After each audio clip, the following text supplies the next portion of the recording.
but Shaul and Yeravasi who were anointed with oil from a path, from an earthenware jug, their manner of keeping down the level. Cautious what that means is as follows. Rashi points out that a path is earthenware. Earthenware easily cracks, as opposed to a horn, right? A Karen endures. So because of that, those who are anointed from the horn, their monarchy endures. Those anointed from the path, their monarchy does not. So once we're going to go back a little bit to Gemara. So remember again, the Mishnah made a distinction between the Kohen Gadol who was anointed with Shaman HaMishcha versus the Kohen Gadol who was Merubah of the Gadol. Says the Gemara, but a Mashiach Yachol Melech. So we'll say when it says Mashiach, so maybe Mashiach doesn't refer to the one who's the Shulchan. Maybe Mashiach doesn't refer to the Kohen Gadol to the Melech. If it says Kohen, I might have thought that even refers to the Kohen who is anointed with the Kohanic vestments. Therefore, the pasuk says Mashiach. If it just says Mashiach, I might have thought that's even the King of Osai, who is appointed ultimately again to go to war. I might have thought that even this is the one who goes out to war. Therefore, also the pasuk goes and uses the distinct lashon of Havehakohen. There is no one on Yerech HaMenesh Shabiyah. Also the same when the pasuk talks about Hayarech, it means again the specific part. Yeah, this is not the Israel Gilan Nashem. Haganami Hamashiach. What is this Hamashiach? Hamiyuman Shvim Neshuvim. It means the one who is designated amongst all those who are anointed. Because remember again, as we saw before, the Kohen Mashiach Melchama was also anointed. Kohen Gadol ultimately again was the unique ones amongst those who are anointed. Amar Mar Mashiach Yachol Melech. So what says the Gemara said before that if I might have thrown a pasuk says Mashiach, maybe that refers to the king. Melech Paru Demaisi. Does the king, we'll say if the king inadvertently does something which is asur, does he bring a par? Sarhu Demaisi. He brings a sar. That's before Shabbasik, which the Gemara says it's just Kadai Kamina Ashigras Maisi Yavi Sawyer. I'm going to put as follows. For an accidental act, maybe he brings a sar. Al Helam Davar Yavi Par. We'll say in the case of Helam Davar, maybe he should have to bring a par. Kamash Lana. We'll say Kamash Lana that the pasuk of Hamashiach ultimately again refers to the Kohen Gadol. Fine. In Bein Mashiach B'Shaman HaMishcha. So we'll say the Mishnah then discusses ultimately the distinctions between the Mashiach B'Shaman HaMishcha, the Kohen Gadol who is anointed with oil, versus the Kohen Gadol who is Merubah Bebegadim. Maslisin Delok Rabbi Meir. We'll say our Mishnah does not reflect the view of Rabbi Meir. He Rabbi Meir, because it was Rabbi Meir, the hot time he said Merubah Bebegadim maybe par Haba Al Mitzvah Meir. So Rabbi Meir says that even Merubah Bebegadim, will say even the Kohen Gadol who is not appointed with Shaman HaMishcha, but rather is appointed because of the Kohanic vestments. So he brings a par al-kala, also he brings a special par of the Kohen Gadol, very Meir. For the whole of Chachamim, the Chacham didn't agree with him. The Chacham said the only Kohen who brings the special par of the Kohen Gadol, is a Kohen Gadol who is anointed with Shaman HaMishcha, not Merubah Bebegadim. My time right now, what's Rabbi Meir's logic? This time, Mashiach Ini Ela Mashiach Shaman HaMishcha. I only know that it refers to a Kohen who is anointed with Shaman HaMishcha. Merubah Bebegadim Minai. How do I know that it even refers to a Kohen who is anointed with clothing? Shamalomar HaKohen HaMashiach. Ultimately, again, the pasuk says HaKohen HaMashiach. So who we establishing this? Like Rabbanon on the base. Amos say, I'll say, yeah. Look at the end of that place. Aim being Kohen Mishach Mishavar.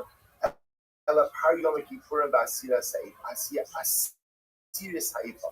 Well, so yet, what at the end of the Bryce, the end of the Mishnah said, that there is no distinction between the Kohen Mishamish, and what the Kohen Mishamish means, the active Kohen Gadol who is serving, the Kohen Shavar. What's the Kohen Shavar? When there was something going on with the first Kohen Gadol. So there is no distinction between the two except Par Yom Kippurim, the special Par Yom Kippur, and a serious Sefer, which most is the meal offering, given by the Kohen Gadol every day. So the Gemara says, who does that reflect? Asan Rabbi Meir. We'll say that ultimately again reflects the view of Rabbi Meir. His sign up, because that's what we learned. Irabo Psul, the Kohen Gadol, Va'avar. Let's listen to this. If something happened to the Kohen Gadol, there was some type of Psul, and they had to remove him from office. Harish or Chozer Lavados. Well, so this is actually amazing. What happens when Kohen Gadol number one comes back to work? What happens when he comes back to work? So what happens? So the first one has the ability to come back to work. He's now the practicing Kohen Gadol. Vasheni, Chol Mitzvos HaKavuna Alot. So the Sheni is still, of course, a full-fledged Kohen. Different Meir. So we'll say ultimately, again, these are different Meirs. So we'll say Meir ultimately holds that the first one is still a full Kohen. So we'll say, but Pashtos, what that means is that he just goes back. Obviously, he's not a Kohen Gadol, because when I say he can't have two Kohanim Kohen, but he's just a regular Kohen. Rabbi Yossi Omer Rishon Chos Lavadaso. Rabbi Yossi says when the first Kohen Gadol is the service comes back to work, the Sheni in a running low, the Kohen Gadol is Kohen Gadol. And what happens? The second guy looks like he's nothing. He's not the Kohen Gadol, and he's can't be a regular Kohen Gadol.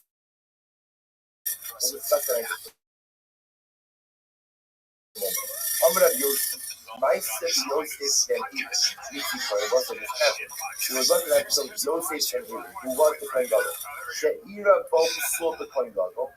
But so this is what happens. So there was this episode. There was this episode. Of the Kohen Gadol. The Kohen Gadol got upset. And what happens was they appointed another person. And then when the first Kohen Gadol came back to work, what happens? When the replacing Kohen Gadol, but when we call Kohen Gadol, Kohen Gadol, Kohen Gadol. Also, the replacement was now out of the job. He couldn't be a Kohen Gadol and he couldn't be a Kohen Gadol. Why not? Kohen Gadol is shouldn't be. In general, again, because we had a mass. You can't have two Kohen. It doesn't work, right? It doesn't work. You can't be king, they can't be Kohen Gadol. Again, it actually one.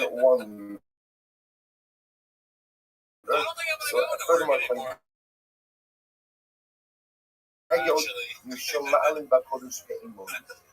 say you can't go back to being a Kohen Gadol either. Why not? Because you say if you've been a Kohen Gadol, you can't go back to being a Kohen. Doesn't make sense. Malin Bakodesh Yomodi.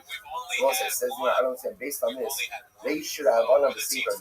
You can tell me that the rich reflects the view of the he said, yes, they should have one of the secret. Yes, that is the way you do it. So Yosef Amar Rabbi. Yosef says, no, the entire stuff is Mishra. And Rabbi chose to plug in the different Tanaic opinions with different parts of Mishra. Rabbi Amar Shimini is so like that, near Bechada, the Tala Gara Bechada. Rabbi says, don't tell me Shimini, but let's say Shimini holds like kind of Dvarim Shabin, Kohen Gadol, Kohen Hedjot. So we'll say, what are the differences between a Kohen Gadol and a Kohen Hedjot? Eluhain, these are the differences. Our Haba, Kolamitzvos. Let's say, number one, there's a special power that only Kohen Gadol brings if indeed he transgresses something. Upari Yom Kippur, the power of Yom Kippur, Vasir Sa'ifa, and the special daily meal offering. We'll say, now watch this, below Korea, below Korea. And we'll say, furthermore, again, if a Kohen Gadol suffers loss, no Korea will say he doesn't let his hair grow long, right? And Korean, he does not go ahead and tear his coat. How about Korean Milamata? So we'll say, but what kind of yes, he can tear his coating from the bottom. And we'll discuss that in just a moment. But a hedgehog Milamata. But a hedgehog, we'll say, in this case, a hedgehog is what? A regular Kohen. But there's clothing from the top. They ain't Makana the clothing. And I'm also neither of them. And the Kohen Gadol doesn't have the ability to go and do the time even for his clothing, even for his immediate relatives. Musar Allah the Sukkah, and the Kohen Gadol can only marry the Sukkah. But Machzir Taroteh, and that's the Kohen Gadol ultimately making Lazarus to be on the cut. Umachim Olim, Kohen Gadol can go ahead and offer Kabbalah even when he's the owner. What's going to get an even the period between death and burial? They're in the Oka. Well, say even though he comes back to the burial, they're in a holy. He doesn't receive a portion of Kabbalah's offered during the time by him. Makra, carbon, you will have to cut the line. Like you can go ahead and offer first, but also pay portion. I will say, and again, he is permitted to take his portion of any carbon before any other carbon.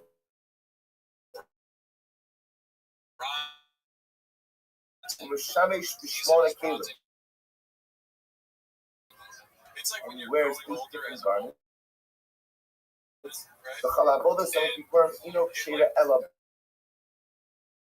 And I will say again, entire avodah of Yom Kippur is only kosher with him. Only thing that was the first 500 days and days.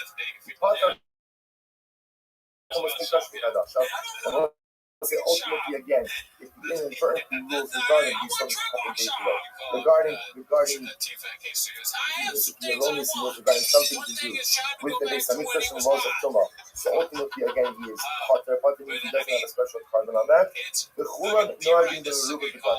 And let's say the truth is, all of these items, all of these requirements, which apply to a Kohen Gadol who is anointed to Shemen HaMishcha, also apply to also Para maybe al Kol HaMitzvot. Except for one thing, which is a special power that is brought in a situation where the Kohen Gadol permits something that is special by Karis.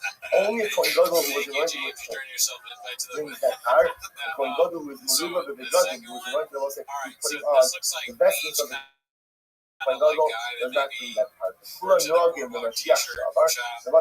these halachos of the Kohen Gadol also apply to what? To a replacement Kohen Gadol who is Mashiach Sha'abar, chutz the Yom Kippur and Asiyah Seif. The exception again of Yom Kippur and if you meal offering. The Chulan to the Kohen Gadol who was anointed for the purposes of or goods, the exception of 5 things that Steve in the Torah, namely, he does not allow his hair to grow, right? Nor does he tear his clothing. Every time we grow, it's called the clothing. He cannot become coming to a dog. It's Musa al B'Siva. He has to marry a B'Siva, V'asr Ba'amana, and he can't marry an Amana. U'maksher is how it's at, and he has the ability to do his death, ultimately to what? But otherwise, that's the B'Siva. The Chum say no Maksher. There was ultimately again the Kohen Mashiach Milchama, his death does not allow the Yotzeh to come back home. So also my focus on you about whether or not the death of Shimon. How do you know ultimately the Shimon? I mean, I talk about nine Shamas say down pass out to us that the Meruba Begadim is pater on to us Midash Kadasha, which the Gemara says that's finished. But Chutz Mehid Faran Amurim Kash. Let's remember again, the guys that just said before that the Kohen Mashiach Milchama is considered to be all of the halachos that we discussed. The Kohen was Mashiach Shemen HaMishcha do not apply to the Kohen Mashiach Milchama, with the exception of 5 things. So those are the 5 things that we just mentioned. Again, he doesn't let his hair grow, he doesn't wear his clothing, he doesn't become tummy to close relatives. He has to marry a Basula, and he can't marry an Amana. So we'll say, so says the Gemara. How do you know this? Let's see. That's good. KO chop. Okay, I like that one. Whoever put KO chop. The most important way is to mean the Rabbana. That Kohen that goes away. Right? The Kohen who is created as God. It's that Kohen Gadol. First the Kohen Gadol. Asher Yitzhak al Rosh Hashanah. You will put oil on his head. Yeah, Mashiach Milchama. I said this is the first what the Kohen was anointed for war. Immediately I said, no, Rabbi, and literally again he fills his hands to go and win. What's his first and special calling of the Kohen Gadol? Zem Meruba Begadim. What's it? This is first ultimately against the Kohen becomes Kohen Gadol by putting on the special vestments of the Kohen Gadol. Akulan Omer Moshe Lo Yifra Begadav Lo Yifra. We'll say that all of these concepts. When he was like whether you are whether you're Kohen Gadol, Mashiach Milchama, or Meruba Begadim, the halach is the most of that. All of them it said, Moshe Lo Yifra, do not cut your hair in the event of Arevus, and Begadav Lo Yifra, do not tear your clothes. Now call the Pashas Meis Lo Yacham. Nor can you come in contact with any corpse. No, for you will not be the only name. I'm going to talk that all of them offer up Karbanos in the state of Aninos. Amuzomar, Nezer Shemen Mishkas al Kab Allah. Let's say the Pasuk says literally, the crown of the anointing oil was on his head. Well, Allah, below Al Habib, ultimately anointed the Shemen HaMishcha, who has the ability to go ahead and offer up a carbon while he is in own. That is unique to him. That does not apply to any of our other Kohanim Gedolim. Even though all of the Kohanim Gedolim, remember again, we have a number of people called the Kohen Gadol. There's the Kohen Gadol, who is learning to show on Mishnah. Then there's the Kohen Mashiach Milchama, Kohen Gadol War. There's Kohen Zerubbabel, who is also the Kohen Gadol, but not learning to show on Mishnah. All of these people have Kohen Gadol status. And in general, they all have pretty much the same basic levels. You might just say that the exceptions over here. The halacha l'maisa again for the hakravas only on ta'aninos. For the ability to offer up a carbon while in a state of aninos, that only applies to the Kohen who is anointed with oil, not to the other Kohanim. I might have thought the Gemara says maybe again the halacha is after you see the by aninos. Maybe also only the Kohen Gadol anointed with Shana Mishra Shatinaya B'Suba. The other ones don't have. I'm a little more particular. If a lot of the person says the blue and blue comes to include all of them in the din of the Suba. Kitarai, and what's in reality in this Machlokas Tanaim, who Isha B'Suba Yita. Also, the person says you shall marry only to the Suba. After Shakti B'Takasa, you can between them, so it includes all of them, give Rabbi Yishmael. So say after Torah makes a distinction between the various types of Kohanim Gedolim, Torah once again groups them all together in the obligation to marry a woman who is a B'Suba. These are Rabbi Yishmael. Kiva Omer Eini Ela Sha'avar Machmas Kayo. Machmas Mumim Minari. What's this? The Kiva says, I only know. She says, Avar Machmas Mumim Minari. Shavolomar Balu. That Figo Avar Isha Machmas Mumo Asa Ba'amana. So I only know maybe the first part of this. So the Gemara says as follows. I only know. Cannot work as a Kohen Gadol because it was listed as a seminal mission. Even during that time when you can't go ahead and work with the Kohen Gadol, I still have there's a prohibition from denying Amana. How do I know Machmas Yumin Yinayin? How do I know that even if a Kohen renders an unfit long term, we're going to discuss this more in depth in just a moment. How do I know that he still can't marry an Amana? I'm a Lomar Divi. It was in the Pasuk says of the root, which tells us that again, once he's in the state of this is the following next question. Bamine Rabba, Rav Nachman. Mashiach Shemitztara Mahu Ba'amana. What happens if he got Saras?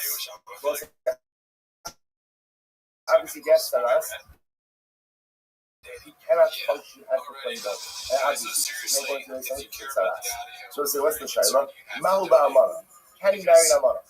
Can he marry an Amana now that he can't serve as a Kohen Gadol because of his Saras? Can he marry an Amana? I want to say this might be his first term marriage unless he's healed. He can't, so he can marry. But the period that he has Saras is permitted to be married to an Amana. So the Gemara says, Mitchadafi, do we say that once you were the Kohen Gadol, so then what? Remember again, we saw it before. That once you're Kohen Gadol, that's status. Where do we see that? Remember again that even after he's no longer the operating Kohen Gadol, if he accidentally transgresses, he still brings the power, the right to cover on the Kohen Gadol. So do we say Mitchadafi? Once Kohen Gadol, always Kohen Gadol, and therefore again, even if he can't actively serve, he cannot marry an Amana. Or Mitchadafi, function of being the active Kohen Gadol. Once you are set aside from being a Kohen Gadol because of your Tzaras, you can marry an Amana. So how about the other? So let's remember again, Rabbi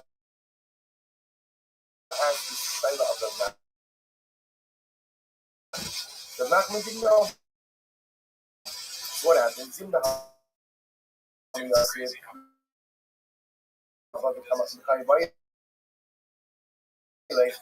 the Rabbi was sitting and was asking this question. Amalei, do not bring Rav Nachman. But this is what happened. So Rabbi was asking this question. So what happens? So do not the son of Rav Nachman, he said to Rav Papa, Tanino, we learned today in the Mishnah, Amy Ela Shavar Machmas Kayo. I only know ultimately a Kohen who goes to Israel, the obligation to marry the Suba. they published Mary Amara. I only know that even if a coin is disqualified because of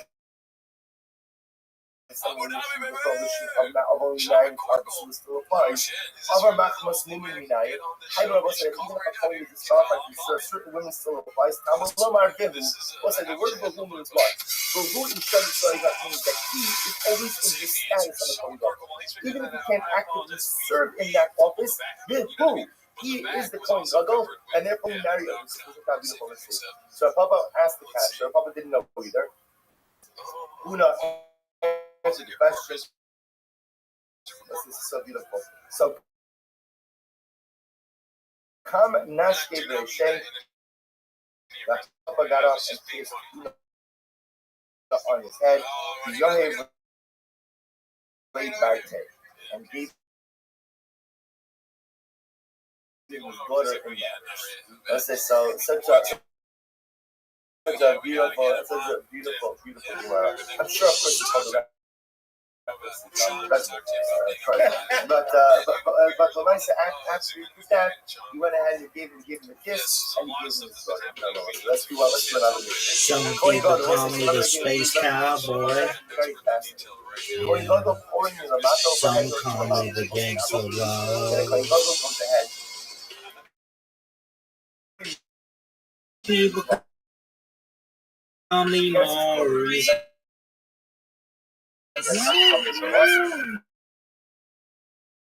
Should I speak on the pompadour of love?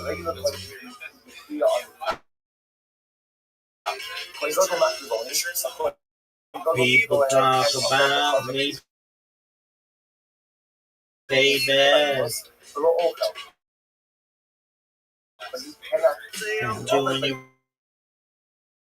wrong, doing you wrong.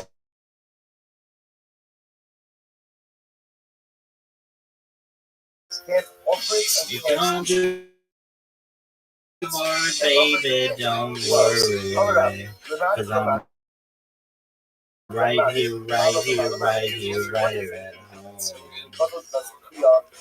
'Cause I'm a baby,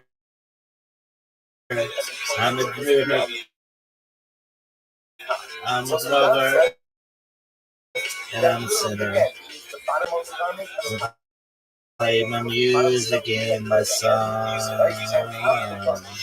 I'm a joker, I'm a midnight smoker. Oh, what a smoker that is. What are you talking about? Throw on times like this. Some people call me, you just fucking do it right. Some people call me the space cowboy. Yeah. Some call me the gangster love. Some people call me Maurice. Yeah, I speak of the confidence of love. About me, baby. Saying doing you wrong. But don't you worry, baby, don't worry. 'Cause I'm right here.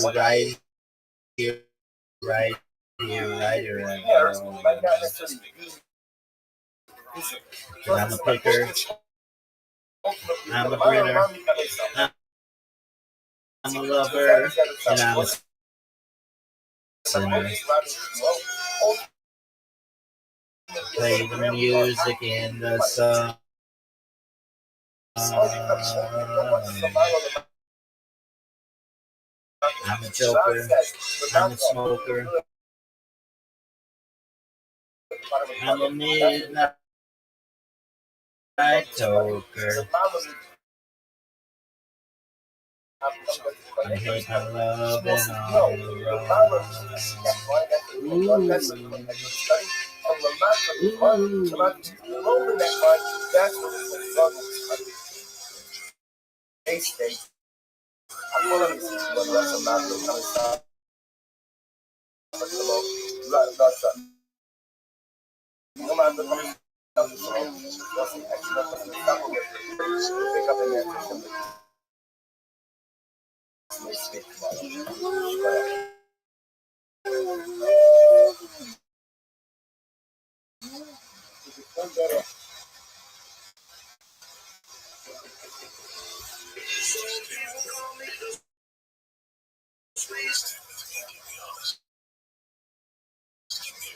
Orange will say good morning, let's begin. Our shoot this morning is dedicated by Paul and Kathy.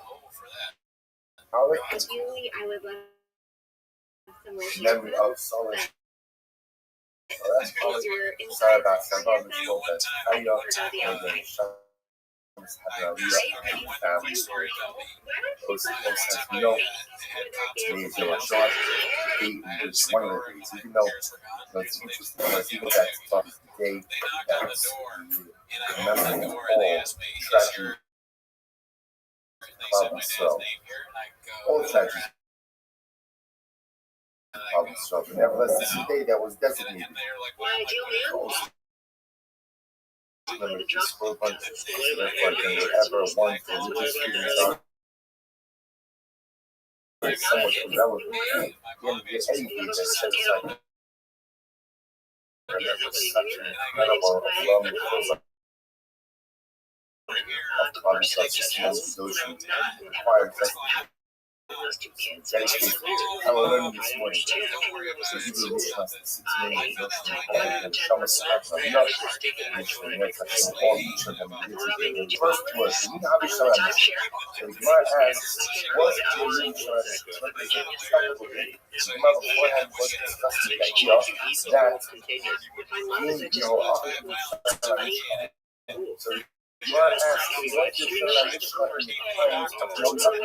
After the Gemara Shabbat, and should need not follow, need not show that Mishnah. This sounds also like this is actually fascinating by itself. Speaking about all of the things that were established. So when the Aron was hidden, the Shemana Mishnah was hidden. Since that's how it was a jar of mud. It's kept in the Aron.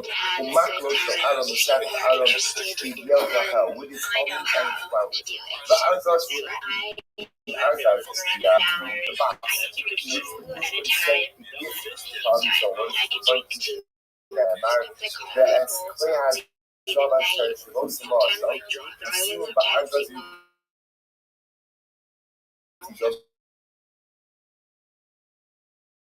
she's actually also a halal. So it's referring to when sons of took the Aron out to work, and it would be but they also went ahead and Aron packed. This thing is nice and loving, where wherever Aron, there was an incredible outbreak of diarrhea and hemorrhoids to the point that the physician said, thanks to the military. They sent back the Aron, and together with Aron, they sent back the gift of the gold. That's what I'm not saying. When they get away the Aron, they really that gold as well. We brought it and we paid the Aron, so she'll never forget the gold. Why? So the Asher comes to my Torah, this is how the Pasuk guy said, Roy Hashem that's not Yoshio saw the writing on the wall, it was going to be a God. He saw the writing on the wall, but he didn't have our hands, and therefore again he went ahead and therefore Tziba Bagazim Shneamar, Ayomar Levin Hamadim Lechol Yisrael, Hakdosh Melech Yisrael. So apparently, Hamelech built subterranean shame for its destruction, or they built it for some other reason. The point is, there's subterranean. Gives the command to reveal, I do Aron as well as all these other things. This is something the most amazing thing that tells us is, at least when this tomorrow, that the Aron HaBris is in Harabais, somewhere there, somewhere there in Harabais itself.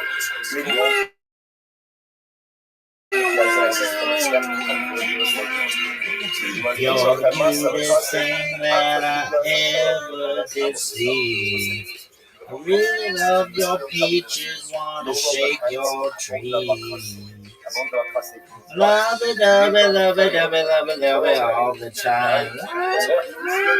Ooh, baby, we shall show you a good time. Because I'm a joke liver. If I hear you a joke. What is this? You don't carry the art anymore now. It's funny. You never got the stuff to do that.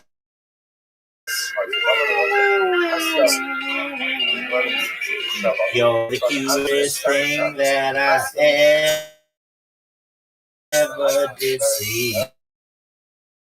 I really love your peaches, wanna shake your tree. Love it, dove it, love it, dove it, love it, dove it all the time. Do it, baby, I should show you a good time. Cause I'm a picker, I'm a grinner, I'm a lover, and I'm a sinner. I play my music in the sun. I'm a joker, I'm a smoker, I'm a midnight toker. And you don't want no hurt, no one.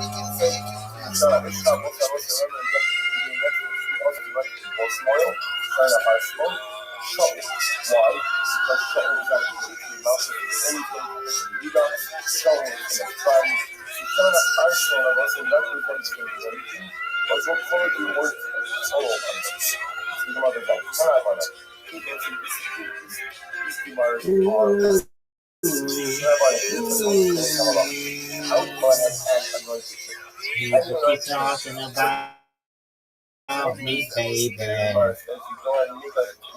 Say I'm doing this, but don't you worry, no, baby, don't you worry. Look right here. You're the cutest thing I ever did see. Really?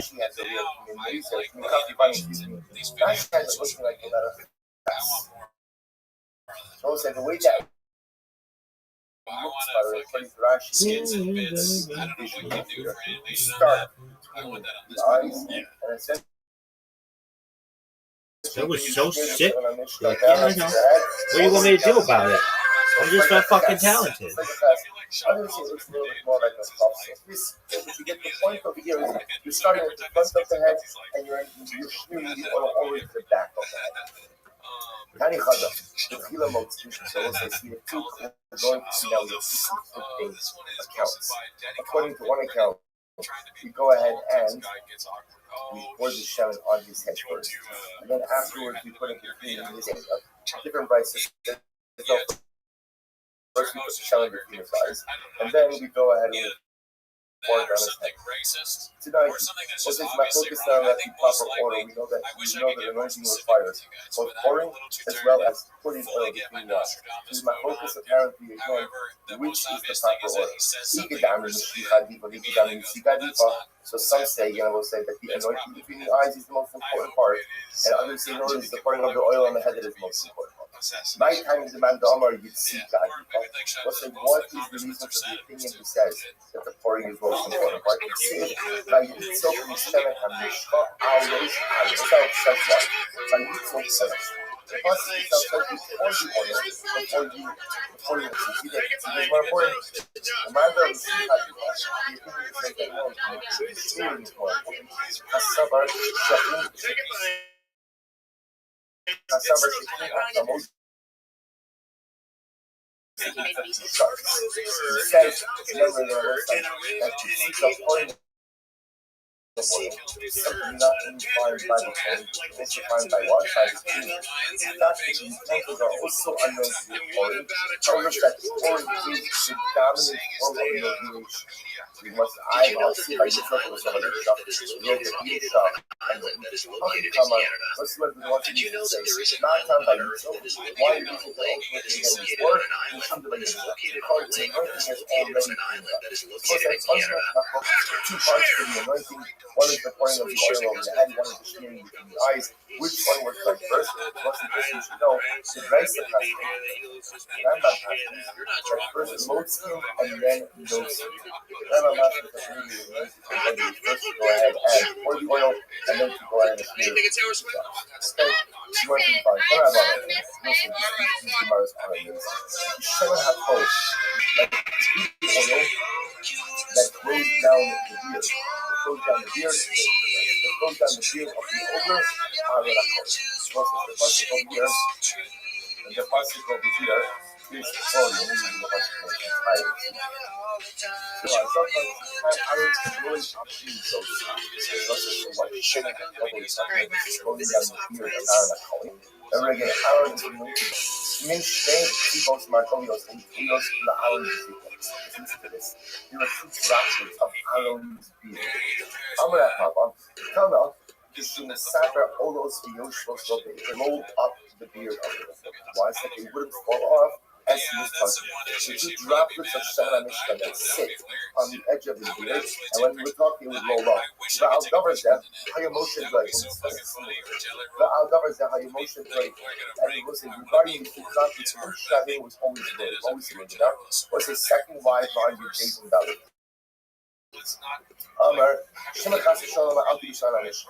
Maybe I committed what is this? Maybe I applied too much Shema Mishcha, and therefore again it has to be act of Megillah. Remember again, what's Megillah? Megillah is illegal or mundane use of consecrated property. So the Gemara says, Yotis Abasko Ba'amra Shemanatol. So ultimately again, the Basko comes out and says, the Shemanatol likes to use good oil to help them all. And again, the Gemara, the Pasuk compares. The Pasuk compares. This is the very next Pasuk. Israel and capital Kufman is here. 133. There's two of this more. It falls down in Harry's field. So what's the comparison to the oil and Shemana Mishra? Just like the website do, the Israel Megillah do so to again. Shemana Mishra in the beard of Aaron, the Israel Megillah. The Adayim Haya Aaron Joy. It's still Aaron was I got some enough oil that is not compatible to them. Yes, there's nothing done that. My motion on my own,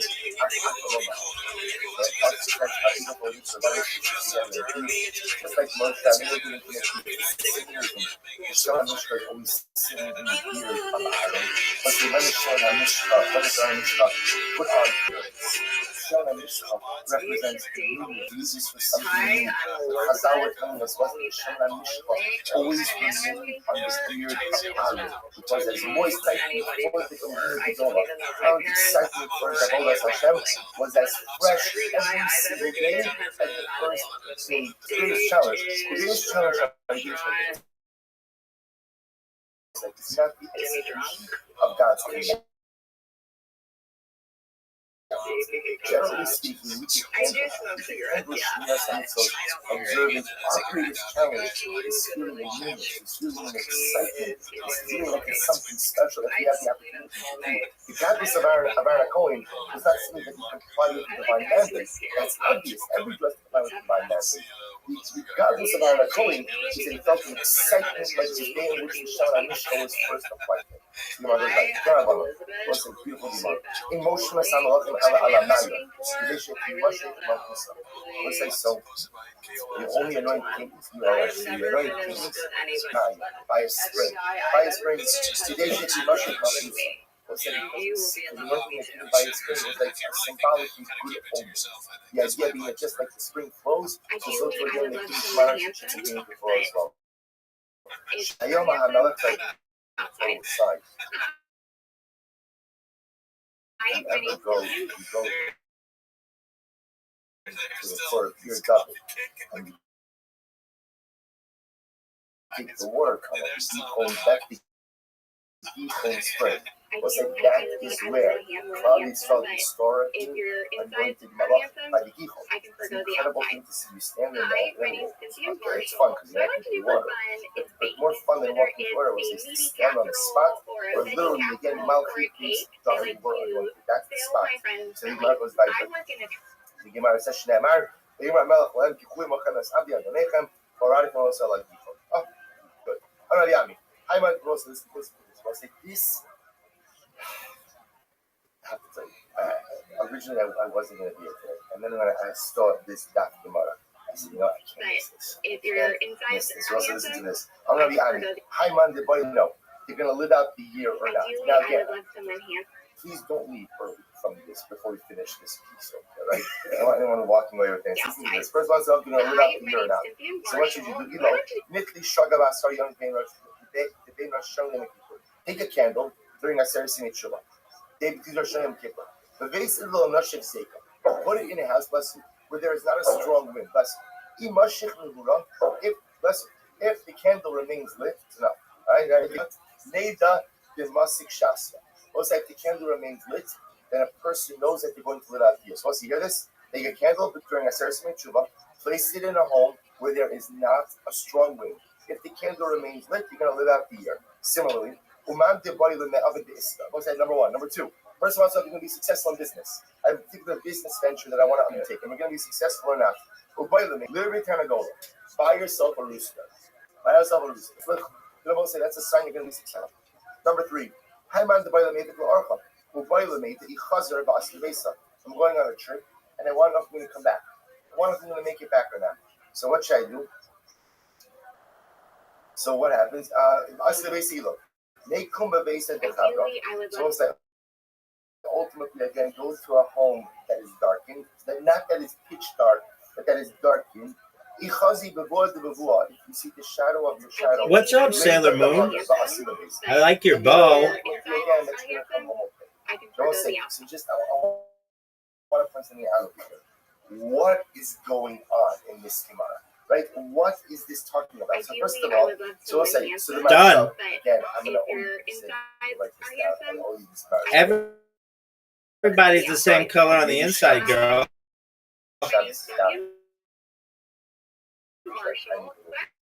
What's up, Sailor Moon? I like your bow. He says, I don't understand. There's a biblical prohibition of Losinachas. Not allowed to engage in forms of divination. Casseroles are amazing. You don't do omens. So the Maharsha says something absolutely amazing. The Maharsha says, I'll fill you up, girl. Oh, cool. Like, you know Priceline? Expedia? Kayak? Put in a home where there's not a lot of wind. And what does the Gemara say? You seem really sad, but you don't worry, girl. Oh, it'll be the best. Amazing. The default setting of life is that things are going to work out. A person has to have an expectation. Like stick figures? Things are going to work out. Then I'm doing the omen, and the omen confirms the positive outcome. Then what? Well, say that's not an omen. What is that? What is that? Like the fourth. Which is the default mindset of the Jew. If the candle goes out, what does it mean? What does it mean? Nothing. It means nothing. It means don't pay attention to it.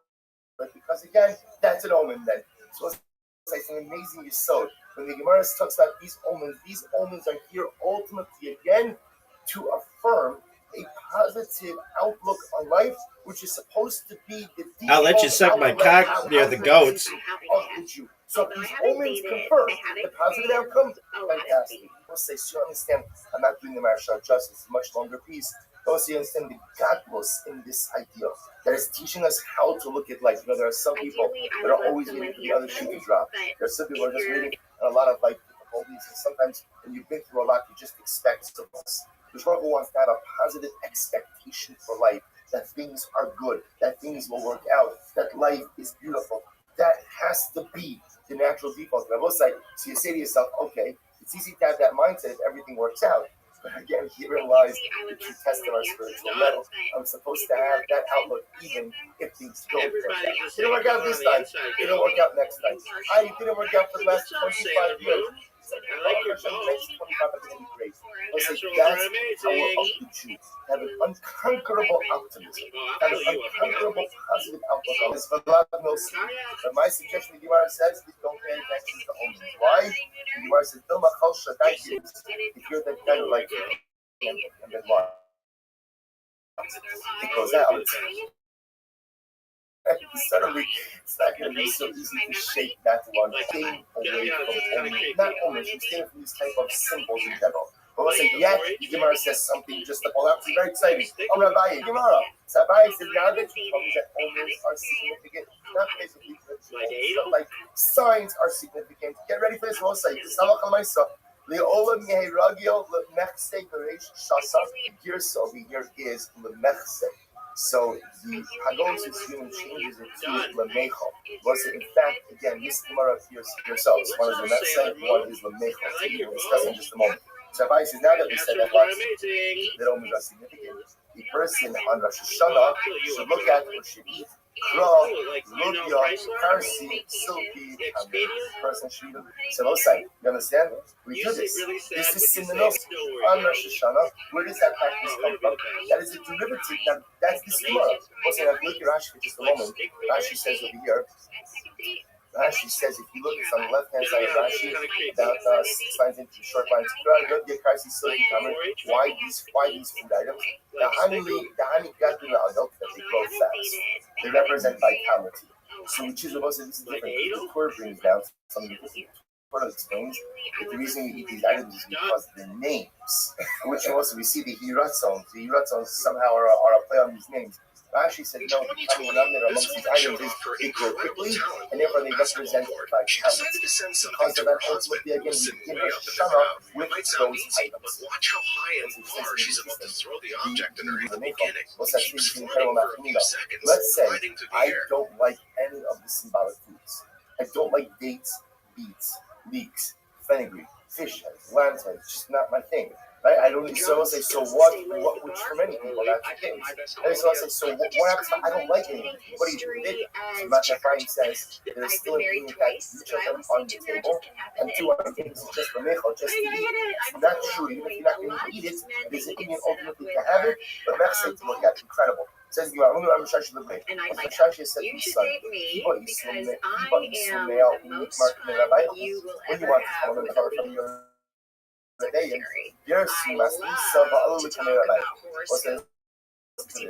Prepare.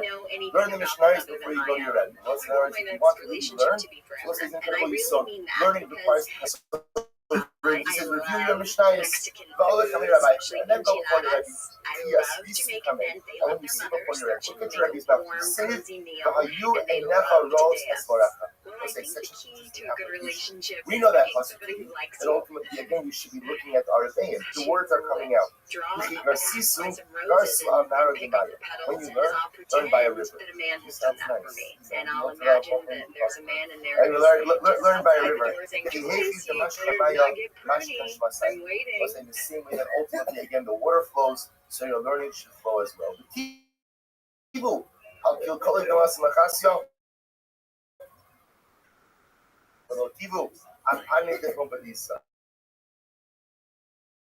Listen to this profound statement. And better to sit, better to live in the garbage. Or better to sit actually, live in the garbage heap of Masa Machasya and don't live in the palaces of Pompadisa. Listen, look at Rashi for just a moment. The Masa Machasya, Havu Tamidi Chacham Rulim Loras and Harus Yafa, Hayabahan, Haval Bisalo Hava Tavis Mal Yakota, the commonly Mutav Lodra Bashpa, when a man came in, excuse me, the Masa Machasya, and what is that? And apparently Masa Machasya was an incredible Makom Torah. Pompadisa not as much, which is interesting because you have to think Pompadisa was one of the major Torah cities. I guess at different points in history was different, quality was different. Better to live in a garbage heap in a Makom Torah than to live in a mansion in a place that is not a Makom Torah. Furthermore, Tov Galzina Sarya Machas Damechal. Did you get your shoulder pads from the Lawrence Taylor collection? Better to eat. What does that mean? Type of fish, ultimate of this galdina fish that's about to spoil, than to eat the kusa of running. Okay. Can happen to anybody. I always say that too. Ask anybody. Than to eat the fine dip of the kusa. Which means what? Be careful. That's okay, girl. How many That's right. pleasures in life you attach yourself. I got here, girl. Because I always say the more pleasures a person needs, All right. You shouldn't discriminate. the more difficult it is to focus on spirituality. Oh, you don't know my history with legal secretaries, girl. Oh, okay. Like from the newspaper? Sure. Is that a threat? Tight. Like quesadillas? Okay, I don't think I'm Jamaican, but I love ganja. Because the elements of realism we both each other, we all know this. You know what I like reggae. Luxury. That's tight. That's a good And once thought. it becomes a necessity, you move on to the next luxury. That becomes a necessity. And so these Do you like baths? indispensable parts Cool. of my life, which that unfortunately leads to sometimes differences over Alright. Well, you don't have to pretend with me, baby. I'll do that. less of an emphasis on my spirituality. You wrinkly slut, get over here. That's what you want to hear, right, Joyce?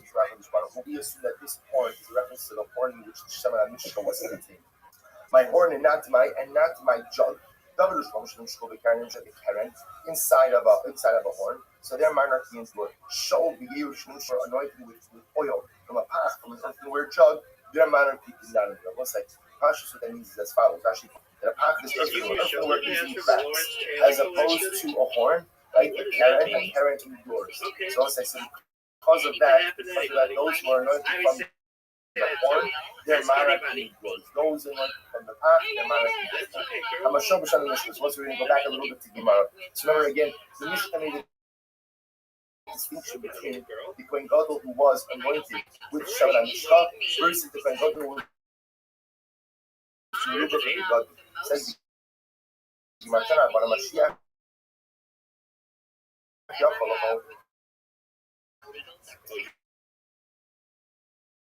I'm sorry, so it says Mashiach. So maybe Mashiach doesn't refer to one. Maybe Mashiach doesn't refer to the God, maybe it refers to the Melech. He Kohen Yaakov with God. If it's his point, I'm going to put that even the person Kohen who is anointed with the Kohanic vestments. Kamalar Mashiach. Therefore, the Pasuk says Mashiach. Mashiach Yaakov Mashiach Nochama. If it just says Mashiach, I'm going to put that even the Imam who is appointed ultimately again to go to war. This Pasuk is talking about the special power. The special power of the Kohen. I'm going to put that even this. Goes out to work. I'm a little bit back. Therefore, we'll say the Pasuk goes and uses a distinct version of the HaKohen. HaMashiach, Shina Mashiach Al Gavon, who is anointed, which means there is no one anointed above him. So you must mind Mashma, Damarabba, Hayarach, HaMenesh Hayarach. Also the same way the Pasuk talks about Hayarach, means again, the specific part. Right, Joyce? Yeah, it's not Mashiach. Haganami Hamashiach. What is Hamashiach? Hamiyumar Shemeshu. He's the one who is designated amongst all those who are anointed. This one showed off her incredible. The Kohen Mashiach was also anointed. When God ultimately was the unique ones amongst those who are Mashiach. Yachom Melech. Before the Pasuk says Mashiach, maybe that's the first thing. Melech, I don't know about love at first sight. I mean, come on. Can we be realistic here? I'm not going to settle. You can just settle. So the first Pasuk, it's just that I mean, my sexuality is my unwavering allegiance to myself. Even just sorry. I know who I am. If you don't or you can't figure it out, kicks in the night, so you're going to have to be patient. Other than that, I'm pretty great. Have I ever been in love? Ultimately, the distinctions between Mashiach, I the don't Mashiach like when B'Shalom guys are too the Kohen Gadol talkity who is talkity anointed with the with waitress. versus the I Kohen find it Gadol who is revolting. Meruba Don't of the call her Gadol. honey. That's Act this is like the a local human Rabbi Meir. being. What's I it? don't like it if you want things from me. Rabbi Meir, because it was Rabbi Meir. Period. Tanya Do I said, believe in Meruba of the God? I Gadol. mean, if If this is the kind of conversation I'm going to have on a date, I'm going to tell you what I'm going to do at the back of the restaurant, and I'm going to hitchhike to so a he war. brings a I par, don't want to talk about God with anybody. special par of the Why Kohen did not Gadol, Rabbi Meir. Although, hold on, the Chum didn't agree with me. The Chum said the Kohen who brings the special par of the Kohen Gadol, was I assume, is the Kohen Gadol who is anointed with Shalom Mishcha, not Meruba of the Gadol. My time I am an N85. Mashiach, I only know that it refers to a Kohen who is anointed with Shalom Mishcha, Meruba of the Gadol Minai. I don't know that it even refers to a Kohen who is anointed with clothing. Talmud Lomar, HaKohen HaMashiach. Ultimately, again, the pasuk says HaKohen HaMashiach. So it's really establishing this language of that right. So, in being Kohen Mishamish Kohen Shavar, Ela Par Yom Kippurim V'Asira Seif, Asira Seifa. Damn, bitch. Excuse me. That there is no distinction between a Kohen and Mishamish. So, what's a Kohen Mishamish means? The active Kohen Gadol who was serving, the Kohen Shavar. What's the Kohen Shavar? That was the filling Kohen Gadol. He was the Kohen Gadol again who filled in when there was something going on with the first Kohen Gadol. So there is no distinction between the two except I am an N80 special part firecracker. and that serious sacred, which both says the meal offering given by the Kohen Gadol I every am day. an What N80 does that reflect? firecracker. The fuck does that mean? Again reflects the Kohen Gadol. So listen to this. If something happened to the Kohen Gadol, there was some type of psul, and they had to remove him from office. And they appointed a replacement Kohen Gadol. So this is actually amazing. What happened when Kohen Gadol number one comes back to work? What happens when he comes back to work? So says what happens. So the first one has Kol Mitzvos HaKuna Alot. So the Sheni is still, of course, a full-fledged Kohen. How do you describe yourself? The first one is still a full-fledged Kohen. So but Pashtus, what that means is that he just goes back. Obviously, he's not a Kohen Gadol. I am an N85. Rabbi says when the first Yeah, I like that tongue action. What? And what happens? The second guy will say is Mishtahei. Can we be realistic? Exactly, that's what I'm saying. I'm not Southern either. Fuck those people. This happened. Your hair looks like a horse's tail. Yeah, fuck yeah. Nobody's better than we are. I know who I am too. Yeah. Then fuck yourself. Yeah, fuck yourself. Damn, girl. Work. And then when the first Kohen Gadol came back to work, what happens? When the replacement Kohen Gadol said the replacement was now out of the job. He couldn't be a Kohen Gadol and he couldn't be a Kohen Gadol. Why not? Kohen Gadol Mishum Eiva. We'll say no. In general, again, a Kohen Gadol because of animosity. Have I ever been in love? Maybe with a carton of cigarettes? Sure. It can't be two kings. They can't be two Kohen Gedolim. At the end, there has to be one warm leader. So, furthermore, maybe with a carton of Marlboro Lights? Sure. We'll say you can't go back to being a Kohen. Why not? Because we'll say once you've been a Kohen Gadol, you can't go back. Especially at Hooters? Yeah, dog.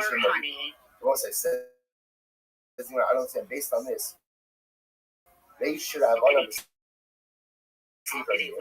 Especially at Hooters. Word. Absolutely. Talk to her like a bitch she is. Yes, they should have one. Yes, that is the way to be. Especially at Hooters. Word, girl. That's right. Be straight up with that bitch.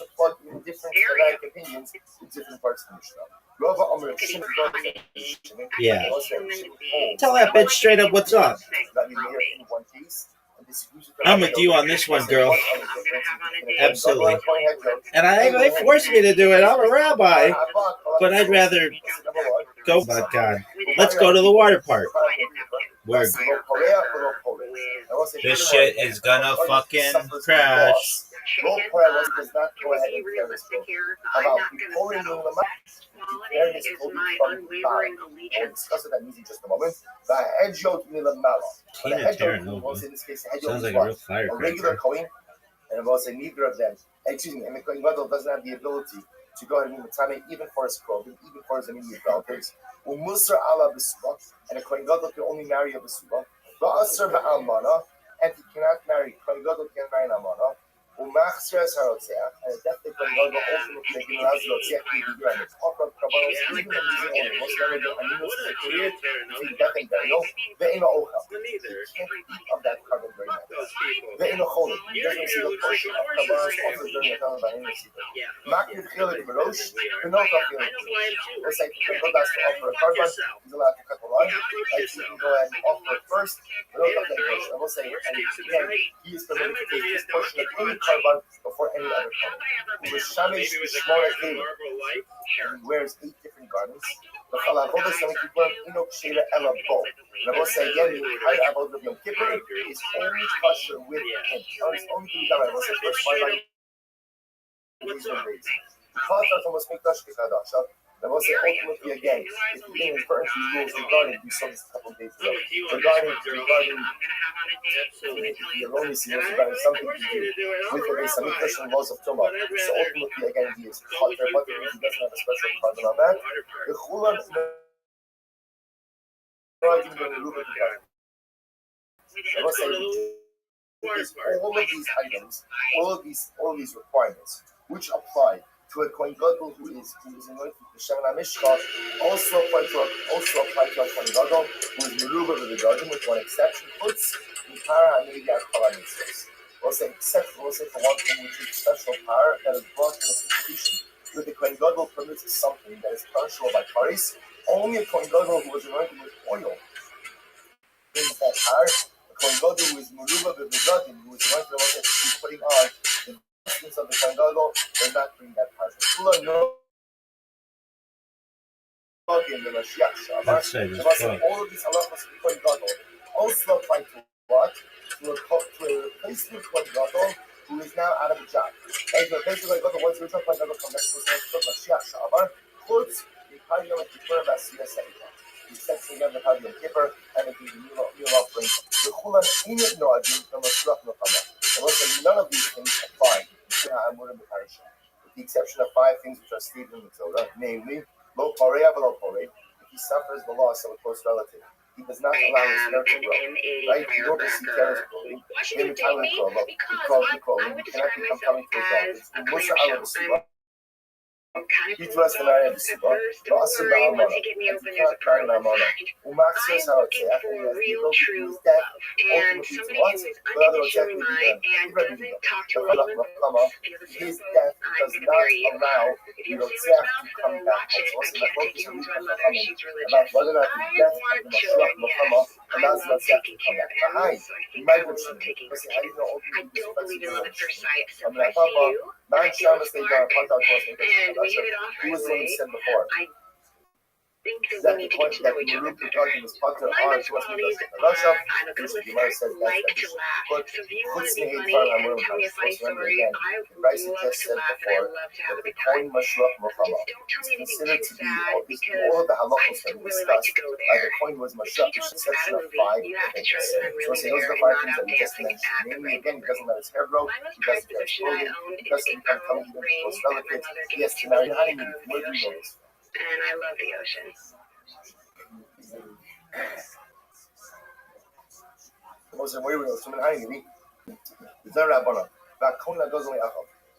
Right, the Kohen who is created in his body, Zeh Kohen Gadol, you will put oil on his head.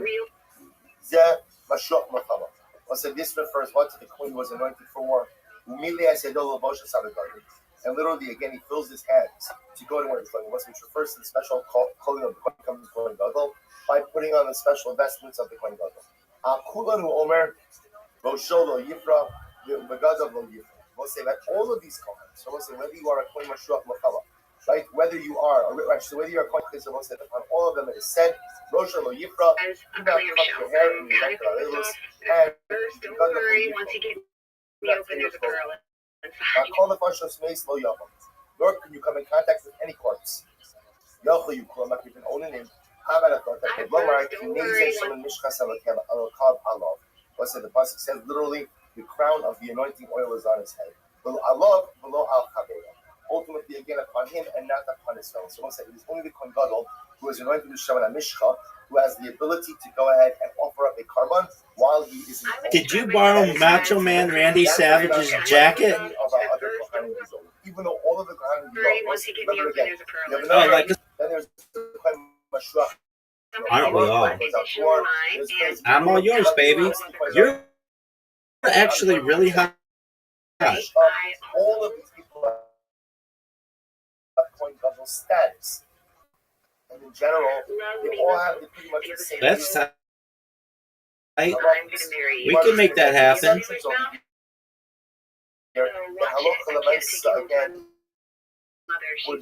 Is she halakhically Jewish?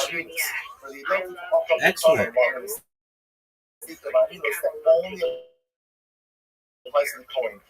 Is anointed with oil, not to the other Kohan. What the Gemara says,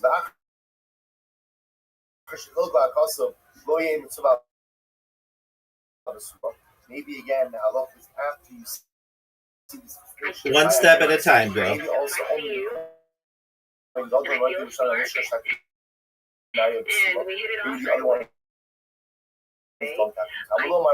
Are you gonna suck my cock on the first?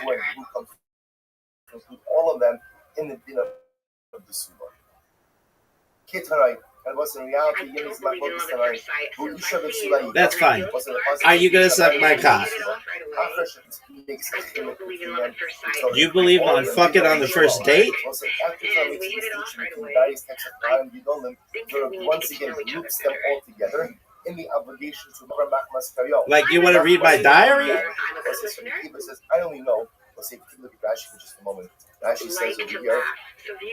Rashi says, "Oh, I'm funny as fuck, girl." So I only know. Maybe the first part of this. Don't worry about that. I only know. We don't put the keys to the car unless we're gonna have a good time, girl. I'm down. When you can't go ahead and work as the Kohen Gadol, I still know there's a prohibition from to marry an almana. Let's say has some type of significant norm, which renders him unfit long term. We're going to discuss this more in depth in just a moment. How do I know that he still can't marry an almana? Amalomar vihu.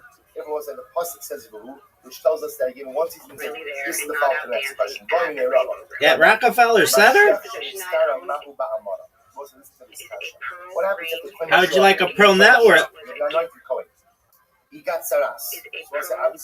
How would you like a pro necklace? Obviously, because he can't go into those things with saras. So say, what's the shayla? Can't serve as a Kohen Gadol because of his saras. He can't be married. It can be a gift from me. So the Gemara said, It'll remind you of how much I like coming on your neck. If he accidentally transgresses, he still brings the power, the right to cover another Kohen Gadol. So do we say mitchadaki? Once Kohen Gadol, always Kohen Gadol, and therefore again, even if he can't actively serve, he cannot marry an almana. Or miftar pater. Or I will say maybe again no, that the prohibition to marry an almana is a function of being an active Kohen Gadol. Once you are set aside from being a Kohen Gadol because of your tzaras, you can marry an almana. You must remember again, Rabbi asked this shayla of Rav Nachman. So Rav Nachman didn't know. So what happened? So one time Rav Papa was sitting and he was asking this question. So I said, so what happened? So Rav Papa was asking this question. So what happened? So Una, the son of Rav Nachman, said to Rav Papa, Tamina, we learned here in the Mishnah. I only know ultimately a Kohen who was in some obligations by the Surah, by actually published by Amara. I only know that the Kohen is disqualified because of some of the publishing of the only 9 obviously still applies.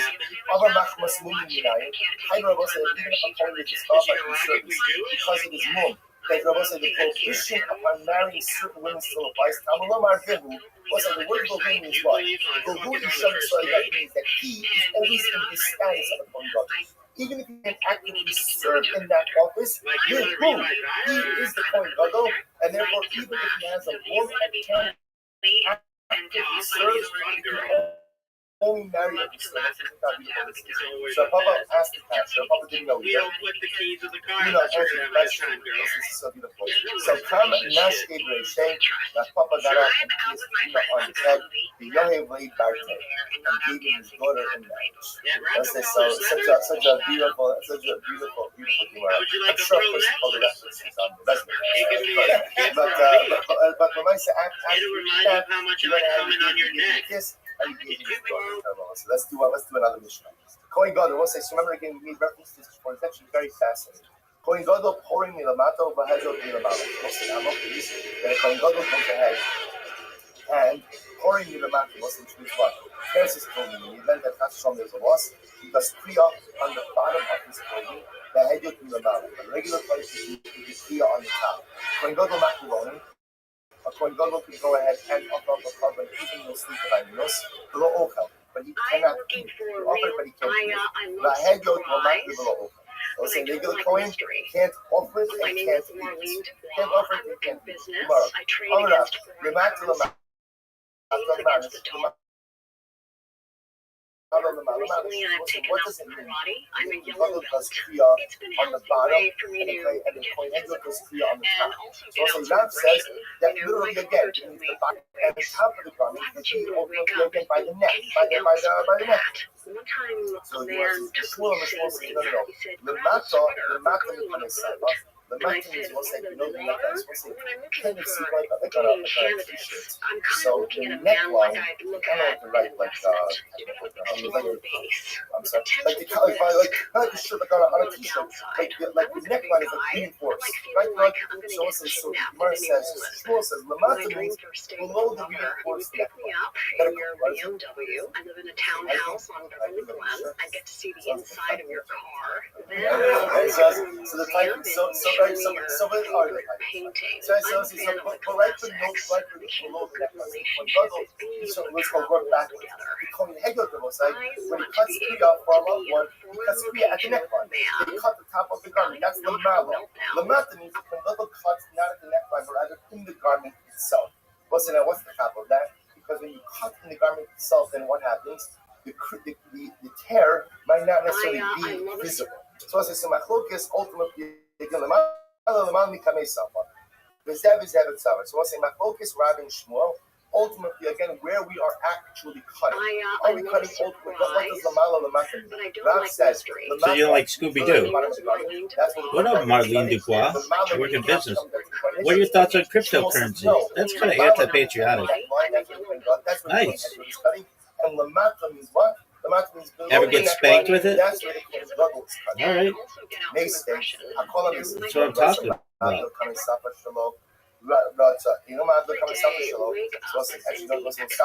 I like that quote of your father. Is he single? That's what I say to myself every day.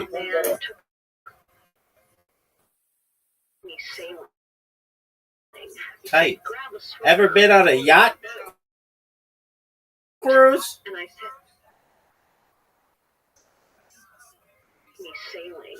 Tight.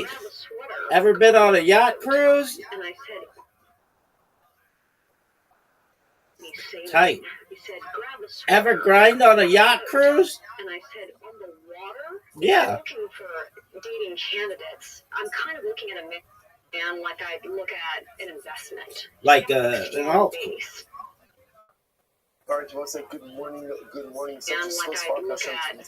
like a shit coin. The potential for risk. With big cock. Oh, you got it, girl, anytime you want. I'll throw your ass in the trunk. I don't drive German cars. You want to give me your address?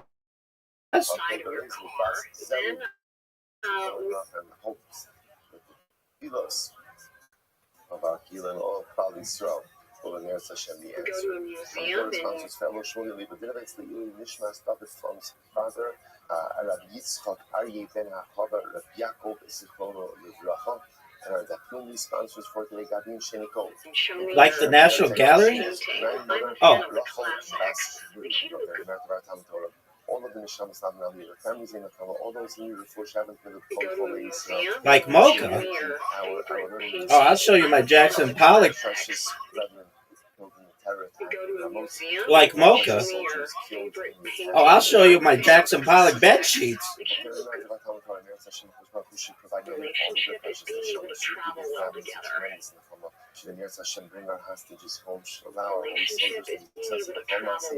Like at a truck stop. To be in a foreign location that dated us for the last 2,000 years, which is the Rabbi. Like Tijuana? Allow us to dry all of our tears. Should comfort all of the widows and all of the orphans and all of the almonas, all of the broken parents who are going to be attending so many different Rabbi. It's really overwhelming if we think about. But again, our avoda is to keep in Yetz Hashem doing our part to move Klal Yisrael forward, to propel their neshamas even higher, and Hashem to usher in an unending era of the Sarah's told us Klal Yisrael. And so with that, let us begin. Today's daf is daf Ches 8. We are picking up Amir Hashem. Okay, we're picking up Amir Hashem on. Picking up on. Anyone else? Yeah, there you go. Let's get it all done. So we're picking up on that test. So Amir Hashem, we got actually design on the base, actually mission. The next part about today's daf, well, there are many beautiful things about today's daf. No one is just Torah, it's beautiful, it's sweet, it's fantastic. There's also this year we have a number of Mishnayos, and not really a lot of machlokas, which is good. And see, Mishnah, what you see in Mishnah is pretty much, not pretty much, it's what you get. Right? In other words, that's in the halacha, and then Amir Hashem will kind of explore out about how we arrive at that particular, how you're at that particular conclusion. Good. So let's say with that, let's go. So Mishnah and days. In Chayot, over and over and over. Now, also, one of the things to keep in mind is with vacillating of halachas, right? As opposed to the which was all about the erroneous psak of a base, right? That's what it was all about. We begin to see again, started really again with the halachos concerning the Kohen Gadol, and now through it a little bit of Nasi, Melech, and then we also goes back afterwards to the discussion about the base. So now the Mishnah begins. That's nice. And what if there's two things, this was yesterday's daf, and we reinforce it over and over and over. What do you need? You need Helam Dava. Helam Dava means a mistaken psak, and we know all the attending details to that. What kind of psak? A psak that uproots a detail in a mitzvah, but not what? Not in Shigas Maisa. Shigas Maisa means that halach l'maisa, then it is accidental activity based on that erroneous psak. Okay, the Elam Mashiach. Similar applies to a Kohen Gadol. To a Kohen Gadol, that a Kohen Gadol's only side of his power is what? Helam Davar, erroneous psak. Shigas Maisa. Difference between the Kohen Gadol, remember, based in Paskins for whom? Klal Yisrael. Kohen Paskins for whom? Kohen Gadol. Good. The Lobab is Chachamim. Helam Davar, Shigas Maisa. Same by Avodah Zarah. Avodah Zarah ultimately again one is only liable in a situation once again where there's Helam Davar and Shigas Maisa. And I will say, why is the Mishnah saying that? Remember, Avodah Zarah gets its own carbon. There's a seer. So you want to thought that because the covenant is different, also the criteria is different. It's not. It's the same thing. It's always Helam Davar, Shigas Maisa. Erroneous psak followed up ultimately again by inadvertent, accidental action based on that erroneous psak. Says Rabbi, where do we know this from? The Torah Ramadan. Yishku. So most of the pasuk it says Yishku. They will go ahead and they'll make a mistake. Right? They'll make a mistake. Lashon of the pasuk is Oh, baby. I'll lick your tonsils. You might have thought, All right. there's liability just for accidental action without Halam Dabar. Kamalomar, Yishtu, Venelam Dabar, Venelam Dabar, In Chayavin Elal Halam Dabar, Shir Gasmaisa. Okay? So I said, therefore, Allah, you need both. Only once we're married. Followed by accidental activity. So too by the Kohen Gadol. Meanwhile, where do we know this from? The Chsiv, the Ashmas Ha'am. I'm Shomer Nagia, girl. But the Torah itself equates me Ashmas Ha'am. The Ashmas of the Kohen Gadol. Oh, you better watch yourself, girl. I'm Shomer Nagia. We better calm down unless I'm doing a medical procedure. So where do we know that from? We'll say that the same halacha applies to Avodah Zarah. What up, Rivka? Both erroneous psak, inadvertent activity. First one line. I like your marshmallow necklace. Since Avodah Zarah is unique, why is it unique? I like your marshmallow necklace. Oh. I might have thought that you be What about my pubes? Even if there's no erroneous psak. There you go, girl. So what's Xer Shalom Eine. Also, we saw this in yesterday's daf. Malahalon in by Par Halam Dabar in Sibor. You require Halam Dabar, which she just myself. Afkan, so to buy Avodah Zarah. You want to smoke this cock? I'll take that as a yes. That's cool, girl.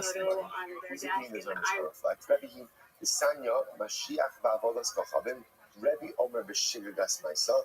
The Chachamim Omer b'helam davar. So I will say this is very interesting. So it turns out that there is a Maronius who accidentally does Avodah Zarah. What if I wallpaper my bathroom with your picture? Just accidental activity. That's the sheet of Rabbi. Oh.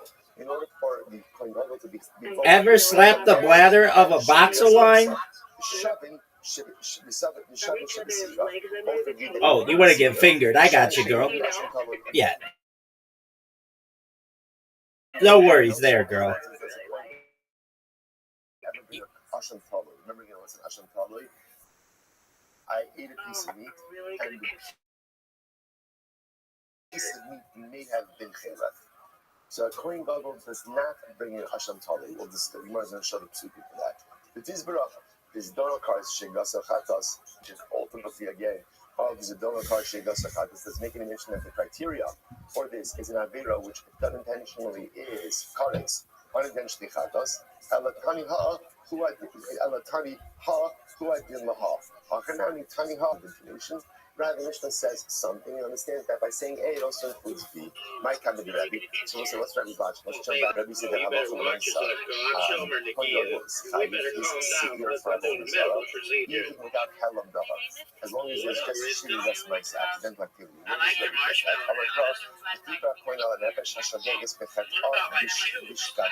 So the Gemara says, that refers to Zemashiach. That's the Kohen Gadol. Hashok Geges, that performs accidental activity.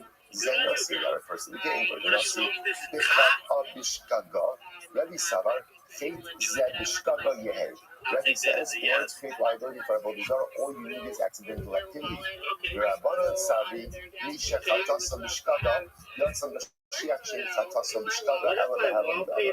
So Rabbanan is saying, only refers to someone. Only refers to someone whose only responsibility is when he was going to show, okay?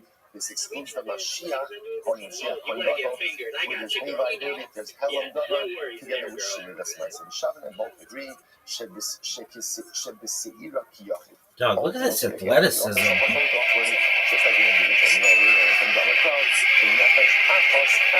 Dog, look at this athleticism. This is strength and conditioning dynasty at its finest.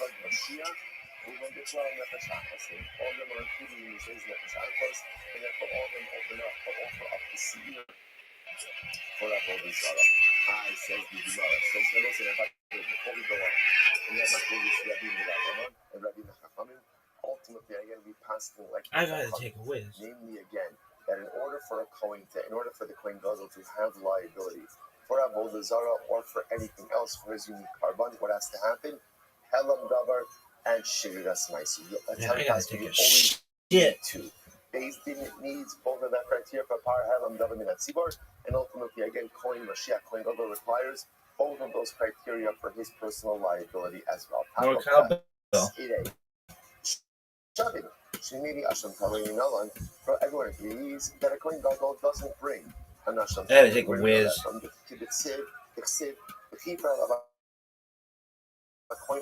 gotta take a whiz. Baby. Look at this athleticism, though. Folks, I'm really going to try to summarize this athleticism for you. This poetry in motion, time, strength, and condition, dynasty. The agility. This is a 99 agility, girls. What does this mean?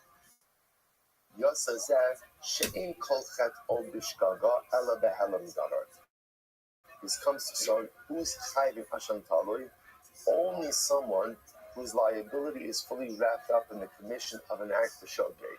But someone who requires another level, like the Kohen Gadol, who also requires what?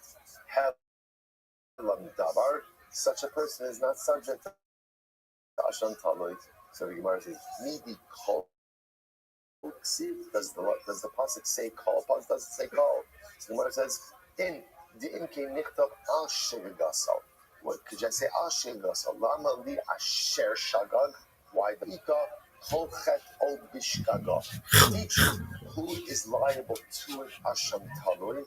Someone whose complete liability is engendered by the commission of an act of shogeg. Yatsa Mashiach.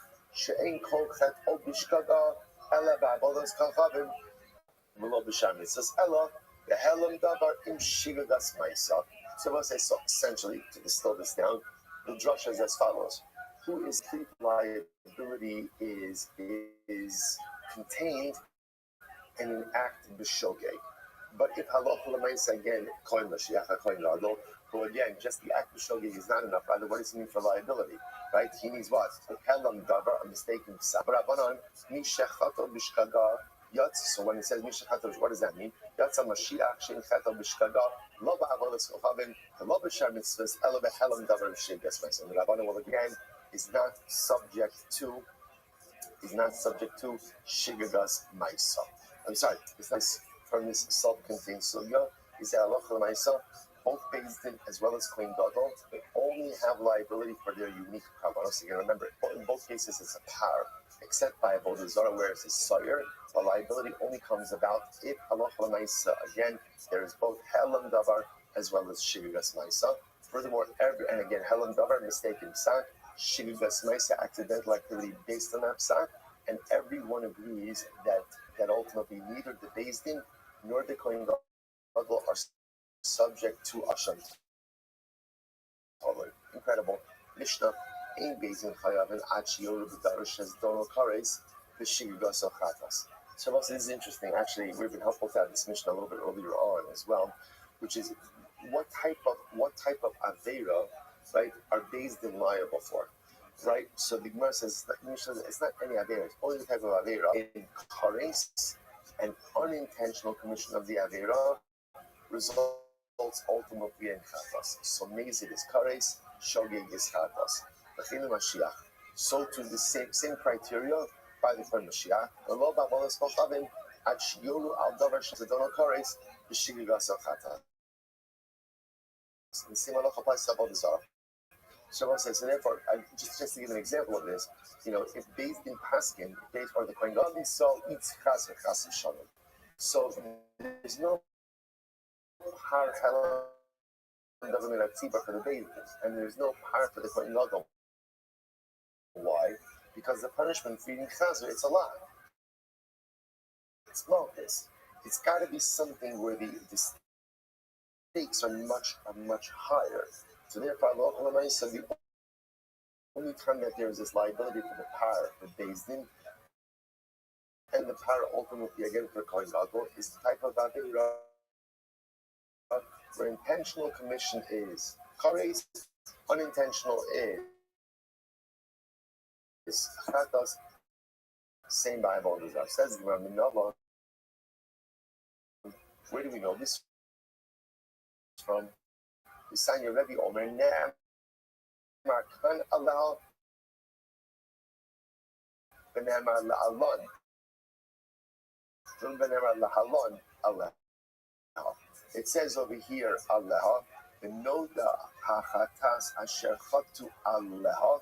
So we'll say that's par Helam government at Sibor. And this is interesting. The other Allah Rabbi say is by Arias. It's by Arias. V'isha el achosa lo sikach mitzvah. Two sisters. Fascinating, right? So it says Allah over here by Paul Government Sibor and Allah by Arias. What's the connection? Man lahalon davar she's a donor card shigasochatos. Just like I also said by Arias.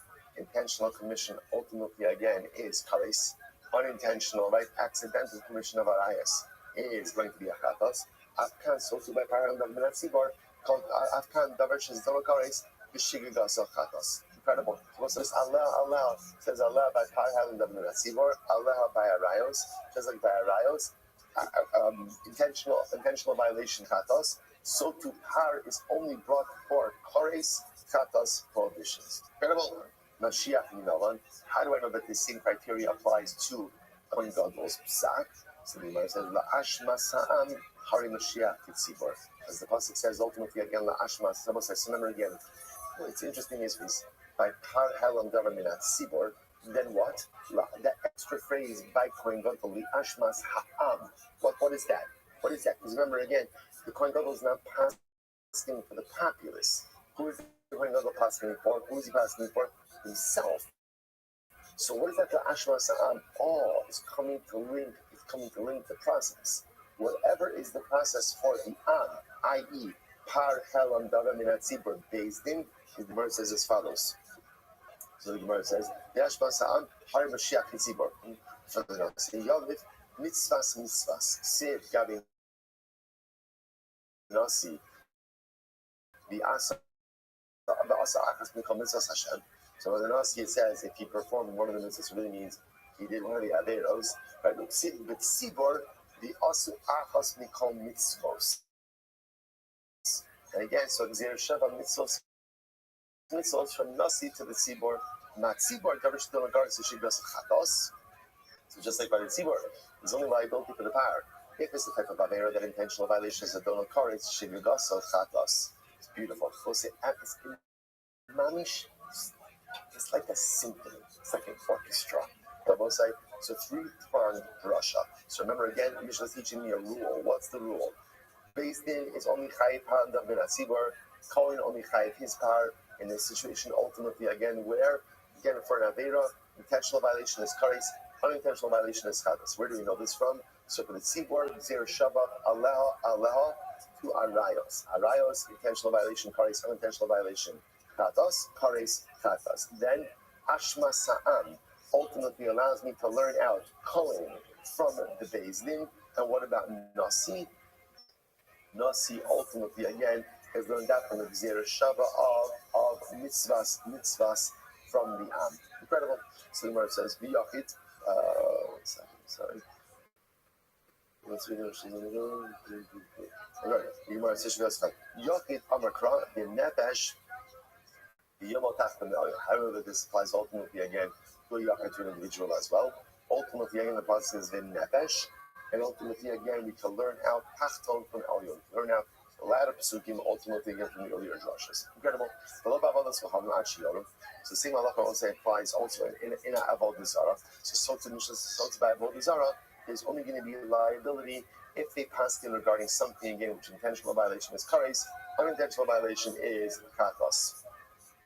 The Gemara says it's about a yokid piece, which is clarified. That actually points out over here, yokid means same idea. An individual only brings a carbon chatos for an avera, which if done intentionally carries liability of charis, and unintentionally carries the penalty of chatos. Right? That's what. Right. That's ultimately again. But so I say it differently. An individual only brings a chatos when he inadvertently violates an avera that is subject to charis. Say it simply. Good. So the says, "Allah is coming. Allah is coming. Hanul is Bible Zar. Tanaban the Dishyat Allah is coming. Liton biatzmo." So remember again, in general, avodah zara is singled out to kind of be reckoned on its own. Because remember again, avodah zara has a different carbon, has a seer as opposed to a par. So avodah zara has been singled out to be judged on its own.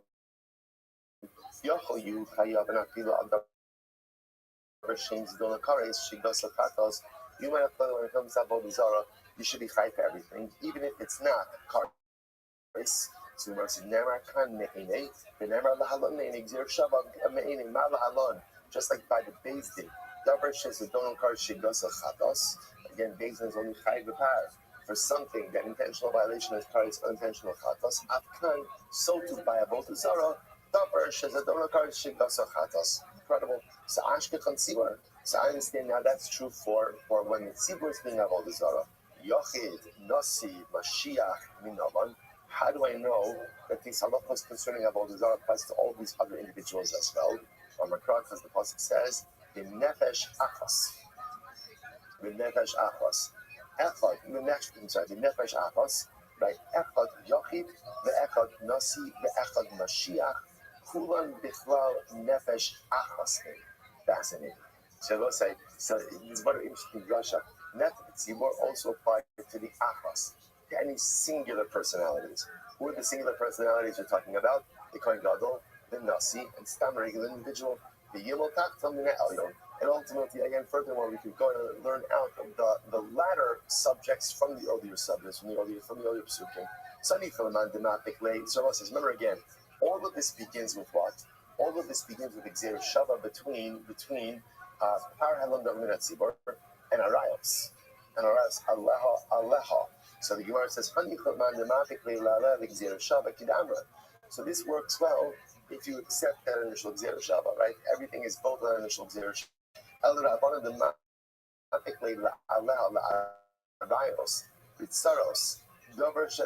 But here's the problem. The Rabbanan use Aleh for something different. What does Allah teach us? So we'll say, back to our Yevamos days. I know, for that night, it should be like a trigger warning. Right? So we'll say, so remember again, if you remember, one of the interesting things is that you begin with Second Yevamos. We'll say, what happens if one is married to multiple women and he dies? There may be a direct correlation between those two facts. Right? So we'll say, so ultimately, again, he's married to multiple women, he dies. And now let's say again it happens to be that let's say one of his, and he has a brother. Let's say it happens to be Reuben married his niece, which is mutter, right? Paul to Reuben's brother Shimon for Yibum. Reuben, obviously Shimon can't do Yibum with his daughter. So what's the halacha? Once he can't do Yibum with his daughter, it patters all of the taras, all the co-wives from Yibum as well. The Rabbanan learned out that halacha from Allah. Okay, it's a more involved drasha. See, here's the issue. The Rabbanan use Allah for something else. If that's the case, then where do they learn this concept that there is only based in liability for an infraction that if done intentionally is kares and unintentionally ultimately is chatat? Where does he learn that out from? Where do they learn that out from?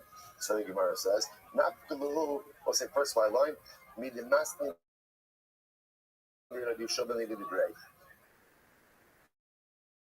As Rabbi Yishua taught to his son, Torah Avos Yalochem Lo'oseh Bishkado V'Nefesh Asher Ta'aseh B'Yad Rama.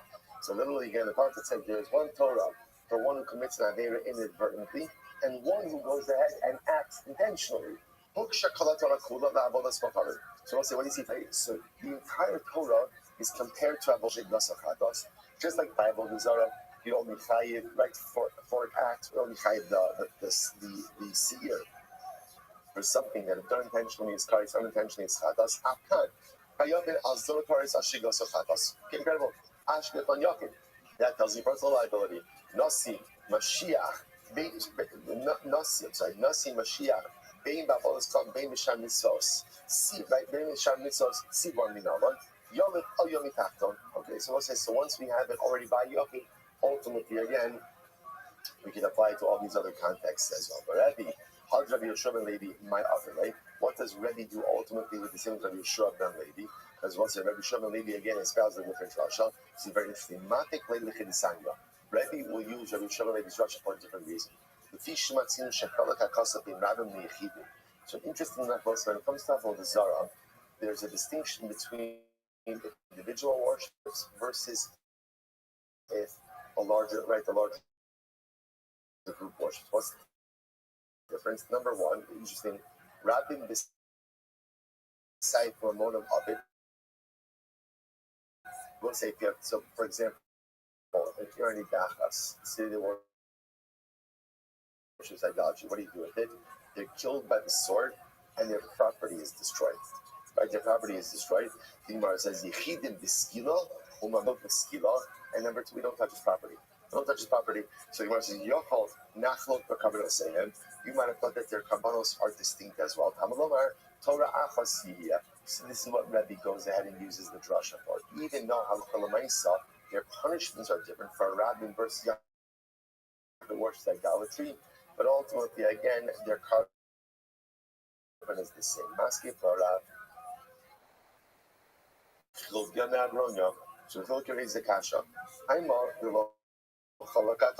reason is because the pasuk itself makes no distinction.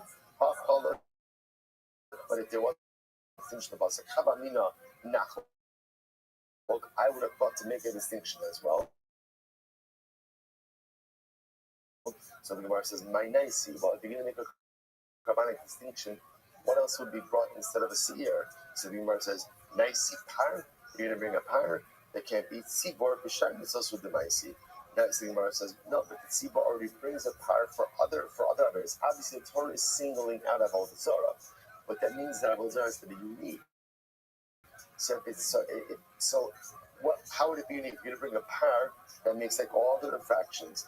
Nice par the Olus Silachatos. Maybe you'll bring two things: a par for an Olus Silachatos, Tzibor Ba'avodas B'Chav and Gud B'Maisu. Ultimately, again, the Gemara is talking about, but a tzibah already brings for Avodah Zarah. Naisi seir, nasi b'shar mitzvos with the naisi. If you bring a seir, the nasi already brings that by other infractions. So the Gemara says, naisi seira. Maybe you should bring a female sheep. The Gemara says, it's just chalakamina sibor naisi pardiola useir lakatos. Maybe it's like this: the tzibah brings ultimately again apart from all the seir for a chatos. Hani naisi ipcha. Maybe this in this situation should be just the opposite. A parla chatos a seir laola inami sarich be'in lo takana. If that's the case, you could have told them both said that halacha l'maisa again. Torah Rashi says Kamash Malon Torah Achaz the Maisi call Echad Sirak Yachid. Kamash Malon said when it comes to Avodah Zarah, interestingly enough, everyone brings the same karma. Everyone is fascinating. Everyone is bringing a seir for Avodah Zarah. Whether you are based in the Melech, right, the Nasi, the Kohen Gadol, or a Yachid, everyone is bringing the same carbon ultimately again for an infraction of Avodah Zarah. Incredible. Now, what's the interest are by Avodah Zarah? My Masha, how do you know? Amr Rabbi, maybe. Amr Kadi is a person. Amr Kra, the pasuk says, V'chisisku v'lo sasu. Sorry, V'chisishku v'lo sasu. If you will go ahead and ultimately, again, shogeg, right? You'll go ahead and you'll make a mistake. Below sasu. That's common society. Ezu mitzvah, right? But what is the mitzvah that is the equivalent of the entire Torah? Havi Omer, Izula Avodas Kochot, Mitzaydachu, which will say makes sense, because of course, remember, Avodah Zarah represents a fundamental negation of the relationship with HaKadosh Baruch Hu. The entire point of mitzvos is the creation of a relationship with HaKadosh Baruch Hu. So therefore, by definition, it's saying like, what is an Avera that ultimately, again, is like uproots the Torah in its entirety? It's Avodah Zarah. The Gemara says, the Beit Rabbi, Kana Amar Kra, Asher Diva Hashem Al Moshe, Uksiv Asher Tziva Hashem Aleichem, Aleichem Biyad Moshe. So what says that? The pasuk says this this is what Hashem spoke to Moshe, and then it says, this is what Hashem commanded you beyond Moshe. Izu ki mitzvah shehi b'dibur shel HaKadosh Baruch Hu b'tziva al yidei Moshe. What's an example of a mitzvah that ultimately was stated by Hashem, but was commanded to us by Moshe Rabbeinu? What's the mitzvah like that? Havi Omer Zu avodas tocha. It's idolatry. Remember again, HaKadosh Baruch Hu is the one who said the first two dibros. Anochi Hashem Elokecha, lo yeh lecha Elohim achir. I am Hashem your God. Do not have any other gods. So on one issue of idolatry, but yet it was reinforced multiple times by Moshe Rabbeinu. The Tana, I know first two dibros were spoken about Moshe Rabbeinu. Said, why is it that HaKadosh Baruch Hu at the end of the day is so makrid on avodas zarah? Right? Think about it, just of man, right? It's mankind. Man only heard God speak two things. What were the two things that man heard God speak? Right? I am Hashem your God, and do not have any other gods. Right? So the only thing that HaKadosh Baruch Hu ever told us was don't worship idolatry. And the prohibition reinforced the most often in the Torah is don't worship idolatry. What's the pshat? Because Baruch Hu's jealous. Like he's jealous, he doesn't want us seeing other gods. We'll say, you understand just the simple beauty of it. What does HaKadosh Baruch Hu value most in this universe? What does the Ribono Shel Olam, right? It's almost like, where do you get the God who has everything? What does Hashem value most in this universe? Relationship. That's what he values more. And by the way, I want to point out, it's fascinating. It's not just even for honest, actually, check it out. Because who else has a prohibition of idolatry? Who else has it? Hashem is his great awe. Because God is just the humanity is what I value most. Is your relationship. That's what it's about. That's what it's about. The mitzvahs, everything else that we have.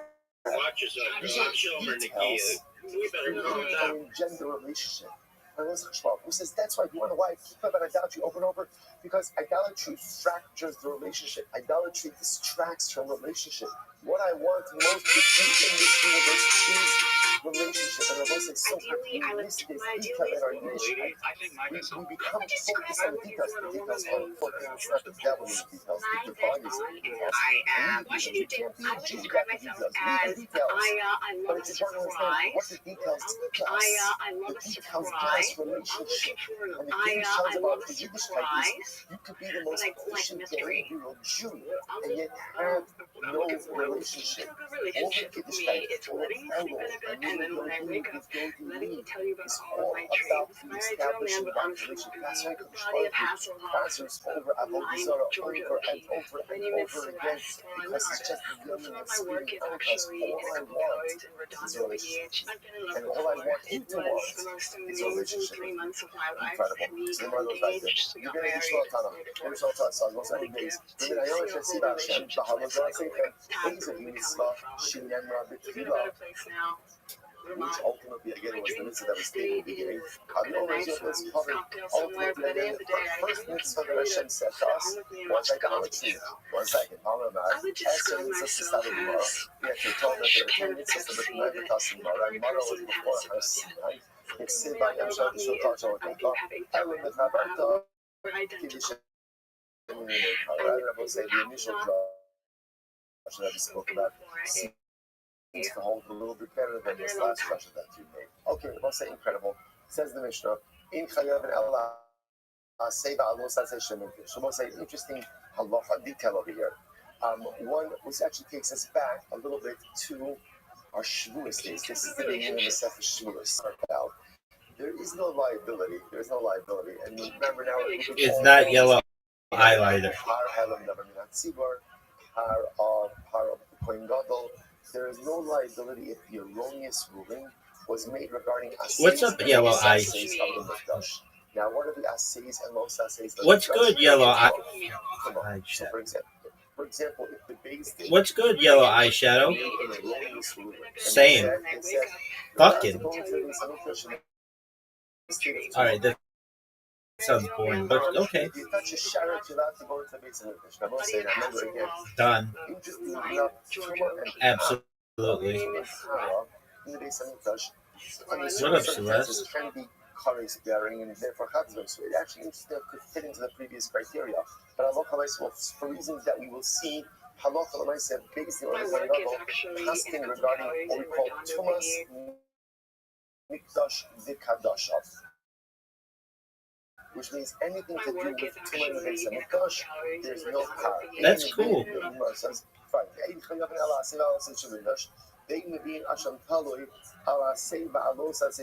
I'm an artist myself. Regarding dealing with tumah in the mikdash. Oh, like summer break. Ultimately, again, Shit happens. let's say when it comes to Nida, that's an example. There you go. Like caterpillar becoming a... Let's say a man has relations with his wife, and she's a suffix. Absolutely. Like a caterpillar becoming a butterfly. Vermont sauce.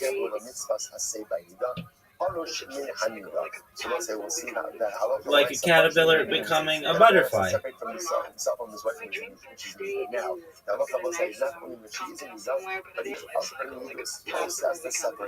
Like a butterfly, but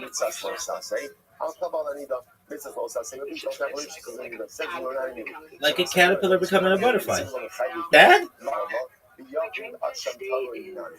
So once again, ask the Shaila, from where ultimately again do I know this? That halacha l'maaseh, Rashi says, Shum karban ba'olam al b'makom chatas kavua. How do I know that halacha l'maaseh, the only time that there is liability is when normally there's ba'ashem. He says ba'ashem. Actually, my friend, I'm in love with you now.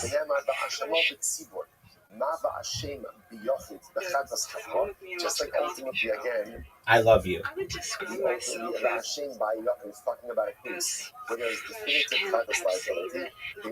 Like Crystal Pepsi? So to the actual we're talking about a situation where there's what's called You want to have a three-way? Well, just tell her you're dating me. So we actually saw this on the previous sugya. And the Asham Tavli only comes about in a situation where if there was definitive knowledge, there would be what we call the Chatas Kavua. Carbon over the Yoregnani. If that's the case, ultimately, again, we should be carbon over, which is a variable carbon, which we'll discuss. Gemara says, the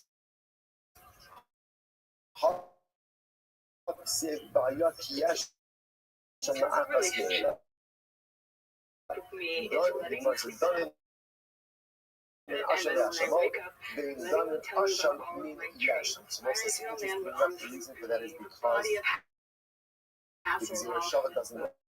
because the words are not similar. Gemara says,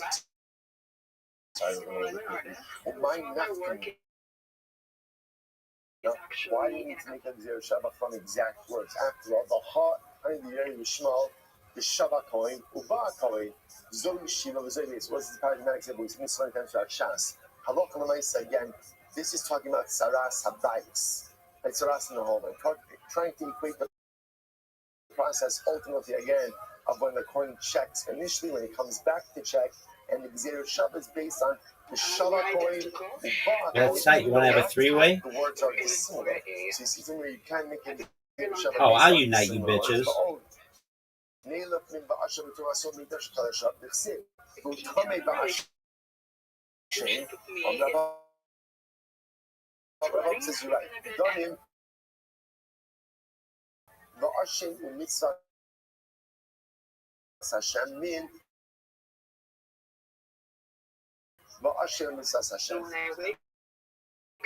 we can make a Gzir Shabbat, when there's a choice, but to make a Gzir Shabbat ultimately again between similar words versus dissimilar words, we will always go ahead and go with Tight, you want to have a three-way?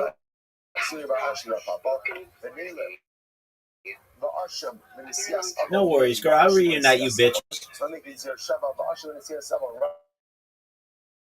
Why not go ahead and make a Gzir Shabbat? to Rabbi Yitzchak, done in Va'ashim Mitzvahs Hashem Asher Lo Siyasena, Va'ashim Mitzvahs Hashem Asher Lo Siyasena. So what's this? Allah Kamaris are two exact. Nice. You want to have a menage a trois? No worries, baby. I'll reunite you bitches. Shalom Nemar Bahed Hashem Umitzvahs Hashem Asher Lo Siyasena. See, Rabbi say Allah Kamaris. We're essentially establishing the criteria. All right, Want to have a menage a trois? No worries, baby. I'll reunite you bitches. If you have those three, like create the halachic bridge, but it's important to understand that ultimately Shmias Kol, Bitu Isasayim, and Tumas Mikdash Vekadashav do not share those phrases. Therefore, we cannot make the Gzera Shabbat. So, I'm sorry. I don't remember a little bit quickly through that. Bottom line, what's the takeaway? You know, no idea. Right? What's the takeaway? So again, remember, this is why I mentioned this is the Mishnah. The good thing is, remember, no one's arguing on the Mishnah. As the Mishnah says, it is exactly how all the Gemara just fascinating carve-out. So by the way, just so you understand, just remember, if you want to chazer these datim, the good news is, just chazer the Mishnayos. Just chazer the Gemara also. But again, the Mishnayos tell us everything we need to know in this subject. And this last piece, whereas up until now we've been focusing on this idea where intentional violation is a chatos, intentional violation is kares, unintentional violation is a chatos, there's a carve out. Tumas mikdash v'kadashav. Well, now we get back to it. What's Tumas mikdash v'kadashav? The asking a role either about something to do about Tumah of the Mikdash itself, or Tumah of the individual entering into the Mikdash. If they go ahead and they pass in erroneously in one of those areas, there is no Har Helam Davar Minat Sibor that applies to the Beis Din. And remember again, we've already established for everything. Apply to Beis Din is going to apply to who? To apply to the Kohen Gadol, and ultimately going to apply to a Nasi as well. What is that based on? It's based on the criteria of the Gzera Shabbat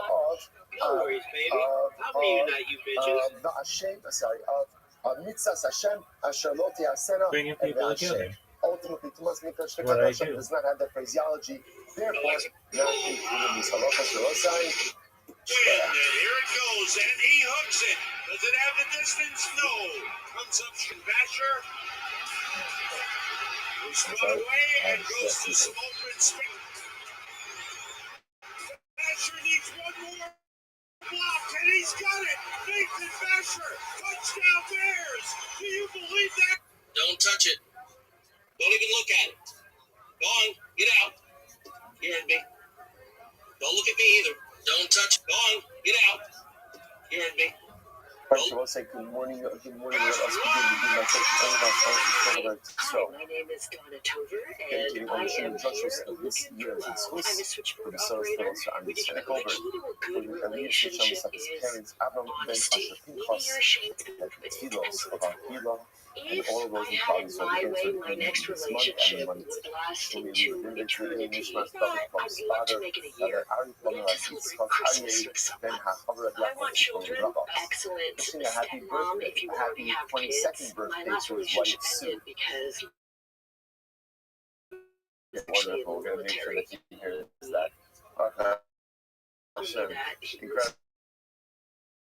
Incredible. May you have continued good health and not thoughts on your children and relationship deal breaker for me would be any kind of violent crime.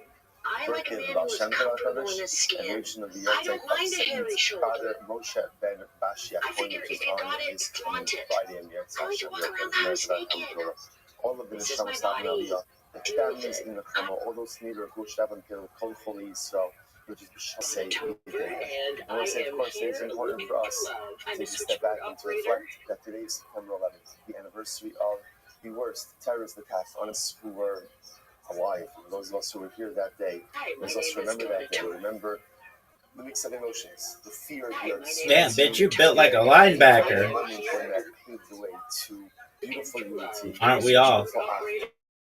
And a sense of shared mission and purpose to really bring For like 900 numbers?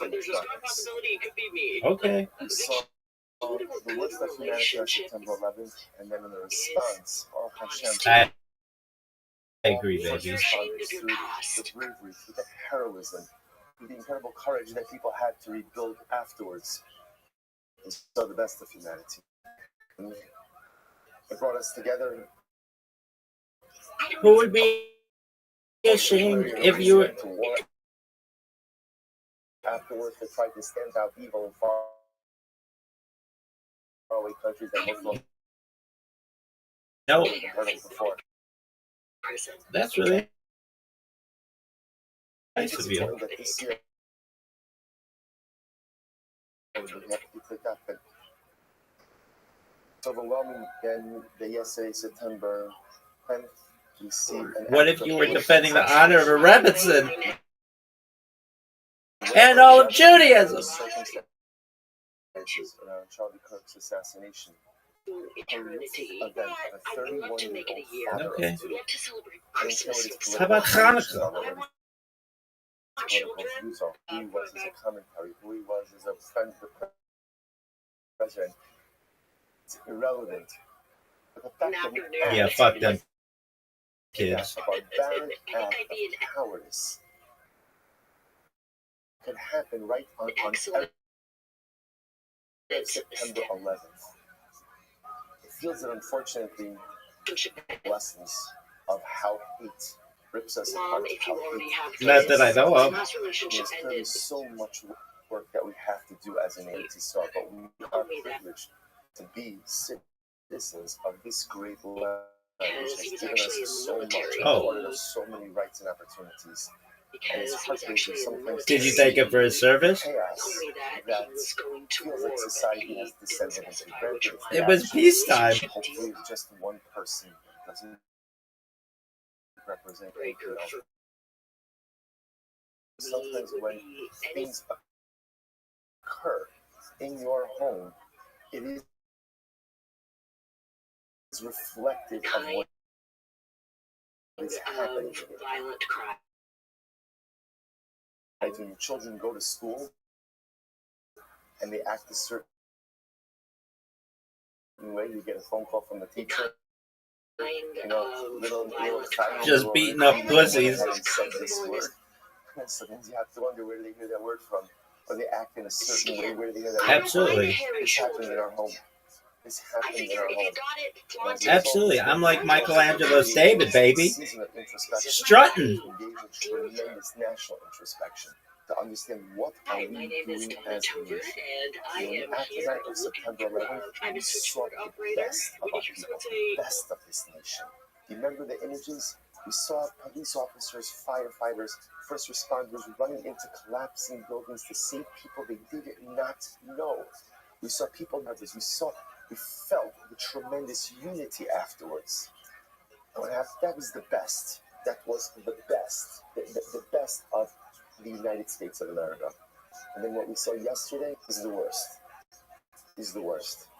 So we have to really, there's going to be a cheshbon hanefesh, a tremendous cheshbon hanefesh. As a nation that will be perished in terror attacks, and that's their families in the camp, those who so heroically went in, rushed in to save their fellow Americans, those who Shemesh and Esach, their families in the camp. But Baruch Hu Shiriyas Hashem not only shower His providence upon our ancestral homeland, but Yetz Hashem should help to give the leaders of this country light, moral clarity, strength, the rails, and Yetz Hashem be able to allow us to appreciate and discover all that is great about the United States of America, and Yetz Hashem continue to shower His bracha upon this great country and all of her citizens. And we'll say, with that, let us begin. We have the great Zichus today, Baruch Hashem, to begin the new parak, and a really, really great parak. And after yesterday's folks, we're picking up at the Mishnah Pesach days 90. Koin Mashiach, Shechata v'achakach av Mishichaso. So Kohen, remember Kohen Gadol, who went ahead and sinned, and then afterwards he was literally removed from office. Now, removed from office doesn't mean Marriage anything counselor bad. who should really But take his own removed from office advice. suggesting whatever. He Army had a veteran motive, who is something now else happening, anti-war and anti-government, rarely seen with shoes on. Star player for your local 37U men's football team, Marshawn Lynch. Remember again, we know the process. Works for his father in the Finance finance world, but secretly he always wanted to be a singer. Has a voice of an angel that no one knows about. Very successful car salesman. Church counselor that you get a bad feeling about, but he's a good guy at his core. This is only the face of a racist cop, 100% racist cop. Racist cop's partner that tries to justify everything. Works for kids who have reading disabilities because he has one. One of the most successful streamers in the world. The audience has an average age of 13. Don Chrisley's son, cheerleader for the Minnesota Vikings. There's nothing wrong with him. Has been on multiple reality TV shows. Thinks he's bigger than what he is. Needs a punch in the face. A surf instructor who your wife is secretly hooking up with. Thinks he's a professional handicapper. He makes more money selling his Discord than he does his picks. Successful SoundCloud rapper that won't stop dropping music. Marriage counselor who should really take his own advice. Army veteran who is now anti-war and anti-government, rarely seen with shoes on. Star player for your local 37. In both of these cases, these individuals bring the same carbon that they would have brought had they still been in office. Since the sin ultimately, again, what it sounds like what's happening over here is that the sin and the recognition of the sin occurred while in office. Therefore, the carbon that is brought is the carbon that would be brought in office, even if they are no longer in office. On the other hand, the Gemara says, Mashiach sha'ar mishichasal, v'achar kach chata, v'chinasi sha'ar migdulasa v'achar kach chata. So this is very interesting. And the king sinned after they left office. In other words, same type of sin, which is helam davar shivas ma'isa, so an erroneous ruling, and then ultimately, again, action based on that ruling. And now they go ahead and they sin. But again, the Kohen Gadol does it when he's no longer the Kohen Gadol. King does it when he's no longer the king. So after they left office, what's the halacha? Kohen Mashiach may be par, v'hanasi kehegyot. Interestingly enough, the Kohen Gadol will still bring the same carbon as if he was Kohen Gadol, but the king does not. So apparently, again, once a Kohen Gadol, so really, to just say a little bit differently, the Kohen Gadol essentially is always halachically treated as the Kohen Gadol, even after he's no longer the functioning Kohen Gadol, whereas the king is only treated as king when he is actually analyzed. So where it says, Hashti Yishmar Avram Mishichasal Tap of Yod, Yachakach maybe, Yachakach Chata, maybe, so we'll say, so now the Gemara says, the Mishnah seems a bit redundant. Why? Because if at the end of the day, if you're telling me that Allah myself, if even after the Kohen Gadol left office and he sins, he still brings the same carbon as if he was in office, then the Gemara says, then do I need the case? Do I need the case of where he sinned in office, didn't bring the carbon, and now is no longer Kohen Gadol, that he brings the same carbon? Of course, that's obvious. In other words, I will say, if you're telling me that even once he's no longer Kohen Gadol, if he sins, he brings the fire, then of course, if he sins while Kohen Gadol, but doesn't get around to bringing the carbon until after he's Kohen Gadol, of course he brings the same power. Gemara says, you're right. Mishum Dikani Gabi Nasi, but say Yuram Dal 10-8 lines down. Mishum Dikani Gabi Nasi, the Avar Minisiasa, the Akaka Kota Kehedyot Maisi. Ahati Tani Gabi Mashiach. So I'll say, you're right. I mean, the Gemara just trying to, the Gemara just says the Mishnah is just trying to preserve symmetry. Since the Mishnah spoke about the case, ultimately again, of a retired king, right? The king is no longer the king, who sinned. And then it will say, at that point, he was treated just as a commoner. Therefore, the Gemara is no longer Kohen Gadol, and to tell us that even in that case, the Achakach Avar may be part. You're right. You didn't need to say it, but to provide Mishnaic symmetry, ultimately we did it. You must really know this. So remember, we'll say two cases in Mishnah. Case number one, the king and Kohen Gadol sin while they are king and Kohen Gadol. They don't get around to bringing the carbon until they're out of office. So everyone agrees what's the halacha. They bring the same carbon as if they were in office, right? So the Kohen Gadol will bring his par, and the king will bring his sire. Two, Kohen Gadol and king sin when they retire, out of office. So what's the halacha? Kohen brings the same carbon as if he was Kohen Gadol, and ultimately king does not. King brings the carbon of a karmelis. So I asked, if he's no longer in office, essentially still has the status of Kohen Gadol, and therefore will bring the carbon of the Kohen Gadol who made the mistake. So the he will go ahead and bring a carbon for his chait, al-chataso. Maybe as it would have been committed in the past, which is interesting. I respect your time. Yours respect mine. Please don't arrive early or late. I love pasta and wine. That's myself. The key to a good relationship is money. I mean, that sounds shallow, and it's not.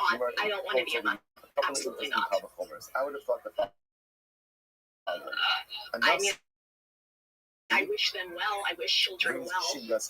I do smoke, and I could date a smoker. I just wish, maybe we could together try to stop. I'm kidding. No, I love my cigarettes. Ultimately, remember, right? Good. So the Nasi doesn't need an erroneous ruling. He just needs accidental action. So right, Nasi maybe that's myself. Maybe chatasum sha'avar. Yet halacha l'maisa. Once the Nasi has been removed from office, he no longer maybe b'shigas myself. Alahel davar b'shigas myself. Do I like someone who's dressed well? Yes. Who requires both helambar and shigas myself should not bring the carbon of the Kohen Gadol once he's no longer in office. Talmud Omar, Vikr Val Chataso. Therefore, the pasuk says Vikr Val Chataso. Lamed Shemevi Al Chataso Misha'avar. No, he goes in and brings the same carbon as if he was in office.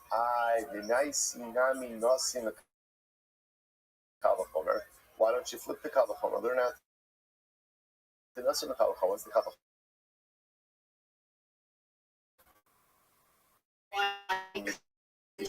Yes, myself. Maybe chatos mishavar. So the point Mashiach, who doesn't just bring the shigas myself, right? It's not just an accidental act that's enough to generate carbonic liability. There has to be. What are your thoughts on cryptocurrency pajamas? He brings his unique carbon even when he left office. Nasi shemebi chatos b'shigas ma'isa. A Nasi who does bring his sin offering, even with just an accidental act, Eino din shemebi chatas mishavar. He certainly should bring his unique carbon even after he left office. We'll come back once in this drasha again. When the Torah speaks about the unique liability, the seir of the Nasi, Yomar says Kishu Nasi in Kishu Hedyot Lo. There's only liability for his unique carbon when he is the king, but if he's no longer the king, ultimately again there is no to it. So two important pieces of information, two which are four.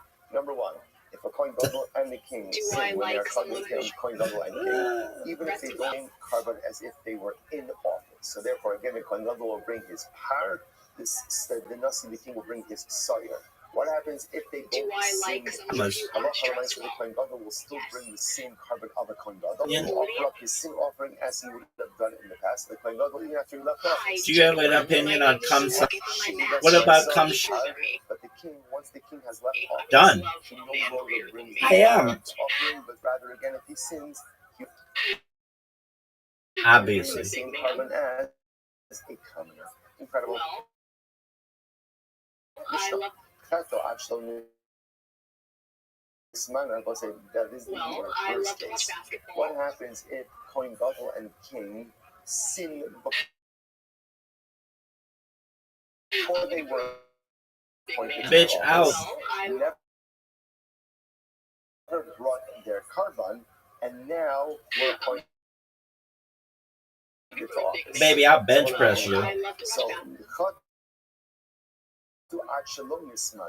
if they sinned before they were appointed, What are your thoughts on the Big East Conference? appointed to their respective positions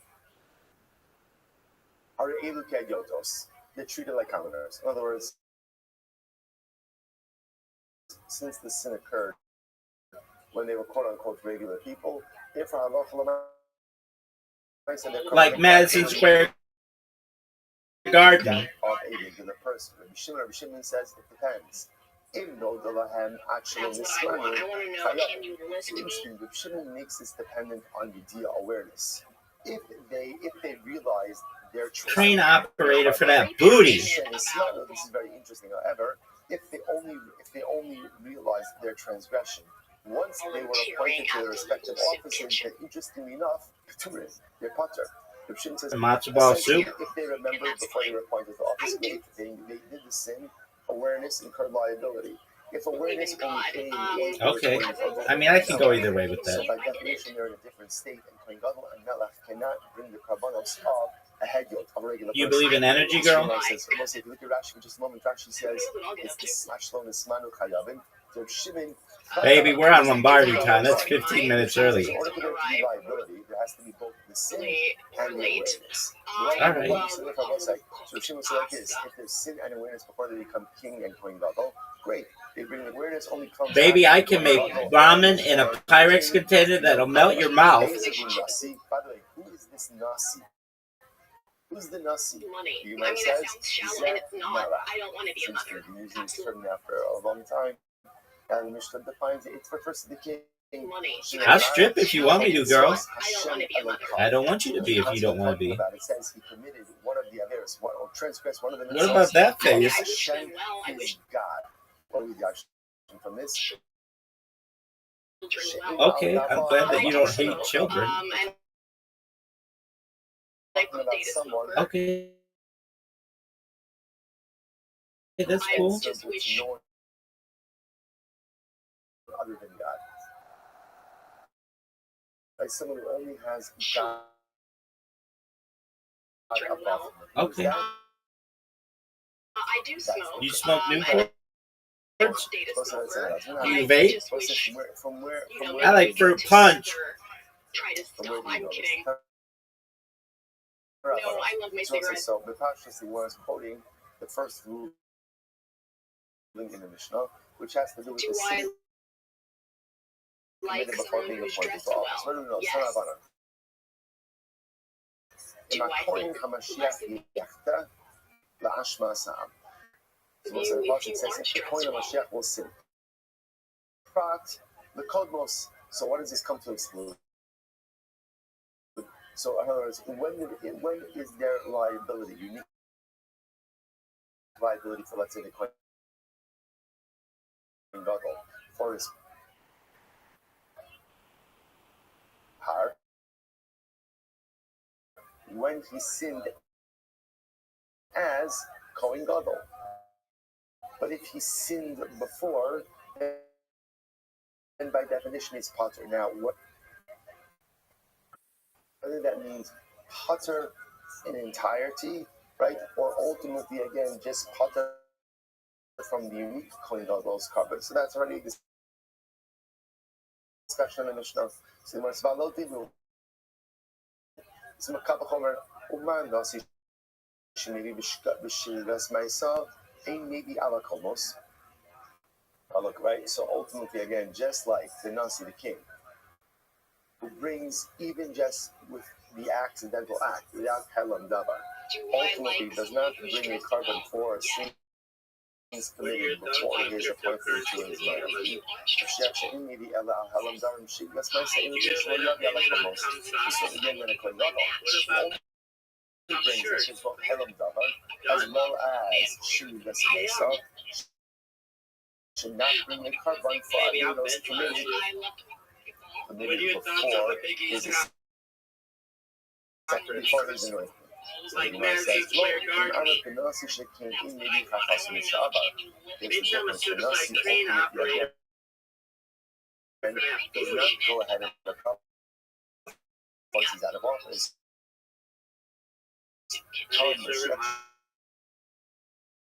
Maybe Chachas Mishabar. Yet the Kohen Gadol does bring the same offering even once he's no longer in office. The Gemara says, You believe in energy, girl? maybe Chatasim Shavar, Yavi Alakos. So I'm going to talk the same way that a Kohen Gadol brings the same offering even once he left office. Perhaps he should even have to name a carbon for that he was committed before he became Kohen Gadol. Amulomar. Maybe I can make ramen in a Pyrex container that'll melt your mouth. Maybe Yeshua had no king, maybe. Savakamay's what he does. The only basis you carbon when he sinned as the Kohen Gadol. But if he sinned as a regular individual, he does not bring his unique carbon. The Tanya Nami Gabi Nasi. We'll say first by one. And we see the same thing by the Nasi as well. Kiagavno. Asher Nasi Yachta. All right, if the Nasi will sin. The Gemara says, Prat Lekodmos. This comes to exclude any Avera done before he becomes the king. Palodinos, Kavachomer, Uma, Mashiach Shemidi Chatas Misha'abar, Eno maybe Alakodmos. So Kohen Gadol, who ultimately again even brings his carbon once he left office, but yet does not bring a carbon for Averos committed before his ascension to office. Nasi, Shemedi Chatas Misha'avar, Eno Din Shal Yavi Alakodmos. Then of course the king, who ultimately should not bring a carbon on Averos committed before he ascended to the throne.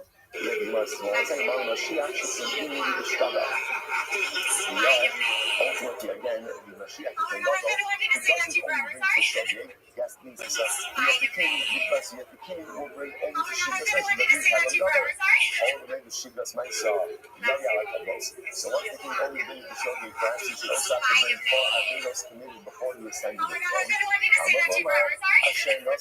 throne.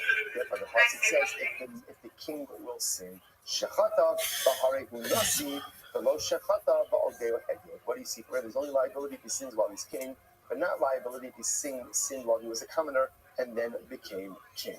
Incredible. So for was like the Gemara just reinforcing unique carbon for a king and for Kohen Gadol only brought if they sin when in office. But if they sinned before they were in office, there is no unique liability for them. Instead, they are bringing the regular kabbanos of the head. How you living, pimp? So I'll say this is very interesting. So now we begin. All right, what's good in the hood? Actually, not yet. We'll say so. We're at the Tanra in the white lines. 5 lines in at the 2 dots. Asher Nasi Yachta. That will say, now it's interesting, the way the passage reads is Asher Nasi Yachta. What have you been up to? Asher means, can mean when the Nasi will sin. So the Gemara says, how'd you find out about me? Is this like a decree? I saw you. Sounds like a good thing. Yeah, baby, I'm the biggest e-girl that you're ever going to find. So Lord, dog. All right, very cool. So you and the e-girls? Share doesn't mean that the Kohen God that the king is definitely going to sin. Are you 18 years old? Okay, you gotta be 18 to be in here, dog. Take care. Is when it says Asher Nasi Yachta, could it possibly be that the Torah is telling us that why not just Havamina, that there's a Xera, that Hashbach is saying it's definitive? The Gemara says, Amar in Ashke from Dipsid, Benasati Negat Saras, Base Erzahuzaskan. So what's in there? Sometimes HaKadosh Baruch Hu says that negative You things chat to will that guy definitely who occur. was, For example, Hashem says, at least you're going to honest. go ahead and experience Honestly goes a long way, just like Saras these in your bitches. homes when you come into Eretz Yisrael. Sorahilahem, because Baruch was foretelling them, Yes. Any other furnaces in the building so tonight? the Torah is telling them, the Torah is saying, yes, there will be Saras in your homes. So He'll sometimes get in the the bed Torah and be like, seriously, babe, you don't feel yourself? foretell negative things. Decided that I'm about to turn on different light. Shakasim the Basra, All the blankets on, so I'm nice and cozy with my face under the sometimes the Torah does foretell negative just skin to air contact. So Shimon uses that passage to teach me something different. If Shimon says that Asaki Nega Salas ultimately means the Salas for which the Lachos of Salas apply. What you want? My husband says I'm like on its own. But Saras, which ultimately again occurs because of other forces, and it actually points out over here what other forces. Oh, what is this bullshit? my husband says I'm Dog. It says, shade. So white apparently, lights again, and if the shade as well. blows on the Yes. house, that ultimately is not Hydra, halakhic like saras comes that up, we're I'm discussing. looking for my match.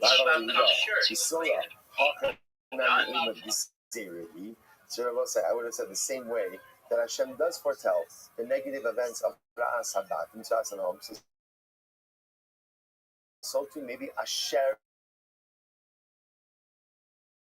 Nasiyach is Hashem telling us that our rulers, our kings will sin, which the Gemara says, Hilcha Tzivim.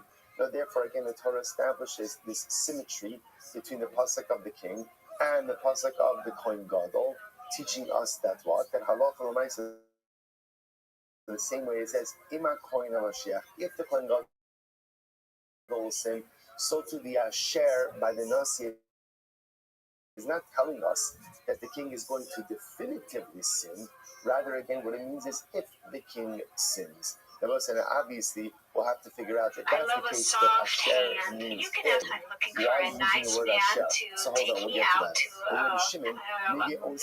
I work behind the counter in the mall. I come in for consultations, and usually I wear a lab coat. And I'm looking at you, and you have a good job.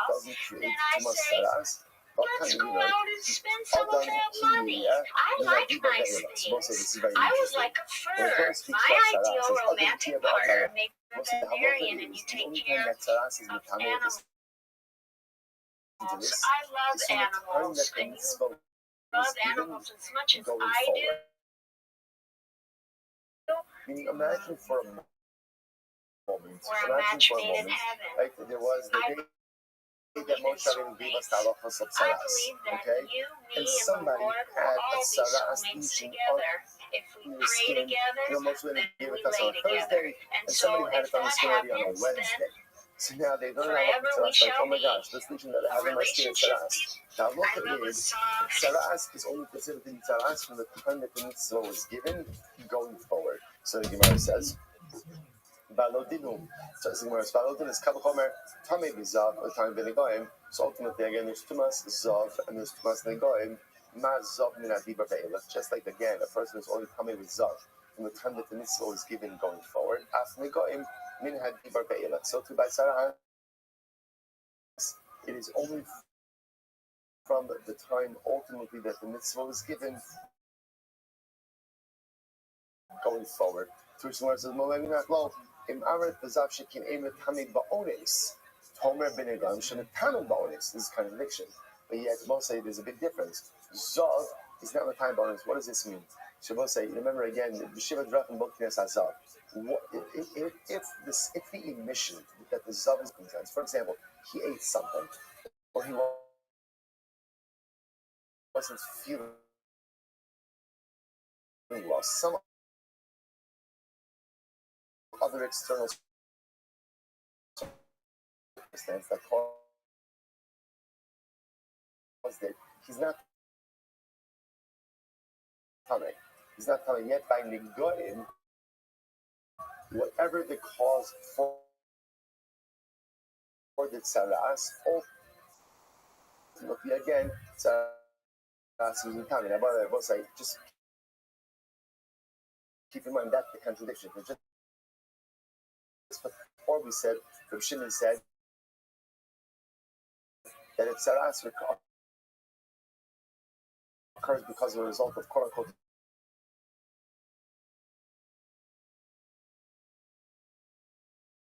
like shaving, that's not Mitame. Here it's saying it is Mitame. Talmud Omar, Adam Kiya Min Hadibor Ve'elach. Ultimately, and therefore the pasuk says, Adam Kiya, there's only Tma Saras from the time that the mitzvah was given and forward. Rava says, Prat Lenige Ruchos. Ultimately, again, this comes to exclude Nige Ruchos. Papa Omar, Prat Lenige Kshaf, so as a result of sorcery. Incredible.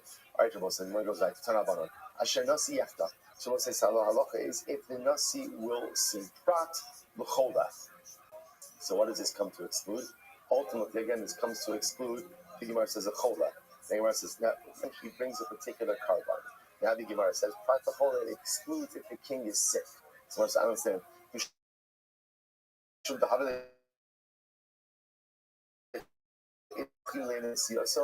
the king gets sick and is not the king anymore? What are you talking about?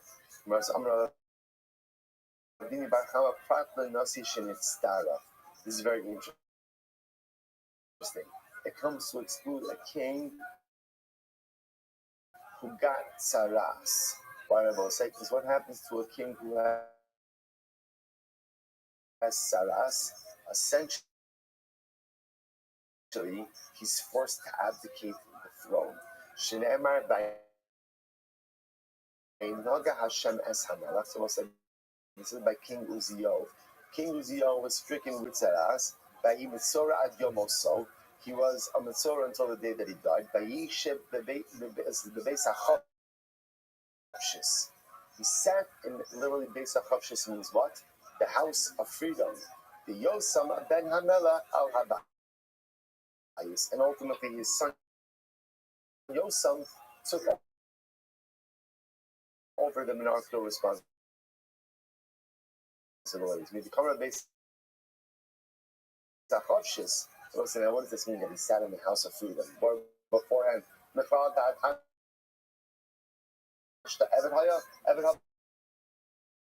was he a slave beforehand? So before we get to this, because this is going to be a tremendously beautiful piece.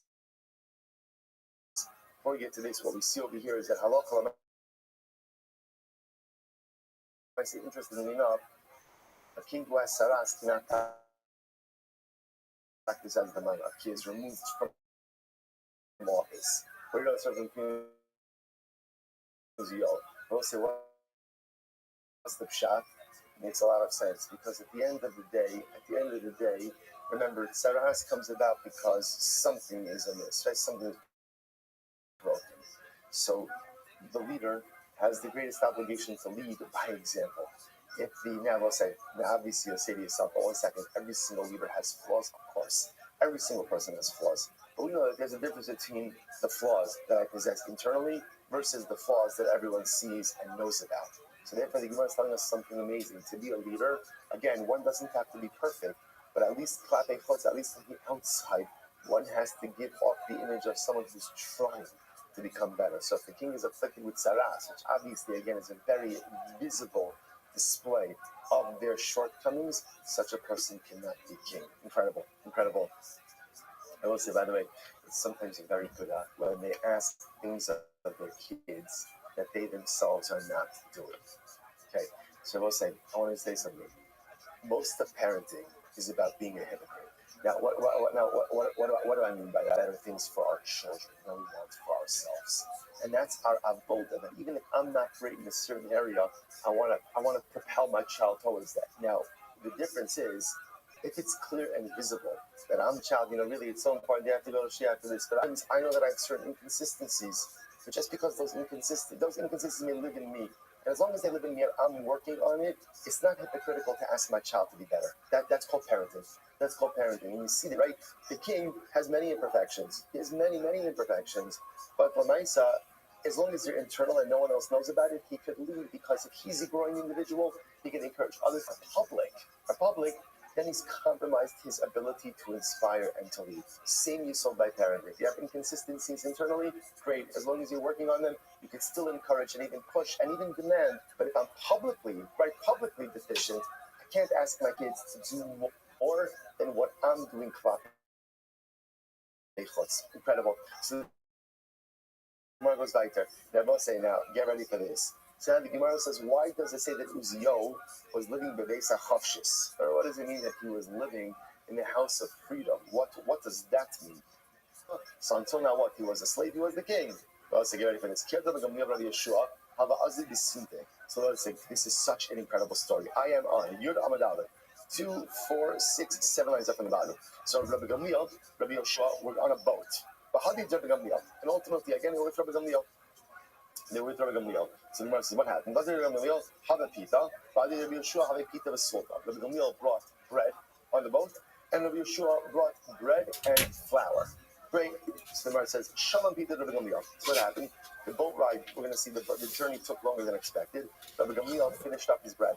So what happened? Samach asuli Rabbi Yoshua. The Baruch Hashem Rabbi Yoshua brought flour with him. So they were all got on him on board. Were able to be sustained by the flour. Me havayat the Havana is kubik kul. Behind the assist.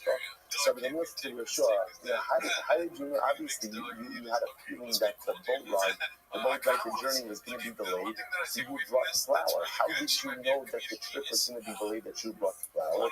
Because it's incredible. Well, I'm sure it's fine to listen. Kol cups after the Shivim Shana, Ola Umasa as Hasuna. Vamarti Shemiyala Vyasa Osana.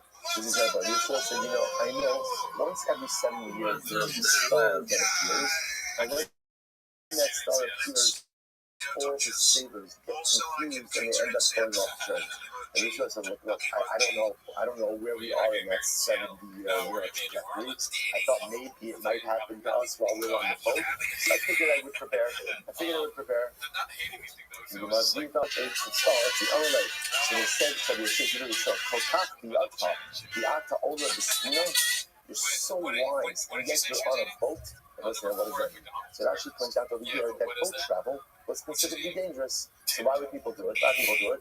For parnasa. So they said to Yeshua, son of your intelligence. Why? You should be able to make a parnasa on dry land, right? You should be able to make a parnasa ultimately where you are. Why are you traveling by boat? This is incredible. Rabbi Yeshua said,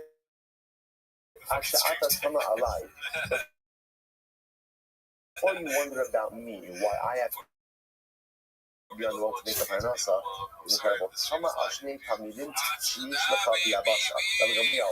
You should worry a little bit more about two of your students who are background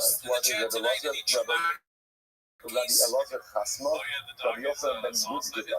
Ultimately, these two great rabbanim, Shiyodin the Shad, they can tell you the number of drops of water in the ocean. Obviously, it's hyperbolic, but representing the vastness of their knowledge. The Ein Lahem, and they don't have bread. They don't have bread to eat. They don't have clothes to wear. So you're sure he's a little bit of Musar. But what do you about me? Why, if I'm so smart, why am I on the boat making a parnasa? Okay, at least I have a parnasa. But you have two excellent Talmidim who have absolutely nothing. Absolutely nothing. So you know, says, by the way, also just before you even go on in the story, was if you about Rabbi Yeshua, is you see one of the keys to successful living is planning and contingency planning. You obviously can't plan for every single contingency, and those who try to plan for every single contingency usually end up accomplishing absolutely nothing because there's no end to contingencies. But successful living does require this. And Mishnah Pirkei Avos says, "Into Chacham who is wise, haro es hanobat." One who sees sometimes we live by the seat of our pants, and I will say generally it doesn't work out. You get a couple of wins here and there, but you don't really have the ability to move your head forward in a comprehensive way. So when you're able to try to ask yourself, okay, I want to move myself from point A to point B, what do I need to get there? So quite literally, Rabbi Yeshua was trying to move himself from point A to point B. He got on a boat at point A, he wanted to get up from point B. What do I need to do? It's a simple answer, plan. Plan. What's your strategy? What's your vision? How are you getting yourself? Rabbi Yeshua's case it was, there's that star. There's an off chance it's going to appear during my boat ride. I'm going to plan for it. I'm going to work back for it. And when you plan, not only do you enable success for yourself, but sometimes you can do so for others as well. Incredible. In any event, now the meal hears about these two destitute Talmidim. So what does he do? The Nasan so ultimately, you're going to say, okay, I'm going to give them positions in the community. Because positions in the community come with a salary. This way, Baruch Hashem, so you want to what happened? Inshallah, when Rabbi Gamliel came back onto land, Shalach Lahem V'lo Bo. This is not going to give them book of it. Some of them, they did not appear. Wow. They did not. They didn't appear. Sometimes listen to this. Shalach V'lo Bo. Chazar V'Shalach Ubo. He sent again, and they appeared. So let's say, so now you understand. Why weren't they appearing? On the land, can you do an act I understand why you didn't appear. You didn't appear out of humility. Why? Because you think I'm giving you such covet. I'm appointing you to communal positions of leadership. With so much covet. I'm not giving you covet. The whole year. Right? Positions of communal leadership are not covered. It's servitude. It's a servitude. I'm not giving you glory. I'm giving you servitude. The leader is a servant to the people. So the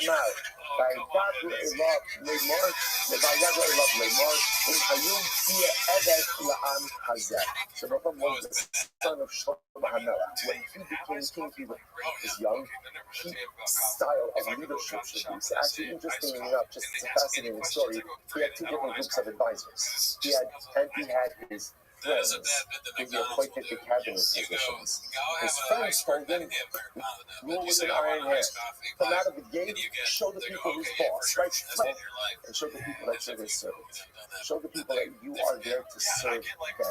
And if they see you as someone who is singularly dedicated to their success, in full circle, that's why the pasuk says, after Uzziel got Sarah, the pasuk says, this place, where did he live? The base of Hafshis, in the house of freedom. Or is it the house of freedom? Because as king, he was a slave to the people. He didn't have an ultimately again when he was Muslim monarchy. That's ultimately again when he was free. Rabbi Gamliel wants to give these two guys a position of prominence. They refuse because they think like they're being humble. Like, I don't want to cover. The Gamliel says, it's not covered. It's not covered. Positions of leadership within Club Yisrael ultimately are one thing and one thing only. It's a privilege to serve. Remember again, what does the Eved Ivri say when he doesn't want to go away from his master? There's a beauty in the service. There's a beauty in the service because when a leader knows that he has the ability to make a difference in Klal Yisrael, there's all of the stuff that comes with servitude. At the end of the day, no good. Which Gemara goes back to. He wants to say, back to the thing we said. He wants to say, incredible Gemara. Asher Nasi Yachka. Remember, we had this before. Torah, when the Nasi will sin, which sounds like the Torah is saying definitively that the king will sin. To which the Gemara already kind of bypassed that, saying it can't mean that. Because the Nasi is going to sin. So you might do the same thing if that's really what it is over here. So let's do this beautiful Gemara. But Hashem, let's see after. So you know, there's 10 days, you know, and all of you are that guy. Ashrei Hagar, wow. Praiseworthy is the generation whose leader brings a sin offering for his Avera. Isn't that incredible? Praiseworthy is the generation whose king sins, whose leader sins. In Nasi Shalom may be common. Nasi may be common. I saw it at the moment. Now it's gonna. Okay, why? Because also if the king is willing to admit his faults and ultimately again bring the carbon, which is a very public thing. The Allah has come that will inspire the common man to do the same thing as well. And if Allah again the king is willing to bring for his children, Allah has come that will be willing to bring for his nation. So this is incredible. Shiva of a leader essentially inspires Shiva in the followers. So if you think that's why it's interesting enough. The Yocham is actually going to tell us Hashem is really from Russian of Hashem. Praiseworthy. Praiseworthy is the generation who has a leader who sins. Now that's like, has a leader who sins and does Shiva. Has a leader who sins. Has a leader who sins and does Shiva. Because if the generation has a leader, first of all, who's humble enough to acknowledge his sins, he's humble enough to do Shiva, then he will instill in his followers as well. So it's so beautiful. I just that the unction of it this feeling for this. The unction of it says there's different chapters. Ashrei Hagar, Shanasi Shalom, may become things like this. I'm sure Rabbi said, as praiseworthy is the generation who has a leader who sins. Means what? Well, say, when you make mistakes, something amazing happens. You become much more understanding and forgiving of the mistakes of others. Like before I commit an Avera, so again, I can't understand. It's happening all the time. I can't understand how people do certain things. And then the moment I commit an Avera, is the moment that I recognize the fragility of humanity.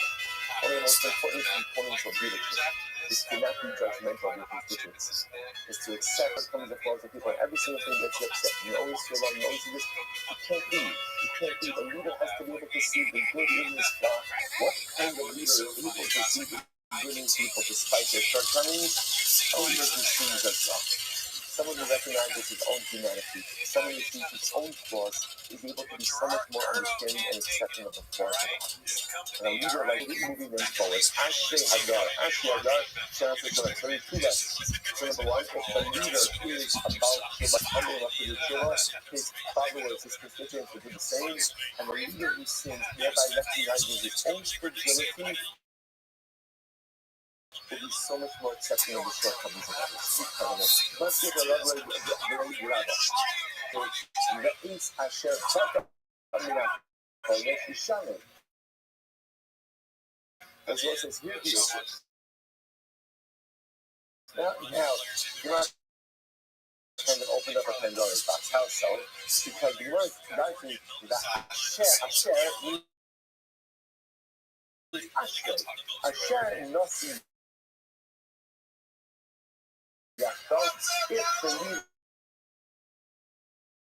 will sin, Ashrei Hagar, favorite generation is innocent. So now, what was I?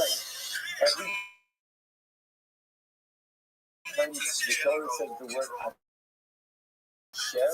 Asher means Ashrei, favorite. Well, now we've got big problems. Why? Listen to this.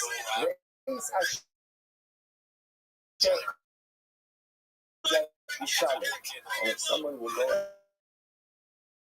ahead and sin regarding the Kodesh, so what? That's good. That's a good thing. Asher Shkoya. If you sin regarding the sin, it does 4. By the Rabbi Ben Nevat, the 6. Asher Chata.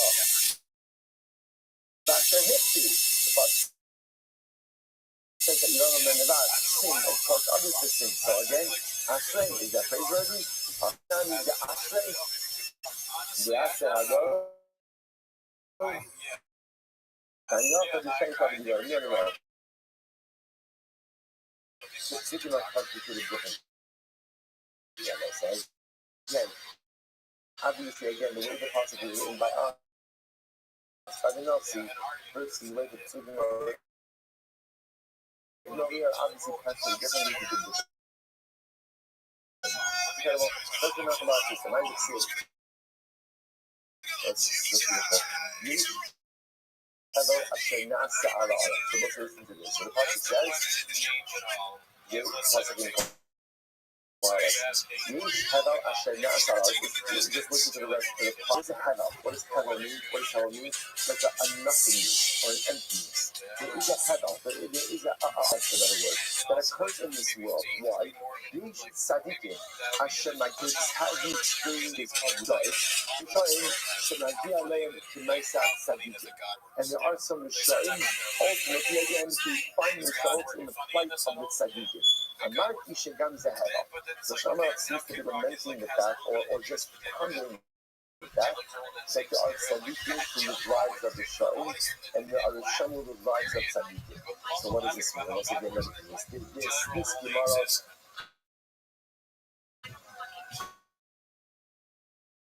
The Gemara says as follows. Ashrei tzaddikim. So listen to this verse. Ashrei tzaddikim.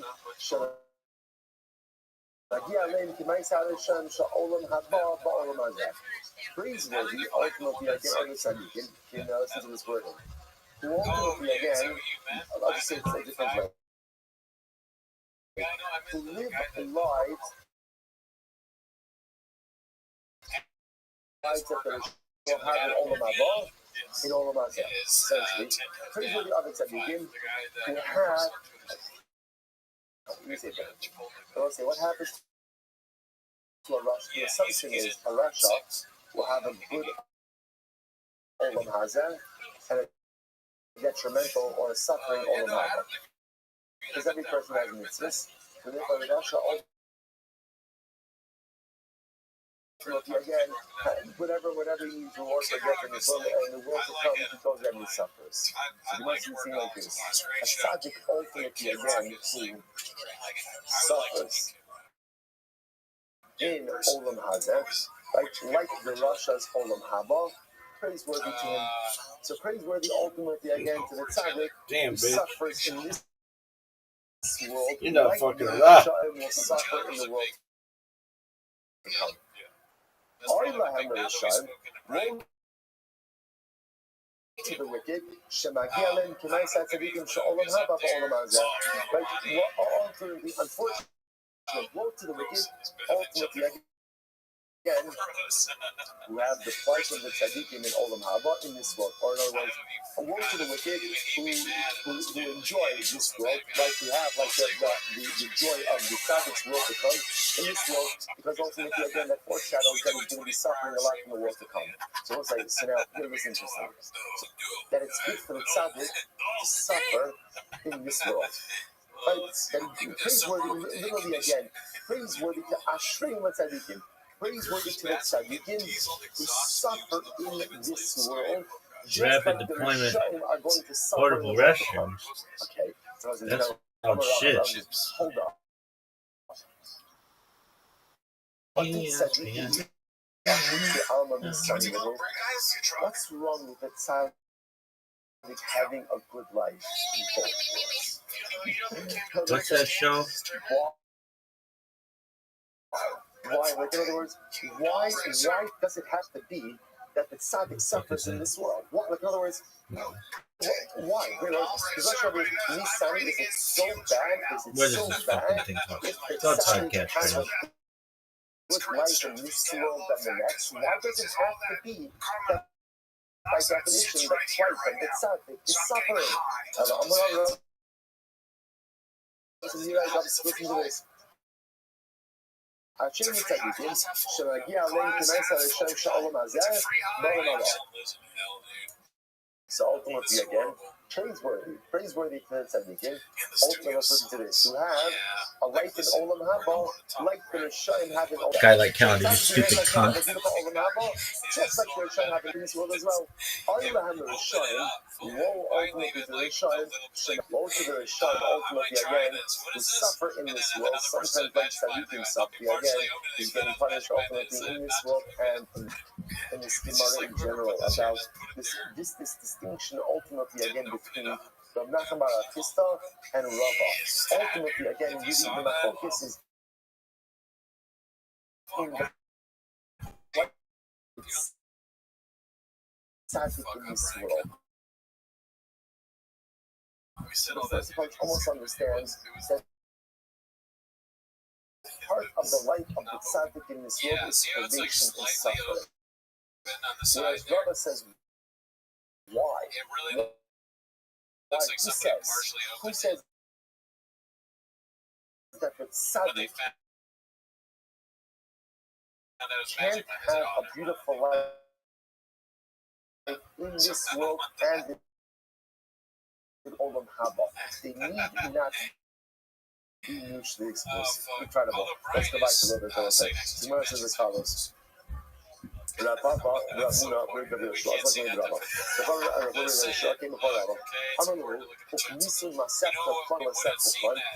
said to them, so they said, yes, Hashem holding these Masechtas is Arisu Puta. Listen to this. It says, do you have a little bit of money? You have a kind of uncomfortable? Good Jews, we're in real estate. We're in real estate, right?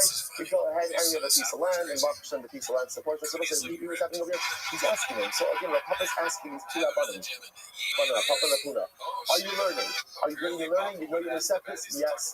Do you have money? You're playing with tzaddikim, shemagia aleim, kimaisa rishon ba'olam hazeh.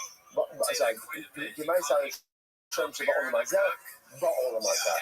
Praiseworthy to the tzaddikim who have the lives of Rishayim in this world, in this world. In other words, what Rabbi was saying was, it doesn't just have to be the Rishayim who share in the bounty of this world as well. Praiseworthy are the tzaddikim who have the same type of olam hazeh of the Rishayim. Just like the Rishayim are materially successful, tzaddikim should be materially successful as well. So let's go a little bit later. First wide line. We'll stop over today. We'll pick up with this. No, did I not tell you? Did I not tell you incredible Gemara today? Absolutely. I will say, by the way, this is one of the coming attractions. This is going to be great Gemara pretty much to the end of the Masechta. I feel like we earned this. We earned this. If you make it to this point in the Masechta Harius, you're earning these kind of beautiful Agadah Gemara. We'll say more tomorrow. I think tomorrow we're going to start at 5:45 in here. So I'll put it up on the chat. You can have like 5 minutes. Everyone. Who's taking the video, dude? Everyone's going to have a great day.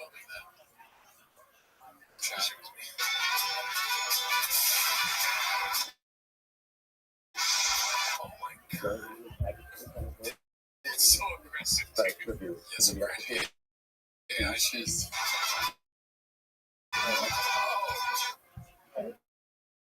You have room? You have room in your area. I don't like that. Somebody put out there. It was for a small package. So it was mariachi music in the original video.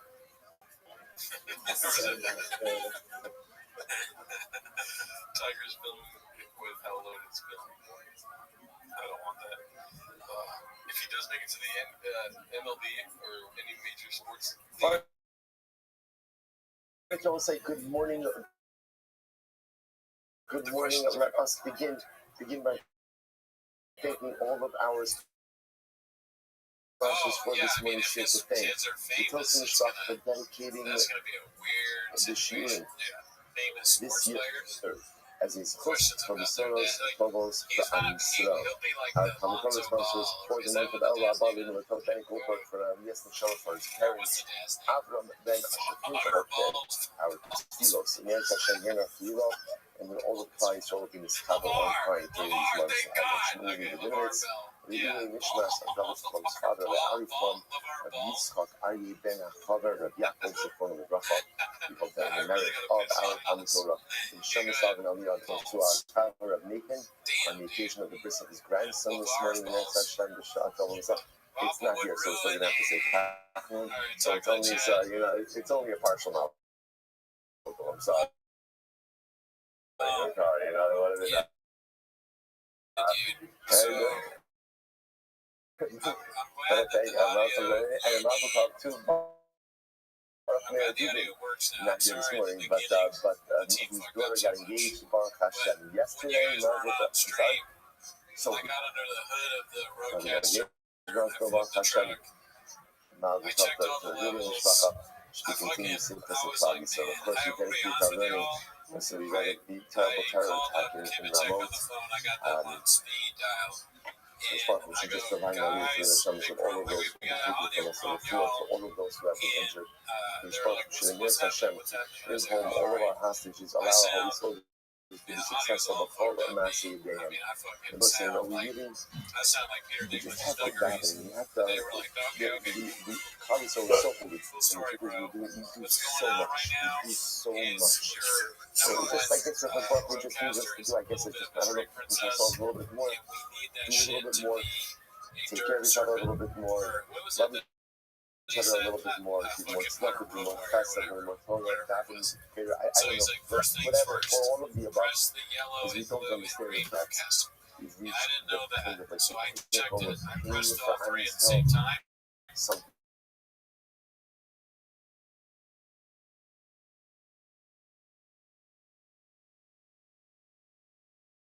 else happened, and I'm sure I have no doubt that our team is going to intensify as the details come out about this. The names of pain will get better before it is soon, but we hope that in the mouth of our holders will continue to do it. We will not give up. We will not relent. We will not follow the bits of Yaish, of despair, and of hopelessness. We continue to push harder and to search forward, but we really need Gula. We need redemption, we really need we really need Shalom for the clouds to result in that Hashem to embrace it and to actualize it to current. We'll say that. Let us begin. We have the great today to begin the second paragraph of the Torah, which is very exciting. So we say that is that Zion 7. We are picking up on Vav on the base act of the Mishnah. Hola, Kohen Mashiach. Rabbi introduced Hashem, we didn't say the Kohen Mashiach. The Kohen Mashiach is the Kohen Gadol. Now, we're calling him the Kohen Mashiach. Why? Or the Kohen Mashiach. Why? Because at the end of the day, he is anointed with oil. Remember, again, technically speaking, there are two ways in which you could inaugurate a Kohen Gadol into office. One of the two ways, Shemin HaMishah, anointed oil, and what we call Meruba Kibbugadol, which means that he puts on the clothing of the Kohen Gadol. Like, kind of like, put on the clothing, put on the uniform, and you are inducted into service. Now, interestingly enough, in many respects, they're the same, but in certain respects, they are different. Here in Live, what we're going to learn now is one of the ways in which the induction of the Kohen absolutely matters. So Kohen Mashiach. So anointed, so the Kohen has been anointed with anointing oil. So what's the halacha? So Gemara says, Kohen Mashiach v'yatzmo, I'm sorry, Hora Kohen Mashiach v'yatzmo shogeg, v'asa shogeg. So here's the case. Very much resembling the first parak of our Masechta. What was the first parak of the Masechta? What was the case?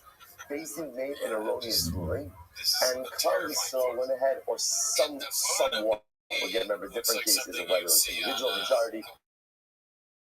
The point is, populace acted on the ruling. Okay, so what's the halacha?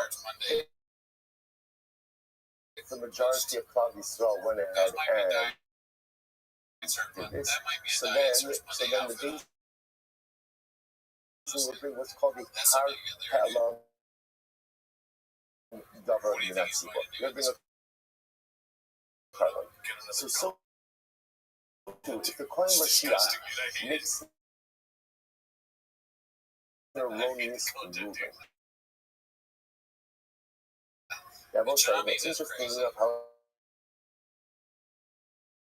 however, in this case, the only person following this ruling is himself.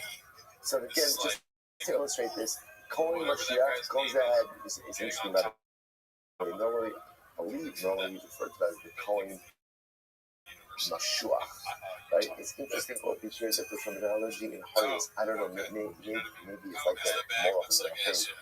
But it's interesting that Rabbi was alluded to over here as Mashiach, as the point. Again, same idea. It's interesting. And anyways, what's the case over here? Kohen Gadol issues a halachic ruling. So, for example, Kohen Gadol says Chalev is mutter. Let's just keep the same case. Kohen Gadol says Chalev is mutter. That the only person following his psak is the Kohen Gadol. So if he made the ruling the shogeg, again, it's an accident, and obviously he followed through. He listened to his own ruling, and then all of this is the shogeg. So it's halacha, maybe par. He brings a special offering. Now, take a look at that just a moment. Horror Kohen Mashiach, horror shogeg va'asa mezid, or shahorah mezid va'asa shogeg. Fine. Shahor Kohen Mashiach li'atzmo ba'aras based in the tzibor. No, sorry, that's further on.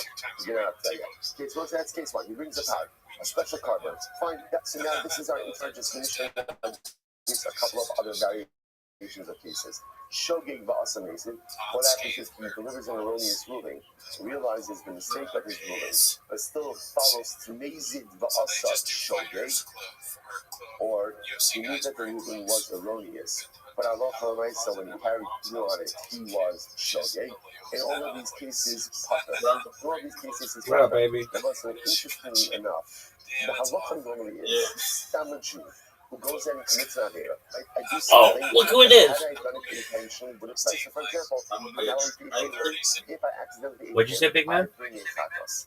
Interestingly enough, the coin because of his status. No, I was just looking at my phone. What's good?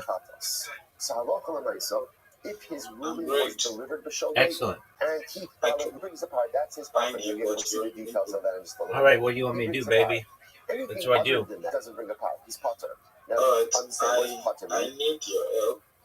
How can I help you? Potter means that he doesn't have any carbonic liability.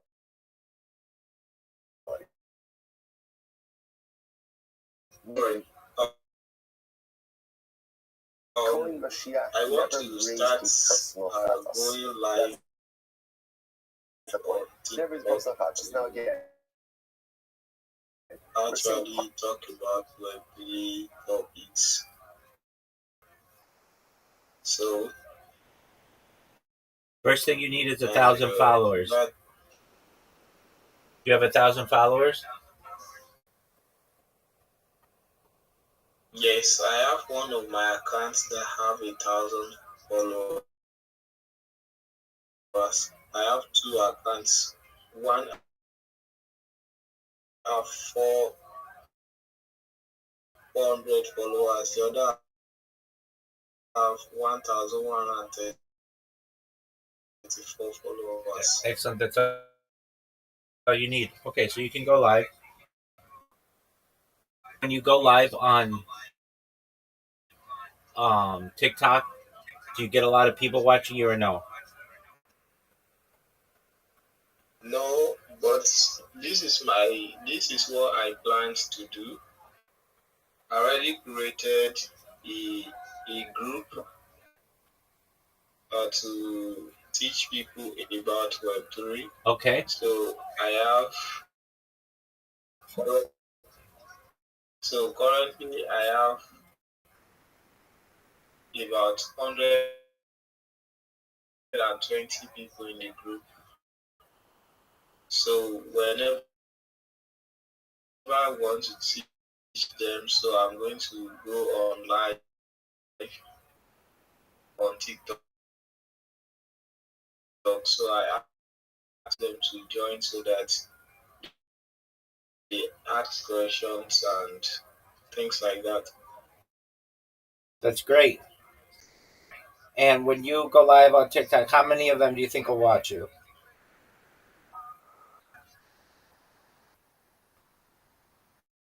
I think about 20% of them. That's great. Okay. So you have lots of interaction. Okay. And so you've got the 1,000 followers. You've got a group to be able to watch you. So how could I help you? So I want to tell you so that you can give me more ideas, and if I can tell you what you can do is I would go to ChatGPT and I would ask it for scripts, just talking about different Web3 topics. My topic today is on Bitcoin. Today is on B2B. My topic today is on XRP. My topic today is on Solana. My topic today is on I different wallets. My topic today is on do's and a newbie guide for people. My topic today is how to avoid getting scammed. My topic can just have a different topic for each day, and you have a script or at least an outline of things that you're going to say. And then when you're done with the going live on TikTok, they have an option that you can post it. And I think it's a great idea for you to back and see your post. Does that make sense? Yes, it does. All right. Well, I think that I already made a timetable for the topics I'm going to be treating. Let me see if I can get the timetable and send it to you.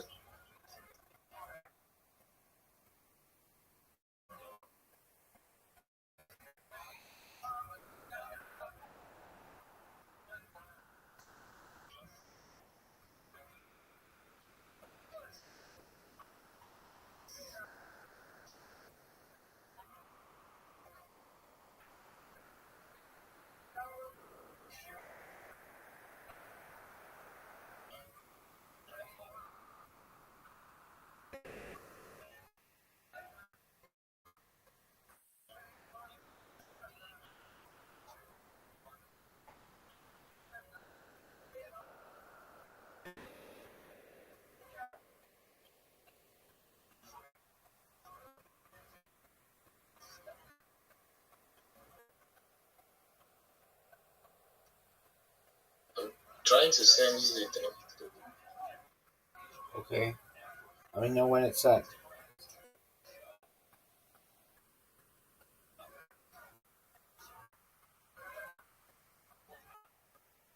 Okay, I see you just sent it. Don't send it to me in a PDF. Just copy it and paste it to me.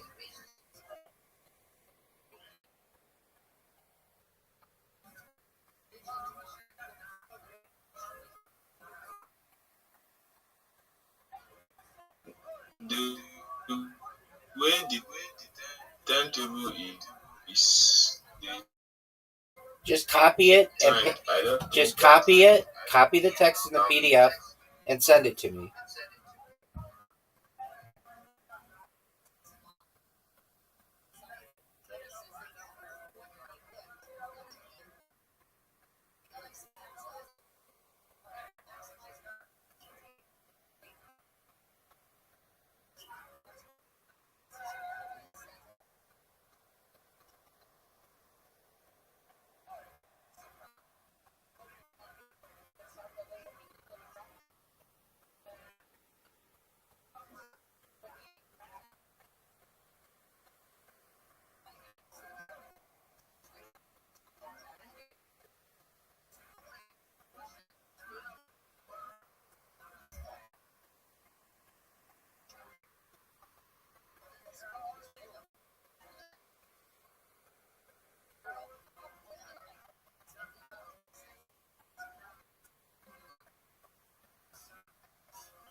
Did you hear me? If you can, please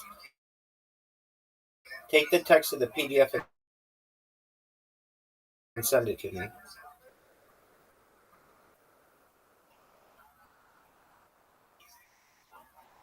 Yes, I want to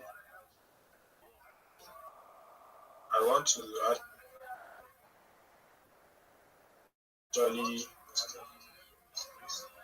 screenshots, because if I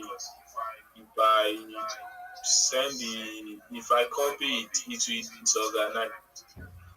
Okay. Funny.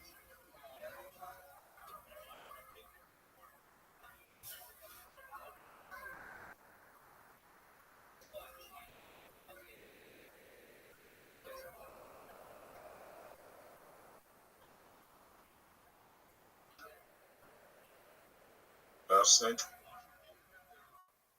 them to you. You sent it?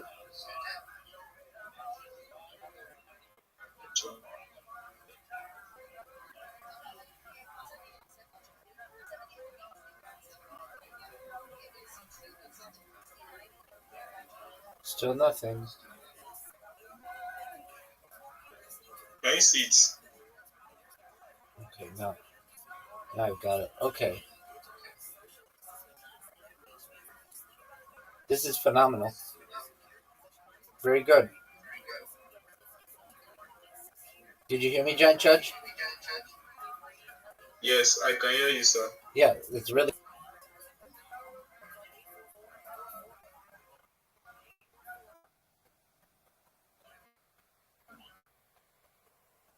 It seems very interesting. Yes, sir.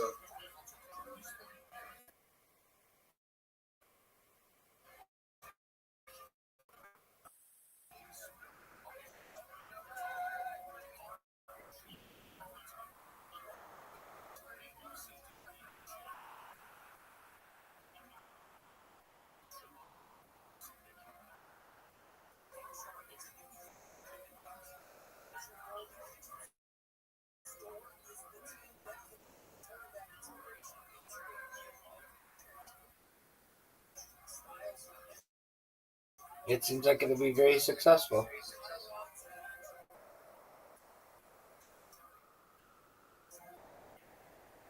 I'm so sorry. Is there anything else you need?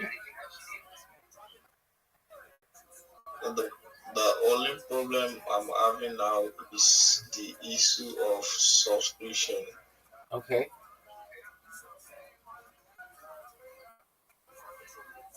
Yes, sir. So what do you mean?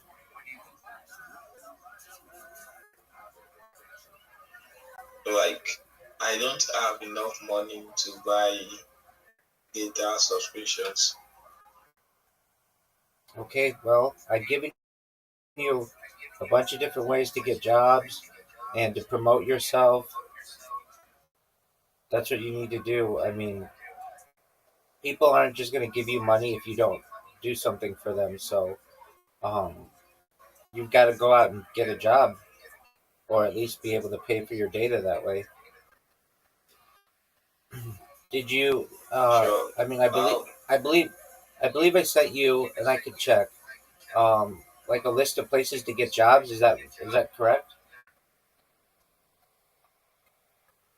No, you only told me about the space. Okay, here I'll send you a list of what I recommend if you're looking for a job, and what you do is you take your resume and you upload it to these different places, and you apply for jobs, and then they'll contact you. And so just read the message that I sent you and let me know if it makes sense to you. All right. Okay, let me do that, sir. Yes, sir.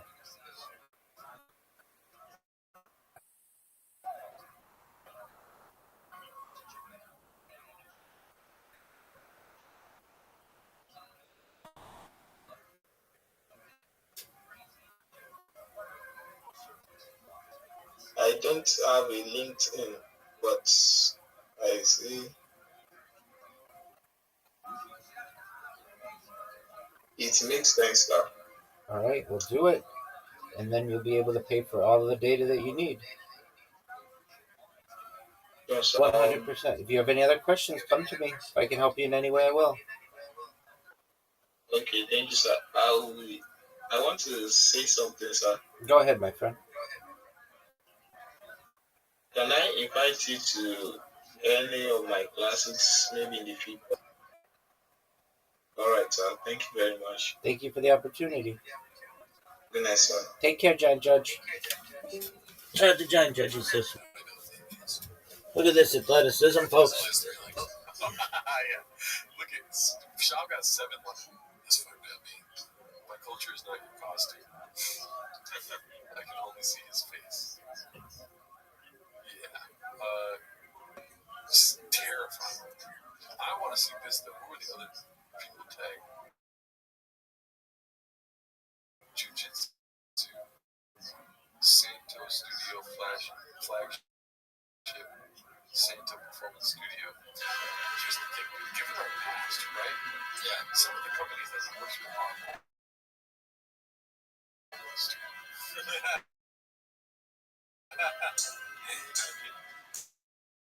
we started a clothing company and we hired him. No, we're too surface level. But there's been people he's worked with in the past that have reached out to us.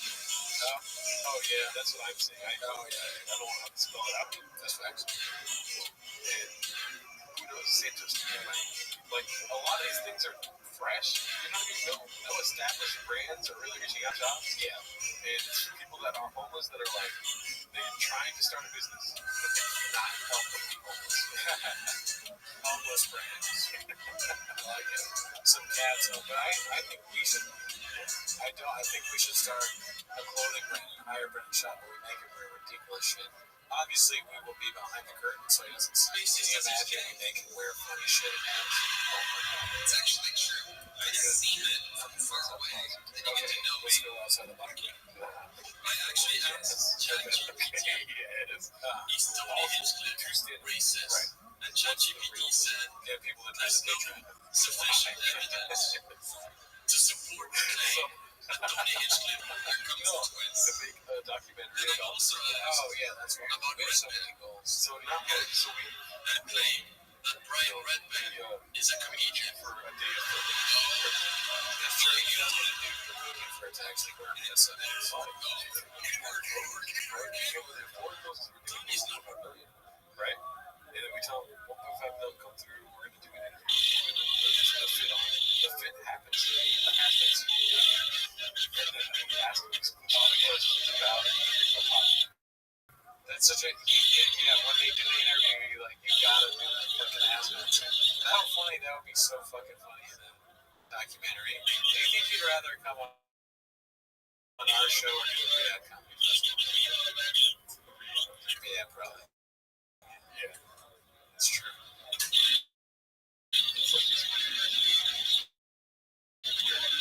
Come on, bitch. Yeah, that's talk, dude. You should write poetry. God damn, that's fucked up. Well, it makes the water.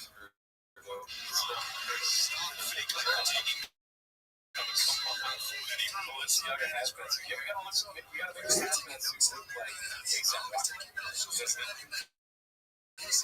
Or ASAP Rocky wearing two, and then he's also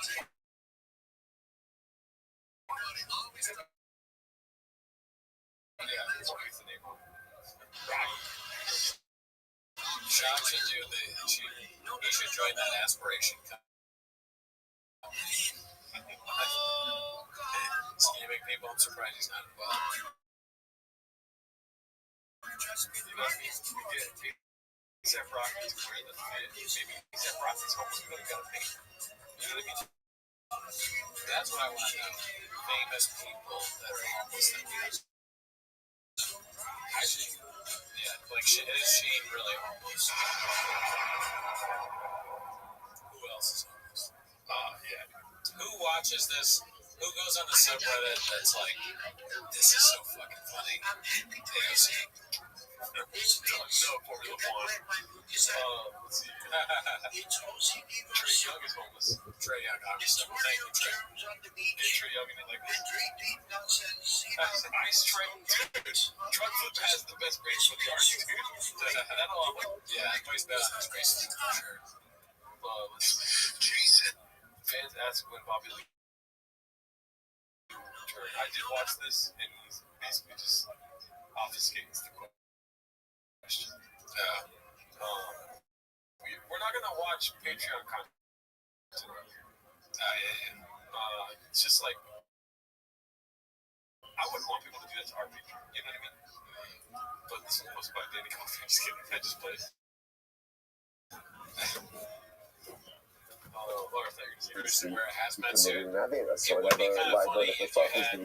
But what I said is no combined library. Take a quick look at actually last piece of news.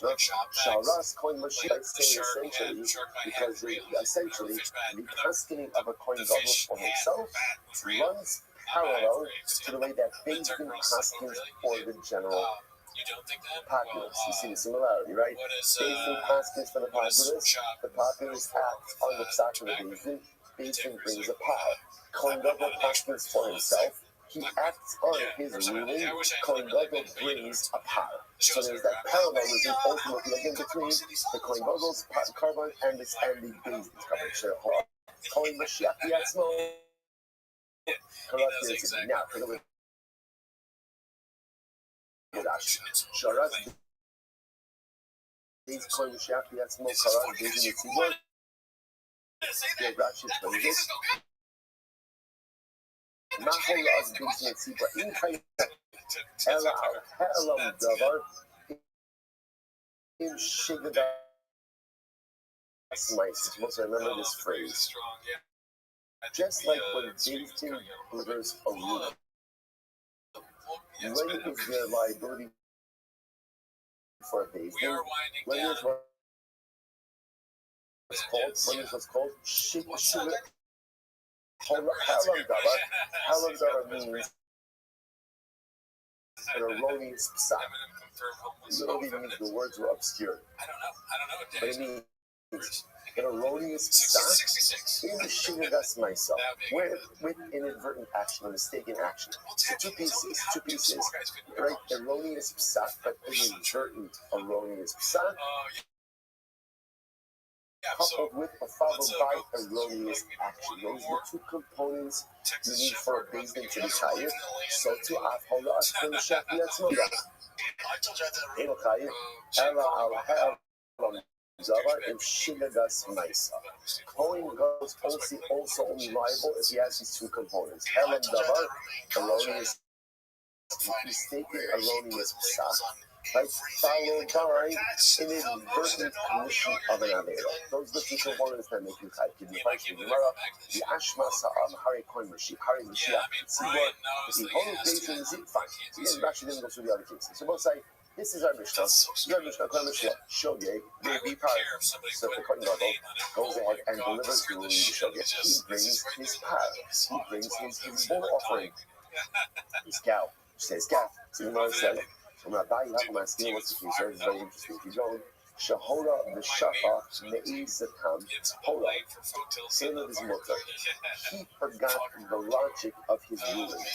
He delivered a satah, right? V'shar satah, Omar, already also, that's hola also. And what happened? At the time that he actually ate the kid, he said, I don't know why I trust him with his mutter. Whatever my logic was, I'm not even got logic now. So he must have demanded, what you have thought? Came on me, when we sat there, I'm gonna thought like this. Since had he remembered why he passed him the way he did, he slew or act based on a psak, maybe he should be considered like amazing. What's the halacha of the Kohen Gadol's amazing? What's the halacha? No power. Kamash no. Kamash Malabo said that even if he doesn't remember why he passed him the way he did at the time that he takes action, this is also called shogeg, and halacha l'maisa again the Kohen Gadol brings the power. So bottom line, take one point. Remember, reinforcing the same idea from the Mishnah. If the Kohen Gadol delivers an erroneous ruling, and ultimately carries through on his own erroneous ruling, so what we call Helam davar, mistaken psak, shividas maiso, mistaken action, offering. Like, that's the halacha. Plus, next, Menani, where do we know this from? Where do we know this from? Says the Gemara, the Torah on the Ashma Sa'am, Hare Mashiach Tzibah. So let's listen to this. So let me just read through the pasuk, right? So the pasuk says, it's supposed to be happening in the margin of the Gemara. In the Torah in the like with all the Tzudim are quoting, it's got letters down. In Kohen Mashiach Yachata, like ultimately Kohen Gadol, anointed Kohen, will sing the Ashma Sa'am. Now, the Ashma Sa'am means like for the guilt of the people. The Hikriv al Chata So Asher Chata, Har Ben Bakar Hamin Lashem Lechatas. This is offering a power offering that was interesting. How does the Torah frame the mistake of the Kohen Gadol? How does it frame it? The Ashma Sa'am. What is that? Now, let me be clear. The Kohen Gadol is not passing for the people. Right? Where's the Kohen Gadol passing for? Where's he passing for?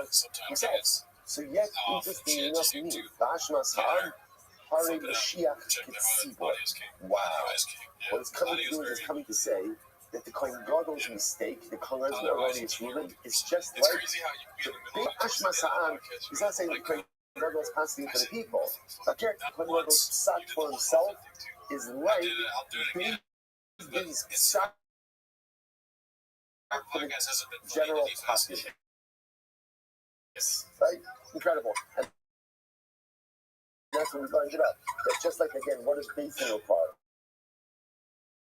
Basin requires, again, Helam davar, mistaken psak, Helam action. So too, the Kohen Gadol requires Helam davar, mistaken psak, shividas ma'aseh. Incredible. Valo divu. Gemara says it's a kavachomer, top of Zion. Sibor, Gemara says, Valo divu. Sibor nitza miklal yachid. The Mashiach nitza miklal yachid. So we'll say this makes a lot of sense. Because on one hand, it's Sibor.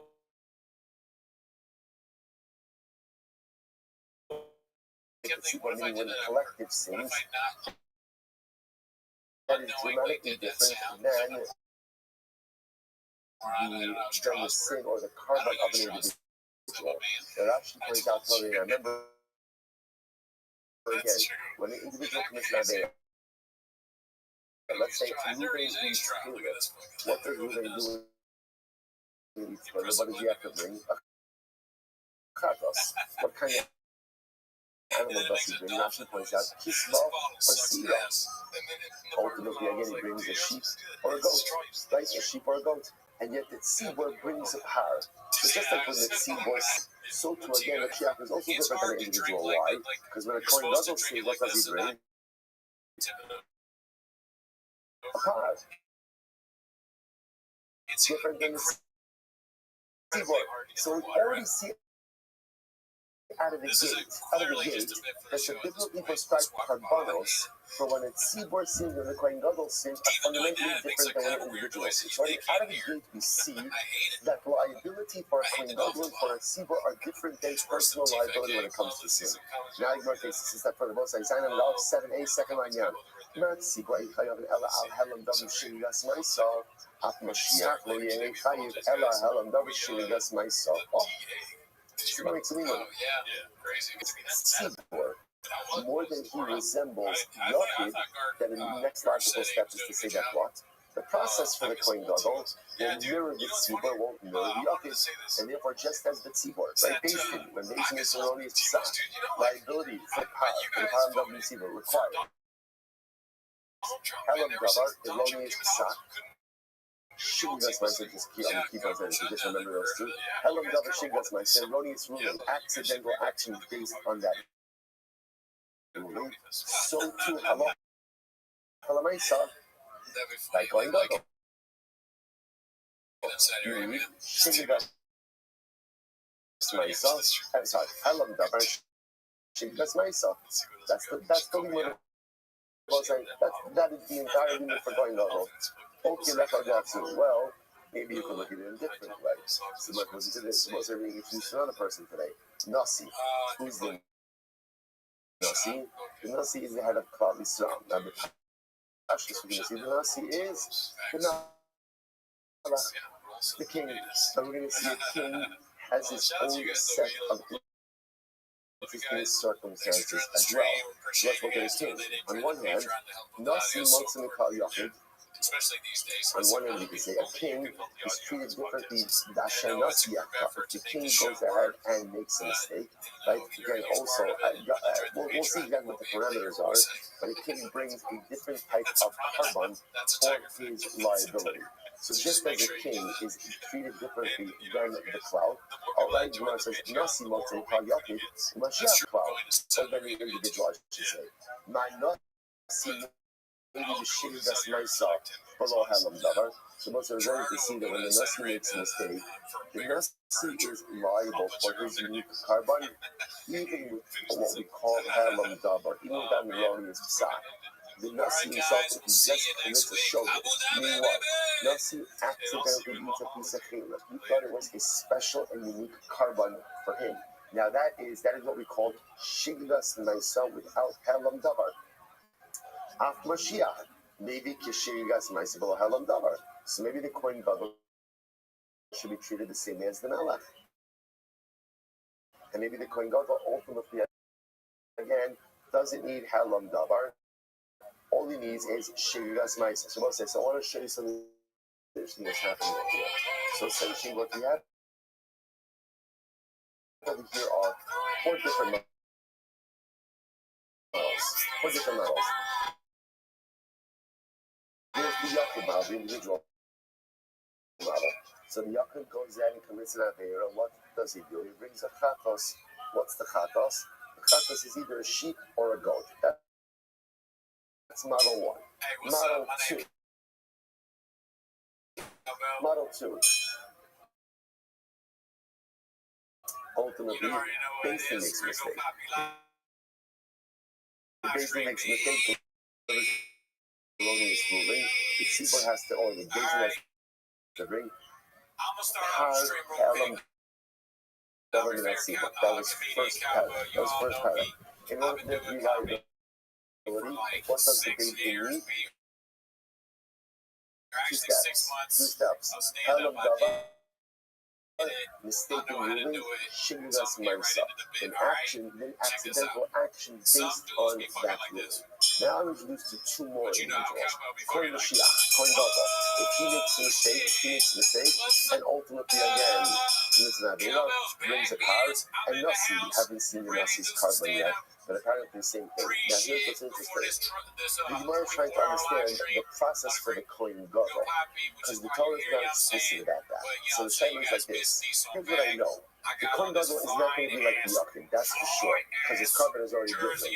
The shaila is which construct does he slide into? Does he slide into Basin? Or does he slide into Nasi? And what's the nafkamina? The nafkamina will be, does he need Halam Davar in addition to Shigas Maisa? Does there have to be a mistake in ruling? Means both Halam Davar, Shigas Maisa. Meaning the construct ultimately. So that's the two sides of this. Whereas I'll tell you, I'll resolve this.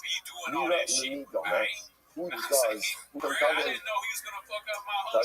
The Kohen Gadol truth is more resembles the tzibur. More resembles, because ultimately again, the Kohen Gadol's carbon is a par, just like the cut of the tzibur, the carbon of the Kohen Gadol does not bring an Asham Talor. We'll talk about this more. What's an Asham Talor? An Asham Talor is where you may have committed an Aveira that are done intentionally being punishable by colleagues. It may have been fatal. So the Asham Talor. So interestingly enough, I heard Asham Talor, neither is the tzibur. Or they do ultimately subject to Asham Talor. So the Gemara says, not tzibur eno chai. It's Allah had Halam Davar im Shigas Maisa. Af Mashiach kol yeh chai. Allah al Halam Davar im Shigas Maisa. So therefore, I'll say, based on these two similarities, namely, that a Kohen Gadol doesn't bring an Asham Talor, and a Kohen Gadol's carbon is apart, both of which resemble the tzibor. The tzibor, so to make more sense to say the Kohen Gadol's carbon is like the tzibor, just like bathing requires helam davar and shiriras myself. That's what God too. Okay, we can counter argument. Nasi maybe sira bavalas kacham maybe asham badai. Ultimately, if the Nasi makes a mistake and worships idolatry, he goes and he brings a seer and he's subject to an Asham Badai, so an Asham. Mashiach, maybe Sira Bavalas called maybe Asham Badai. So a Kohen Gadol share close similarities. So the Gemara says, so maybe once again, maybe you should do the Kohen Gadol together with the Nasi. My Nasi maybe got the Shivas myself. Mashiach maybe the Shivas myself. So I should say, the same way that all the Nasi needs is Shogeg, so too all the Kohen Gadol needs is Shogeg. Hamazomar, the Ashmas Ha'am. Sefer say once again come full circle. The Torah inserts this cryptic statement of in calling HaMashiach Yachtas the Ashmas Ha'am. If the Kohen Gadol will sin to the iniquity or to the culpability of the people, what does that mean? Once again, the Gemara says, that Ashmas Ha'am is saying that the Kohen Gadol's process or the Kohen Gadol's liability is the same thing as the Ashmas Ha'am. When the population, when the people sin, Tzibor Eno Mi'ela Ha'elam Davar Shim, that's myself, Af Mashiach, maybe Al Ha'elam Davar Shim, that's myself. So once the once I that phrase, Ashmas Ha'am is coming to equate the process of the Kohen Gadol to the process of based in when the populace sins. And just like there's only liability for the days in for the past, where there is both Ha'elam Davar, mistaken ruling, Shigas Maisa, accidental action based on that ruling, so as well. Ha'elam Davar together with Shigas Maisa. I Ema, Maksiba Holu Ba'asu Akra Ba'asu Akra Ba'ala Yichayim. Okay, what does that mean? That's the case if you're going to compare the Kohen Gadol to the cloud, if the Tzibor acted on their ruling, so maybe the Kohen Gadol is only liable also if the Tzibor followed his ruling. Maybe and they followed their psak, but no one else did. There's no cause, right? The Kara Melvin had Tzibor, so we should say that maybe the Kohen is also only liable if Pizzo Asher Chata. There's a Lashon HaTorah, the Pasuk is the Kohen will ultimately again will offer up for his sin that he sinned, ultimately singular. Amasha Chata, who maybe Amasha. Ultimately, again, the Kohen Gadol only brings a carbon for his sin, and that's for anyone else. So it looks like even if other people did follow the psak of the Kohen Gadol for some reason, they heard about it, they followed it, that's not his liability. His liability is for his own action. So it looks like this plus brings the second, because this was a very substantive and meaningful unit of Gemara. So what we emerge with the Rosai is, and this, again, it's exactly what we said in the Mishnah, but now we help to understand it. Kohen Gadol, like when a Kohen Gadol sins, so the Torah tells us that the sin is the Ashmas Ha'am, for the iniquity of the people. What does that mean? So what the Gemara now understands is it's coming to do the power of the Kohen Gadol together with the power of Davar Minat Tzibor, which is the power offered up by the case in when they issue an erroneous ruling. But these two halachas are the same. Namely what? The same way that they requires Ha'elam Davar in Shinigas Maisa, an erroneous ruling, ultimately again followed by accidental action based on that ruling, so to the Kohen Gadol is only chayav for his power when these two components exist as well. Number one, Ha'elam Davar accidental ruling, followed by Shigas Maisa. Where is the major difference? The major difference is where is asking for the populace. The Kohen Gadol's psak is only for by the fact himself. that he's Okay, and that is not local Mesa. You are I just finished up the studio, just finished up the detail. But now, the Shia Satade the Hashem telling me, listen, the word is mentioned that a coin level never brings you Hashem telling. Listen, over here, what's this Hashem telling? There's a piece of meat in front of me. I eat it, and then I find out afterwards it may have been Kayla. There's a possibility, a meaningful possibility that it was him. I don't know what I brought. So in that case, again, I can't bring the chatos, because chatos is only brought ultimately before. Because of Hashem Talmud, which a covenant is designed for this type of situation. The Gemara kind of said, the Bible just brought down kind of by way of discussion that, a coin level doesn't bring Hashem Talmud. The Gemara says, okay, how do you know that? The Gemara says, I know the coin level doesn't bring Hashem Talmud.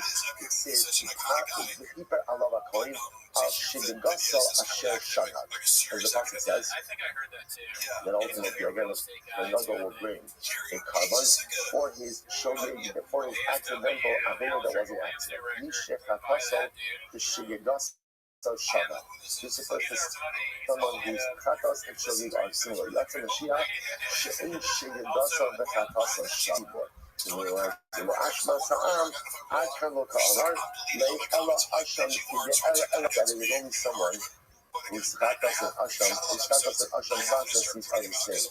This is different than a Kohen Gadol. Ultimately, again, these processes are different. We want to put more about that to come. It says in this one, Over B'fnei Atzmo, V'asa B'fnei Amiskapa B'fnei Atzmo. Afterwards, we're going to have to see exactly what you state. That's Halach L'Maisa.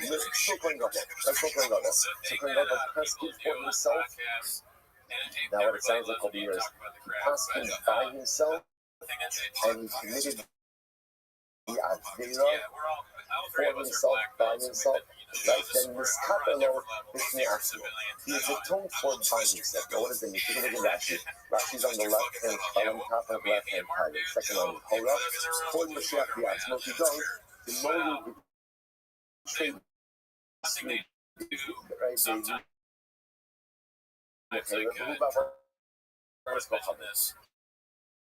His capital is Ne'asmo. So maybe it's hard to get Atzmo. So the key story is like this. We're going to see that there's two things happening in Klal Yisrael. The Kohen Gadol is casting erroneously, and Big is casting erroneously. So they both but the Tiske Halacha had nothing to do with each other. Nothing to do. So let's say, for example, the Kohen Gadol is asking that Caleb is mother, and the baby is asking that blood is mother. That is mother. Okay? So Kohen Gadol just asking Caleb is mother to eat the Caleb, sugar the Smaisa. He's hired for his part, doing his own thing. Let's say again. What happened in Halacha L'Maisa, the Kohen Gadol was transferring along with David was he just happened to be issuing the same type of stuff that David was. So for example, David said Caleb was mutter, the Kohen Gadol said Caleb was mutter. They both, everyone then eats Caleb. What's the Halacha? Miskapalo Imatzibor. Rather, what happens? He is covered by the Tarai that David's bringing offering anyway because people acted on their erroneous psak. Therefore, the Kohen Gadol was covered under that. Why? Okay, so fine, so that's halacha. You might not add in another mitzvah. Listen to the halacha from Parakal. Basin is only trying to hire out the mitzvah when they go ahead and negate a mitzvah only for example, again, they say there's no Shabbos. You might refine this. When you talk about the case, they say that you're allowed to be creative. You're referring to a specific type of thing. So however, if they pass them to uproot the mitzvah entirety, then they're not tired of pass. The thing Mashiach, the ones that ultimately have seen this true at the time Mashiach. When is the time Mashiach tired of his own power? When is that? When he makes a mistake regarding a detail of a mitzvah. But if he makes a mistake regarding the mitzvah entirety, he says, there's no Shabbos. And he goes out and,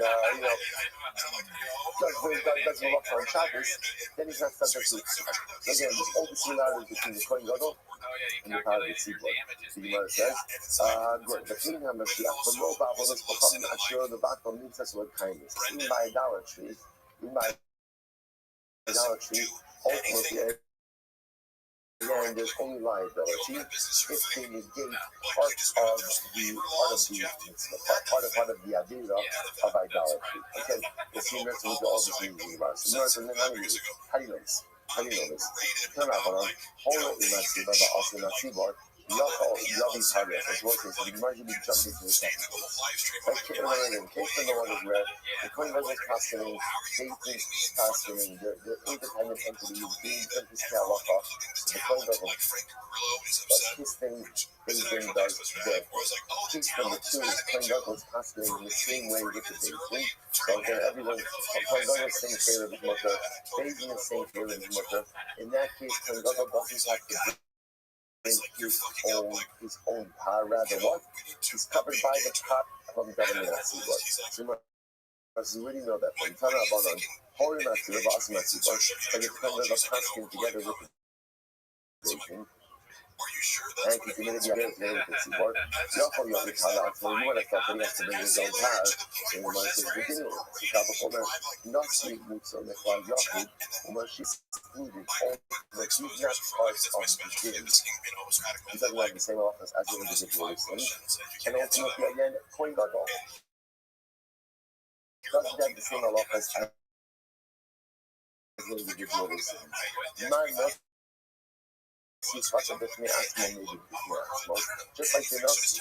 If the king sins independently, he brings his own carbon. But let's say the king sing together, it tailors together with the seaboard. Ultimately, again, he is atoned for with the seaboard. Ask Mashiach, Hata Bifni Asmo, maybe Bifni Asmo. So to the Kohen Mashiach, if he goes in and sings on his own, he made a Psak Halacha, and he follows his Psak Halacha all on his own, then he's chayiv. Ultimately, again, Hata Imat Seaboard, Kohen Gadol, he is atoned for with the congregation. So that's the logic. Teach us 1 second. There's a flaw. Low. In Amra, the Nazi Shikim is capital Nazi, but we understand Purim. So once again, the big difference. The king, when it comes to Yom Kippur, for example, the king is included in all of the communal offerings for Yom Kippur. Right? So again, on behalf of Cloud we saw for atonement on Yom Kippur, the king is included. On Yom Kippur itself, there's no unique offering for the king. He's included. The Gemara says, tell my first white line, tell her on Shia, she anointed Kohen Gadol. Kohen Gadol, he is not accounted for with the general offerings of the populace on Yom Kippur. All of so let's remember again, the Kohen Gadol has his own Kabbalos. For Yom Kippur, says almost an hour of that sins, the same way that he's not atoned for it, together with the same way as the basin. He should have to bring his own atonement. Amazomar, Alkar, is when he's committing his own unique singular idea. How does this work? What of the Atzmo? If the Kohen Gadol sins on his own staff, he's actually by himself, not with the rest of the crowd. Then ultimately brings his own carbon. But that's it. For this capital of but if he sings together with the seaboard, right? Nobody sings together with the seaboard, then ultimately again he is atoned for together with the Ilema, the whom will flood the room for. What's the case? The Kohen Gadol is the ranking sage in Klal Yisrael. Ranking sage, right? And the members of the Sanhedrin are not the ranking sages. So Pshita, in this Kappa B'fnei Atzmo, and the Kohen Gadol should have his own turn, should offer up his own power. Why?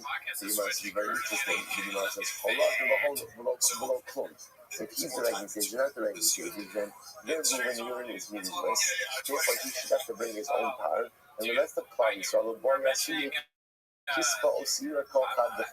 And everyone should have to bring their own personal chatos.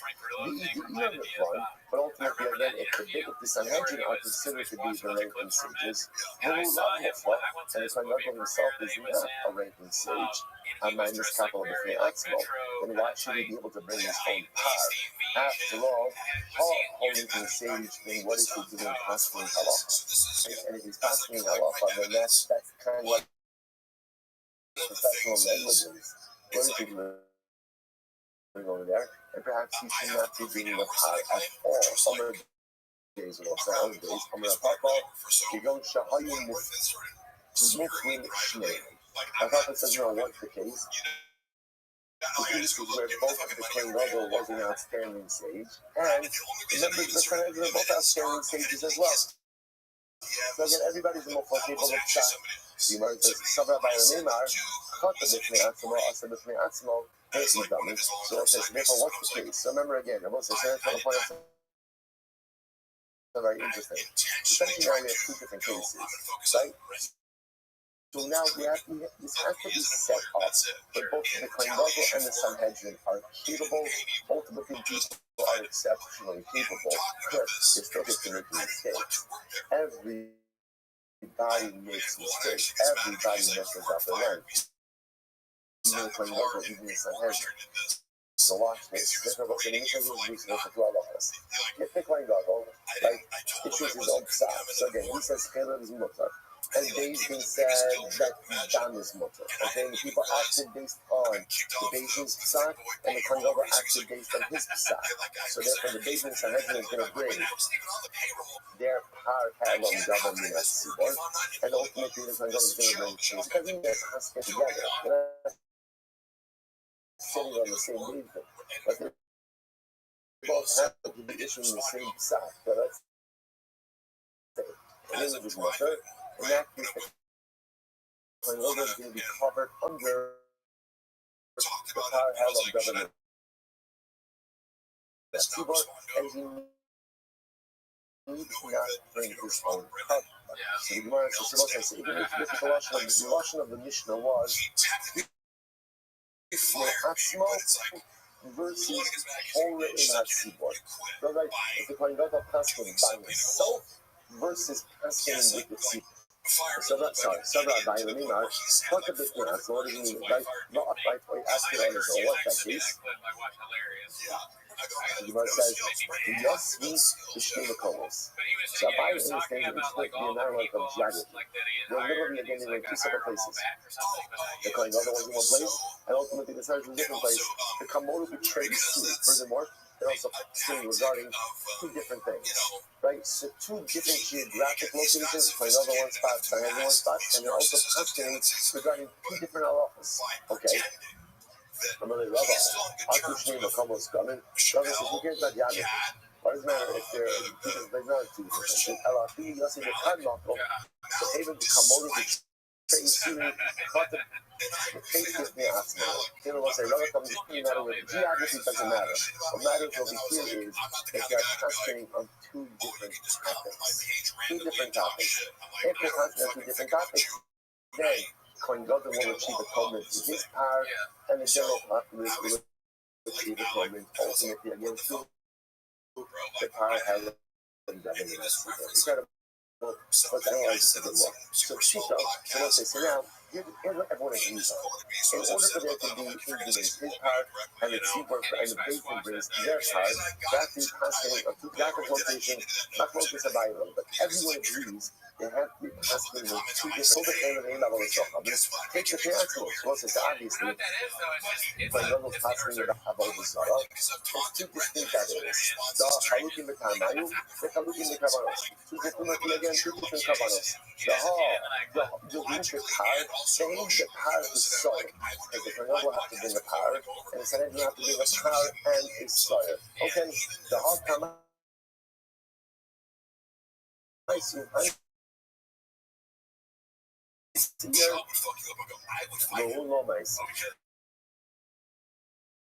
Fine. The culture case, who back all that stuff other than the faith. So again, the Kohen Gadol was asking regarding idolatry.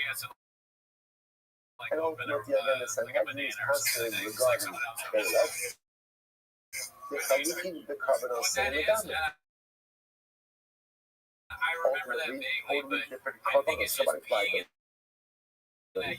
Who see Rabbi with the Bahrain Rupan? We will go after the Seer. That becomes Sabon and Zara. And ultimately, in the Sanhedrin, will bring the Pash. So obviously, when you have literally two different Isurim, two different Psukim, two different carbonic liabilities, and obviously the Kohen Gadol is going to bring his carbon, and the Sanhedrin will bring their carbon. But listen to this. Elohu, the Kivim HaMechasa Sakera, ואין בחילך על הדקים מהו. So they watch this. Let's say they're both trusting regarding Caleb, but they trusting regarding for example, the Kohen Gadol said, Kohen Gadol passed Caleb on his stomach is mutter. And the Sanhedrin passed Caleb on the intestines is mutter. So, is that called individuated psak, distinct psak? Because at the end of the day, it's two different forms of Caleb. Or do we say no? Caleb is Caleb. The most interesting. Well, that's it. We must know. Me, I mean, Caleb, that Caleb is me, I mean, Abagam the Kabbalah. Shabbat, Caleb, the Mitrei, Kratos. So, how do you on one hand, both of these types of Caleb carry the same carbonic liability. On the other hand, they are learned from two different psukim. So maybe since it's two different psukim, it's enough to create individuated liability. Also, shade Caleb Echad. Maybe you know, Caleb is Caleb is Caleb. And since they're both trusting on the same issue, they will say again, what happens when the Kohen Gadol is trusting them higher? Instead, he is covered under the power of the Sanhedrin. So which one is it? It's both called Caleb, and that's considered as if they're passing about something. Listen to this. Who's a Caleb that means the dam? Nahu. What happens if the Kohen Gadol is passing about Caleb, and the Sanhedrin passing one hand, obviously two different psukim. Or Dilma, Caleb disheveled the carbon buster cover. On the other hand, both does not create enough distinction or not, which the Gemara answers. Take it. Interesting. So again, to have liability for this part, and the Sanhedrin having the liability part, they have to be passing on two different things. The shayla is what happens when there is some level of similarity in the psak. Either that they're both constantly regarded as the same carbonic liability, or same shit. I got actually about the mixed with kindness. So that's what I'm saying. Right? Basically, in John, some of that vision is the second. Basically, the detail. They make a mistake about a detail, but not if they uproot the mitzvah in its entirety. You know, like, so I'm sorry, you know, like, that's your about the mitzvah for kindness. That's Kidamino, we learned that already. We learned already last time. And there, Dabar, Dabar the Lord called it. It says, in matter or detail, was hidden from the basis. It's only when they make a mistake regarding the detail and not that they pass into uproot the mitzvah in its entirety. Same thing is true with the Kohen Gadol. The Kohen Gadol also only has liability if he uproots the detail, but not that he uproots the mitzvah in its entirety. You know, when they say the Ashmas Ha'am, let's say back to that phrase, the Ashmas Ha'am, are Mashiach Yitzibah. Essentially, the power of the Kohen Gadol resembles the power of the Tzibur, the power of the Tzibur, in this way as well. Incredible. Hello, Baba, let's go, Father. Seeing you by the idolatry. You know, where do we go this from? Hello, Baba. The fish, yes, Baba, let's go, Father. We go the Atzma. So remember again, in general, Avodah Zarah is singled out. right? Because once remember again, now what does it mean to singled out? You're allowed to bow down to an idol. You can't offer it up to carbon, you can't offer up to Torres, but you're allowed to bow down to it. And the seed does that. It's not a par. It's not a par, it's a seed. There's a special offering. So there's no singled out, and that there's a different type of carbonic liability. So I'm going to think that once it's singled out, maybe the details are different. Even perhaps there should still be collective responsibility for the agent. So the Gemara says,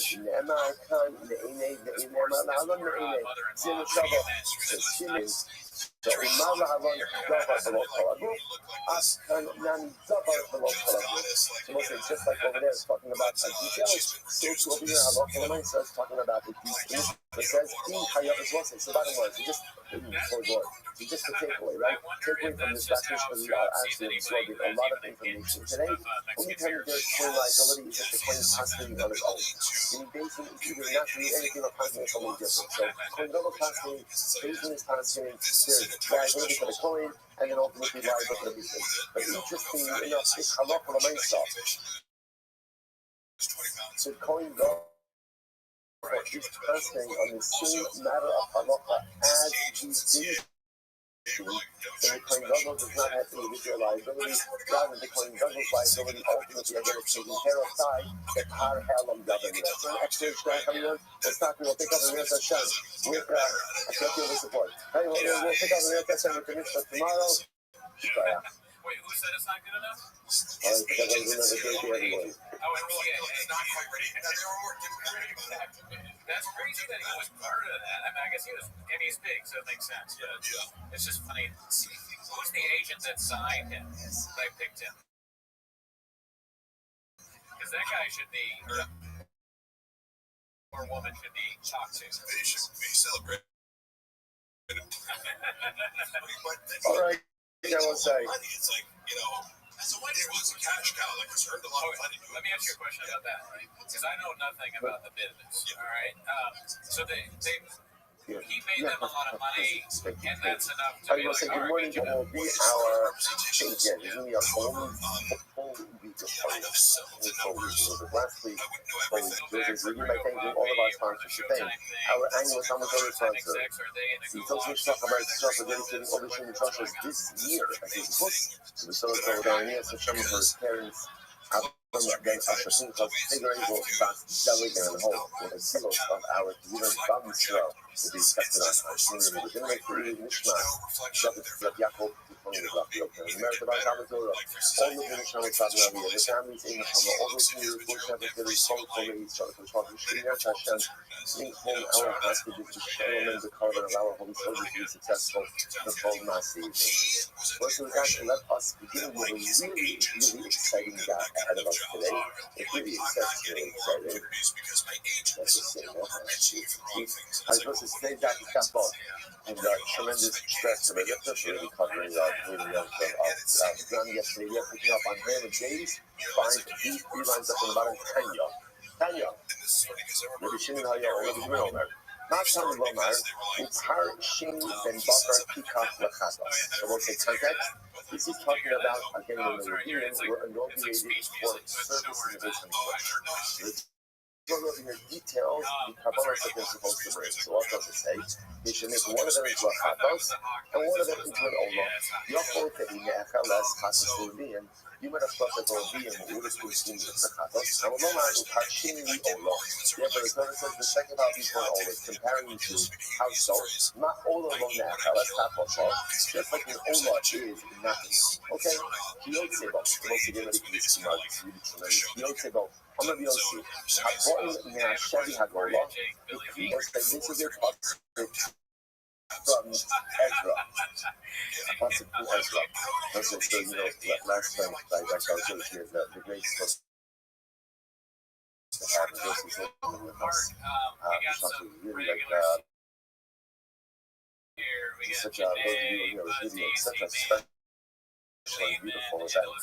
As I mentioned, this is part of the incredible good news message is the emphasis on incremental acquisition of knowledge. It's starting from top. Okay, the book I'm thinking. Whatever you do, don't ask us a question on Right, I just told you, right? Because again, I really wanted to put a good foot forward. Don't answer the question on that. Don't say, but once you open inside, you begin to realize is because many of us, including myself in this, have this huge, who have finished shots. Those of us here who have finished shots more than once, and amazingly enough, you with this gaping hole, and like Roger diagnosed himself. It's one of the practice I think we're going to take on there's Hashem. Maybe go to top and tape up something to do. To really get focus on something, because you miss out on the most beautiful things ever. It's some Ezra. It's talking about when the Jews returned to rebuild the second day Mikdash. I'm going to actually spend a little bit of time on this to be looking and looking at account. The Pasuk says, "Abon Me'ashem." Those who went ahead and came back from captivity. They had Golah, the Jews of the diaspora. They evil always they would say Yisrael, Harim themselves, they went in and they offered up literally karbanos to the God of Israel, cows, both cows, calves, on that both cows. But in this Tishim of Yisrael, rams 96, Shavasim, Shivim, Shremasah, Kol Olavashim. So these are the karbanos that they came back when they offered up by essentially the inauguration of the second. Everything was an over. Really? I call it over. Everything was an over. That's not true. Asher looks like Baba with out 6, 8, 4 lines down from the top. Asher Shachaka, Ela Hakol, Ki-Ola. All of the covenants that were offered were treated like an Ola household. Ma'ola lo me'acheles, Atakato me'acheles, just as the Ola can't be consumed, so to the covenants wasn't to consume. So there were some unique, we'll call it carbonic peculiarities by these specific offerings. It's not enough. If you go back, this is fascinating, I'll say. Why were these covenants brought? So Mer suggests that many of these covenants were brought over the again as an atonement for the idolatry that clouds Israel worship. Now watch this. It gets more than Yom Shmuel. Halahodas Kokavim Sha'asu B'Rim Tzidkiyahu. Tzidkiyahu was the last king during the first base and Mikdash era. So ultimately, really, actually, the last king before the base Mikdash was destroyed. So this is interesting enough. The Kabbalah's Babylonian diaspora, but rather again, the Avodas are that they worship at the end of the first temple period, under the days or under the leadership of Sitio. Now, it's important to understand. Sitio was the top. Let's in general about how much is a leader responsible for the actions of his constituents. It's used like a game leadership. On one hand, clearly the flock goes ahead and a little bit to a degree mirrors the leader. But on the other hand, we find many times when you have the greatest leader in the world and the flock just doesn't do what they're supposed to do, right? Probably still had Moshe Rabbeinu. And Moshe Rabbeinu, yes, they built the Echo, and they went ahead and they did the miraculous within just a couple of years. They did it within it's a pretty incredible thing if you think about it. Now, what does that mean? You got to respect him, most of it. Is that what you're saying? Yeah, so it's interesting to know. But you have like these pieces in leadership studies where a leader can be doing all the right things, but that's for the constituents of following the law. So it's important to understand. Yo was a great man. He was a great disciple. But at the end of the day, unfortunately, there was rampant idolatry. And so, important to understand, he inherited a lot of these dynamics also. So in any event, so listen, this is what's happening over here. The Jews who came back from Babel, which means given them the Babylonian diaspora, more than 70 years since the days of Sitio, are now is offering atonement kabbalos for the Avodah Zarah during the days of the waning days of the first day of the Let's go back to this for a second. So remember again, I will say, this whole sugya is embedded in our Nasibor work. Like how is all of this working? Is it ultimately, again, is it the vision that's bringing the carbon? Is it Shevet that's bringing the carbon? Listen to this. Remember, for somebody who this makes sense, You could bring from the mice which they must have seen because of Yehuda again, there's a hard Helen government as to for each tribe representing the tribal commission of idolatry. Inami, the Chotu Shiva Shvatim, Ushara, Inafi, Ushara, Kabadvera, or Kedai Rabbi, Dark Kav Israel sins, the minority flag go along with it. That's how you can have Inami Shas, contribution also, you can find this case how to go. The Chotu Achadas Ashvatim, the Maisu Achadas Ashvatim, the Edith, the base here. According to the Shinnim, the Shinnim holds both the tribes and the basing that brings the power. So ultimately, again, you can have said they brought 12 chatos. So according to the Shinnim, it can be 11 tribes sin, being below Tzibor. Shema says, Mishakason, the Rabbi Meir, you hold that halach l'meisa again, only the day comes from. Where does 12 come from? You must listen to this. Mishakason, but you don't, the chatu, the hagar chatu, actually starts in. Yeah, depending events, 12 events. And therefore, again, they brought 12.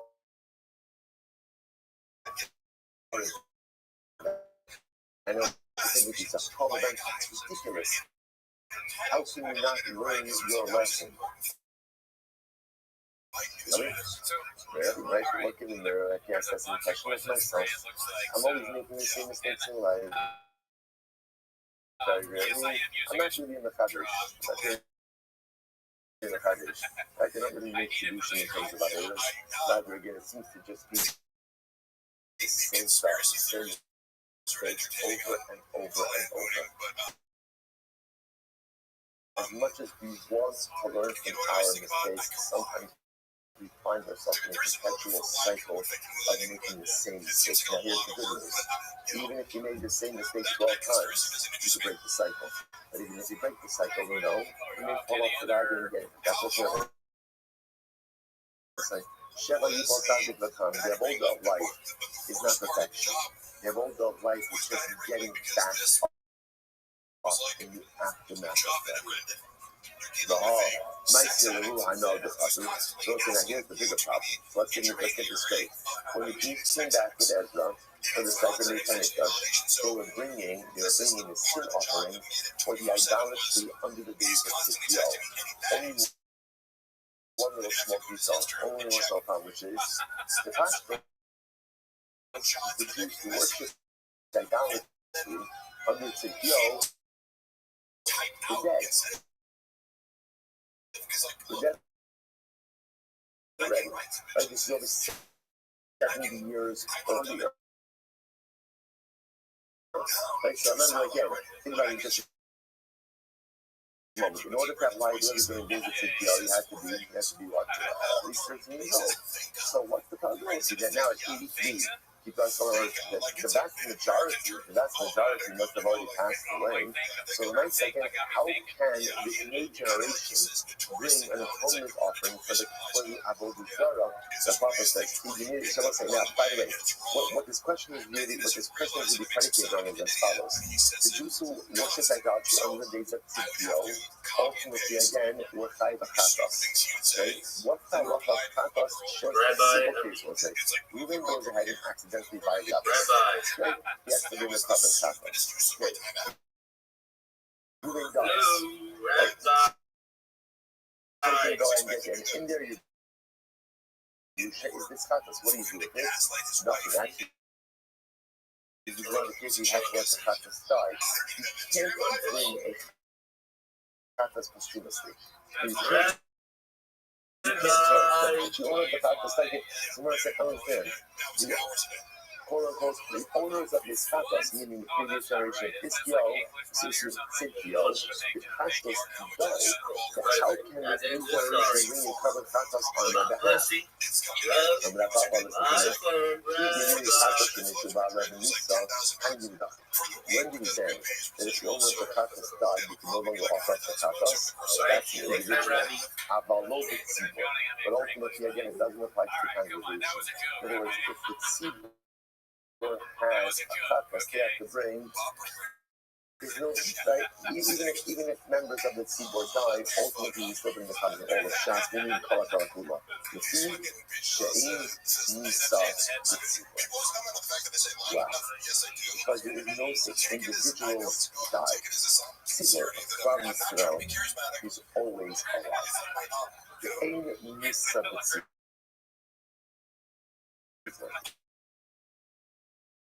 You're by yourself, you die. You're part of the Tzibur. Ultimately, the Tzibur is promised eternality. I will say, understand the profundity of these words on so many different levels.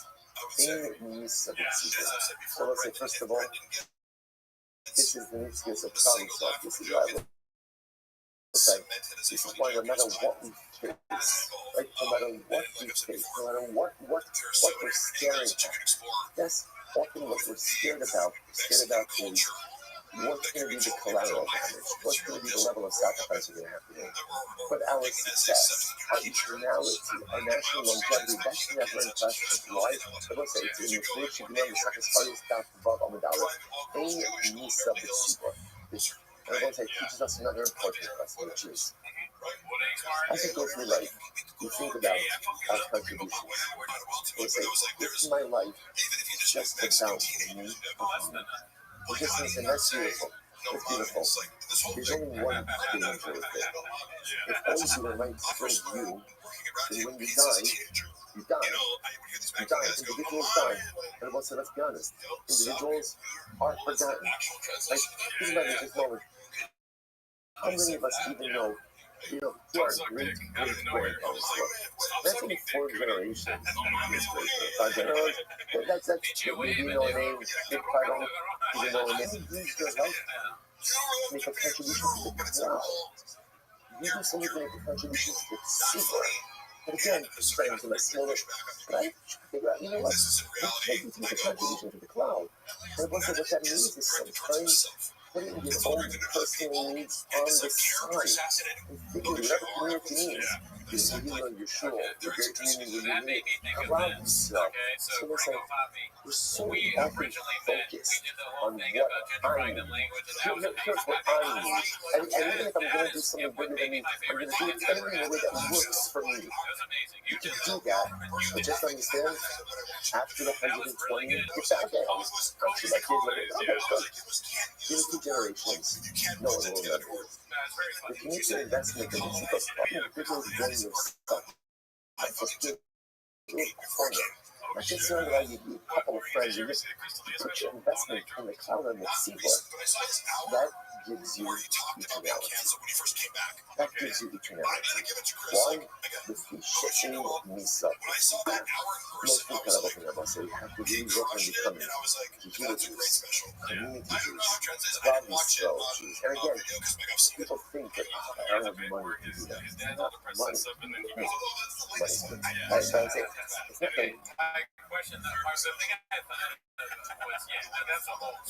How much stress is put in the shores that made me think of this. So we talked about the gringo poppy. That's this all time. Anybody said, I'm going to stop making it about what I need. Roll up my sleeves and help build everything that's around. It's not about you. It's not about you. It's not about all of us as individuals. It's about being part of something bigger than yourself. If you can embed yourself in that, you have even meaning. Nice, beautiful, it's holy. It's never going to be eternal. You shouldn't miss the Tzibur. Embed yourself in the collective, that will give you your shana and your legacy eternality. Incredible. So where do we know the parallel side? Where do we know ultimately again that in the Tzibur? We're not talking about the I'm sorry. The reason is, we know we're not talking about the reason is that say, Takas Avoseka Yubana, or the Kustav and Filim. No, says the beautiful Pasuk. Takas Avoseka Yubanecha. Literally again, the sons will come in the stead of the father, which seems to indicate to us what? Which indicates to us that Halacha Lamaisa, again, the sons, in other words, in the sons will pick up on the father's or then again, that's singular, right? In other words, that should mean that even the individual has personality, because Halabai person has children, those children are non-kids. This is fascinating. That Papa's view ultimately again is from the severe of Rosh Chodesh, the Amar Achmana, This is fascinating. You will say, the Seer of Rosh Chodesh, which is a fascinating cover in of itself. We look at Rashi, right hand Rashi, about the middle of the short line. This is Rosh Chodesh, the Habitat. So it's fascinating. Remember again, on Rosh Chodesh we're doing a carbon chatos. So Amrach Mana, the nation and I'll say, by the way, why is there carbon chatos on Rosh Chodesh? When you're supposed to be actually doing this in the beginning of Shavuos. You know, Shavuos, right? So ultimately, again, the chatos of Rosh Chodesh is metaphor in certain types of communal tumah. Also, the Gemara says, Rosh Baruch says, Hebiu alai kaparo, bring for me a chatos, bring for me a tumah. Why? After the apathy is hayalea. Rosh Baruch says again, this is like in the tumah, whatever this means, the tumah for Hashem, that he diminishes the power of community. Okay, there are different times. So much as this follows. So interestingly enough, halacha l'maisa, the Gemara chatos on Rosh Chodesh. Now, interestingly enough, the cover of Rosh Chodesh is brought from Shumas Halishka. What's Shumas Halishka? General collection from knowing everybody would consider the rest of the shekel, and then they would take from that for communal kavaros. So the context of Rosh Chodesh was brought from communal funds. Rashi continues, the kavaros, Tzibur, B'Shuras Halishka, and by Ba'ad, Duma, Maisim, and Yisrael. So here's what's interesting. So interestingly enough, they were doing the sacrifice of Rosh Chodesh from the communal fund. Now the Gemara says, but how can you do that? After all, maybe someone died. Maybe someone died from the time that you separated and you offered it up. So the Gemara says,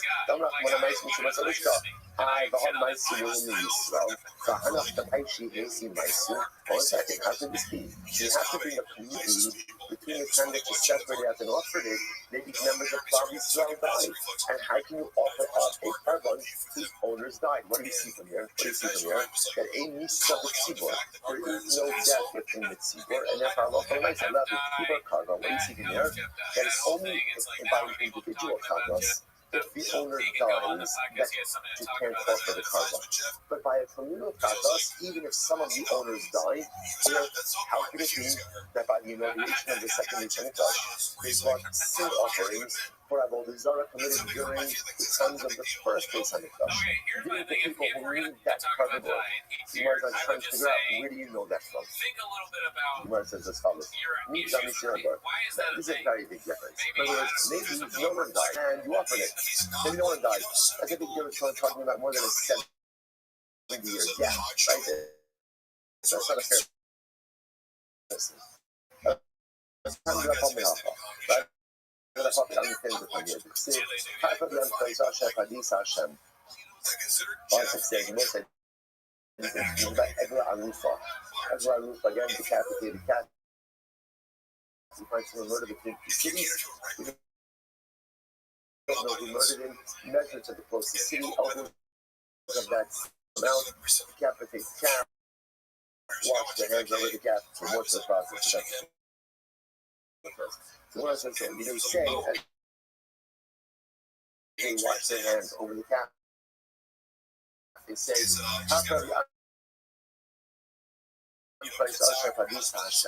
literally, again, atone for your people. And now both say the rest of the pasuk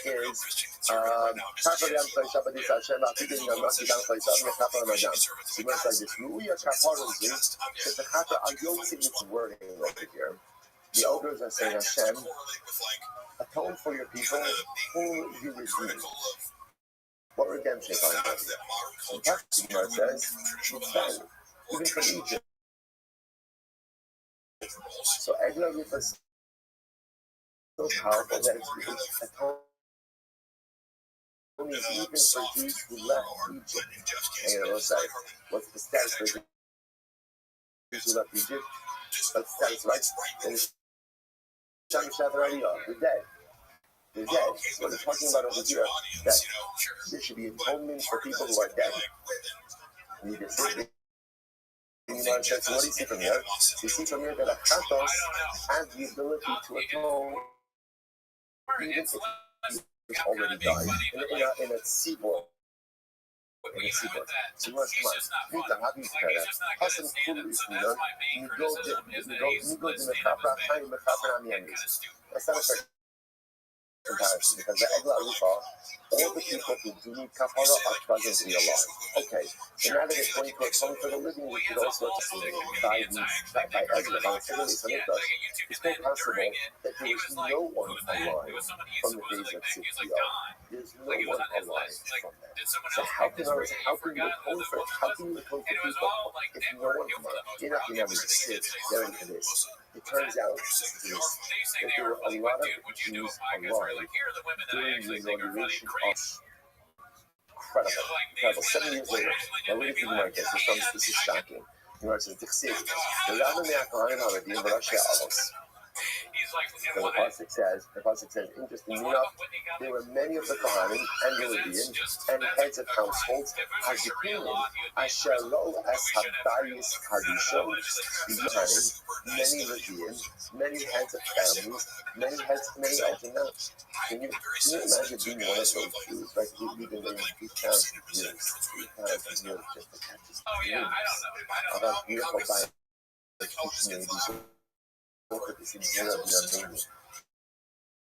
Can you imagine again those Jews who were so see destruction and then Baruch Hashem able to see rebuilding of the base image? So there were a lot of them.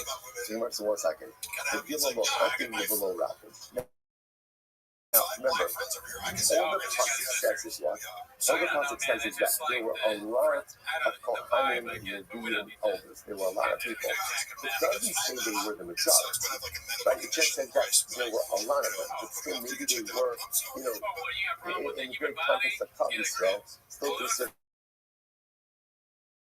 to be a minority. You must remember everything. This. I'm sorry, the Gimel Mochakim listen to this. The Lord Q, the called trust us in the first line. The called the Kia, that called Nishma Hagunirah. What's the reason why? Because you notice that when all these fellows saw the second mission in Dutch, the sound of crying, that's the sound of joy. And let's say this is fascinating. There are two different reactions in the second mission of Dutch. As it was the crying, now the precious was assuming who did the crying come from? And the cries of Simcha came from the Jews who never saw the first mission. So with the ball turns to two, everybody realized that the fact that the crying was louder than I don't know what call it, the sound of joy, indicates to us what? That there are more people crying than being joyful. Which indicates us something fascinating. And apparently the majority of Jews who witnessed, who came back and started rebuilding the second Beis Hamikdash, were leftovers, one word. But we're holdovers, right? We're part of that generation who saw the first Beis Hamikdash, which is wild. We're going to tell you apparently just about the longevity of those individuals. It must have been a lot. That must have been a lot of elderly people.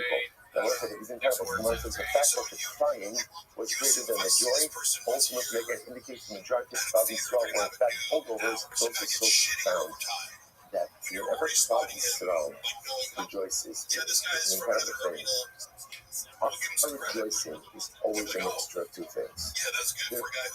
There's always laughter and tears, even in the greatest. Let's think about that. You can see these things. You can see on one hand, probably the tears are going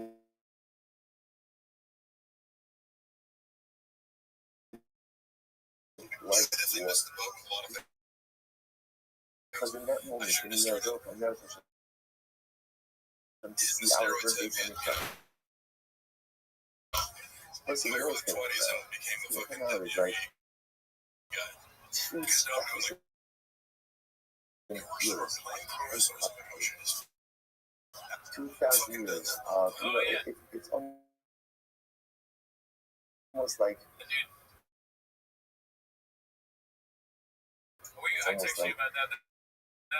you see this sometimes like when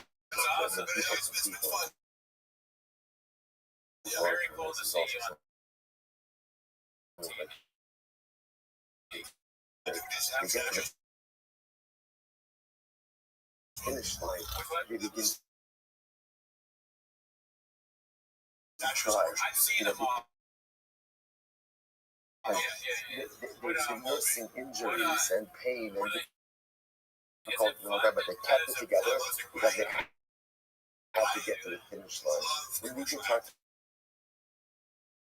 Turkish language, we arrived at our national finish line. There's going to be just a title of teams. Because the pain that we had to keep in check all of this time, because sometimes you have to keep in check. I need to move myself forward. And at the same time, check the unbridled laughter and joy that's going to come from seeing that face Hamikdash, from seeing Mashiach, and yes, amazing, that means being reunited. And all of these incredible things, we're going to see this. And looks like it's important that we learn this. Because this, what we're learning right now, as a lesson in history, the Yonah Hashem very soon is going to become our reality. This profound mixture of pain for everything that we have to endure, coupled with the incredible laughter and joy for everything that we finally have, will be so that we will Yonah Hashem the color. The Lord says, I have a hundred zikah. Still is a problem. How are the Jews bringing carbon to a close level of Zara? They were amazing. Once remember again, a chatas is brought for inadvertent transgression. These Jews were not choking, they were amazing. How could they bring a carbon from amazing? So what you want is, you're right. Hora Shah Haisa. The Lord says, it's fascinating. Hora Shah, what that means? An exception was made. An exception was made. Ultimately, the Baruch allowed them to go ahead and bring a chatos even for an intentional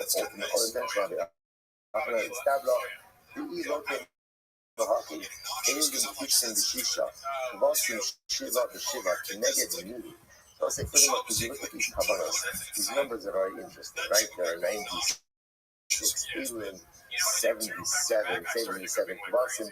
What are they corresponding to? Allah, Shaisa Haya, Hakanami, Allah, Shah, Hasa. So it says ultimately it was Allah Shah. Allah Shah.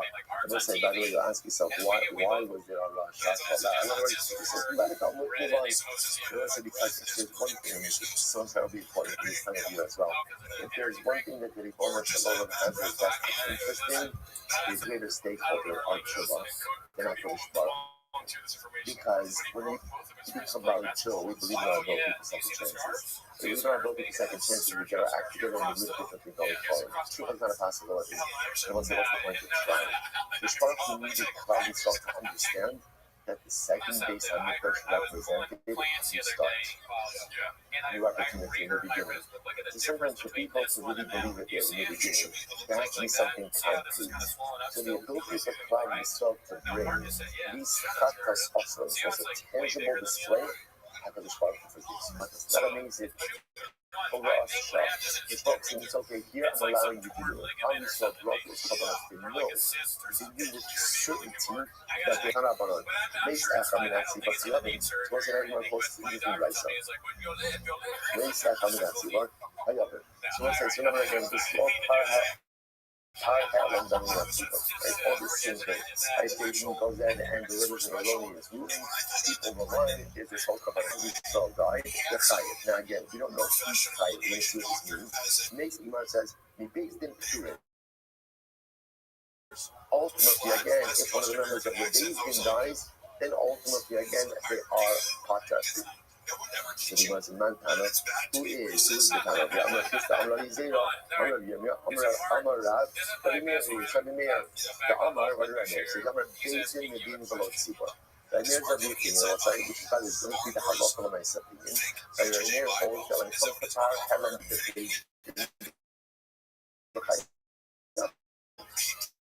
the hard time for therefore, again, if one of the members problem solve guys, they still bring the power of the baby intact. However, makes Echad mistakes in Turin, the Havile Chatas Shemesh Echad min HaShotze. Mishum Haki to Turin. Now, what's that? But if one of the members of the business team dies, then that, and it's interesting, you must suggest that Allah Almighty the baby can no longer bring the power. Right? Why? Because if one of the members of the baby can die, this is like a chatos that was owned by partners, where if one of the partners dies, the chatos is no longer brought. Very interesting. Gemara says, "Masiva of Yosef, not encouraging. There are days of Masiva, but we can sense that we shouldn't know that Allah Almighty the pile of Tzibur is brought both by the basin as well as by the Tzibur. Therefore, Meis Echad and Tzibur Chalavim, the Tzibur Mesim.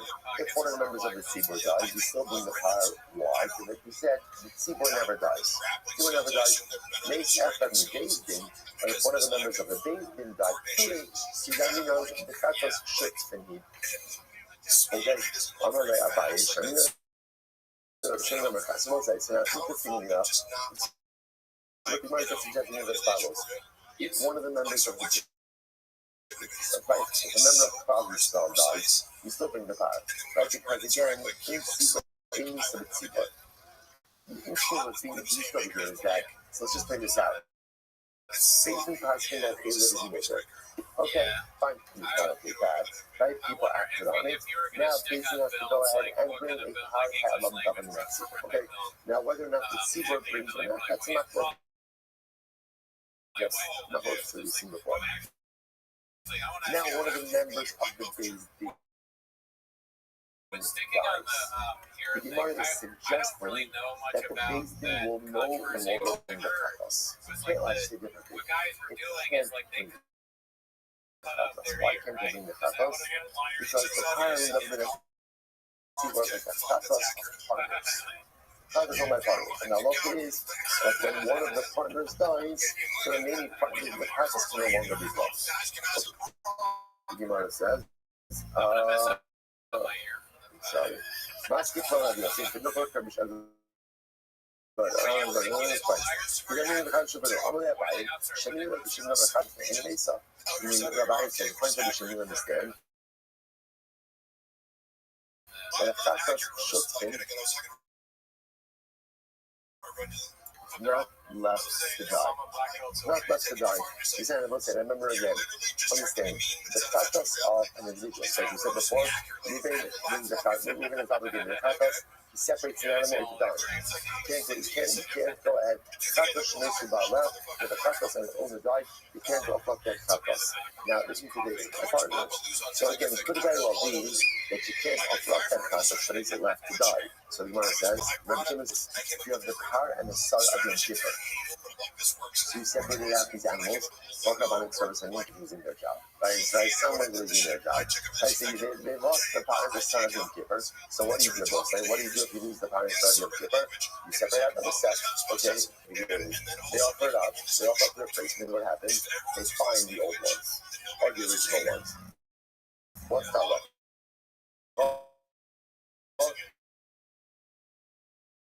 Young Musukuma, you need them to die. You just to die. But the Rosh says, no, you have to let them graze, and then they develop a mold, and then you can redeem it. Why? The fish in Chatos Tzibur ultimately, because the Chatos, every time you eat, it's not left to die. Normally, Rabbi Yosef, Kohanim Kamer, so we'll say that's Kohanim. Gemara says, shiny Kohanim thing, that is not looked at. Interestingly enough, that's higher. That's not looked at as Kabbalah of partners. That's what we thought it was originally. That's the Kabbalah of Kohanim. Kohanim is said to be a cloud.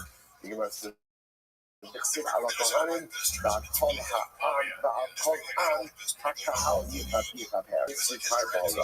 If that's the case ultimately again, that Kohanim are called a kahal, then ultimately again, they should bring their own par helam davening of Sibur, because they're called a kahal. If he came a hakinami, if that's the case, maybe we'll say that, you can't do that. Why cover is much? Remember again, put your opinion that says that when there is a mistake in the basic brings a par and the shvatim bring a par. So how many paros is that? That's 12. If the Kohanim are considered to be their own kahal, then what? How many did you bring? 13. Shvato Shalevi Kahal. No, the difference is the shaded of Levi is not called a kahal. This is very interesting. Why? Henry Makrata Bisicha, the Nasatifa, the Kahal Amin. The boss says, interesting enough, like Avram. Like the Shem says, Avram, I will give you, I'll make you great, I'll multiply you. When I said that, when I said, I'll give you, I'll make you great. Kahal Amin. Now, right after that, it says, the Nasati as Haaretz Azos. So, what do you see from here? Being a kahal is associated with Eretz Yisrael. Which I will say, by the way, remember we learned this last week already, that only the Jews from Eretz Yisrael are called kahal Yisrael. It's interesting enough, the Gemara says, Kol Yisrael Chuzah Dikri Kahal. Only those that have a portion in the land, ultimately again are called kahal.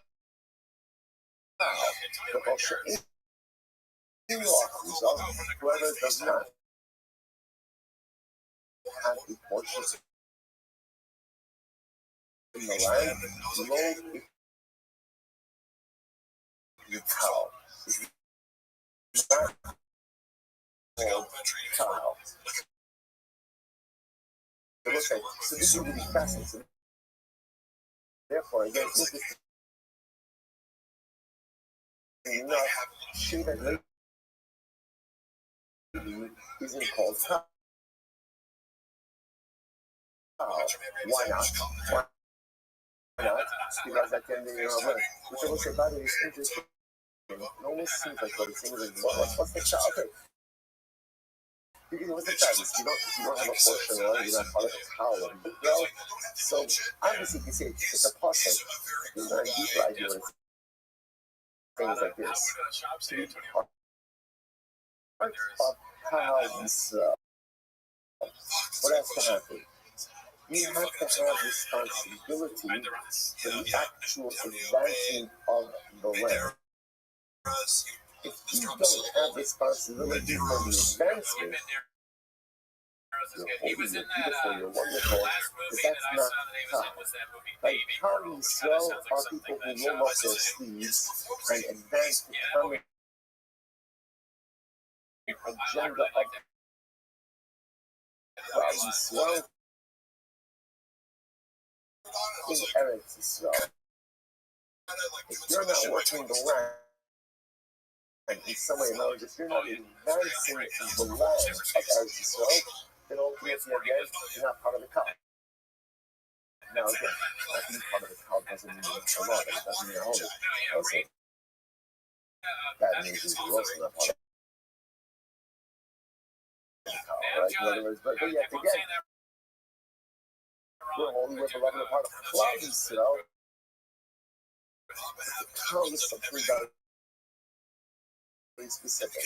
We must think, here's the problem. If Shevet Levi is not part of the kahal, then I will say, then again, how do you ever come up? how are you ever coming up with 12 Shabbatim, right? Again, that means ultimately at the end of the day, there's only 11. There's only 11. So Rabbi, no. That's fine. Because ultimately, again, Yosef becomes 2. Yosef becomes 2. I'm not sure what by the way, it's fascinating. I'm Rabbi, Al-Siv, Al-Shem, and Asher, both say, it says, now listen to this. Yes, if I'm not sure, 2 tribes. What are the 2 tribes for? For tribal inheritance, for inheritance purposes, right? For land purposes, but not for any other purpose. In other words, no, is that not true? But is that true for below? I will say again, if I'm not sure, in the desert, when we had land, so remember again, the farming nation had their own lands. So they are separate tribes. The Nahalasan, Kachaniyasan, to the Lachalik, covered with the Golan. Because remember again, so remember the flags had to do with where tribes camped. It also had to do with Naphala, tribal inheritance. It's all part of the same. Each had their own tribal prince. So much Ahu, Lachlo, covered in the sea. That was in order to give cover to the sea. Let's say, or in other words, to say differently, that was in order to avoid that. If you understand that's going to cause problems, who does the circumference? Right? Which one of them should get the nursery? The sign was very beautiful. Shlomo also signed in Hanukkah. So ultimately, it was Shlomo made 7 days of Hanukkah. What is that from? Hanukkah, what? Hanukkah Sabayis. The Shlomo of Hanukkah days, and it's actually made 7. Actually, this really means 7 and 7. We saw last week. He made 7 primary days of dedication. Moshe last of Shnemasa. So why did Moshe only make 12? Why did he make 12? The Gemara says, Moshe like why would there 12 days of inauguration by the Mishkan? But Shlomo HaMelech only made 7 days by the days of Mikdash. So they left both covered in the sea. Ultimately, in order to give cover to the Nissim. So what would have happened? First off, it only would have been 7. So which tribal princes are representing which are not? What can which are going to do? So long, ultimately, again, the dedication this way, every tribal prince ultimately, again, gets a part. Which I will say is a really incredible idea. What do you see from here? Moshe Rabbeinu was preoccupied with Shalom, that we need to extend the Hanukkah Samishka a little bit longer. Ultimately, again, that's what we'll do just in order to make Shalom amongst the Muslims. Absolutely incredible. Says the Gemara, Haviyalah. The Gemara says, what is the stat of Chatos HaShutzer? So here's what we know. The Chatos of an individual, right, moving accident to Mikal Shabbos, the second Chatos and then he dies. What happens to that Chatos? What happens to it? It's left to die. Right? If the Tzibur has a Chatos and some members of the Tzibur die, what's halacha? After that, the Jews came back to the second Beis Hamikdash. Our interesting question was that one of the partners dies, what's the status of that Chatos? The dies in my hobby halacha. So it's a very interesting conclusion here. So there are 5 categories of Chatos that ultimately again are left to die. What are those 5 Chatos? So if the Chatos gives birth, ultimately again that Chatos is left to die. Right? Tmuras Chatos, if you exchange it, by the way, well, we'll see what it is. Chatos Sheni Subaya, if you have a Chatos and you only want the Chatos to die, the Chatos Sheni is copied by other animals. So this would be a case of, let's say again, you realize the needed another Chatos, offered up the replacement Chatos, and then found the original Chatos. Chatos, there's an age requirement within a year. If the Chatos aged out, so now, rebels do this. You have to look a little about Chatos Ketzibur. So if you're dealing with the Tzibur, Chatos Ketzibur, there's no such thing as offspring of a Chatos. Why not? Tzibur Mafishin Nekeva. Again, whenever the Tzibur goes ahead and brings a Chatos, it's only a male animal, never a female animal. Therefore, most like again, so this is important because in 2020 we have children, right? Only females can nurse, only females can menstruate, only females, right?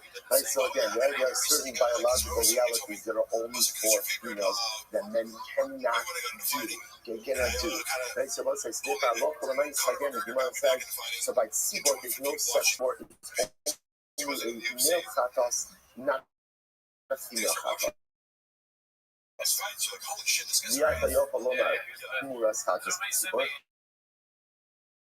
don't know if again there's no such thing as a Tmura Chatas B'tzibor. Why not? Shein Tmura B'tzibor.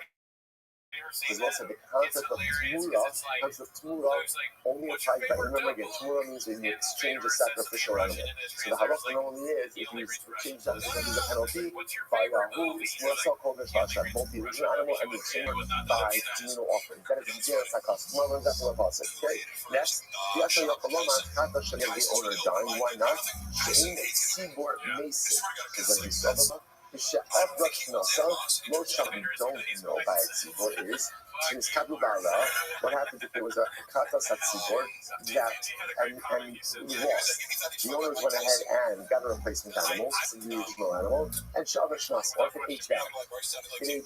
So those are two cases ultimately again where we don't know about katas at tzibor. So we don't know what is over there. What was it? So you might have thought, oh, it's still something else. Ultimately, again, we should learn the unknown cases from the known cases. How so? Mama take black katas, which was katas, shemesh bala. The yochid, dvar mamur and beloved tzibor. She's kavu bala, v'sh'ad shnasa. The yochid dvar mamur beloved tzibor.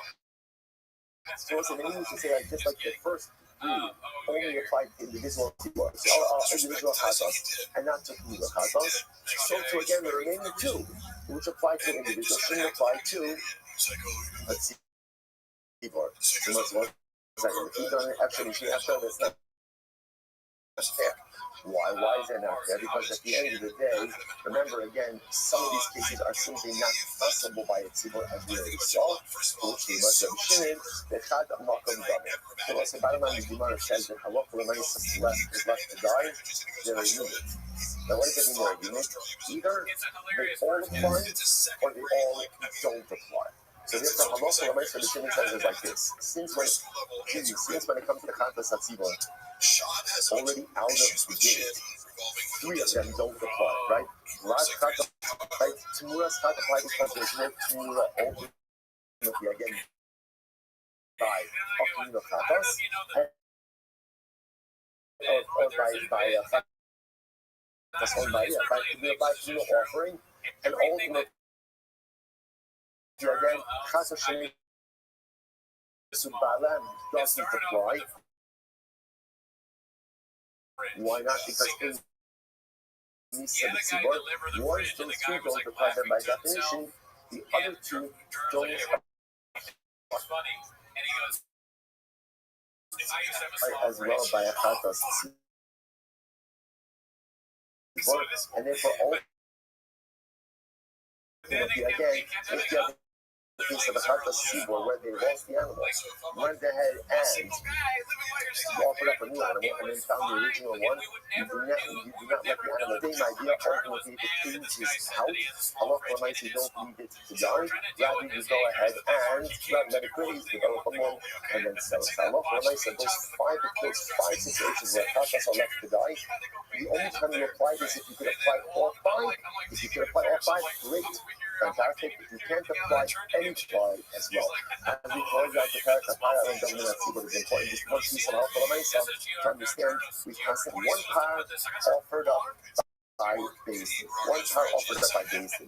Now listen, now what that does, and again, what that does mean, and this is very important, is if myself again you get eat chaylev.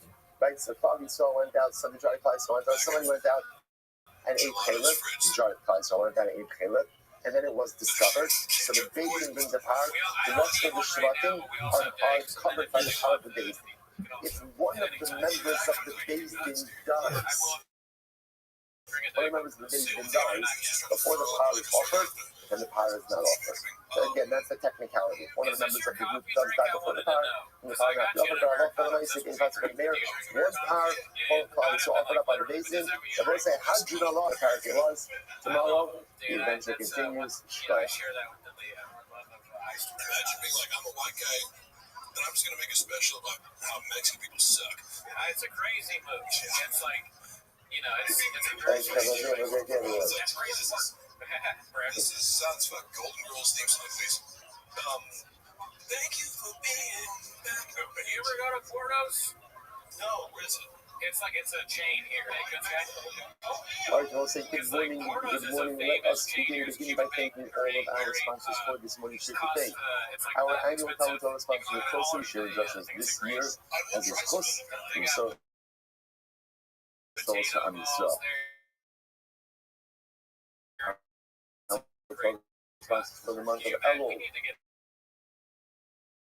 Abba Arina, Philip Benny Goldberg, for our nation, the Shema of his parents. Avram Ben Ashafuzos, Bigger Angel, Bas Zelig, and the hopes.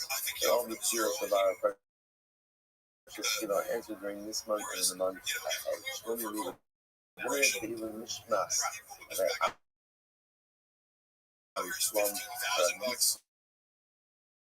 I need then a cover of Yaakov and the rock and a week of learning sponsors, David Goodman, even Mishmas Rory, then well, see, with that, let us begin. Of course, as always in this course, we dedicate learning in Swiss Rock and Husbands and to be successful.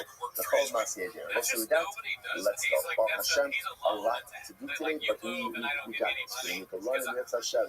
For the Mishnah on the days, today's dot is Dalit 4. We are picking up on literally the top on Gimel Amud Aleph. Let's go. Okay, says the Gimel. Says the Gimel. I'm going to go to the back. So you go and start changing the two Rabbi. Okay, second line that means I'm going to go. Alright. Then she has to the holos. Chayav and Ashia Rotula. About 100 interactions. Let's see if a Beis Din made up of 100 people. And they sat down for 2 days. Allah for the night side.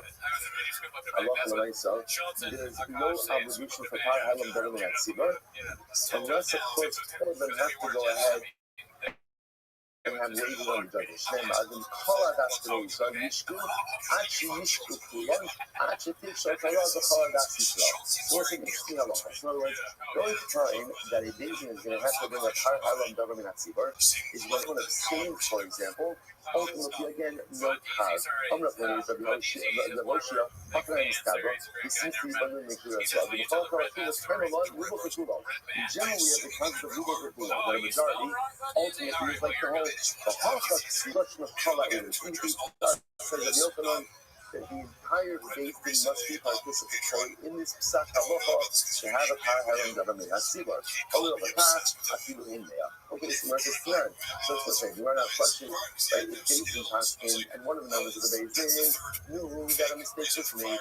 Oh, I'm trying to hold up the judgment, and you realize ultimately again that the ruling was mistaken. But despite that, Allah for us out here, he went and he ate the finger. I was going to keep using that case based on their ruling. So the Gemara says, "Bein she'asu va'asu ma'im, bein she'asu va'asa akarein, bein she'asu va'asa." So whether again he did it with the Beis Din, he did it after the Beis Din, he did it before the Beis Din, he didn't do it at all. Follow the Beis Din. At the end of the day, he starts taking Mishnah. The individual is tied why, and depending on acting based on the ruling of the Beis Din. The Gemara says, 1 second. I would get tired. Plus that if some other individual relied on the Beis Din, ultimately again he would be putter. But why? The Anai far from obviously, this is a case where the same Mishnah saying one of the judges told me is not correct. Now, I will say, now remember, Halakha Mason just said before, the Yochanan said before, that in order for there to be liability, the entire Beis Din has to participate. But this is the case where one member of the Beis Din is not participating. I'm asking you, what's the case? What's the case? The dissenting judge, the one judge who said, hey, guys, you're all wrong, he went ahead and created his heart. Interesting. So in other words, by nodding his head, Rashi points out over here, he indicated that he is participating in this. Even though he actually did not participate, he gave the impression of participation. And therefore it's considered to be as if everyone has participated in this rule. Interesting. So talks about only things that affirmation go, it dates in Paskin, and one of the members that giant that just said, you're making a mistake. Or an inopportune. Ultimately, the base is putter from Amador and Donat and Victoria. Interestingly enough, the only reason they're putter is because he said to them, you're making a mistake. Ultimately, again, if he wouldn't have said anything, they'd be liable. I think the government law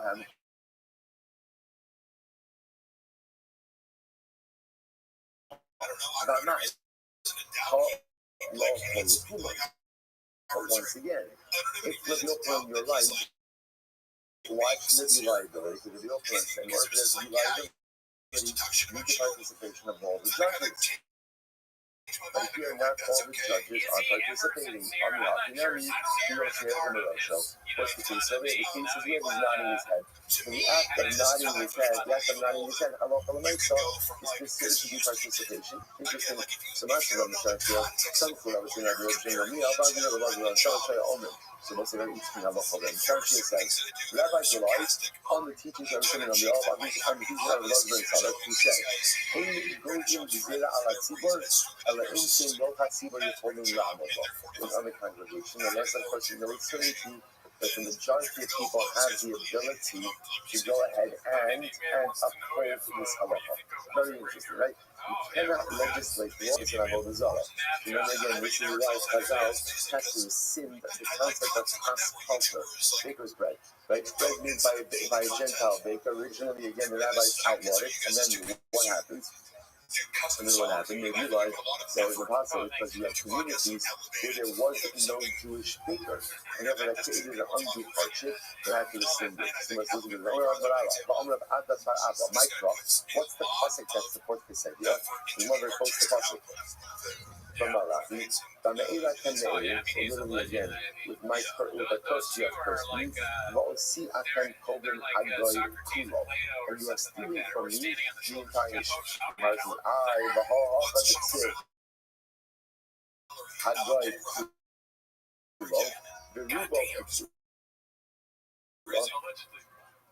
Yet here it says about the use lotion of call.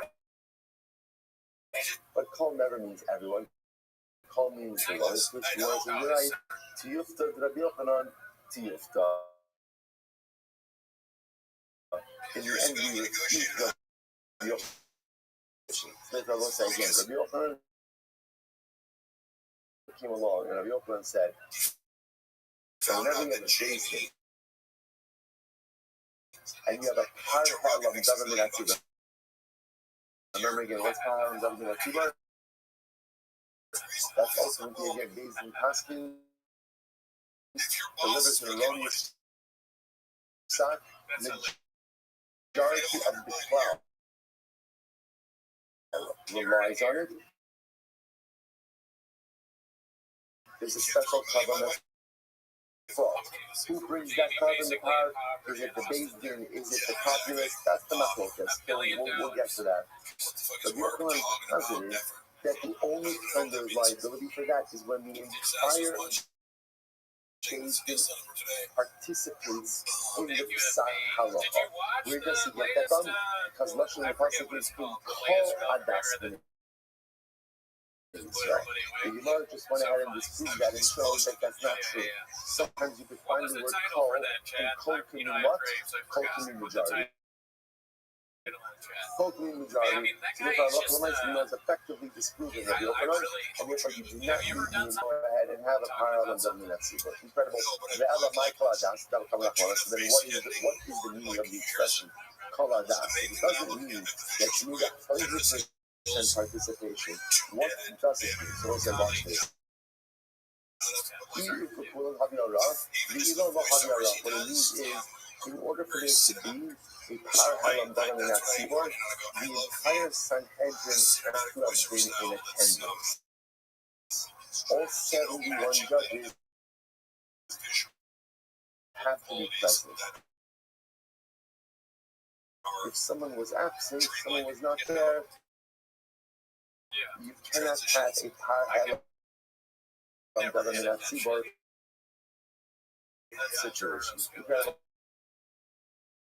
I'm going to go short. Yoshim is also a beautiful Gemara. This is what it says. 10 judges who are seen in judgment. Literally, again, there's a bead or a yoke. There's a yoke on top of all of their necks. In other words, all of the judges carry a sense of collective responsibility for the psak of the basement. The man says, that's Kanilaki. Obviously, everyone on the basement bears the responsibility for the decision that is going to be made. So, what's the finish over there? How come Ashmalan? That people come with the Rabbi. Well, so listen to this. It comes from even in case of, let's say, a student who's on the same basement with his Rabbi. Now, what does this mean? I've had a thought like this. A student in front of his Rabbi is always going to be differential. So therefore, maybe the student knows that the Rebbe's wrong, but he doesn't want to say anything. Much more know everyone in that basement has responsibility. So therefore, again, the student bears responsibility. You can't just be differential of your Rebbe. Very interesting, isn't it? But who knows? You have enough of what they do. The might say, "Sorry, can I did they rap? Let's come in." But who knows? When you would go out for judgment, student judgment, you would always take 10 students from the yeshiva. Why? You must be in order that they be able to take literally some of the splinters from the beam. In other words, what's happening over here is Rabbi was saying, if I'm going to take responsibility for judgment, I want others to shoulder that responsibility together with me. Ravashi, somebody would bring him an animal to see if it was a treifa. Let's say that the first animal is a special treifa. What he would essentially assemble a basement, or really a panel of experts to this particular animal. Why? So that they should be able to handle a little bit again a splinter from the responsibility for the judgment and kind of want to take a little bit of responsibility upon others. You can also probably be able to say that, the way it works is that when you do things individually. And it could very well be that what's happening over here is as follows. Judgment requires siyata d'shma. So just when you adjudicate that which he sees in front of him. Which means that even when you're the judge, no matter how many siyata d'shma, it could very well be that what these Rabbanim are doing is there's always been a divine providence when you do things together. When Jews act as a unit, when we act as a nation, when we act or as a focus, that is a force multiple. And what we can accomplish when we are together as a Hebra, as a Beis-Din, as a Kehillah, as a nation, is infinitely greater than what we could accomplish as individuals. So it could very well be that these are saying as individuals, there's a heightened probability perhaps of making a mistake in judgment, but bringing other units, bringing other groups, creates a cohesive spiritual group, and ultimately, again, that will have incredible.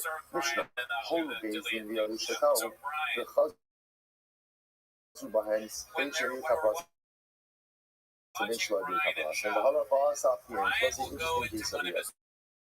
They think they're erroneous rules. The same case, by same case, they went ahead and passed things that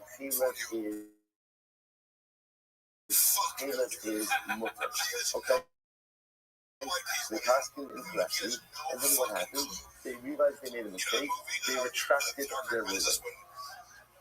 Okay, whether they brought the Parahalam government at Sibo or not, right? Whether they brought the covering or not, what happened? Someone acted on their side. So let's say, you see in this case, in the previous case, Jason made a mistake in ruling. Jason didn't realize it yet. Someone really went ahead and went out and made favor. Okay, so the Mishnah said that halakha l'maisa, ultimately again, The individual is free from personal liability because he's covered by Beis Din. This case is different. In this case, Beis Din passed erroneously.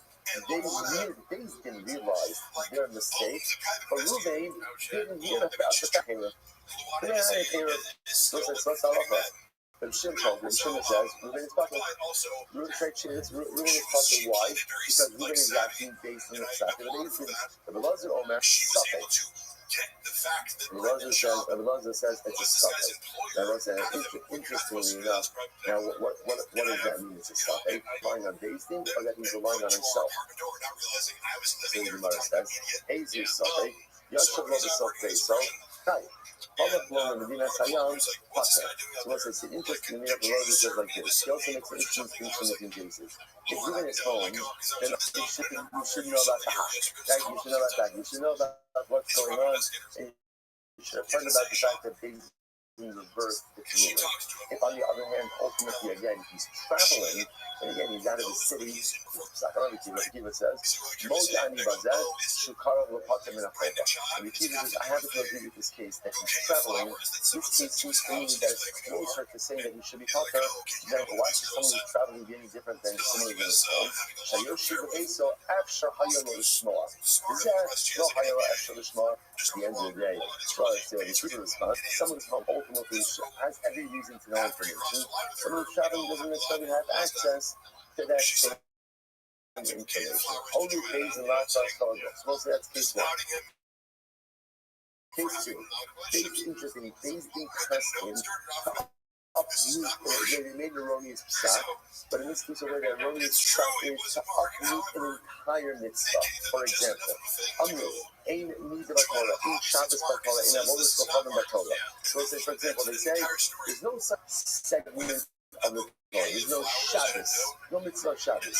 There's no prohibition of Avodah Zarah. Someone say, what's the halacha? How is it true? Now, what is that in how is it true? Remember again, we're talking about now the liability for car carriers. Car government at Seaboard occurs or is brought when a Beis Din made a mistake about a detail in a mitzvah. But when they make a mistake about an entire mitzvah, there's no right to pass in. We no longer have to observe Shabbos. We no longer have to observe Nida. We no longer have to worry about Avodah Zarah. Then that's you think about an entire section in the Torah. That's not how we government has to do it. The most important about if they passed them and they upheld part of a mitzvah and they gave part of a mitzvah off, that's how the government has to do it. Okay, so for example, so there is such thing as self-control, but if a man has relations with the Shema something negative, what is that? During certain times of the month, you have to observe one corresponding day of purity. So we say that halacha doesn't apply, right? Or the Shabbos, you're allowed to carry something from a private domain. Right? There is, of course, an avodah zarah, but you're allowed to bow down. Can't do anything else, but you're allowed to bow down. So ultimately, again, in these cases, ne'elam davar.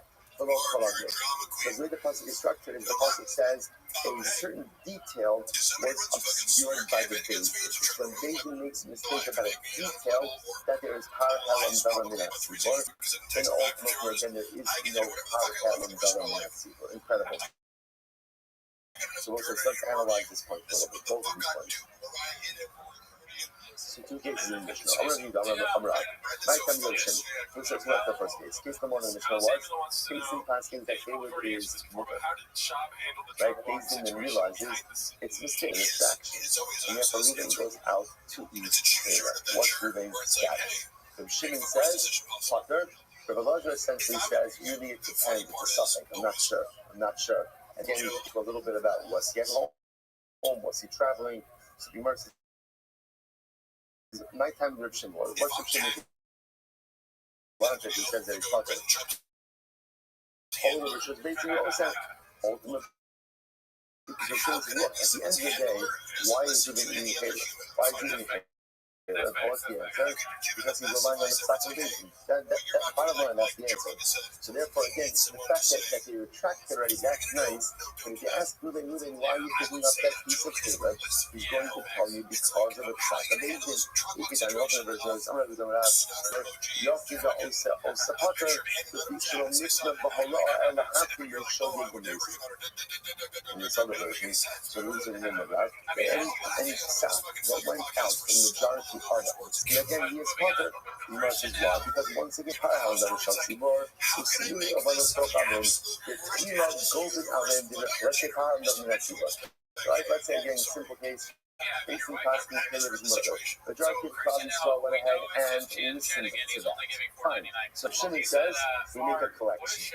We made a collection, right? We don't, and this is for the Parahal of government of Tzibur, and Klal Yisrael goes in and contributes. That's what he says. Ruda says, no, no, you can take it from the temple coffers.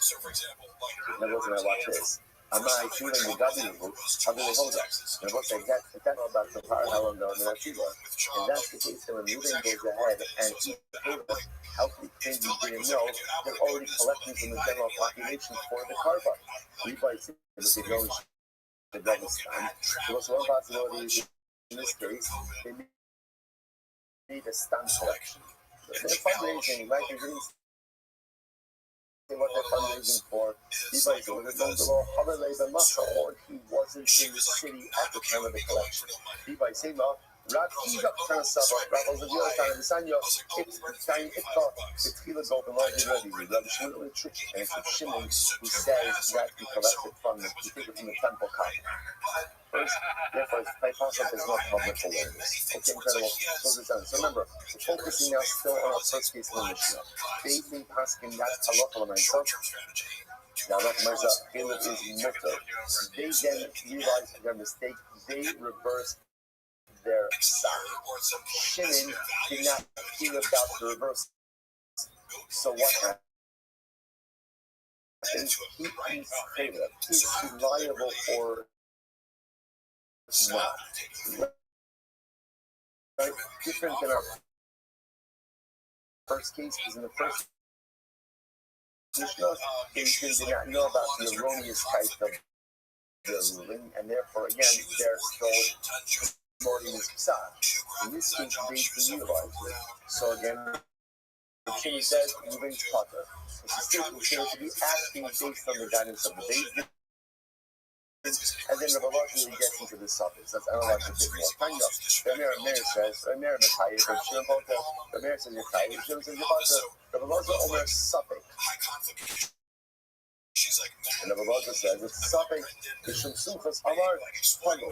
Sumchas says it's a little bit like suspended. On the whole thing, some of you are Asham Kamli Ikamin out. So I'll say what's the difference over here is whether or not, again, the individual is liable to bring in Asham Kamli. We're talking about this a little bit more. Asham, you're not sure, did you go ahead and commit the Akira or not? That's what's called an Asham Kamli. The Gemara says it's all. Let's analyze it. So the Gemara says, top of dollar. Good. Making this down to there. $1. Below me, by the man, my seat, my person, also. So when I told you that thing, I remember again, we keep reverting back to our original Machlokas, or one of our earlier Machlokas, who brings the Parahal of government at Sibor. The Gemara says that it's the Sibor, it's the person also. Because then everyone knows about it. I will keep them on the own things in the Gemara, one of the person also. So you have a show of a Amalek. So we'll say, even according to the thing that says that it's today's thing, that brings it. So it's not as much of a personal publicity. Still, had Ruben asked who would have come out. So we'll say, it's interesting, what you see over here at this Machlokas is like how much liability, how much responsibility, some of your seat. Much of the simplest amount of dollars. What the simplest is position be compared, but other things have also been conscious. So it's like if the individual who brought this carbon, they not much. So must remember again, carbonos must be brought by day. See, brought by day. Let's say someone inadvertently brought their carbon day not much during the twilight, so between day and night. Something about young. This is what it says. So something Liebe Audio, so something comes out. Finish Mojos, something the audio, Discapolo, something Sheikh Ashika, Discapolo, Sheikh, the Bean Ashika, the Roman by the Manda Omar, based in the Bean, the Lord Fasting Mosa. And again, it goes back to the opinion that says that it's David that brings the sea. Because again, there's no publicity associated with that. Number two, in the parts of Mosa, on the right. Even according to the opinion that says that it's the tzibur that brings it, and therefore there would be publicity around it. So the ignorance is the haka, sha'el, lo ashta, ish, in the shaila. And you will say, in this case over here, ultimately, again, there would be no one so to speak to ask for clarity. We have that shifting from the case by the days, and there is someone to ask for clarity. I don't know what else my terminator. Okay, so it's about to remember again. So far, we have clarity on the position of Rabbi Shimon. Right? So the Shimon says that based on Paskin Shaila's mother, then David walks it back, right? David reverses. Ruvain didn't hear about the reversal. So why? Because you are considered to be acting on based on the psak of the David, and therefore you are covered by that. Then Agna, remember again, Rabbi Lazarus, just follow the progression. Rabbi Lazarus says, suffolk. And then the Mishnah introduces the idea, the difference between maybe if he's home versus if he's traveling. Rabbi Akiva said, I hear that, right? I hear that. And I hear Rabbi Akiva says, I think that the Lord is traveling ultimately again, really, I'm leading to saying that he's pucker much more than saying that he's chayv. Then as I says, Rabbi, remember,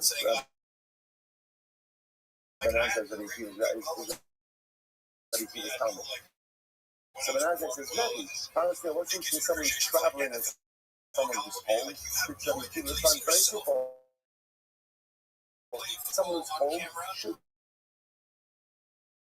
know what's going on.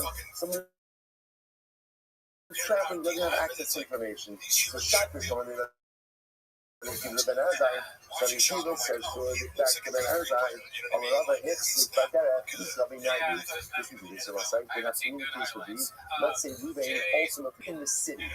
Still in the city. So okay, so what would you do in that case over here? So Ben Azai Chayv, how would they say? You say, according to Ben Azai, should be Chayv. Why? Because he's still home. He's still home. Ultimately, Rabbi Akiva Potter, the high hit 6 for that. He ultimately again is going to be Potter. Why? Because once you leave your house, you don't have the same access to incredible holidays in last part as Cardinal. Once it's now comes to the last part of the Mishnah, which is going to be the bulk of our conversation. So let's say, first of all, how do you asking? That I'm not ultimately like Rabbi Akiva. Rabbi Akiva, namely, that halacha l'maisa, facing tasking that David is mutter, like when David sets psak. After the reversal, Ruvain is Caleb. What's Ruvain's liability? So we accept this distinction. If Ruvain is home, then ultimately again Ruvain is tired. Why? Because if you're home, you should know what's going on. You should know about the reversal.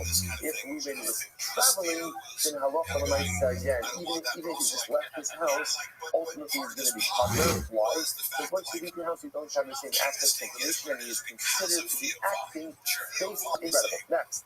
Remember what the Mishnah say. If things in this erroneous psak, and they uproot Shabbos, that's not Parham and Davar Minat Tzibor. What's Parham Davar Minat Tzibor? When they make a mistake of Minat Davar, Rosh Yaka HaMitzvah. Again, when is it Parham Davar Minat Tzibor? When Davar, but not regarding any kind of mitzvah. Okay, so let's listen to this. Under a need of a Torah in Shabbos, we're talking about the Torah. They say there's no Nida, there's no Shabbos if you Parham Davar Minat Tzibor. Tamilomar, Minat Davar, Velo Shekis. I mean, mitzvah.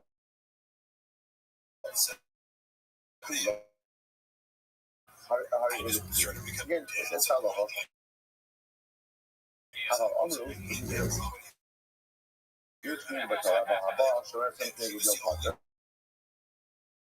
So, for example, I was making a mistake. So he said, of course, it's supposed to be the if you have relations with a woman who's observing one thing corresponding to a day that she saw bleeding, such a person is fine. Sir, like, that's called Parham. They're making a mistake in the details of Hasida. Yes, Shabbos Torah, אבל המועצת מסורה בן Potter. There is also Shabbos, but the pastor now carrying something from a Rosh Hashanah is Potter. So they're making a mistake with the detail. Ultimately, again, time double the Tzibor. You have thought that Basin should be Potter in these cases. I'm sorry. You have other stuff up in. About a detail regarding Avodah Zarah. So again, halacha l'may. So Yaakov Yitzu in Tamalomar, the Ne'elam Davar below Kol Had. Let's say this is the Parhalam Ne'elam Tzibor. Basin is only chayiv if they make a mistake regarding the detail of a mitzvah. But if they seek to approve the mitzvah in its entirety, again, as it sounds fair, we say Potter. Potter means they're Potter from Shad. Yaakov Yitzu in the repeal mitzvahs for big mitzvahs Keturim. Ubasiras Kalagoth Keturim. Again, you're not Potter. Now, if you're going to say ultimately, again, when they uphold parts and they want to mean the apple part, the Potter, and if you go ahead and uproot everything with Potter, then when is the other liability? Kind of problem by Ema. Davar maybe not. Maybe the Ne'elam Davar, I didn't actually mean a detail. Maybe Davar means an entire mitzvah. So the Gemara says, Kabbalah the Ne'elam Davar. Listen, that's good. My master, I understand. How do you see from the phrase the Ne'elam Davar that there's only liability if you uproot the detail, and not the mitzvah in its entirety? The way we actually understand the Ne'elam Davar is the Ne'elam Davar. Their eyes were blinded to in detail. Says, this Amarcha Ba'asi Achos Nikol Mitzvos. Nikol Mitzvos below Kol Mitzvos. So again, it's what's from the mitzvah and not the mitzvah in its entirety. That's how Davar means like remember. Maybe you get a Shabbat. He's like, man, he wants to remember who's fucking right? The rebellious sage. That's the guy, the member of the big who will not go ahead and give you the majority. The city is like a man, right? Keep calling him Zavar. Well, stop me on that, like you do a card, I mean, it's small. Now, man, min had that. Below called Davar. Davar below called just like remember, he's arguing on a detail. So to Param Davar Davar means a detail. I'm not small. Actually, so again, just want to point out, all that was happening just there is that there's differences of opinion as to where to learn this from. But the good news is everyone is agreeing with the halacha, namely that Allah said there's only power halam davan tzibor when Jason makes a mistake about a detail of a mitzvah. But if they make a mistake and they want to uproot the mitzvah in its entirety, ultimately, again, the davar and davar shmuel. In Beis Mikhail, very interesting. Actually, only the davar shmuel has spoken more than God. So let's say it was only power davan tzibor when Jason makes a mistake regarding something that is significantly arguable. Okay, we'll see this about the davar shmuel speaking more than God. But if they make a mistake regarding something that could say, remember again, what do you agree with, right? What do they agree with? Anything explicit. What do they disagree with? Touch about that. So the Gemara thing is like this. There's only power on the tzibor. The situation ultimately, again, where Jason makes a mistake regarding something that's not explicit. But if they make a mistake with power on the tzibor, why not? That's my time up. Zil Kari Bey Ra. Again, if Bezing makes a mistake is something that is explicit in the Torah, let's say that's negative. That's negative. Power halam davan tzibor, which is where you see the interesting category over there. It's if Bezing makes a mistake in a detail in a mitzvah that's not explicit. It's not explicit. Okay, Mistakes happen, but you make a mistake in professional negligence, and with professional negligence, that's not halal. So let's say, because the examples that the Mishnah gave seem to be examples that are explicit in the Torah. So tonight, something like Yom Pater, La'anai, Shemer, something like Yom Sid, the Sakrava, the Halakot of Shemer, something like Yom, that a woman believes on one day during certain days of the month that she observed for one corresponding day of purity, that actually is explicitly written in the Torah. So shouldn't that be a... So again, you just said before that if anything is explicit, you don't bring power on double that anymore. So which you might say, no, maybe the mistake they made was they said that maybe initiating the with this woman, it's only completing the that's awesome. And that makes it else because the podcast is called so ultimately it says the man exposes the nakedness, which means even so what's their mistake? Kedarka sira shelo kedarka shali. They said, oh, it's only via kedarka. It's only via kedarka. That's also via shelo kedarka ultimately. That's their mistake. I'm sorry. What's that? The first solution uses Mishkeveh. Mishkeveh is plural, which means that there are two halachically recognized acts of love that are both legitimate acts of love, but to make a distinction between those two, ultimately again, what was making a mistake in this was taught in the Torah. So what they're saying is like this: if it's the Kedarka, even initially it's going to be Aser. Shalom Kedarka, Gemara, it was Aser ala Sharia. If it's Shalom Kedarka, then ultimately completing the act that's Aser, but initiation of the act ultimately again is going to be Mutlaq. So you can make that same mistake with general workers, not just a person who you know. And when the Olam Kedarka, rather in reality, they're making a mistake as follows. So the army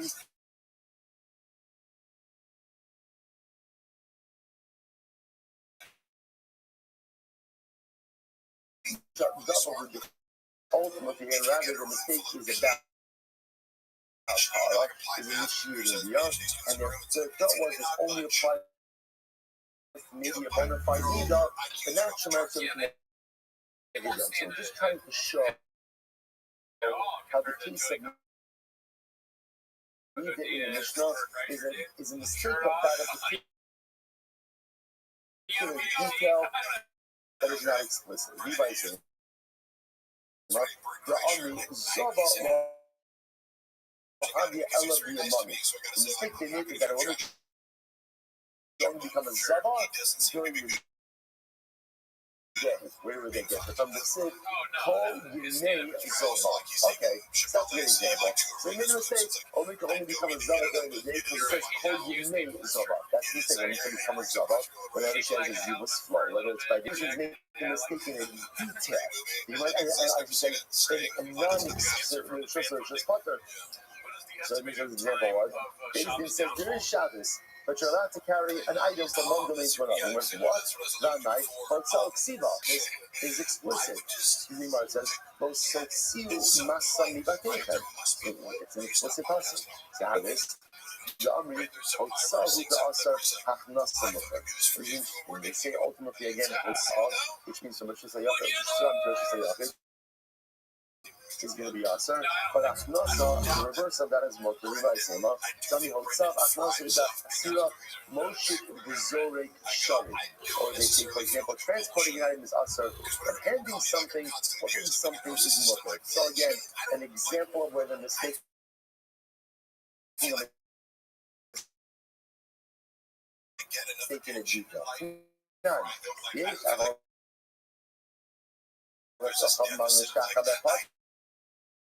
So the Mishnah was it says about the bowing down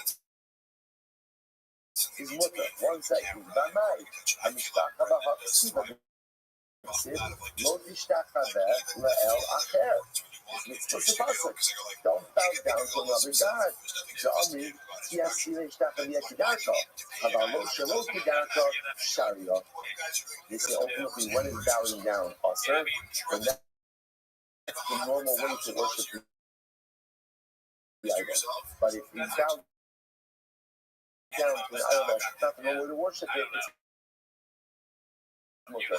So Rashi gives the example also yesterday. Example is Baal Par. How do you go and you worship Baal Par? Right, it's an all-time crowd favorite. Right, you defecate on the idol. Right, so the mice again. Let's say you bow down to Baal Par. That's the mistake they make. Because remember, we've seen this back in Avodah Zarah.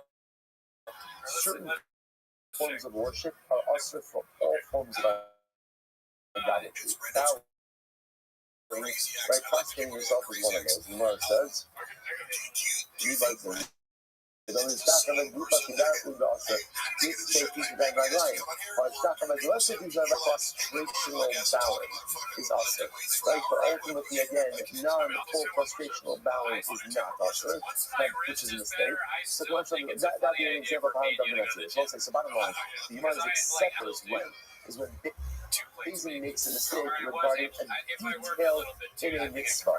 What kind of detail? A detail that its Siddukim would not agree to, i.e., it's not explicit. But if they make a mistake regarding an explicit detail, or they try to uproot a mitzvah in its entirety, ultimately, no har helam dalam. Incredible. Let's say, Dalit on the days. But it goes, in Shabbos Mo. So about the following, we got this. About the following, let's say Bezin Paskins. There's no malacha parish. The malacha parish is plowing on Shabbos. So they say there's no malacha of koresh on Shabbos. Now, what is the halacha in the situation? If you come up with the Milsa, that it can be done mixas dummy. On one hand, we can say like this: you that there's 39 malachas, or they said there are 38 malachas, right? But they're just disagreeing on this detail. So this is called asking on a detail in a mitzvah. So therefore, it should be subject to power of the Nazi. Even the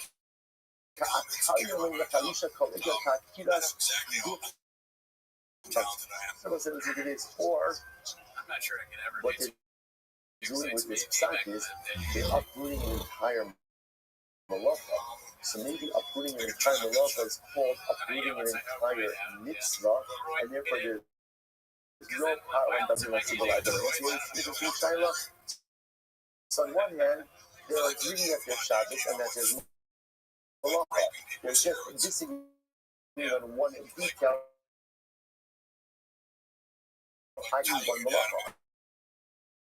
On the other hand, they say no, they're going ahead and they're going ahead and halacha l'maisa,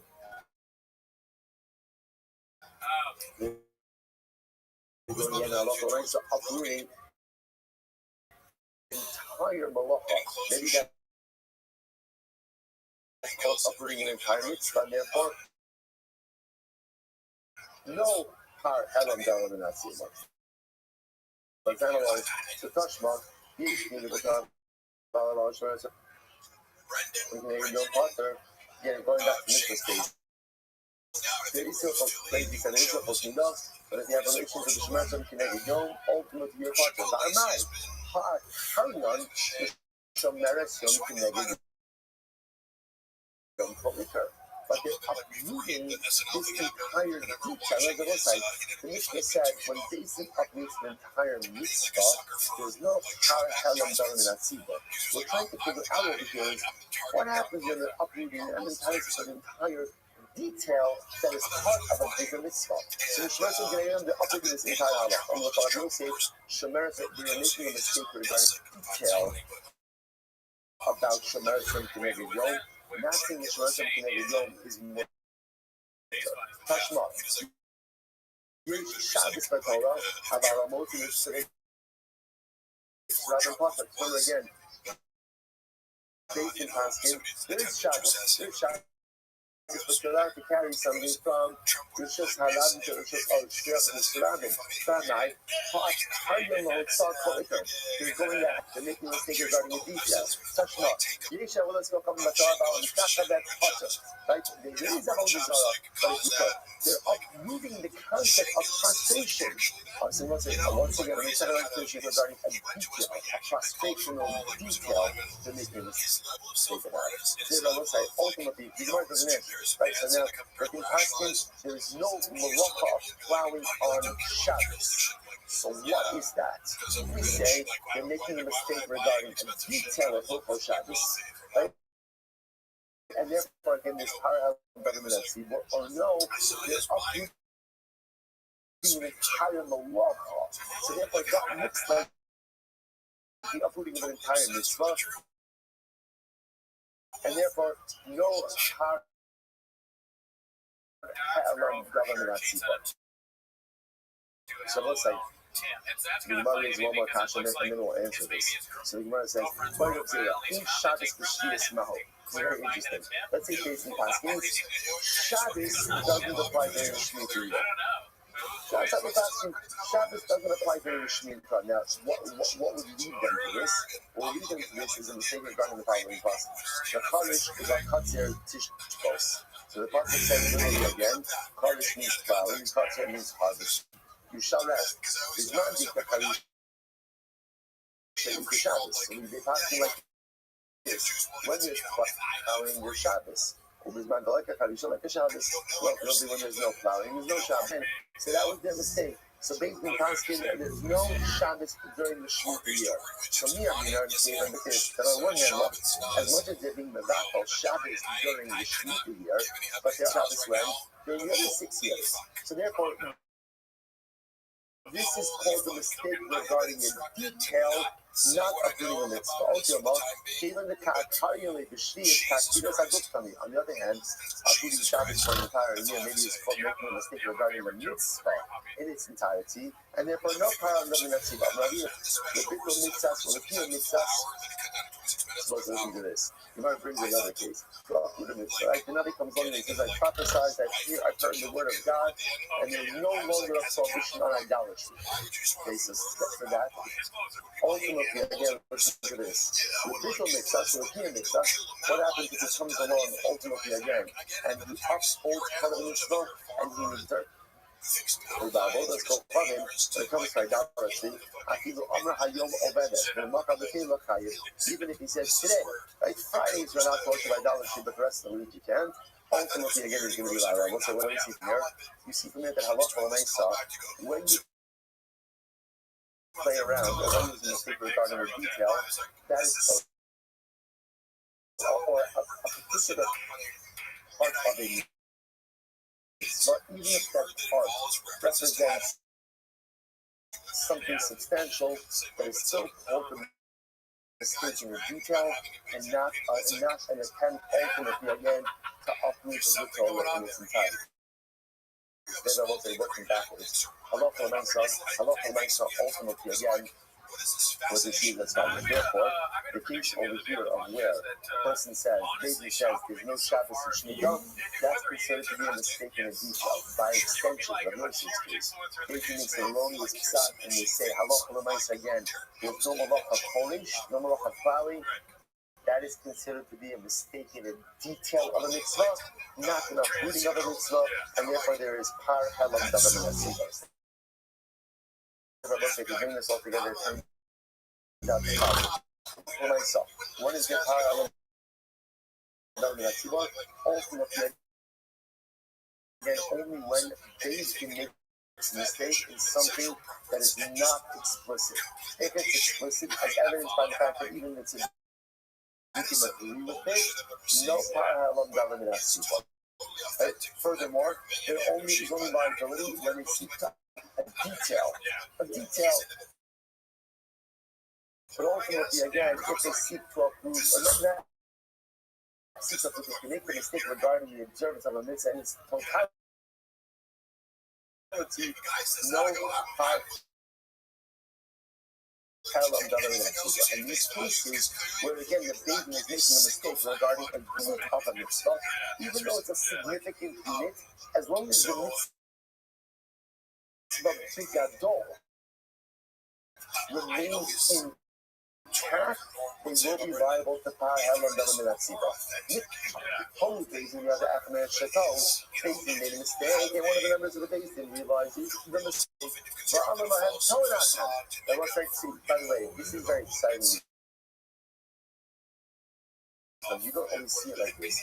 The dramatic part to say the progression in the Mishnah is dramatic, right? Mishnah 1, Beis Din made a mistake, no one knows about the mistake, individual acts. Mishnah 2, Beis Din makes a mistake, nobody didn't know. Mishnah 3, Beis Din makes a mistake, the Yoda Echad Mehen Sheto, and one of the members of the Beis Din don't out that. Guys are wrong. Or for that matter, again, Beis Din Paskin and the ranking of Beis Din, the head of the court, wasn't there. Wasn't present. Only sin or ducking. Or a member of the Beis Din who was the convert, a mamzer, and the sin, and the sin also were converts, or ducking, or old. Rabbi said, we're going to how you are in the Bible. He was so old that he couldn't father children. Rabbi said, we're going to talk about this. So all of these individuals are not allowed to serve on a Sanhedrin. Right? These are disqualifications. You cannot serve on a Sanhedrin if have kids. So again, it was essentially there was a disqualified member of the Beis Din was Talacha, Harei Zechata. So essentially, it should be again, case number 1, Beis Din member of Psak, but before even the Psak was formalized, or it was formalized, and one of the members said, wrong. So there's already an awareness about the erroneousness of the Psak from the beginning, ultimately again, in that case, or for that matter again, halacha l'meisa, there is a disqualified member of the Nemar can Ida, the Nemar l'Harani. It says over here Ida, and it says over here the Mati Damur l'Alida, ultimately again. This is in the case of capital cases. Just like Ida over there refers to a unit, a body that is fit for adjudication of cases. Ida Amur can actually bring in all that. So here, by Param Dam and Tzibor, don't get me bring Param Dam and Tzibor, but everyone on the basement is fit for to be a basin. Says the Gemara, Oshalo Hayam Mukhwash of Beis Din Sham. No, it was not there. The Psak ultimately again, there's no Param Dam and Tzibor. So much as why not? So where do you know that from? I'm not sure. Because the things are very small. If they not on the whole, the double checks would be multiple too. Why is that we said before that a Beis Din is regarding the explicit details? So explicit that even the Siddukim agree with it. Why are they Parker? Because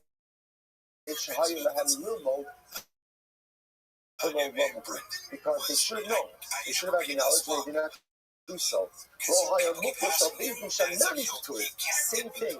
How do you adjudicate a case without the ranking sage? Adjudicating the case without the ranking sage is like not paying attention in school.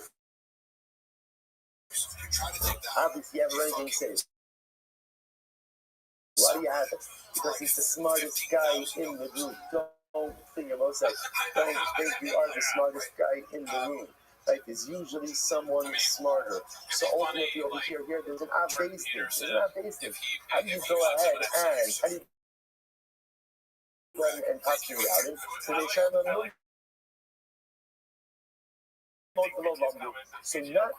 So sitting in session without the Beis Din is the same thing as making a mistake in explicit halacha. Both of them represent professional language. You don't love government as people. Nemar Shem Eidu and Nemar Kanei. That Shikula La'Olah. So it doesn't matter how to art. Let's say no. Stop over for tables.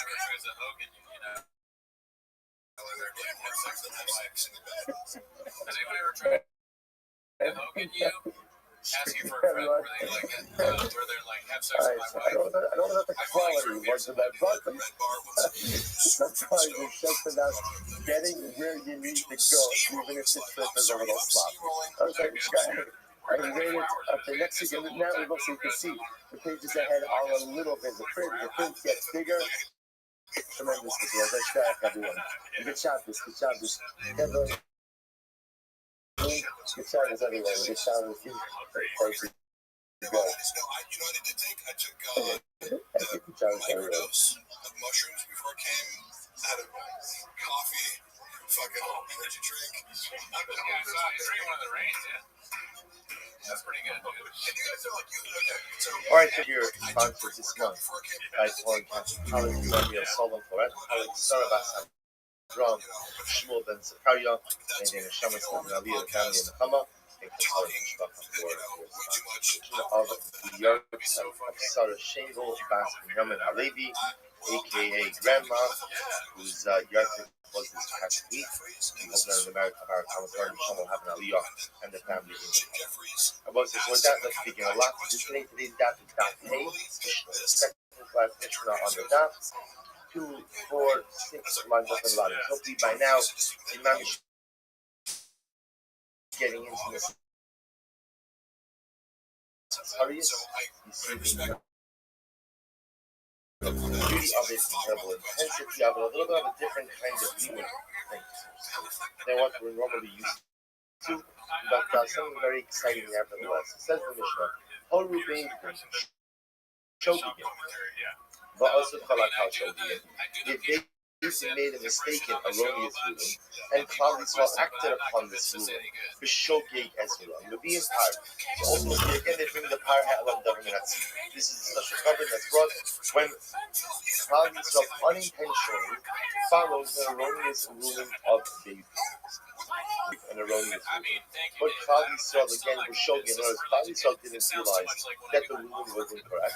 The halacha is going to be in Kispa Usir. So once they will see this, what this essentially means is that the Kispa Usir, where the intention, the erroneous ruling of David was intentional. Klal Yisrael was shogeg. So in that case, there's no Par Ha'elam Davim Natzir, but it's just personal liability for a regular person.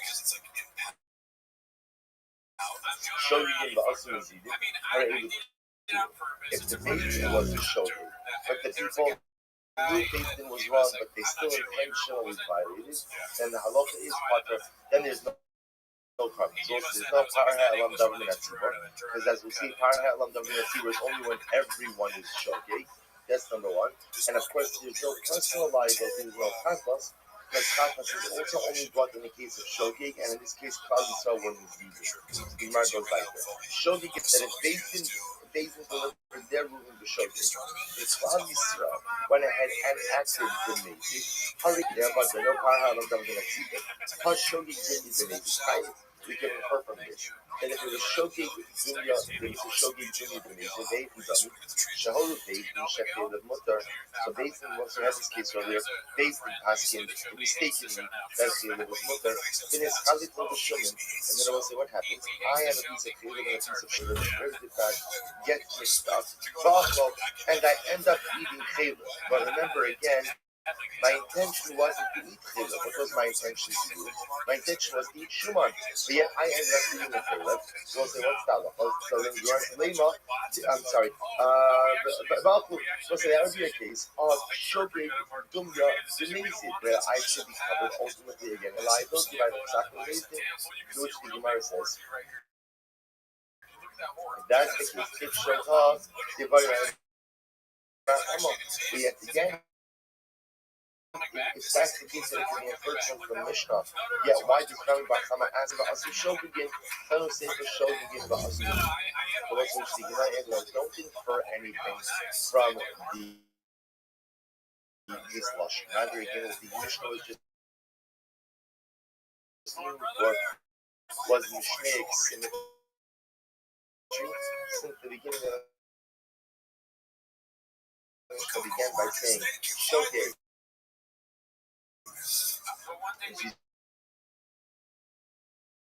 You see at the beginning said Mazidin Ba'asu Shogegin. Therefore, the Sefer just wrote Shogegin Ba'asu. What's the takeaway from this Mishnah is that in order to be chayiv in a Par Ha'elam Davim Natzir,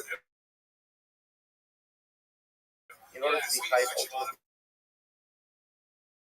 ultimately, that covenant has to be Shogegin on the part, shogeg on the part of Bezdin, and shogeg on the part of Klal Yisrael. Bezdin must be mistaken, must be shogeg in their delivery of an erroneous ruling, and Klal Yisrael must be shogeg in their reliance on Beis. Everybody is shogeg in all things giving the Kar HaLam. Says the Mishnah. Horu Beis Vasi Kolak Hala Ozuban Apia. So the Beis delivers their erroneous psak. And what happens? All of Klal Yisrael, or for that matter, a majority of Klal Yisrael, acts on the psak. So in a Kar HaLam Davinativ, so it's really any another qualification. That qualification number one is that the Beis has to be the shogeg, Klal Yisrael to be the shogeg. Next qualification I will say is that there must be either called the entire Klal Yisrael or the majority of Klal Yisrael has to act based on the mistaken meaning of being. If it happens, most of them bring a pot. If it happens to be that the mistaken meaning was regarding Avodah Zarah, then Avodah Zarah the entire soil. So ultimately, again, we'll say for Avodah Zarah is not just the tar, but there's an additional study as well. And Rabbi says something very interesting. That ultimately, again, if we're talking about a situation where all the shvatim sin, every single shevet brings their own power. So again, I want to say same case. Ultimately, again, based and delivered in erroneous ruling, the tribes act, Klal Yisrael acts on that ruling. The Yehuda comes along and says that each shevet must bring their own power, halam, davar, and Rabbi and Yud Beis Parim. And again, if the mistake was with Avodah Zarah, then each shevet must bring its own tar as well as its own seer for 12 parim and 12 seer. We'll say hey medalo. Rabbi Shimon says Yud Gimel parim, Yud Gimel seer. Tar is the start of the whole shevet. The shevet. Tar is the start. She has an interesting sheet. Yehuda builds on Yehuda. He says, and I will say the halacha is that for Par HaLam Davin Tzibor, each shevet brings their own, and what? Beis also brings their own. So, for example, I will say in a normal case, so there would be 13 parim, one for each tribe, and Beis would bring their own. If it was Avodah Zarah, it would be 13 parim and 13 Zayin Shvatim Oluban. What happens if Beis administers an erroneous ruling? And 7 tribes, so as we mentioned yesterday, 7 Shvatim Oluban RPN, so we'll say, or for that matter, the majority is either a tribal majority or a numerical majority. Follow the erroneous ruling, or the Gemara says Oluban, or the numerical majority of Klal Yisrael, even if it's less than 7 million harvest of the Ramir. So the Ramir says that Allah as long as you have either a tribal majority or a numerical majority of Klal Yisrael, following the erroneous ruling of David, that triggers the Kar HaLam government at issue. And Yehuda says as follows: Yehuda Omer, Zayin Shvatim Shechatu, the each tribe brings its own Kar HaLam government. So this is Rabbi Yehuda Shikasa. Rabbi Yehuda always holds that each tribe, each shevet, brings its own power. Furthermore, he says something amazing. He says, "Shak al yedei and power." Ultimately, again, it was like the tribes who didn't sin bring a power for the tribes who did sin. Why? He says, Gemara says, "Sha'at ilu shalofatu mebiyin al yedei chotim." Because ultimately, again, even the tribes who did not sin, Shimon says, ובעבודת רוחבים חס פרם וחס צעירים. Har b'sar the shevet, har b'sar the Beis Din. And bring a carbon. Or Rabbi Shimon adds in his Batalon side, he said Beis Din brings its own carbon. So each tribe will bring its carbon, Beis Din will bring its own additional carbon. Only Beis Din shall echam min hashvat, and ma'asa osa shevet apiyeh. This is actually very interesting. What happens if the high court of one of the Shvatim, each of the Shvatim also have their own court? Let's say one of the high courts of one of the Shvatim asking erroneously, delivered a wrongful psak, and that shevet acted on that psak. What's the halacha? Also shevet to chayiv, yishar kol Shvatim to the Rabbi, chayiv for part. The other Shvatim are patur. The Chachamim say no, ein chayav ela al holoya or ela al horios. Horios Beis Din Agod. So we'll say the Some of them say no. Har Helam Davening Atzila Losai is only brought if there is one Beis Din who delivers an erroneous ruling. And which Beis Din is that? That's the High Court, the Sanhedrin. Shene'emar b'Kala Das Yisrael Yishbu b'Chama L'Sem is Adas Yisrael. Is that say that if a tribal court goes ahead and delivers an erroneous ruling, there is no liability for Har Helam Davening Atzibor, only if the Sanhedrin issues an erroneous ruling. Cut this now. What is your favorite bit from the Yadu Shahoru B'Tov, not holy. So let's listen to this case. Let's say they didn't realize or they don't remember in the Gemara. Rashi says Yadu Shahoru B'Tov Mashahoru. Yom Hahoru Beitim Shekelim Motorabigum Davichad B'Shilu Gasmaisa Yilbad Echad B'Horah Va'achakach Yadu Shahoru Shalok Eloi Ela Shekel Mashahoru Ve'inem Yodim in Alachim realized that they made an erroneous ruling. They forgot what the erroneous ruling was. So they know either we committed Caleb or Dam. We just can't remember which one it is. So Shabbos says, what do you do in this kind of case? So Yaakov used Hayavim. You might have thought that there'd be a Har Helam Davening Atzibor Tam Lomar V'No Hakatas. The pasuk says that the sin became known. Below Sheyozu Atzibor. Not just enough to know that the people sin, but rather again for a Har Helam Davening Atzibor, what does it have to be? There has to be a specific knowledge as to what the erroneous psak actually was. Asher Chatu. So we'll say, and that indeed is halakha l'maisa. In order to trigger clarity as to what the wrong psak was. The Beis Din themselves, the Beis Din says, listen, we know we delivered the wrong psak, but what? We don't know what the psak was, then that cannot trigger a Har Helam Davening Atzibor liability. Asher Chatu. Chatu Shnei Shvatim Levi'en Shnei Parim. Two tribes went ahead and sinned. So we'll say they bring two parim, Shlosha, Levi'en Shlosha. So we'll say three tribes made a mistake. So ultimately again they bring three. Oh, Eino Omer Ella Chatu Shnei Yechidim. Levi'en Shnei Parim. Chatu Gimel Levi'en Gimel. Or from me. Even if not tribes, maybe ultimately again two individuals. An individual makes a mistake, he also brings the Har Helam Davening Atzibor. Therefore again the pasuk says, Kamalomar Hakal Chayiv. V'chol Kal, so V'chol Kal V'Kal Chayiv. Most therefore the pasuk says, it is literally the cow who brings a Har Helam Davening Atzibor. Never minayach. The Levi'en Shnei Parim. Chatu Zayin Levi'en Zayin. Who sharsh. So we'll say there. For the one thing is, if two tribes sin, each of those tribes brings a Har Helam Davening Atzibor. Similarly, if 7 tribes sin, so 7 tribes bring a Har Helam Davening Atzibor, and furthermore, Shar Shvatim Shalom Chatu Levi'en Hagidin and Har Har. So say ultimately again, and even the tribes who did not sin, Shafidu Ilu Shalom Chatu Levi'en Hagidin. The Kakne'emar Kal, the Chayiv Al Kol Kahal, the Kal Divrei Rabbi. So it's like this is the sheet of Rabbi. Number one, that there is individual tribal liability, that if a particular Shevet goes ahead and commits or follows the erroneous psak of the Beis Din, that Shevet brings a Har Helam Davening Atzibor. The most that Rabbi Yehuda's shita is that called Shevet the Shevet Ikri Kal. He holds, remember again, the operative word by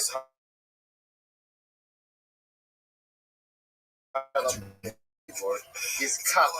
Torah says there's only liability when the cow follows an erroneous psak of Beis Din.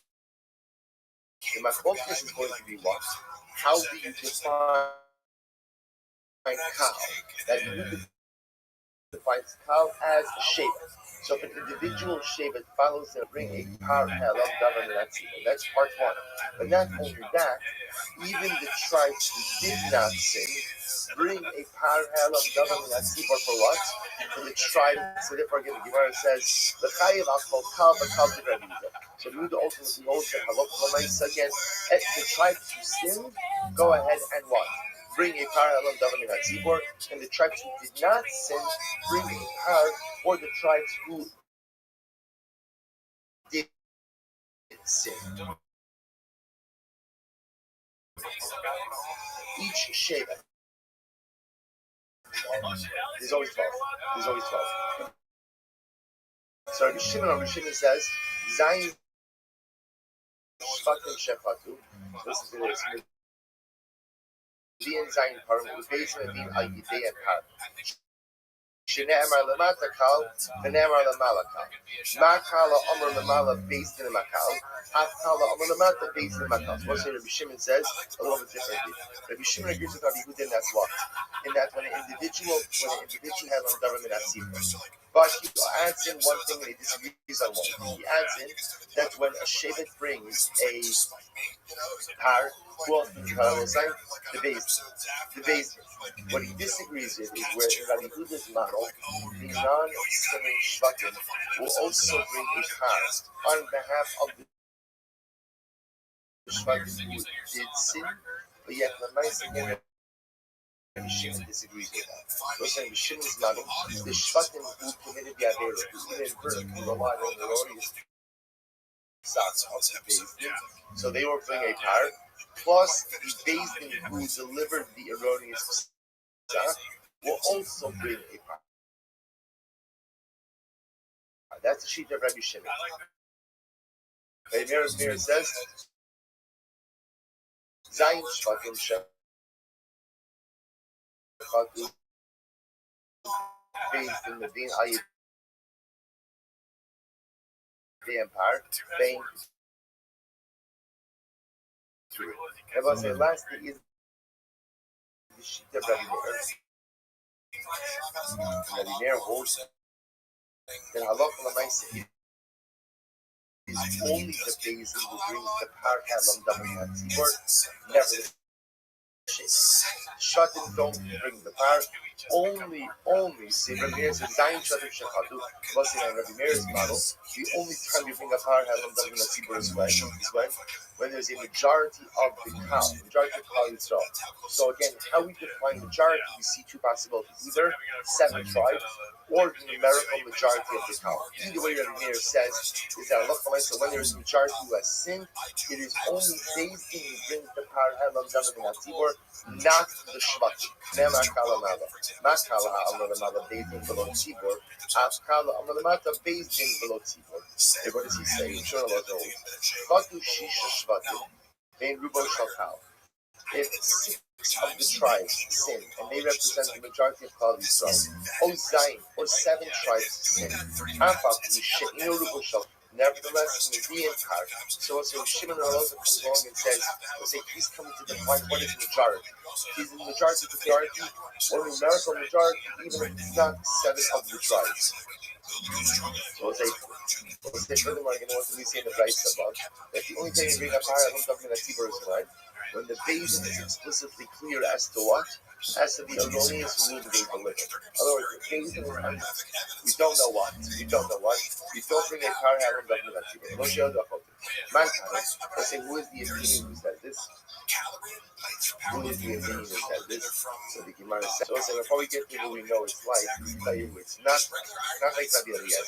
This time, Omer Rabbi Eliezer, Marafshah, in Elam Achol, Chayim, Nosa Achol Chayim. So what's it? Rabbi Eliezer is coming actually in a different case. Rashi points out he's talking about in a case of in the second species.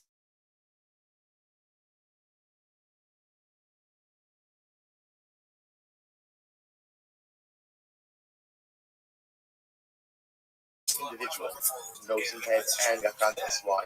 Because it was like the carbon for eating haleb or for eating nosa is the same. Katas. So it says, who cares? What do you know you ate haleb, you ate katas? As long as you know what? You ate something. Right? If you ate one of those items, then I could bring a katas because at the end of the day it's the same liability for both. That's Rabbi Eliezer.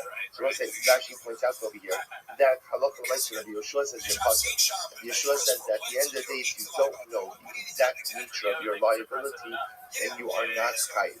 So our Mishnah was like clearly, the right that doesn't reflect the view of the Beis Din doesn't know what the erroneous ruling was. It was as long as we know what, as long as we know that they permitted something whose intentional consumption would be chayiv kares. As long as we know they did that, then what does it matter if the brisa does not reflect the view of Rabbi Eliezer?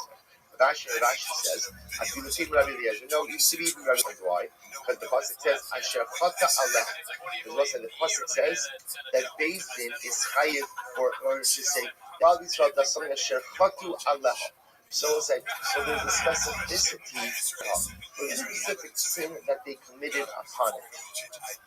I Hasanami Haksiv. But 1 second. I'm sorry. Hasanami Haksiv Asher Chata Ba. Homie by the part of the Sasek. I was saying there that pasuk is coming to teach us something else, which is what? That one cannot be chayiv if you've chatos if they are Sasek. I was saying Sasek means that I was involved in a different activity that inadvertently resulted in the commission of an avera. In that case, everyone at Misaseh, everyone will agree that halal kalamais again. I am nice. So now we're going back. So now what we have over here is the various shitos concerning under what circumstances ultimately again is a par helam davan in that seaboard. Remember again, shitos that Yehuda is that the 12 shvatim, each of the shvatim brings their own par. Now that's what Rabbi Yehuda say. What should we say? That even the shvatim who didn't sin bring on behalf of the shvatim who did sin. What's that even the sheep? The Maitar read the Kasavar Arba Kahali Siva. Aviva says the word kal in some form appears 4 times throughout Hakahal, Kahal, Hakahal. So what do I use these 4 kals for? Chad Lekhaibak Kal. What is it teaching that what?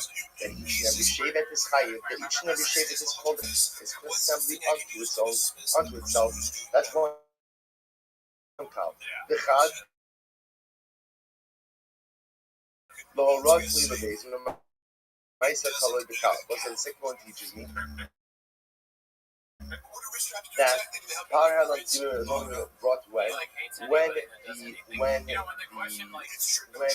Beis Din administers the ruling, and it's the tzibur who acts on the ruling.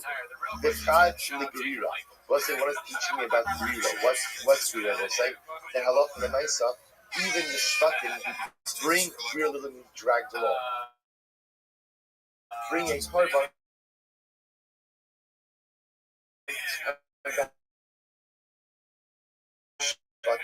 who did so.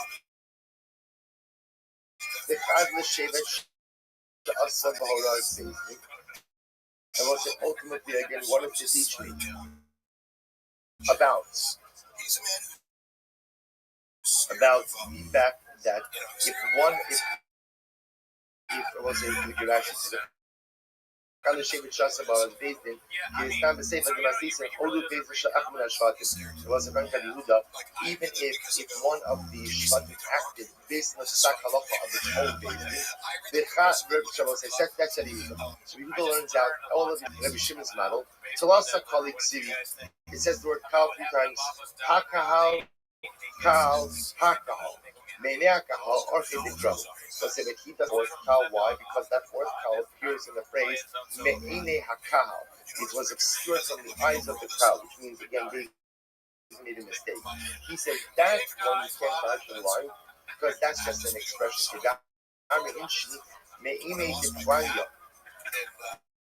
As well as people often say, the matter was hidden from the eyes of so and so.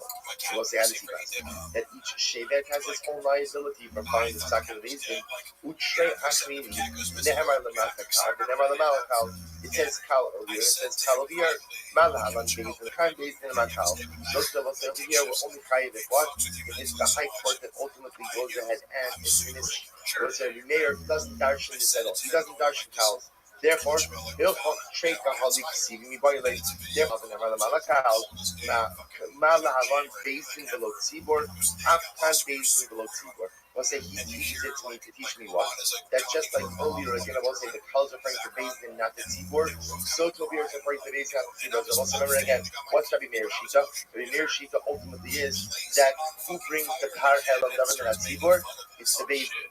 It's the Bezin. Bezin brings the power, not the populace. Therefore, he learns that out ultimately get from the Gdir Shem. Shimon allows in my time off. Let's just Shimon allows his logic. Sit by Alma mi'uta b'tziv me'ineh. So say, you can remember on one hand, Rishon always says as follows. The pasuk says, "Ze'hayim me'ineh ha'iva," and he understands me'ineh ha'iva can be a limiting or exclusionary phrase. So the Gemara says, and see that it says, "Kilochala al mishkaga remember deruban in mi'utalo." So we'll say, on one hand, it says me'ineh ha'iva. So it sounds like again, even if it's a small amount. Yet it also says Kilo Kala Antishkaga. Kala also means what? Everyone go expecting you. There was Haki. Hakiva, they Ruban Shakal. So I said Rabbi Shmuel teaches me the following. If 6 of the tribes committed the Avera, meaning active base on the erroneous Pesach Sanhedrin, they represent the numerical majority of Klal Yisrael. Or I'm sorry, Ozayin Apapishem Shakal, or 7 of the tribes follow secular days, even though what? They are not the numerical majority. Nevertheless, ultimately again they are Chayav. What's the other thing? That Shimon that is there, no, Rosh even the in order for a power handle, the obligation to be triggered. The stock halacha has to be given by the base, but the action has to be taken by the cow, which the Gemara says. What do we know? That's from the novel. The pasuk says, "V'haya b'ne'ene ha'ita nesta l'shkaga." The rest of the pasuk says, "It will be from the eyes of the congregation that the matter was committed in a person. The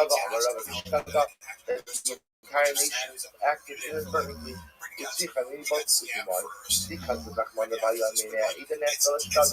Would it just said the first pasuk, I would have thought that even if the minority of the population sinned. Therefore, the pasuk says that the entire nation is denigrated. And if it was just a Kalam Bishkaga Hava Amina the Abdi based in Bahadi Ruba. I met a thought. I love the mice in the basement. Has to act together with his Rabbi. What's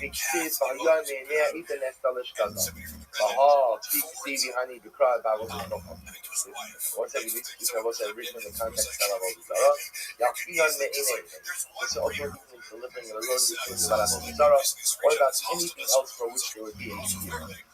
But if the basin of one of the tribes, delivered in erroneous ruling, we'll say again, that does not trigger Har Ha'alam Davar Minacham. Has to be the Sanhedrin. It says to Gemara, Ivayiluhu, Shevet Echad Balrog Basin Agodo, me and my Shar Shvatmolo, is restored expression. What happens if you have to find the truth? Balrog Basin Agodo, Shevet Echad. So what happens is one tribe acted based on tribe acted, but it was the sack of the Sanhedrin. What's the again? What does it be with the whole? It be with the whole that each and every tribe brings its own power, helam, davar, based on the erroneous stock of the Beis Hadalah. Me, my Sushar Shvatim Olo. What's very good at this model? Remember, also, the tribes did not commit an Avera. Also, what? Bring on behalf of the tribe that. So one tribe committed an Avera based on the stock of the Hadalah. Do the other tribe bring for that one tribe or not? Miyamina, Shiva Shatim Vizamaisi, Shar Shatim Bahadayu, Mishum Bikaluba.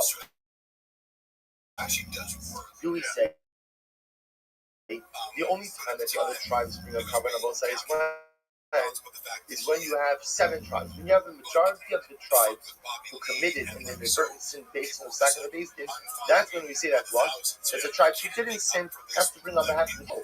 But again, one tribe, now remember I was saying that Yehuda's model, even if one tribe sins, remember I was saying that Yehuda's whole model is one tribe is also the cow. So Yehuda's model, you can have if a one tribe follows the psak of the Sanhedrin HaGadol, running the psak, they are going to bring a par helam davar minat tzibur. That will happen. The shaila is, do the other, as you said before, that Yehuda's model, you always have 12. So, not necessarily, meaning remember, here's what we do, 12 break. Now the Gemara is asking, what happens if one tribe sins? So we'll say, what do we know from the cow? That tribe brings a par helam davar minat tzibur. That we know. That's whether that's halakha nice, we'll have to see. But that's the Rabbi Yehuda. The shaila is the rest of the tribes bring is when there's a row of the shvatim who sin, then even the ones who didn't bring, but if there's only one tribe, obviously it's not a person. If you use Rabbi Yehuda's model, essentially is one for all, right? One for all and all for all. By definition, that unites tribal liability to all the shvatim. We'll say that's the first one looks amazing. It's in this theater, the lights, and everything's so perfect. It was like Super 8 cameras. my favorite joke is actually on the first my Midian was the fitness. So what do they do? How do what do the tribes do? So paragraph they bring one card. The Shimon says actually the Mishnah says Mahin Midian, what do they bring? Paragraph one card. The Shimon Shnei card. The Shimon says 2 cards. The Gemara asks me, so what's the case here? If you want to say that it's for 7 tribes. Sin. Rabbi Shimon Kamye Boy will say in that case, Rabbi Shimon, remember, what's Shitas Rabbi Shimon? Rabbi Shimon says that not only do the Shvatim bring their own part, but what else? Beis Din also. So from the 8 part, 7 for the tribes, 1 for Beis Din. I look at Chatzah Shevet Echad. Rather, it must be one. You must be talking about a case over here where one Shevet sin. So what's the case? The 9.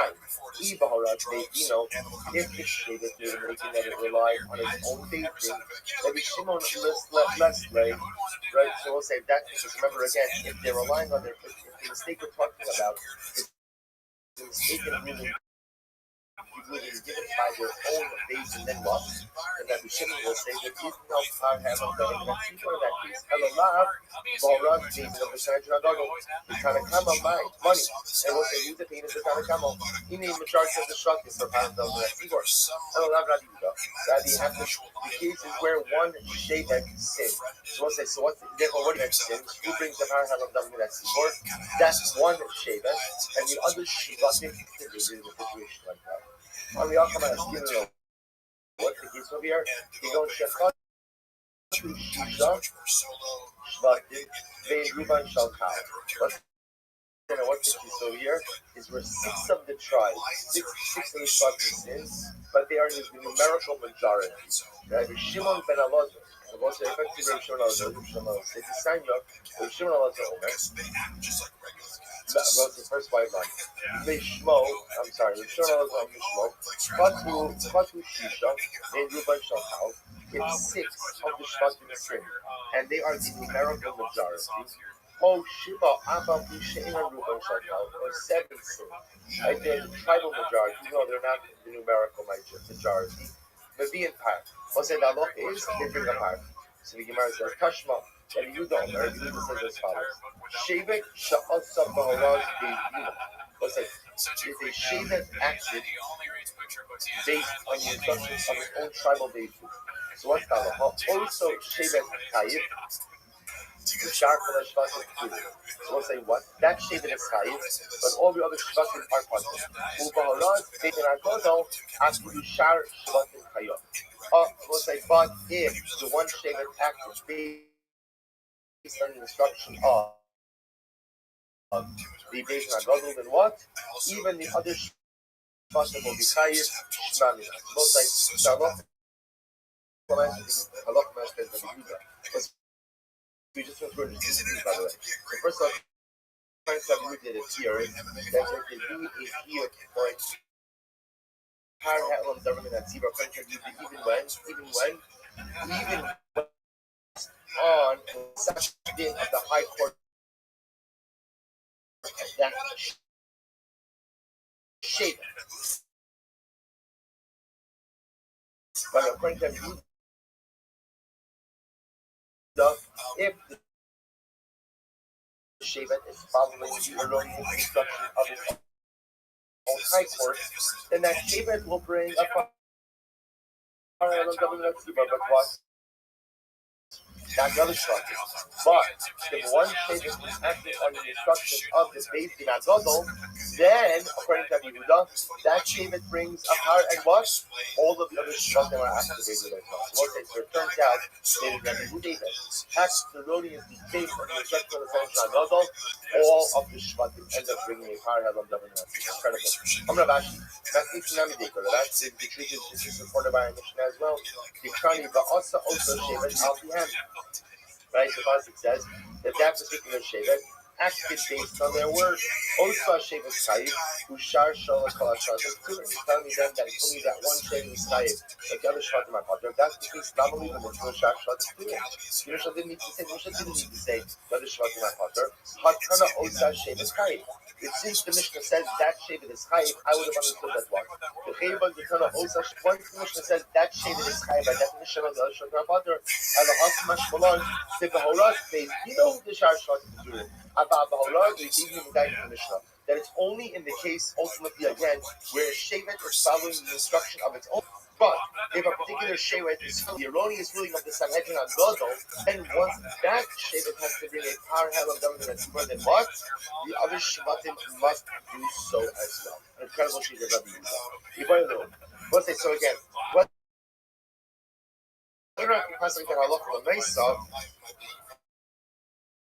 Remains to be seen. But at least now we understand that Shita Rabbi Yehuda is the most saying that first of all a number of novelties. Number one, that according to Rabbi Yehuda, that even if one Shevet entered, it has to bring a power hell on government in Asibah. Why? Because according to Rabbi Yehuda, each Shevet is called a power. Not only that, but once one Shevet has to bring the power on government, then what? Every Shevet has to bring. The only exception to that rule is if it's not a ruling of the Sanhedrin Agadol, but it's a ruling of the high court of that Shevet. In that case, if the Shevet is following the high ruling of its own high court, then what? Then that Shevet has to bring a carbon. The other Shvat didn't do that. Very strong message about collective responsibility. Absolutely. Ibailu, Shevet Echad, so whereas they do not go, listen to this. What happens if you have a Shevet Echad, one Shevet? Sha'asa whereas they do not go. They follow the Sakaloka of the Sanhedrin. Sanhedrin handed down the erroneous. You have one Shevet who follows. So the Rabbi Shimon, me, my Silo. So what's now we're transitioning from Rabbi Yehuda to Rabbi Shimon. What's the memory? What was she does Rabbi Shimon? She does Rabbi Shimon was Rabbi Shimon holds people on Rabbi Yehuda. He says, yes, that each Shevet is called its own cow. Each Shevet must go ahead and bring its own power of government at Tzibor. And furthermore, again, when one brings, or I should say, when the majority brings, they all bring. He also adds that the Beis Din also brings its own power. So if Rabbi Yehuda had 12 as the maximum, Rabbi Shimon has 13 as the maximum. So the Shiloh will say as follows. What happens if one Shevet acted on the Psak of the Sanhedrin Agadol? According to Rabbi Shimon, me, my see all low. So ultimately, again, what happens in that case? Me, my see low. So what's the level of liability in that situation? The Gemara says, the Gemara says as follows: Kashma, Mahin Nikin, what do they bring? Bring one card. The Shimon Omer Shimon card. Shimon says two cards. The man asks, so what's the case? What's the right case? If you want to say that it's a case where 7 of the Shvatim sin, Shnei Parim, what do you mean 2 Parim? Shmot Parim. So we'll say 7 Shvatim sin, according to Rabbi Shimon. then what? You would have 8, 7 for the Shvat and 1 for the Sanhedrin. Ella the Chad the Shevet Echad. Now the accusation case for what? One of the Shvat would say, Ubenai. What's it? Healing about us, if you want to say the Shevet sin, based on the Psak, bring up its own based in that is Shimon less like less. Okay, the Shimon does not hold that there's any liability where he tried or Shevet follows its own based. What kind of Shimon says his liability is when it follows Sanhedrin Agadol. Ella Boros is Agadol. Rather, it's the Rosh is Agadol. Sanhedrin. It is Bara. Tanakama money, because it was the Tanakama. Either the mayor how you go by, or take the mayor in their home, when you bring a pound of the next. For either when there's a miracle or trial road, so either Yehuda, Shar Shatanami Meister, most of Yehuda, that was even one Shevet bring for what? Then the rest have to bring as well. Elohaman Yeshimon Allah. But they rather again it must reflect the view of Shimon Allah just to the sign we thought about. Tashma, the come to say, we all have in Ochayet Ella al Horah is not God. The come say was like that the only time you bring a power in government Tzibur is when? Is in Allah for the mind again and following the Psak Halach of the Sanhedrin Agad. My Chacham, what's the word of Chacham? Elim Rabbi Meir, you want to say it's Rabbi Meir, Rubabai, a Meir hold that you even read a tribal minority. Allah Rabbi Shimon, Rabbi Yaakov said, that it is Rabbi Shimon, which Gemara says, ultimately again, Shnami Nam. We see that this is correct. Rabbi Shimon, Shevet Echad Ikri Kam Menalef. What's the difference? Now we'll say the common denominator between Rabbi Shimon and Rabbi Yehuda is that we'll say the difference is Rabbi Yehuda. So we saw the differences in that. But what they both agree on is as follows: that even one Shevet is called a cow. Even one Shevet is called essentially, to which the Gemara says something amazing. Echad Ikri Kam Menalef. Amri Ketsiv Vayamod Yo Shafat Bekal Yehuda Yerushalayim. No Chafat Hashem, no Chafat Beis Hashem Chadasha. But the pasuk said that Yo Shafat Bekal Yehuda Yerushalayim. He stood in front of the assembly of Yehuda, Bekal Yehuda Yerushalayim, opposite the Beis Hashem Chadasha. Literally again, the new house of God. What is that? My Chadasha. Amar Rabbi Yochanan Shechitshu Dvar. What's the Chiddush? Va'amru Tubul Yom Al Yikanis B'Machana Leviyah. What's it have to see that under Yom Shabbat they went ahead and they made a brand new ruling, which was what? That a Tubul Yom will say Tubul Yom is someone who went to the mikvah that day, but still requires Harav Shemesh, still requires the sunset in order to become Tubul. So they can't claim that a Tubul Yom can't be the Machana Leviyah. So what's the point of it? The point over here is you see that Yom Shabbat is standing in front of seemingly one tribe,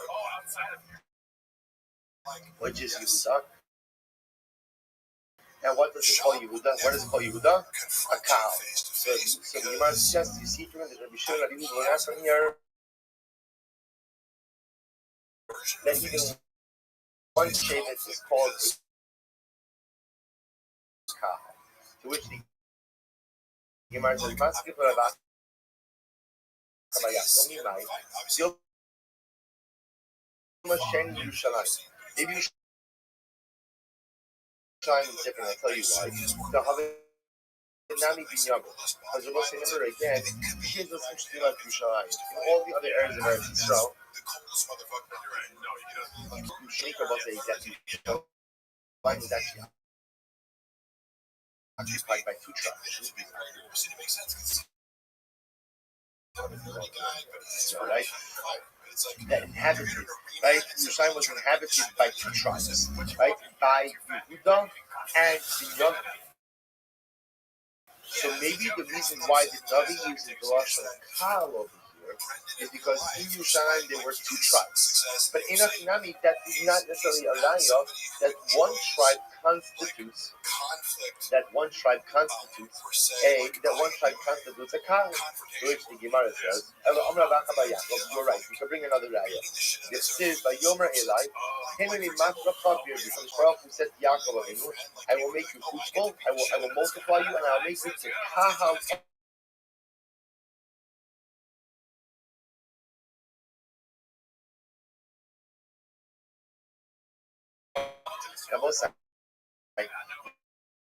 Now this was said to Yaakov Avinu right before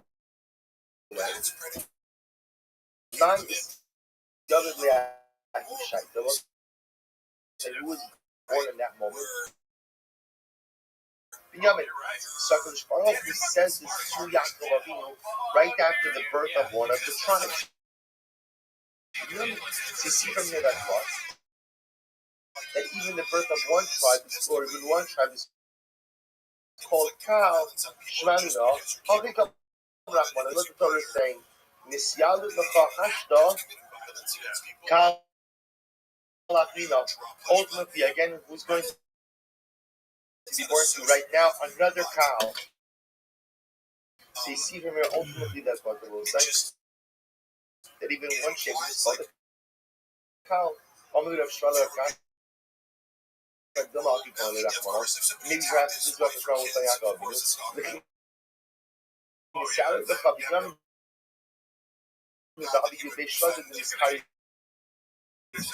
Maybe God was saying something different. You're about to give birth to Binyamin. Now you're going to have 12 tribes. 12 tribes is called a cow. Which doesn't make sense.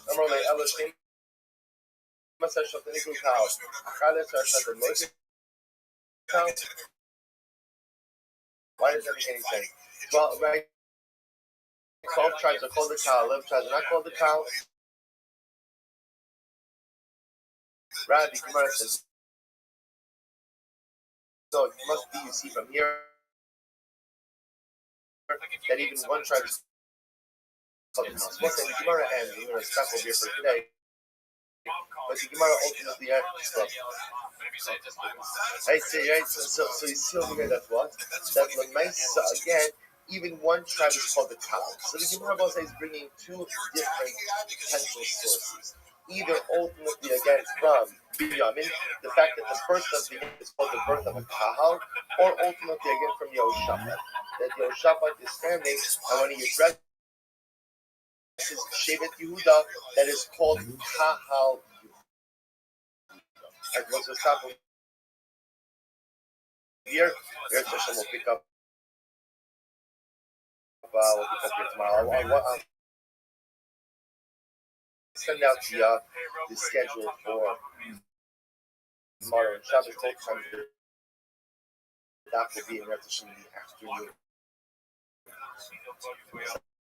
And later, I'm young to them good night. I have to tell you, why would I lie about my perception of Brendan the most? All right, so we'll say good morning or good night. Let's begin. First of all, our shir sponsored this month by Paul Catholic College in memory of Solomon Toret, College Sarah Bas Abraham, Shmuel Ben Zakaria, and the Neshamas Hanalia, the family of Chama. Thanks to college.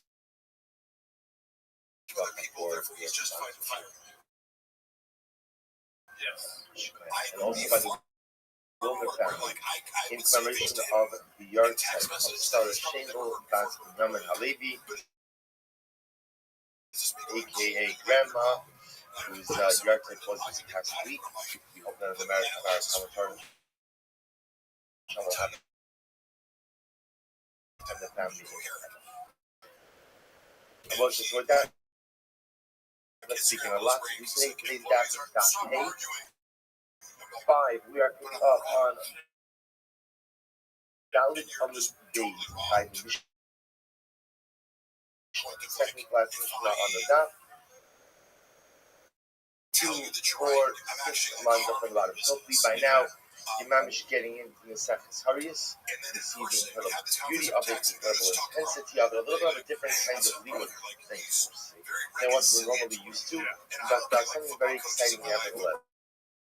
Says the Mishnah, Horu Beis Shogigin, if Beis made a mistaken, erroneous ruling, and Klal Yisrael acted upon this ruling, B'shogeg as well, or Klal Yisrael did not realize that ultimately something was wrong, they had done something wrong. With the empire, ultimately again they bring the power ha'elam dominancy. This is the special covering that's brought when Klal Yisrael unintentionally follows an erroneous ruling of Beis. What happens if Beis purposely gave an erroneous ruling? That the ruling was incorrect. The halacha is Medin Kispo Usira. So mostly we see this. What this essentially means is that the Kispo Usira is another way of saying a personal chatos. So in this case, I don't say where the intention, the erroneous ruling of Beis was intentional. Klal Yisrael was shogeg. So in that case, there's no power ha'elam davar mitzvah. There's just personal liability to a regular chatos.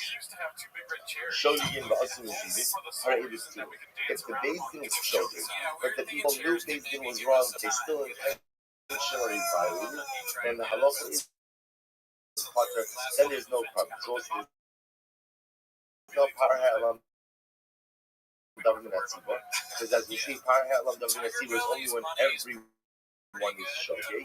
That's number one, and of course there's no personal liability, there's no chatos, because chatos is also only brought in the case of shogeg, and in this case, Klal Yisrael was diseased. So the Gemara goes like that. Shogeg and va'asim is even are illicit, so we can effectively as follows: that if Beis Din delivered their ruling for shogeg, but Klal Yisrael went ahead and acted for the Beis Din, how are they able to ultimately again they are potter. They are potter. No power ha'elam davar mitzvah. How shogeg the Beis. Right? We can infer from this that if it was shogeg dunya the Mason, that if it was, what does that mean? That it's high. What's the case of shogeg dunya the Mason? Shahoru Beis Mutter. So basically, once you had this case earlier, Beis Din asking mistakenly that Chaylev was Mutter, then it's Chaylev the Shuman, and then I will say what happened.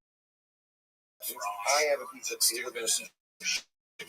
My Chaylev and my Shuman, which is the Shuman is committed back.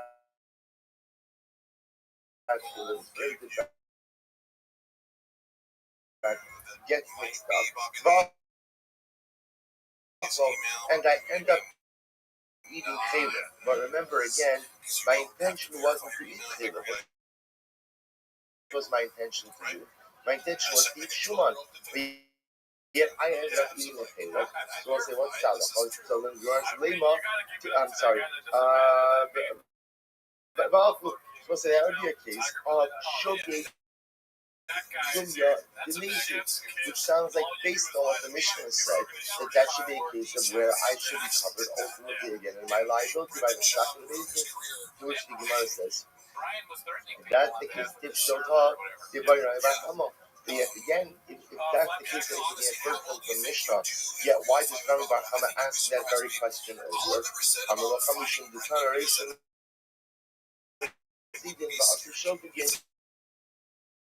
I don't say for sure. So what's which the Gemara answers no, don't infer anything from this lashon. Rather, again, what the Mishnah was just aiming for was Mishnaic symmetry. Since the beginning of the Mishnah began by saying shogeg, since the beginning said Mizidin ba'asu shogegin. Therefore, the Sefer just wrote shogegin ba'asu Mizidin. We'll say the takeaway from this Mishnah is that in order to be chayiv in a par elam government at Tzibor, in order to be chayiv ultimately to receive that carbon has to be shown the part of the Klal Yisrael. Beis Din must be mistaken, must be shogeg in their delivery of an erroneous ruling, and Klal Yisrael must be shogeg in their reliance on Beis Din. Everybody is shogeg, then ultimately they are giving the par elam government at Tzibor. Says the Mishnah.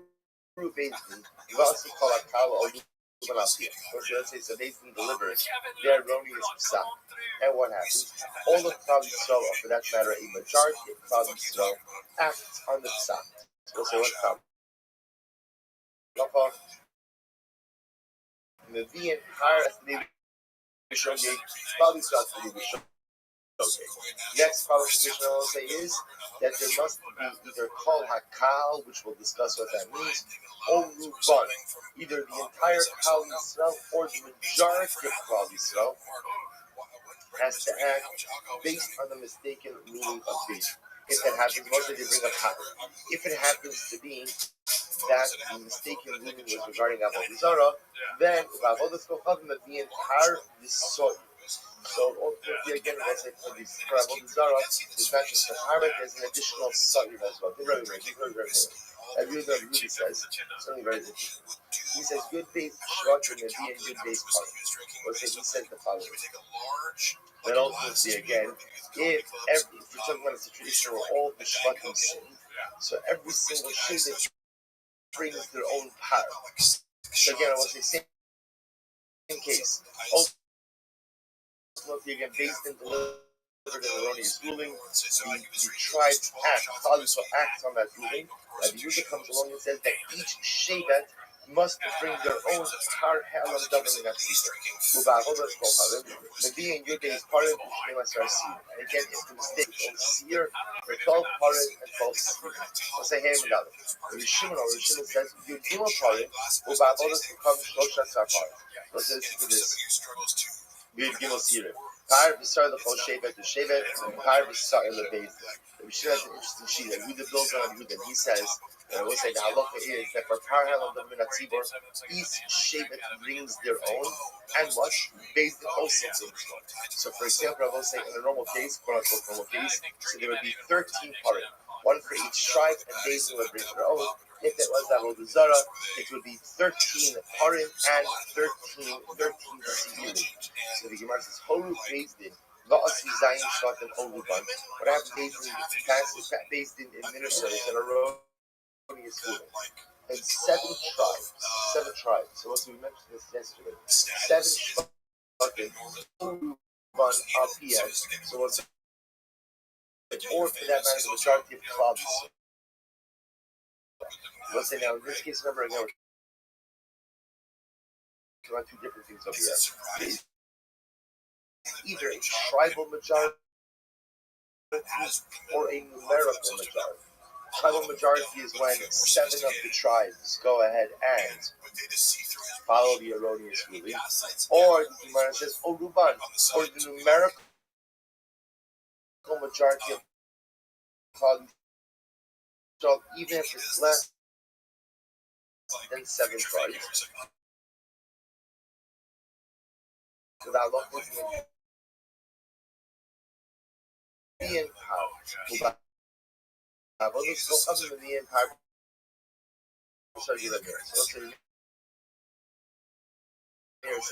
that Allah as long as you have either a tribal majority or a numerical majority following the erroneous ruling of Beis Din, that triggers the parallel of government separation. And Yehuda says that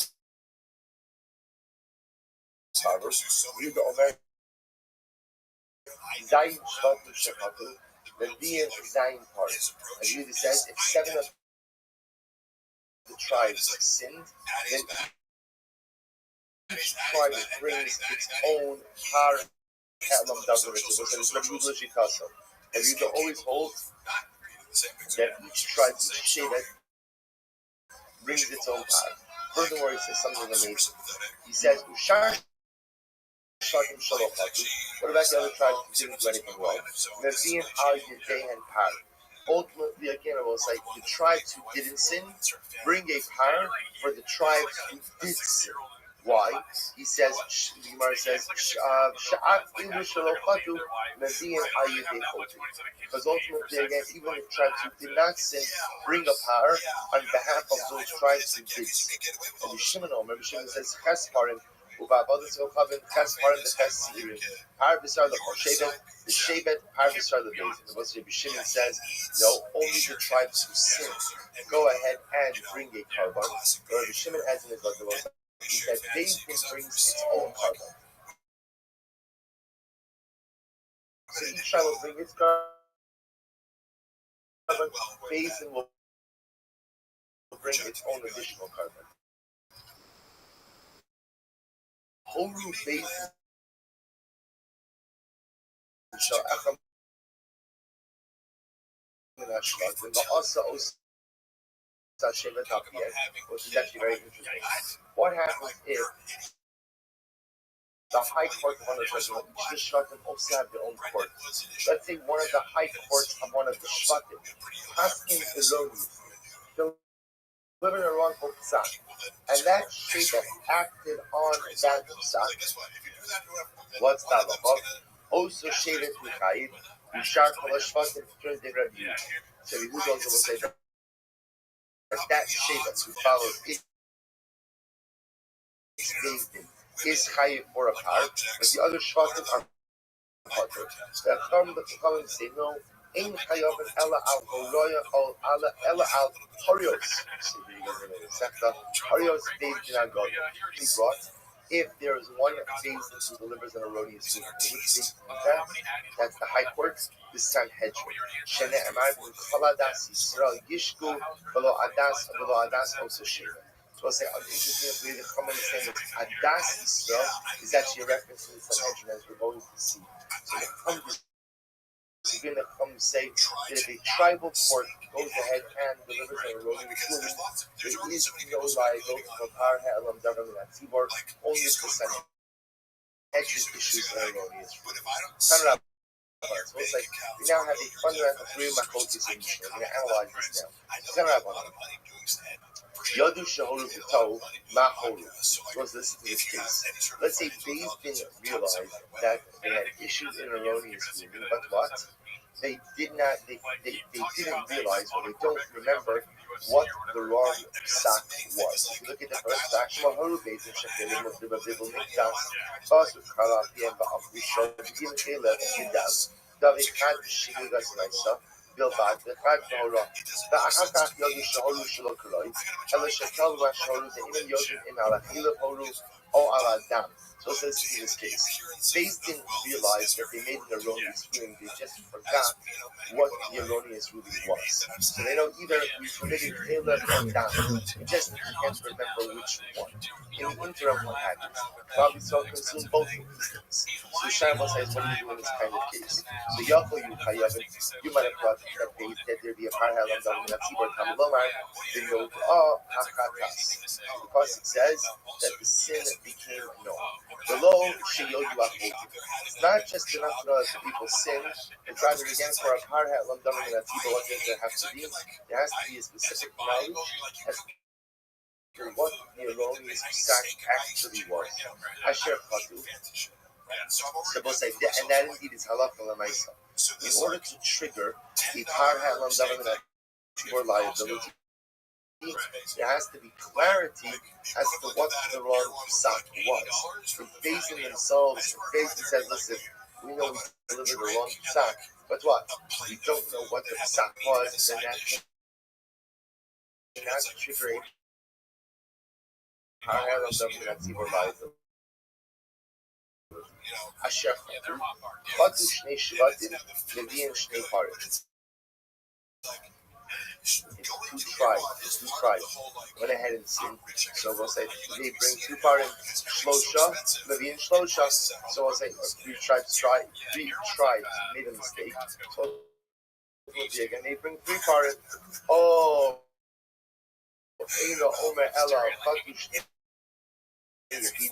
Leviim Shnei. Got to Gimel Mavim Gimel.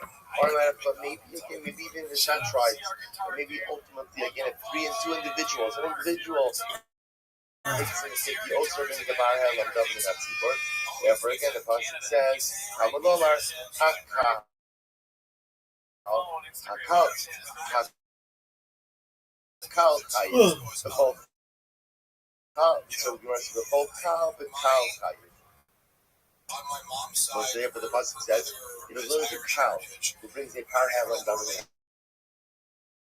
and Tzibor." Never in the But what does it mean? The whole Kal, the Kal Chayim. So, what is in the being snake? Katu Zayin, the being Zayin, who sharsh, so we'll say, therefore, what do we learn from this?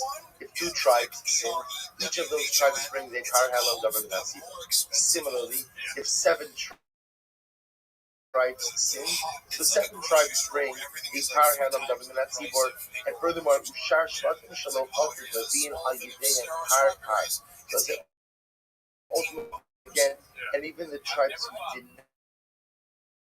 not sin, bring a Kar on behalf of the tribes who did sin. Shafi English Lofatum of being Al Yidei the Kakne'emar Kal, the Chaim Al Kol Kahal, the Kal Divi Rabbi. It was like, this is the Shita of Rabbi Yehuda. The Shita was a twofold. Number one, that there is individual tribal liability. That if a particular Shevet goes ahead and commits or follows the erroneous psak of the Beis Din, that Shevet brings a par to Elam Davan and that's I must say, Rabbi Yehuda's Shita is that called Shevet the Shevet Ikri Kach. He holds, remember again, the operative word by Par Elam Davan and Tzibor is Kach. So it says there's only liability how follows an erroneous psak of Beis Din. My focus is going to be what? How do you define Kal? As you can define Kal as Shevet. So if an individual Shevet follows the erroneous psak of Beis Din, and she says, Rabbi Yehuda, they have to bring a Kar Elam Davar, and that's part 1. But not only that, even the tribes who did not sin bring a Kar Elam Davar Tzibor for what? For the tribes who did. For the tribes who did. That's how they do the Shita. So therefore again, the Gemara says, the Chayiv Akol Kal B'Kal Di Rabbi Yehuda. So you the ultimate holds that Halach L'Maisa again, the tribes who sin, go ahead and what? Bring a Kar Elam Davar Tzibor. The tribes who did not sin, bring a tribe did each Shevet. There's always 12. So Shimon says, Zayin Shvatim Shepatu. Listen to this. Levin Zayin Param Ubeis Levin Al Yidei and Par. Shnei Emar Lamata Kal and Emar Lamala Kal. Makala Amr Lamala Beis in Makal. Afkala Amr Lamata Beis in Makal. What's here? Rabbi Shimon says a little bit differently. Rabbi Shimon agrees with Rabbi Yehuda in that what? In that when an individual Shevet sins, so that Shevet brings a Kar Elam Davar Tzibor. But he adds in one thing and he disagrees on one thing. He adds in that when a Shevet brings a, what he disagrees is where Rabbi Yehuda's model, the non-sinning Shvatim will also bring a Kar on behalf of the Shvatim who did sin, but yet the nice again Rabbi Shimon disagrees with that. So Rabbi Shimon's model, the Shvatim who committed the Avera, who committed first, in the wrong stock of the Beis. So they were bringing a par plus the Beis who delivered the erroneous psak will also bring a par. That's the sheet of Rabbi Shimon. Rabbi Meir says, Zayin Shvatim Shechatu Beis in the Din Al Yedei Par Bein Kitur. And what's the last thing is the sheet of Rabbi Meir. Rabbi Meir holds that Halach L'Maisa is only the Beis who brings the par Halam Davar Court, never the sheet. Shvatim don't bring the par. Only, say Rabbi Meir says, Zayin Shvatim Shechatu. Rabbi Meir the only time you bring a par Halam Davar Tzibur's way is when there's a majority of the cow itself. So again, how we define the numerical majority of the cow. Either way, Rabbi Meir says is that when there is a majority who has sinned, it is only Beis Din who brings the par Halam Davar Tzibur, not the Shvatim. Not the Shvatim. Ne'emar Kal Lamata, Ne'emar Kal Lamala. Makal Ha'alol Tzibur. Rabbi Shimon says, Mishmo. So what does he say? Rabbi Shimon Chater Shisha Shvatim, and Rubo Shokal. If 6 of the tribes sin, and they represent the majority of Klal Yisrael, or Zion, or 7 tribes sin, Apapi She'inu Rubo Shokal, even though what? They are not the majority of the cow, nevertheless in the Vian part. So when Shimon comes along and says, we'll say he's coming to define what is majority. Is the majority to take on one of 2 forms? Either 7 tribes, even if they're not the numerical majority, or the numerical majority, even if it's not 7 of the tribes. So we'll say first white line. Amar Nar, we know that Kantas was the other. We'll say furthermore, again, what do we say in the Brayta? That the only thing you bring a par Halam Davar Tzibur is when the Beis Din is explicitly clear as to what, I'm sure about the erroneous what. We don't know. We'll say who is the so we'll say before we get this now, actually in the second Caleb, and it's as long as that might be that Mishnah will say what's that really mean? So we'll say as long as we know why, because the boss is Beis Din share I say accept it. For everyone not to have a question. So bring on my time to work. That will help teach you when they work. This one that they try to see it's a what he's having inside as he trained. It's just must be conduct they have in it. So they may work, but my name is except don't score small my buffalo does the base in the old party or say my part the base is begin with all the time for normally a hard like rock and the stuff active stuff. You know or that who they delivered Murray. But it was always activated so what me and the that was also that is to try this are have well is that is not one for Rabbi Shimon says that not only do the Shvatim bring their own part, but what else? Beis Din also bring. So we're talking about a case where 7 of the tribes sinned. So Rabbi Shimon found it should be 8 parts. 7 for the tribes, 1 for Beis Din. Rather, it must be one. We must be talking about a case where one Shevet sinned. So what's the case? Tonight, Ibaharat Beis Din, if the Shevet made a mistake in that it relies on its own Beis Din, Rabbi Shimon less lay, right? So we'll say that because remember again, if they're relying on if the mistake we're talking about is a mistake in moving given by their own Beis Din, then what? And Rabbi Shimon will say that if no par Halam Davar Tzibur in that case, Elolav Balrav Beis Din. Rather, it has to be what? That it's talking about an erroneous moving of the Sanhedrin Agadol. The Tanakama money. There was a reason being as a Tanakama. He named Rabbi Meir Haru Rabbi. What's they going to say? Rabbi Meir requires majority of the structure for Halam Davar Tzibur. And I'll have Rabbi Yehuda. Rabbi, you have to say it's Rabbi Yehuda. If you don't shechata shevet echad. And what's the case? The case is where one shevet sins. So we'll say, therefore, what do you see from that? It sounds like that according to Rabbi Yehuda, where one shevet sins, who brings the Halam Davar Tzibur?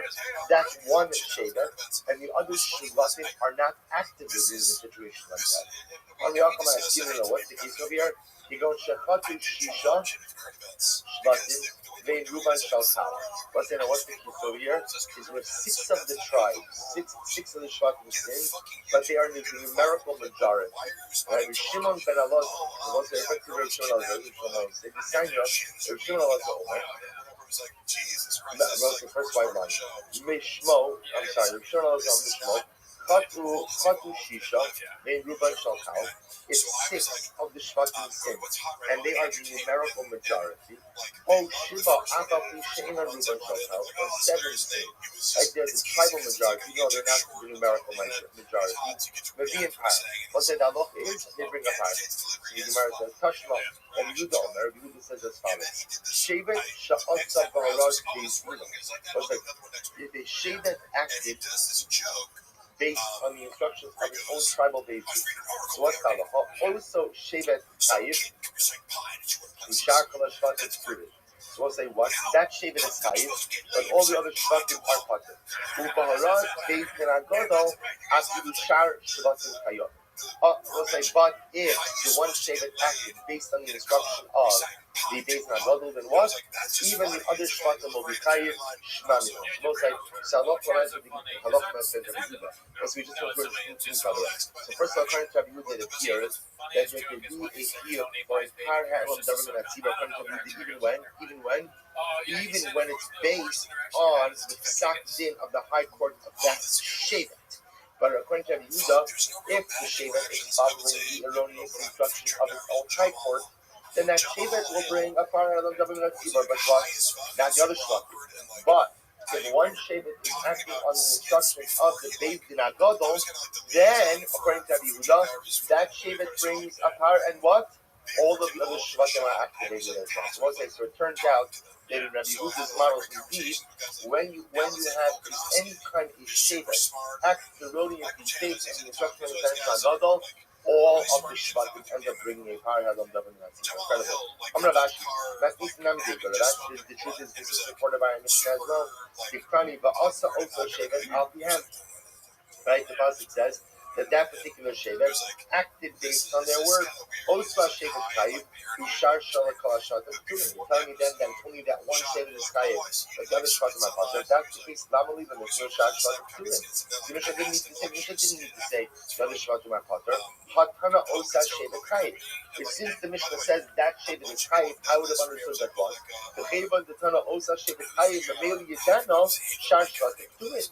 We'll say, if one Mishnah says that Shevet is Chayiv, by definition of the Shvatim are Pater, and the Hakamash Malon, the Behoraz base, you know the Shar Shvatim Turim. About Behoraz, the Beis Din HaGadol, the Shar Shvatim Chayovim, Shmamim. That is what we read in the guide from the Mishnah. That is only in the case, ultimately again, where Shevet is following the instruction of its own Beis Din. That Shevet will be Chayiv, the other Shvatim will be Turim. But if a particular Shevet is following the erroneous ruling of the Sanhedrin HaGadol, then once that Shevet has to bring a par on government at Tzibor, then what? The other Shvatim must do so as well. Incredible thing of Rabbi Yehuda. Let's say, so again, whether or not you pass like that halacha l'meisa remains to be seen. But at least now we understand that Shitas Rabbi Yehuda is about saying that first of all, a number of novelties. Number one, that according to Rabbi Yehuda, that even if one Shevet follows the erroneous ruling of Beis Din, of the Sanhedrin, it has to bring a par helam davar minat tzibur. Why? Because each Shevet is called a cow. Not only that, but once one Shevet has to bring the par helam davar minat tzibur, then what? Every Shevet has to bring. The only exception to that rule is if it's not a ruling of the Sanhedrin HaGadol, but it's a ruling of the high court of that Shevet. In that case, if the Shevet is following the ruling of its own high court, then what? Then it has that Shevet has to bring a carbon, the other Shvatim is doing it. Very strong message about collective responsibility. Actually, the Arvos, Ibailu, Shevet Echad, so what Beis Din HaGadol. Let's listen to this. What happens if you have a Shevet Echad, one Shevet? Sha'asa Baraz Beis Din HaGadol. Once they follow the psak halacha of the Sanhedrin, Sanhedrin handed down the Roman schooling, you have one Shevet who follows. So the Rabbi Shimon, me, my Silo. So now we're transitioning from Rabbi Yehuda to Rabbi Shimon. Let's remember again, what was Shitas Rabbi Shimon? Shitas Rabbi Shimon was Rabbi Shimon holds, he builds on Rabbi Yehuda. He says, yes, that each shevet is called its own kal. Each shevet must go ahead and bring its own parallel government at Tzibor. And furthermore, again, when one brings, or I should say, when the majority brings, they all bring. He also adds that the Beis Din also brings its own power. So if Rabbi Yehuda has 12 as the maximum, Rabbi Shimon has 13 as the maximum. So the Shah is always as follows. What happens if one shevet acted on the psak of the Sanhedrin Agogel? According to Rabbi Shimon mi mansi olo. We'll say, so ultimately, again, what happens in that nice was what the level of liability in that particular case. The Gemara says as follows: Tashma, Mahin Rabbi, what do they bring? Par Echad. Bring one card. And the Shimon Omer Shnei Parim. Shimon says 2 parim. The man asks, so what's the case? What's the righteous case?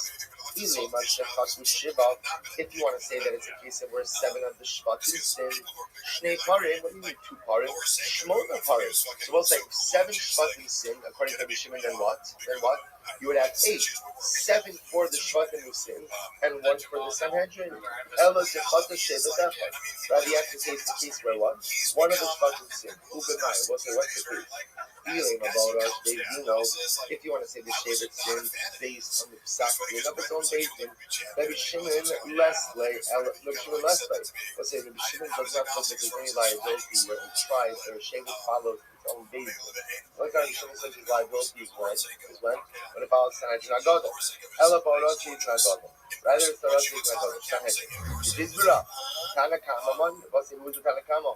Rabbi Meir Rubai. Let's say Rabbi Meir holds will bring a pound of that or either when there's a numerical or tribal row. So Rabbi Yehuda, Shash Hatanai Meister. But Rabbi Yehuda holds that even one shevet brings, then what? Then the rest has to bring as well. Elohaman Rabbi Shimon Elazar. But say rather again, it must reflect the view of Rabbi Shimon Elazar if you decide as you taught about. Tashma. The Chum say, the Olam Ino Chayet Ela Al Horad is Nagala. The Chum say that the only time you bring a parallel double at Tzibur is when? Is in Allah Lamaitz again, they're following the Stak Halach of the Sanhedrin Agada. Mein Chacham, what's the word that's coming? Ilim Rabbi Meir, you want to say Rabbi Meir, Rubabai, Rabbi Meir holds that you either need a tribal or numerical majority. Hello, Rabbi Shimon, Rabbi Yaakov said, that it is Rabbi Shimon, to which the Gemara says, ultimately again, Shemamina, you see that this is correct. Rabbi Shimon, Shevet Echad Ikri Kaminal. Let's listen to this. Now we'll say, if you come denominated between Rabbi Shimon and Rabbi Yehuda, with that, see, we'll say, the difference is Rabbi Yehuda,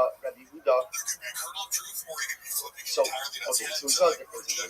Or they both agree on is as follows, that even one Shevet is called a cow. Even one shevet is called essentially cloud. It's called an assembly. Where do they get that from?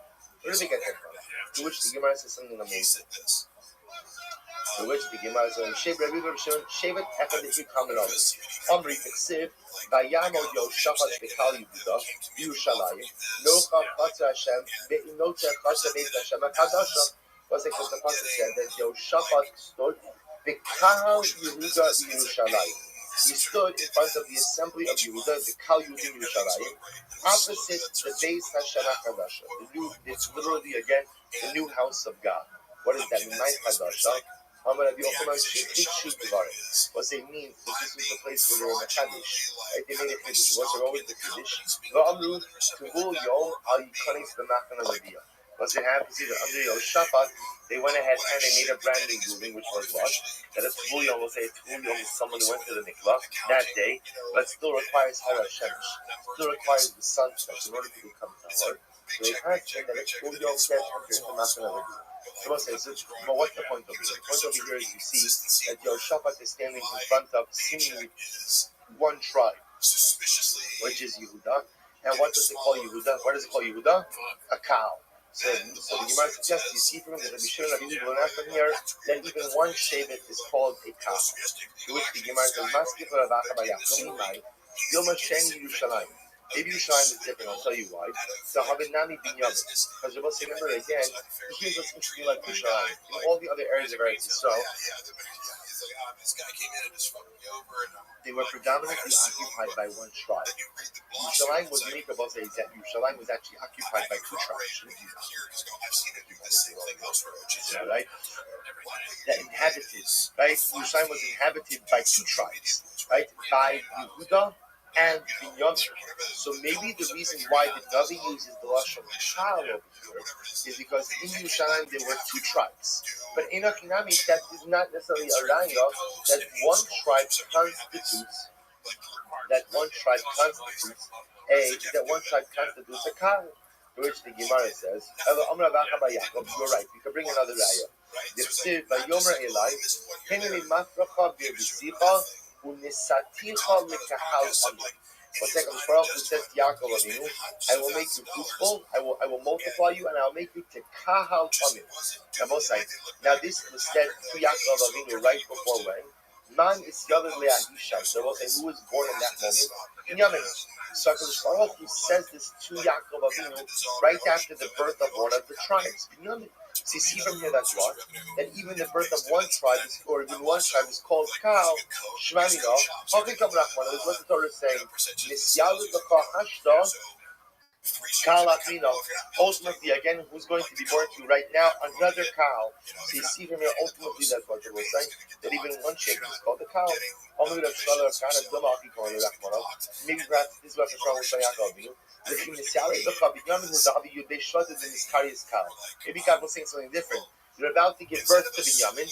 Now you're going to have 12 tribes. 12 tribes is called a cow. Which doesn't make sense. Why does that make any sense?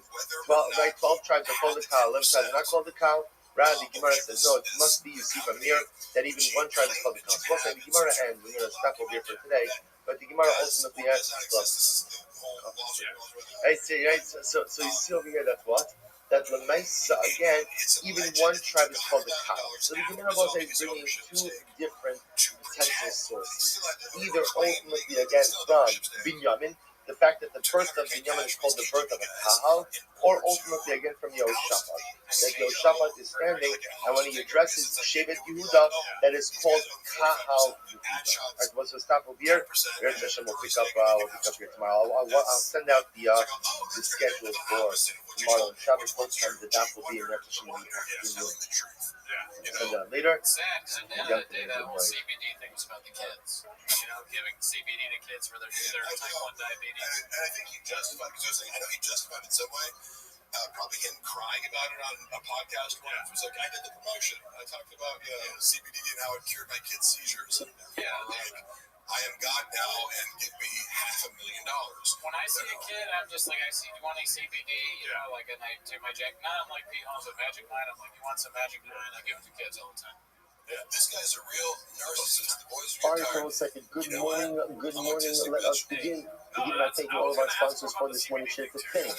Our annual Talmud consultation of ROTHSCHILD, dedicating all the children's Rosh this year. As it's plus, from Solar Tovos and Yisrael. Our Talmud sponsors for the month of Elul Abba, and Silver Benny Goldberg. From here for the show of his parents, Avram Ben Ashatim Chasfegar Ezel, Bach Zeli, and the hope that America from the tulos of our healing all problems will be answered during this holy month. Shmuel Levi Levi Nishmas, David Plum's father, Rabbi Ari Plum, Rabbi Yitzchak Ari Ben Achava, Rabbi Yaakov Shifon from the Bracha. All the learning sponsors, David Zimnin, Levi Nishmas, Roi, Ben Ari from the Bracha.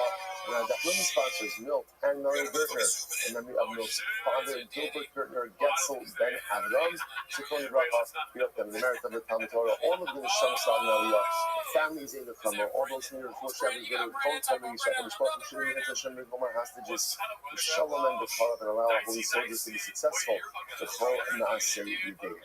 So with that, let us begin. We have a ridiculous amount of Gemara to do today. Okay, but we are going to Eretz Hashem, get it done. We always get it done. So you get it done. Today's daf is daf Gimel. We're starting like in Maseches Avodah Zarah. But no, we're starting on Beis Amud Beis. Beis Amud Beis on 2b, and we are taking up in Eretz Hashem. Yes, Hashem. My Rabbi, how old is the Piatzmo?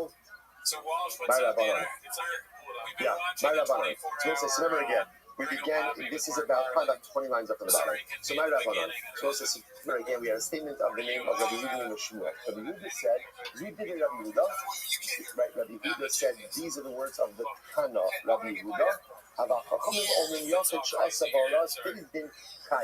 But ultimately, so remember again, our entire Mishnah reflecting the following view, which is that halacha l'maisa.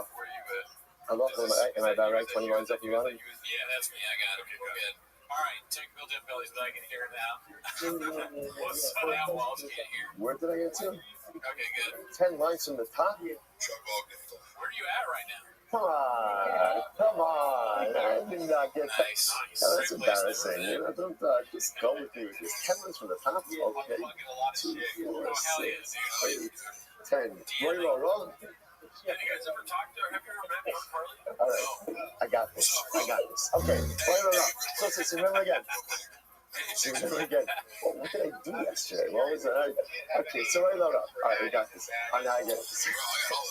Somebody composed me last night after the Shabbos shir. Somebody listens online. He said, Rabbi, what happened? The recording cut out in the beginning on the days of our day. Now I get it. Okay. Got it. Okay, so you know what it says? Right.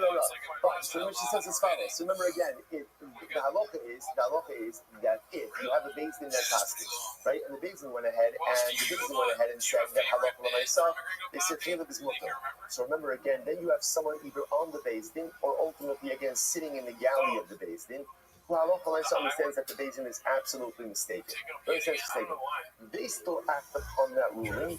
Halacha l'maisa, they are not part of it. Right? Because remember again, reliance on the beis din's ruling only applies to someone who really doesn't know any better and puts his full trust in the beis din, which makes sense for a regular person. But l'maisa, someone who understands, halacha l'maisa doesn't have that exemption.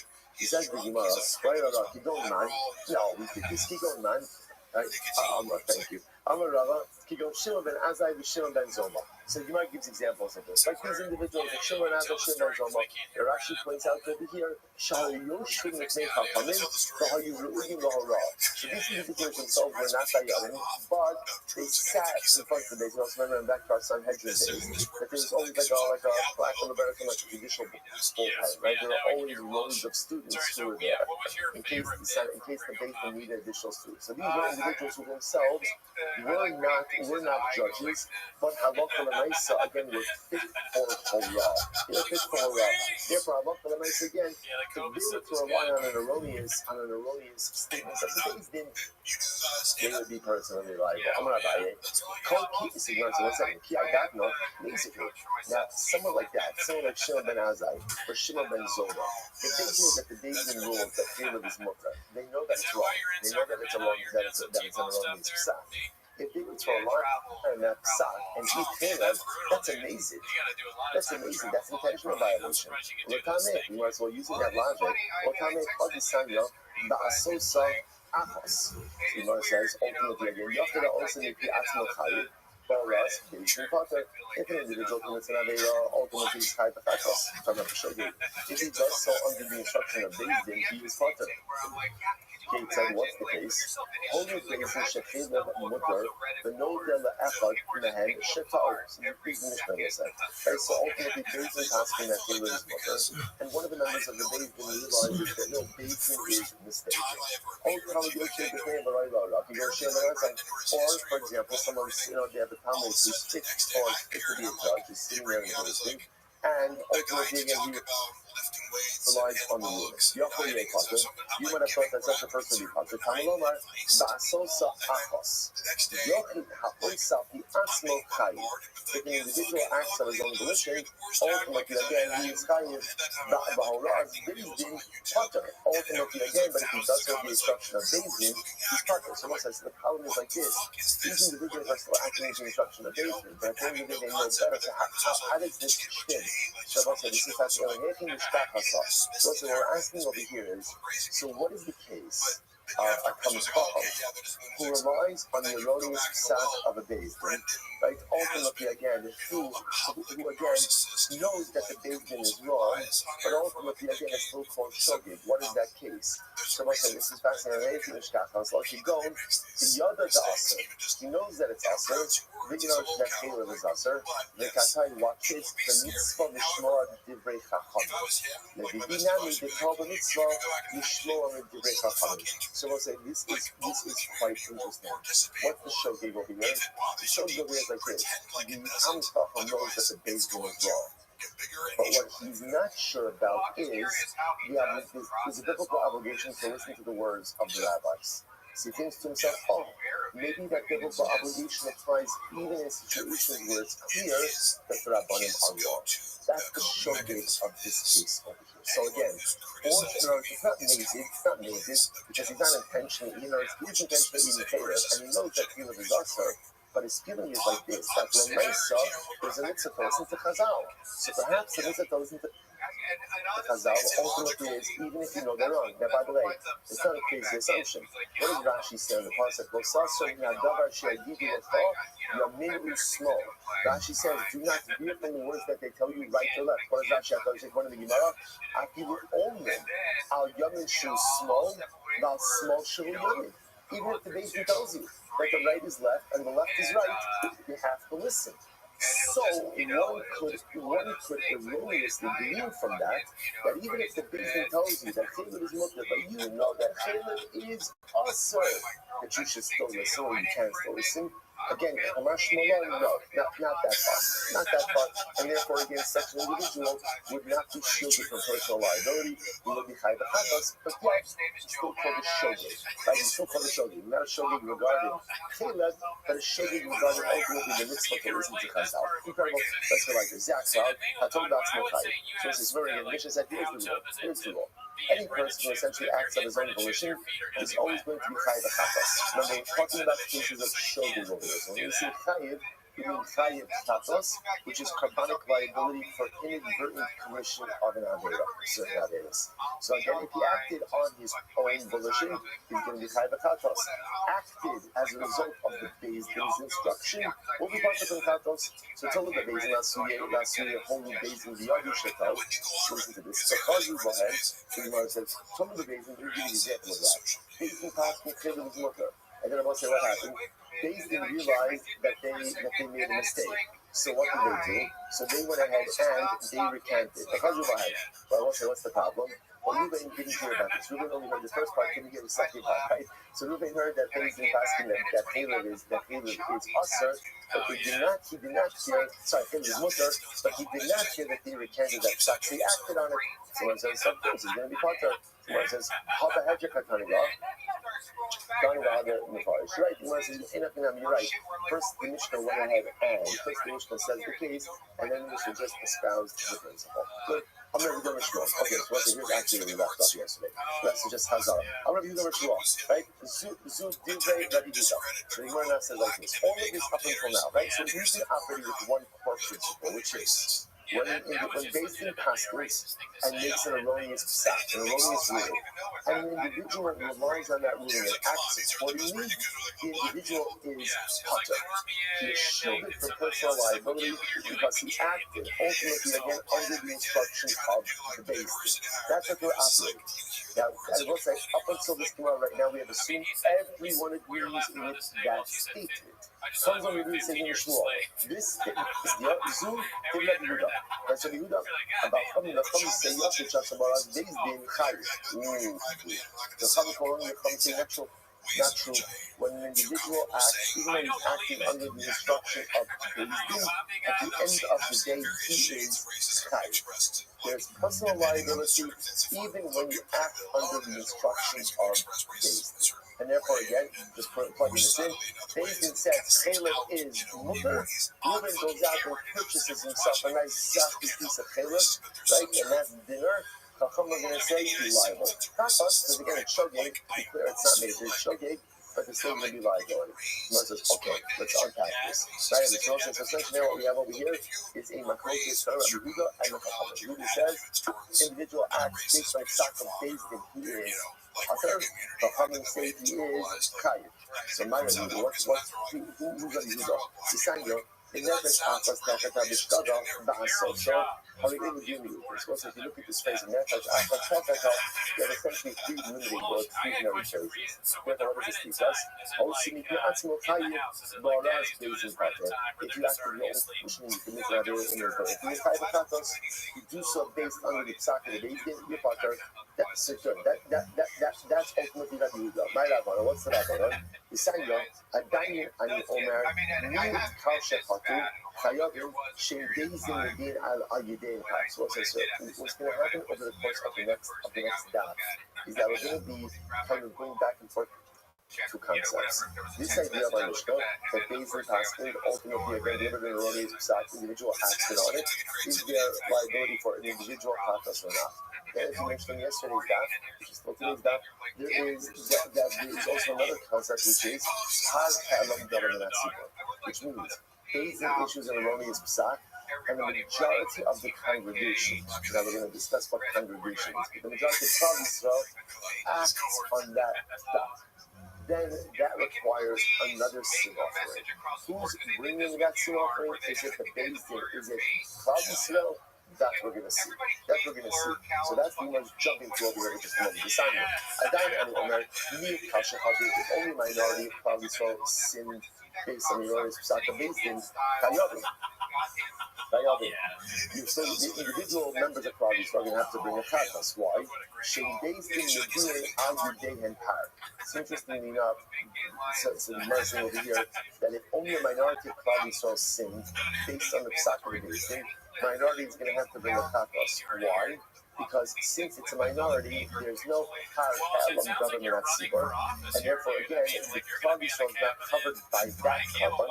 Because they're covered by that carbon, everyone has to bring their individual katas. Low Kalsha Katu, and again, let's say, we're going to see this sugya. Right now, it's being mentioned, we're going to delve into the bottom government at Sibor. Low Kalsha Katu, you do. Now, again, the majority of Klal Yisrael sin. Ultimately, again, they should be putter. You would have thought that therefore they should be putter from individual katas liability. Why? Shari Jason would be an ayud the entire. Because the Beis Din is going to bring up Par Ha'elam Government at Sibor. Hamud Lomar, Me'am Ha'aretz. Afilu Ruba, V'afilu Kula. Wow, okay. So let's say, now watch this. Rabbi is saying like this. You would have thought that when there is a Par Ha'elam Government at Sibor, ultimately again individuals who would be putter from the katas, Kamash Molor, Me'am Ha'aretz. The Am Ha'aretz, the nation of around the individuals, must always go ahead and address their personal commandment liabilities. Therefore, Rabbi is saying, even when a Par Ha'elam Government is being brought, the individuals must still bring their individual katas, which shows you what? That even where there is liability on the part of the Beis Din, and the individual is acting on as a result of the instruction of the Beis Din, there is still personal carbonic liability. Seriously, so that's our machlokes. So the Yudah says, when the individual acts under the instruction of Beis Din, no personal carbonic liability, no katas. Rabbi is saying no, even though you're acting under the instruction of the Beis Din, right? It's not your fault. It's not your fault. There's still personal carbonic liability in the form of a katas. Incredible. So the Gemara says, just know there's always actually deny. What's the case over here? Even if the shiggas maisa, we're talking about over here, that individual just acted of their own volition, without the instruction of Beis Din, just made a mistake. Beis Din the Beis Din didn't deliver a sign, then Beis Din might have a title. Ultimately, again, obviously Beis Din are going to do with this. Shalom Baras Beis Din means nice Shalom Bara. Beis Din never asked him. Just talking about a situation where people just made a lot of people just made the same mistake. So obviously, again, it's personal liability. Ela Bara. Now, once again, in a case where the Beis Din did issue up in the erroneous psak, the Hall Hiksid Me'am Ha'aretz B'Shilas Ma'aseh Yachsid.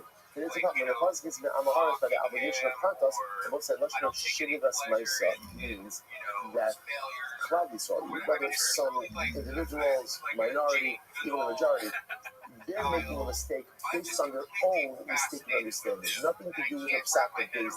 So this is written by Shivas Maisa. Elo Lav, what it means to say. Here we go.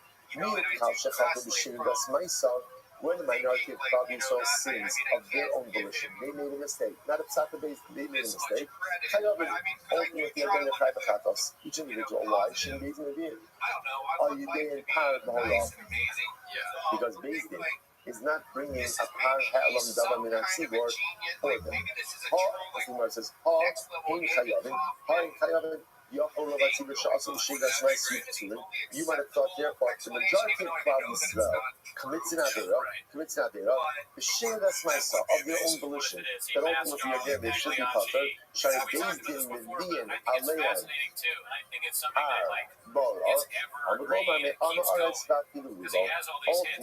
halacha l'maisa. So ultimately again ma'ama aretz, even when the majority sins, ultimately when the majority sins, there was not a whole lot of space, there was no psak. Ultimately again they're trying to I'm gonna pop off. Nice, that's why you say no basis. Maybe no one brings a covenant in that circumstance. He might be from a haggard maluba with you, but if that's the case, then why are you looking for the majority to take a sense of liability? Like Mitzvah, the miut and Balra kind of laid in the kind of Balra. It must be because even when a minority goes ahead and acts on the psak of the basis, ultimately again there's going to be liability as a result of the ruling. Then a hada berisha amuza b'mechayiv b'shiri v'smeisa, or the basok nehada aluba l'chiyuba b'shiri v'smeisa. So the Gemara said, let's go ahead first look at a case for the miut, for minority, that will be chayiv shiri v'smeisa, so acted of their own volition, and then we'll find the case ultimately again of liability for the majority who acted b'shiri v'smeisa. But again, from the fact that we're not looking for a case of miut, of minority, who are liable for their own actions, when a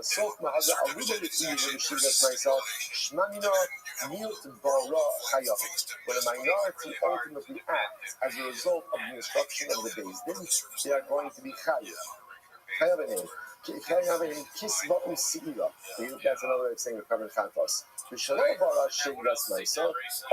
again, and when Allah they act even out of psak of Beis Din, ultimately again I will be chayav in kantos as well.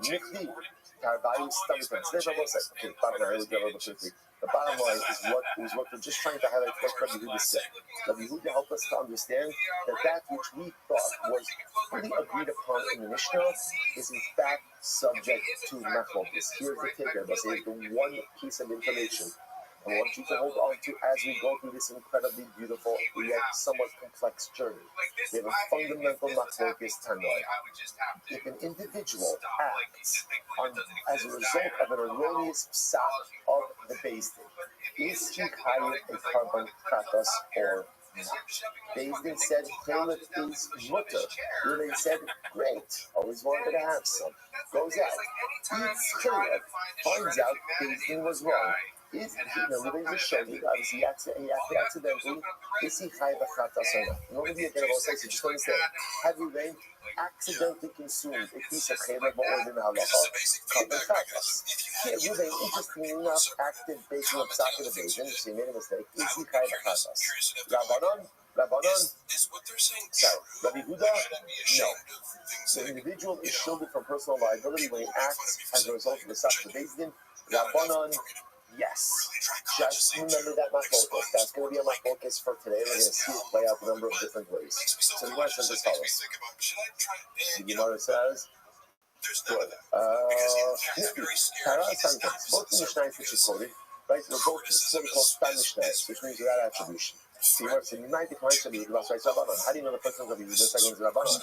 The Gemara says, maybe it's just the opposite. The Gemara says, no, because who is the one who ultimately darshans a miut, that's like the Me'ama Ares? Yeah, I got it. Rabbi Huda decided, the Huda says, what's the top of Gimel? Zos, Torah's Ha'olahi. So again, what's the Gemara darshans over here? Zos, Torah's Ha'olah.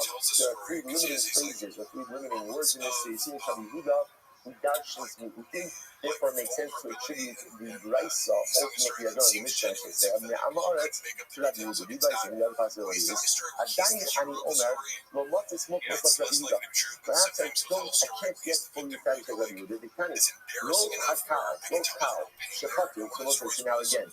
We're jumping back now to Par Ha'elam Dominativ. We have not learned this sugya. But again, Par Ha'elam Dominativ, which literally means par, a bull offering, Ha'elam Dominativ.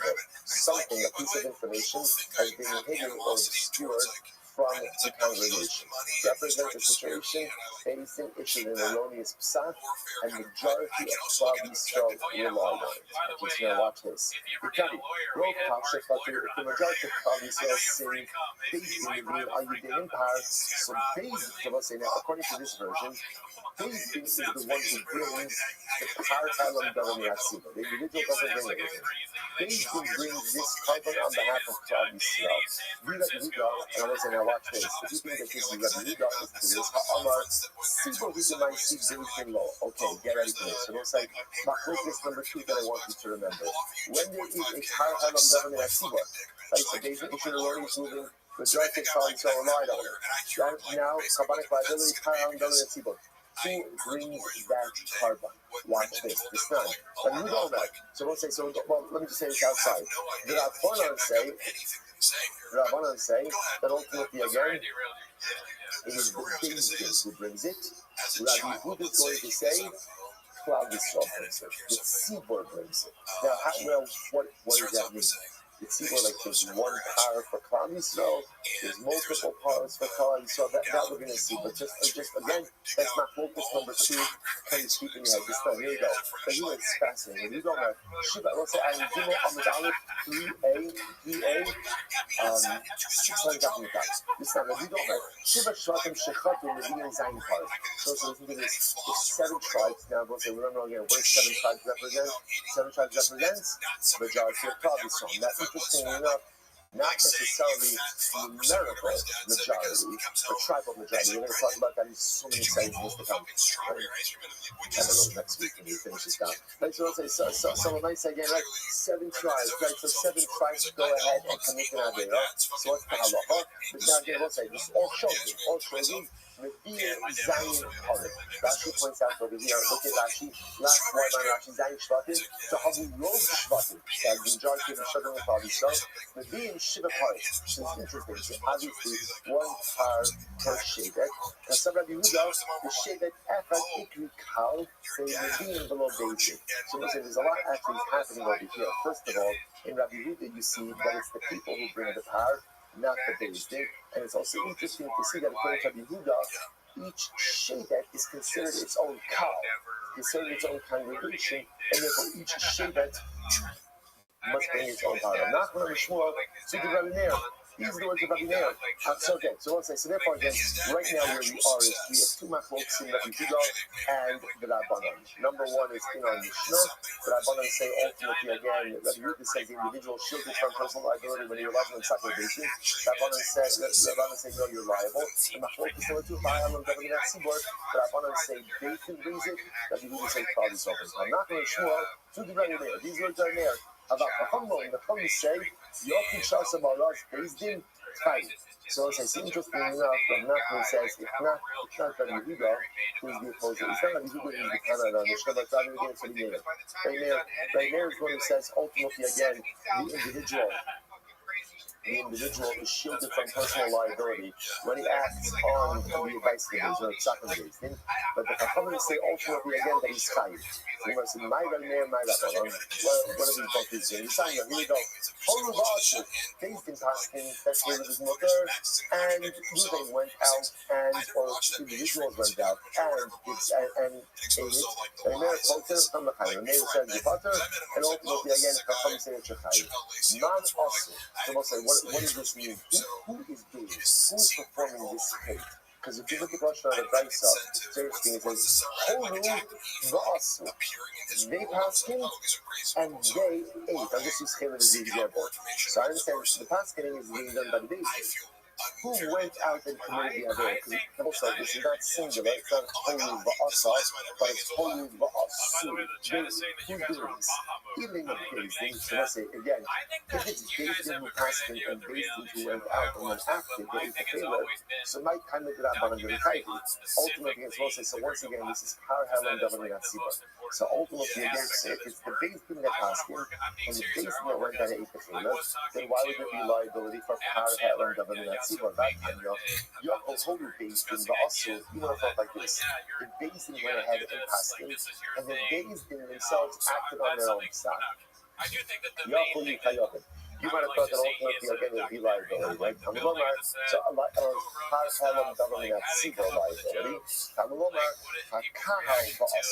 No, Par Helam David and Tzibor is only when basing casting and Klal Yisrael act.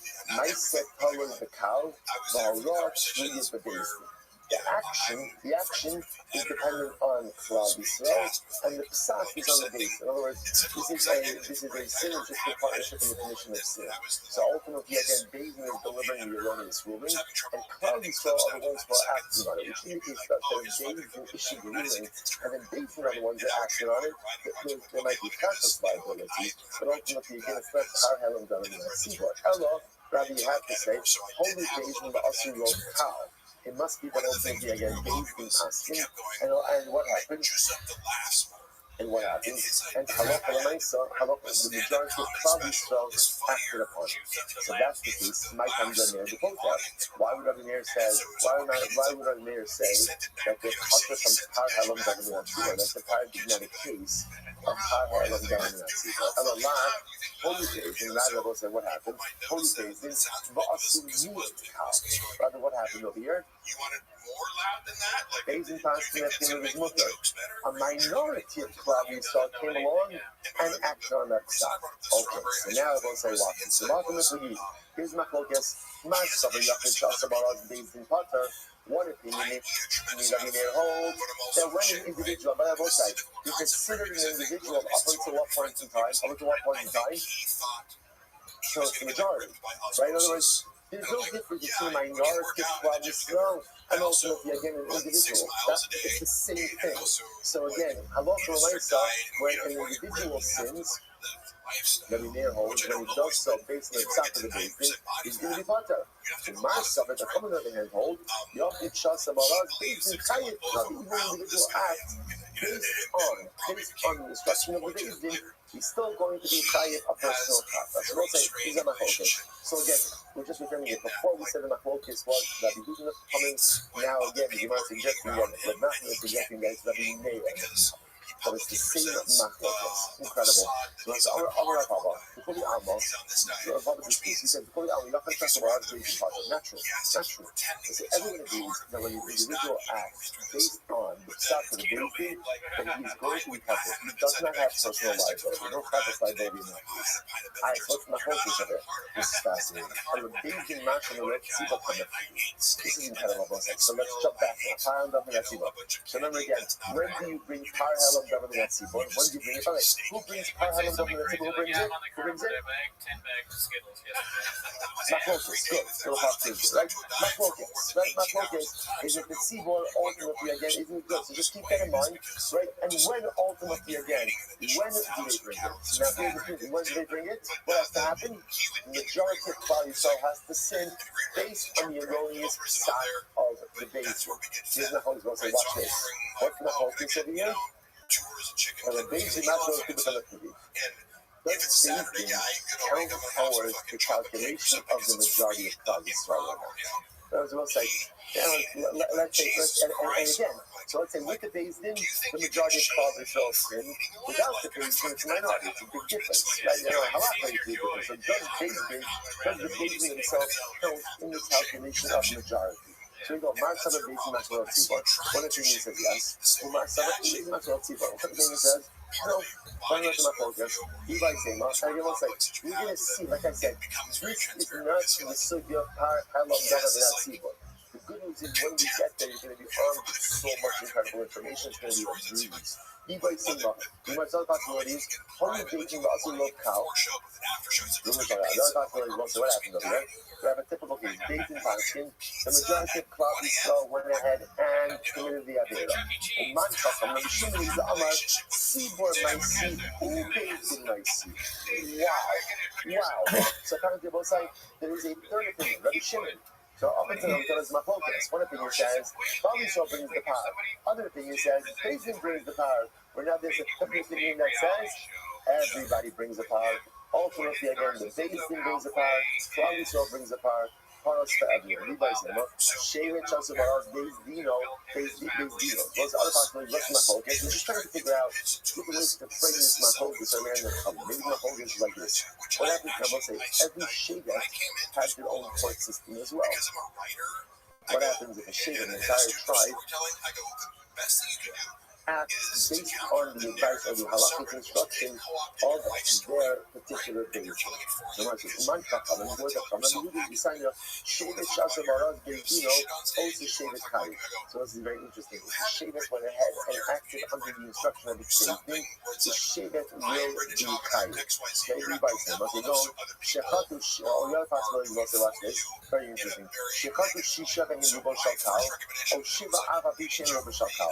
And what's this in the following case? Still probably in a let's say you have a situation where 6 tribes sinned, but they are the numerical majority of tribes, or 7 tribes sinned, so you have the tribal majority, but what? They're not the numerical majority. What happens there? Well, Mastisin, Mani, Bishim, Ben Alozi, Bisanya, Bishim, Ola, Mishmo, Shisha, and Shakal, Shiva, Apapi, Shem, Shakal, Hayavet. So once again, that's what we're going to see this later on, that for establishing majority can be established in one of 2 ways. Either numerical majority or tribal majority. Either one of those 2 will create a majority ultimately again for Par Halam Davan and Atsibo. Okay, well, let's say, fine, Moravasi. Let's say, fascinating, Moravasi. So let's say, again, takeaways over here, takeaways. Still say my focus. Whether it's the Buddha and the Chachamim or in the Chum, still say my focus. Individual acts as a result of a mistaken or really doing the basis.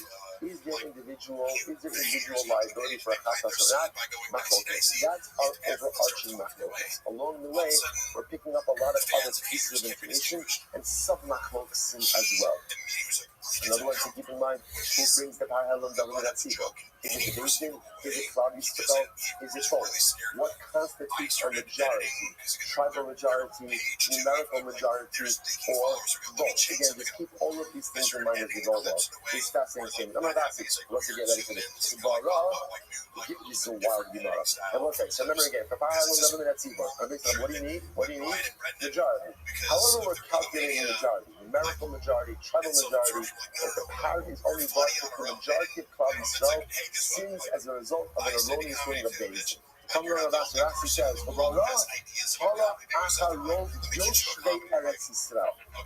the majority of Jews is only calculated by overwhelming statement by the residents of Eretz Yisrael.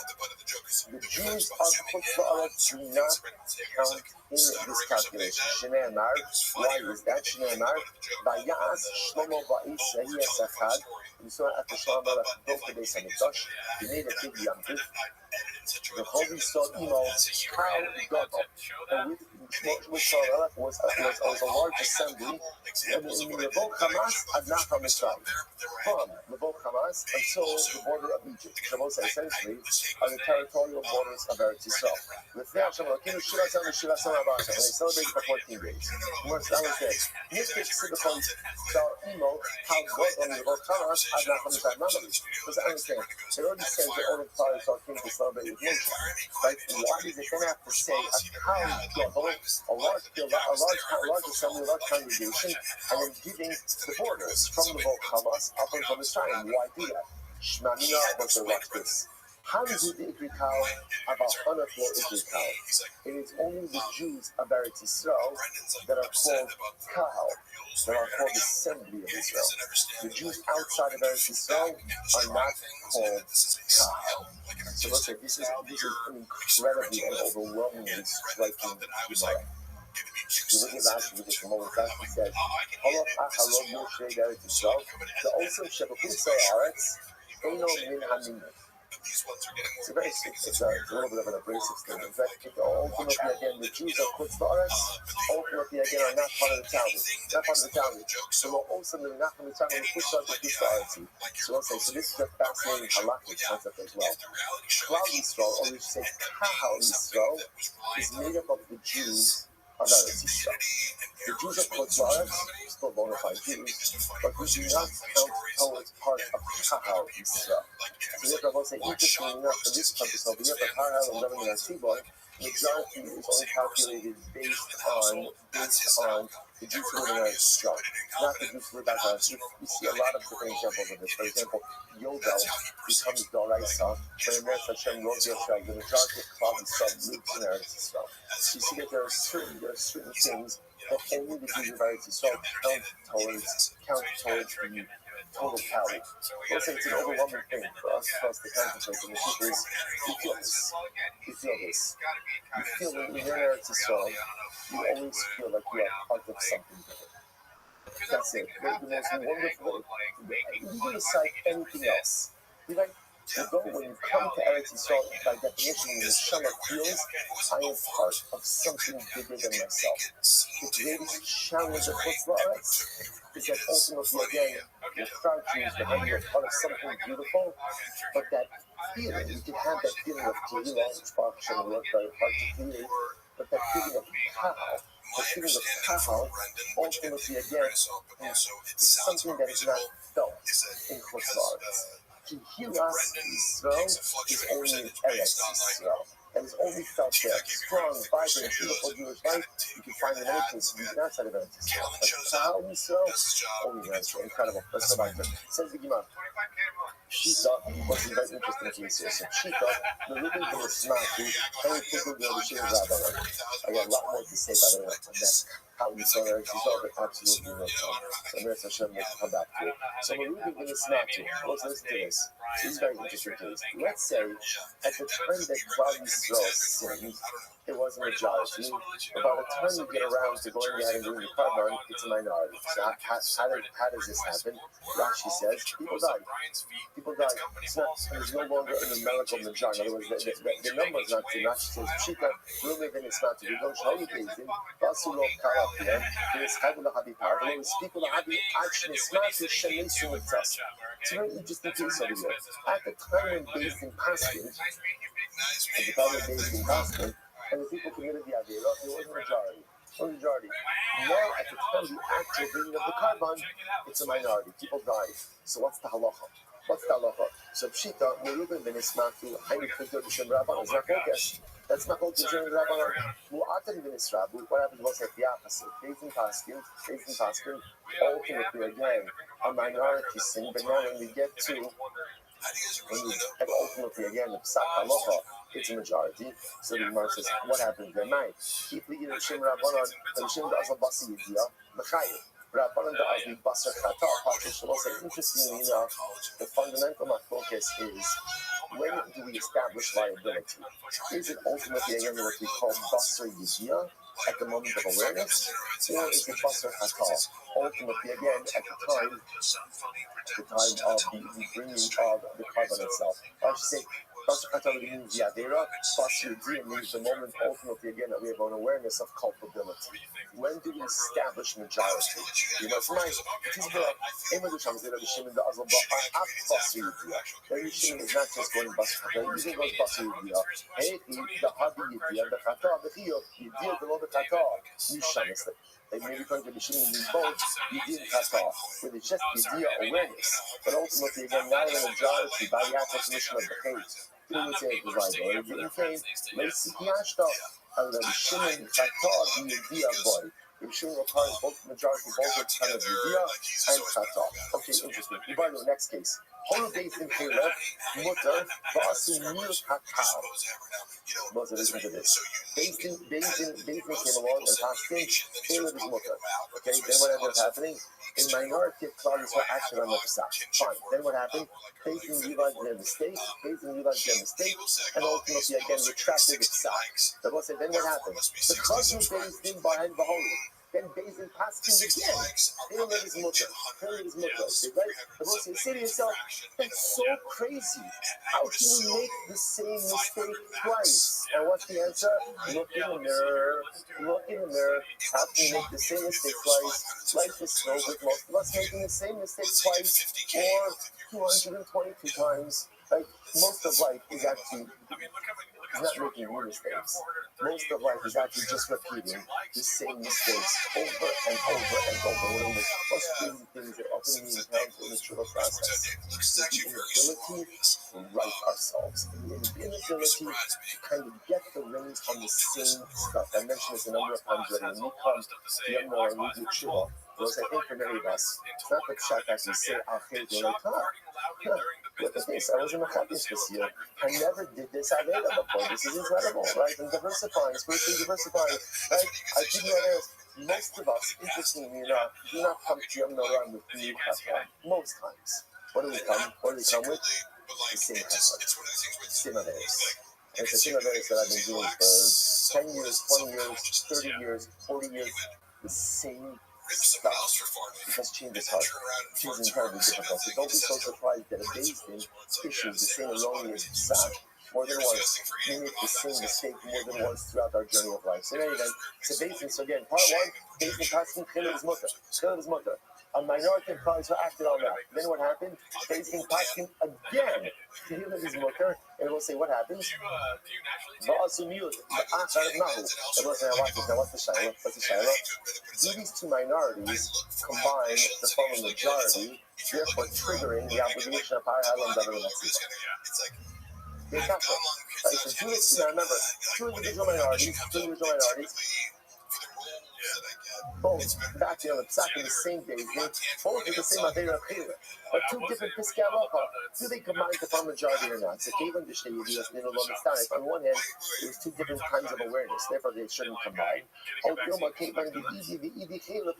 Maybe because they're both Chilul, they should combine.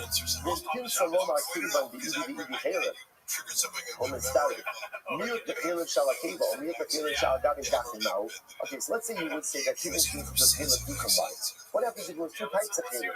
The first time they didn't pass here that Chilul on the stomach was mutter, and the second time they said Chilul on the kidneys are also.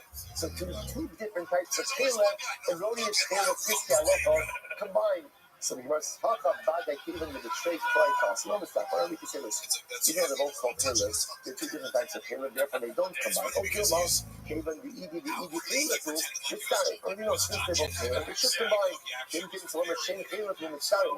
Mute the pillar or mute the down now.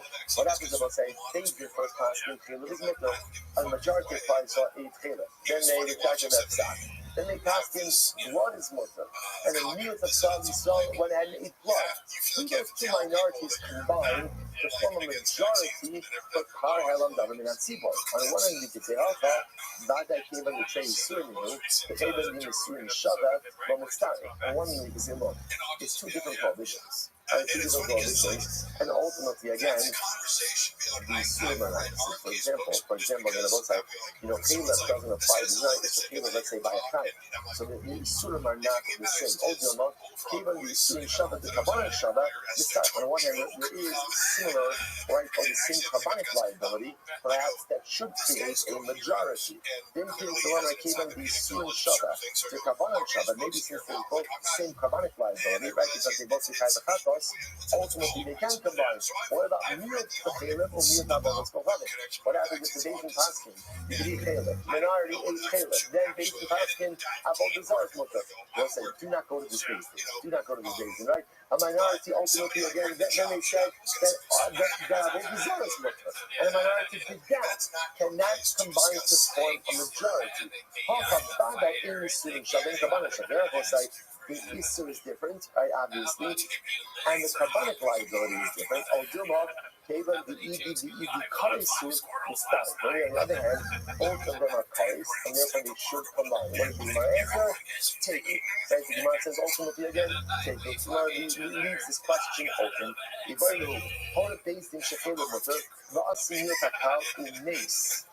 Watch this. What happens in the following case? Beis Din Paskin that Caleb is mutter, right? And then what happens? A minority of the Kehillah, minority of Klal Yisrael, went ahead and ate. And what happens? Who makes Osa Beis Din? Then the Beis Din dies. Remember the Beis Din dies. Okay. Now what happens? Another Beis Din came along. They also asked him Caleb is mutter, and as a result, another minority of probably saw 8 people. So say, what's up? So now, what's the Shiloh? So the Gemara says, do those two minorities combine together to form the majority. So the Gemara says, I'll leave it to man, I'm not dating my don't divide the call. So how less me? So it says, obviously, according to the opinion that says that David's are the one who brings the fire on down to the Seaboard. So of course, again, there's not going to be any liability because the first thing is going to get it has to be the same base thing. So the Gemara says, I would keep dividing the call, leave it to man, I'm like Seaboard my seed. What's the Shiloh? According to the opinion that says that it's the Seaboard that brings it. So what's that up of mine? Seaboard hot pie, it's the same Seaboard. It's just the same Seaboard. They acted erroneously on the two different what they did, but it's the same Seaboard. Therefore, it's really Amadeus. Oh, thank you. Okay. Dilma, you feel, what's the thing about like this? If the cycle was 8 years, I'd be ahead. Just gonna think about it. Right? Oh, Dilma, you feel that who's based the whole thing.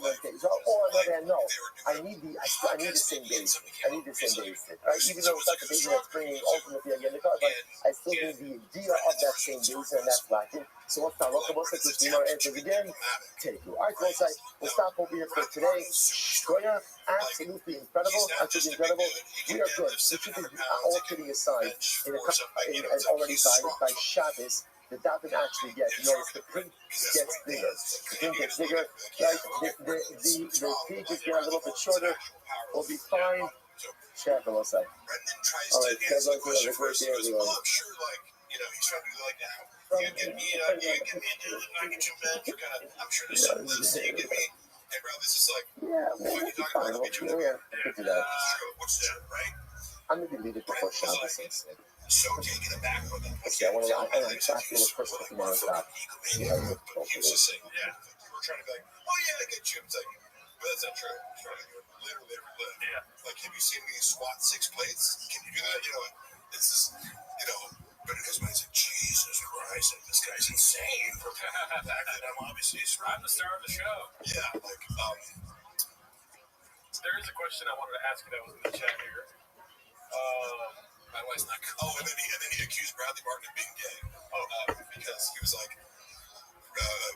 Brendan saw his girlfriend. That's like saying, like, I breathed today. If you're in the shop, literally. All right, we'll say good morning, such a slow spot, Hashem. How many people do I have to hear you talk about being gay who you have no evidence for being gay, and it's either lying about the person being gay, which is super fun. Get excited. How socially aggressive is that? Like, passive aggressive, right? We call bro, yeah, it's like, and then if the guy is actually gay, you think it's cool that it's like out people want to be outed, like, what? Look, if you're walking at a guy sucking dick, like, you can be like, hey, I think Mark might be gay. I walked in him, have a cappuccino with him. You know what I mean? Not the cappuccino. It's fun. But the amount of times that I would watch him accuse someone of being gay with no evidence, the only evidence being he does something better than me. Bradley Martin's stronger than me. You know that guy's gay, right? Yeah, right. And he would say it in a way where he goes, it's like, if you disagree with me, you're clearly not, it's like you can't see it. Like, what? How he's gay? Yeah. Like, what part of, oh my God. Bradley Martin is gay? Like, that he's fucking this chick that you like? Yeah. You tried to hit on him. You could always play your shots game and be like, well, dude, you can never be as gay as you. But I wanted to highlight this right here before it goes away. Kodachrome Graphics. Mark, do you have plans for a try that again. Where are those sides? It's a good one. To be able to give a second. On Instagram if you want to do that. So me and Luana, as I mentioned before, we've been filming episodes of this, of How the Toxic. And basically, I'm not going to release it without her permission, but I don't remember the source of the comment. I'm like, the fact that you're walking off and getting mad and we're fighting is the source of, that's what it is. So we're kind of arguing. We shot a bunch of stuff, but empathy for Luana, which is, she doesn't have experience with podcasting, and I am a little bit impatient. I could be more gentle. However, it's as I'm setting everything up, it's hot outside, and if you're at the AC, I'm sitting there sweating buckets, and she's getting pretty. I'm like, hey, could you, fucking, did you wait a little bit? You were just not in a bad mood. Sweat my ass up, and then you're like, He's the Luana, the past. I'm the Luana. Holy soldiers to be successful before Mercy is in him. But so with that, let us begin. So Mazel Tov, first of all, Masech Shalom Zara. Again, Mazel Tov. Exciting. And now we go to Masech Harius. For those of you who are not Now she's mad about it. She's like, "Isn't it very interesting, different kind of Masech. See my kid, that is fantastic, it's beautiful, it's incredible. Structure that and some of the other Masechtas that we have seen, but it makes a lot of really wonderful and incredible areas of halacha that perhaps we have it's all hella toxic. I know. Mishnah days on the dollar. Only thing also the doctor a little bit bigger, as you know.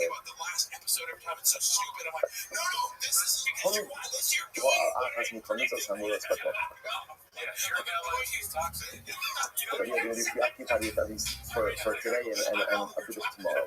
Beijing has made a mistake. And as a result of their mistake, something that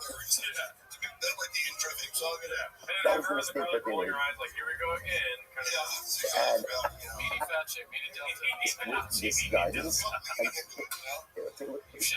sounds good. Then Check you out don't show Hella whole Toxic. It's on Mark Harley's YouTube channel. There's one episode out right now, but like, okay. Like forbidden fact. Release that first episode. It's the fake first episode because we filmed the real first episode. And we spent too long talking about, like, we just see this movie Sinners. That exists within And she Judaism. about how we didn't like it. And she's like, Islam does not have that concept, which is why the first narrative, and we were like reading, we kind of like read out messages from where we first met 10 years ago. Like, you got it. One Avera. Most of us have done more Averas. Tell our story, but also just like mantra. As I'm about to like pick up the Bible, the thing she's like, "This is fucking sucks." Like it just I'm like, wait, come back. I know we're dead as much. Talking about sinners for 40 fucking minutes. I'm like, it's okay. She takes too much. Yeah, it's like trust me, people are like, wait, they spent a minute too long. I'm talking about a movie. It's actually again. If you think too much, you don't get great shit. Like, we're not going to put any thought into this. No, exactly. Put it on YouTube. That's part of An individual called Ruben heard the Saturday days. And he said, oh, I was wondering with blood. He goes ahead and he goes out and he hands down. Okay. So now what's the halacha? What's the halacha of a shagat api? So again, so now what's it? And also, you should be like, in a couple weeks, you're going to be like, I have nothing to talk about if you only want to stick to like base of the Saturdays. Let it unfold and if work on the day. What are you talking about a case where days didn't always because I've listened to the first episode. Okay, yeah. And you guys should invest in some of these. I fucked it up before I had this. And then committed the act afterwards. I didn't realize. I was like, oh, But also, the camera. So I reshot it and I'm like, motherfucker, like, I didn't. and followed it. What's the halacha? Now, what's that? Normal. And I was just like, He ate someone's blood like, oh, and really camera's favorite making the things. audio. And I was like, no, it's not. We had them. And I'm like, oh, shit. And that happened to me the first couple times I used it too. Carbon It's cockles. super effective. And do you guys use a phone? Offering again, we'll get into follows in the session, but you go ahead and do it normally. Go ahead and bring it in contest. In this audio, you guys, I'm sure you guys are gonna take off. This part of moving. Why doesn't moving have to bring a contest? It makes it tolerable. We can wait to like Now, of course, the act but that's gonna happen. Now, like, okay, when we have $5,000 in to the do sack of put base. the camera up, put it in front of the and just let it That the sack of base it's also like flawed. there's no And then editing for where it's halacha like night. to make you look good. This is just it.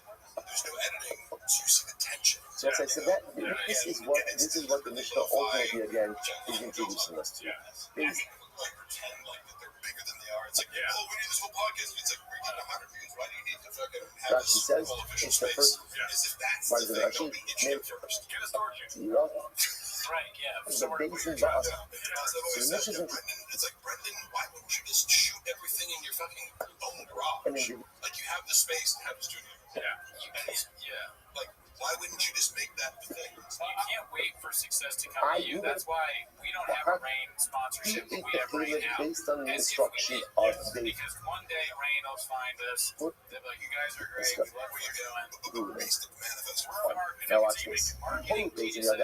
Just like our forefathers. I've actually been waiting for this Listen, part. If you could do me a sometimes favor, skin please. that chilek is mokry. Right? Forbidden fat is What I mokry. need you to do right now is focus really hard. Right? Now you're going to say, Please use the obviously, keyboard here. Spell my name. It's G-E-R-D-O. Oh, shit. one of the dissenting judges this to the Holocaust of years, or for that matter again, it was no time talk on Most people spell it with an F. people that halacha l'maisa, the psak is wrong. The psak is wrong. Now, so now what happened? The asa al piyah. But nevertheless, this member of the base in order to come chacham still followed the psak. I was listening to the fact that he's like, hey, why not? Right? This is my one shot at Taylor. I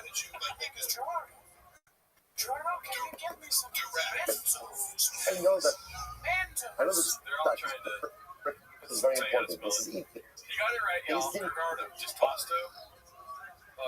Person knows the psak is wrong.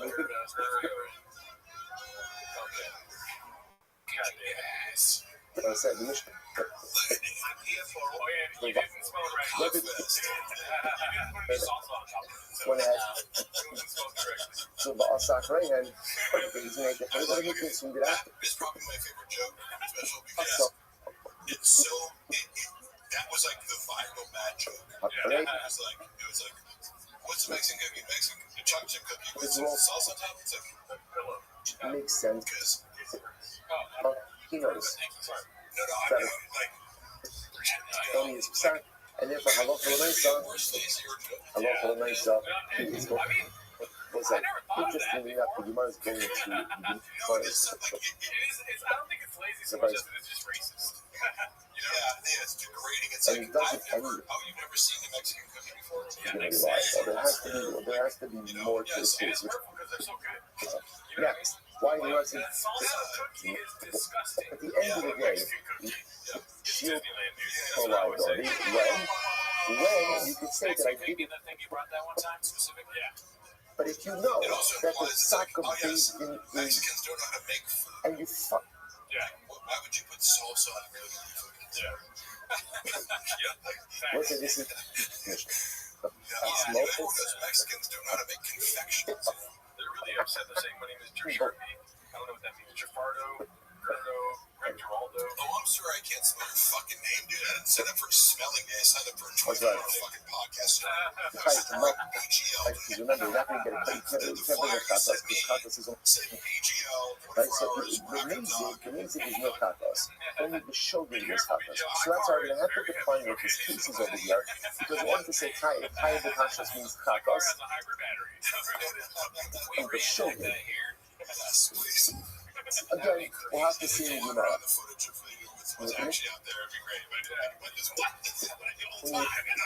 And an individual follows that psak. The individual is shielded from personal liability of a katas because they acted in good faith. If they've issued a wrong psak, no, it's a wrong psak. Again, I will say, by the way, it has to knows that it's an erroneous psak. I apologize to the car. You know, that's the car's in court. The car got a temporary restraining order against me. That person knows the psak is wrong. Hey, Mark, please confirm if Papa ever told you that he had baddie hour time with Whitney Cummings. Yeah. All the time. You're saying that your job had sex with Whitney Cummings all the time. I mean, my honest perception of it, I have actual confirmation of it, and my inference. We see my focus, Shmuel and Rabbi. I'm not making a stretch, I'm not guessing. It's like my impression based on what he told me was that they had casual sex as friends over the course of 7 years. Yeah.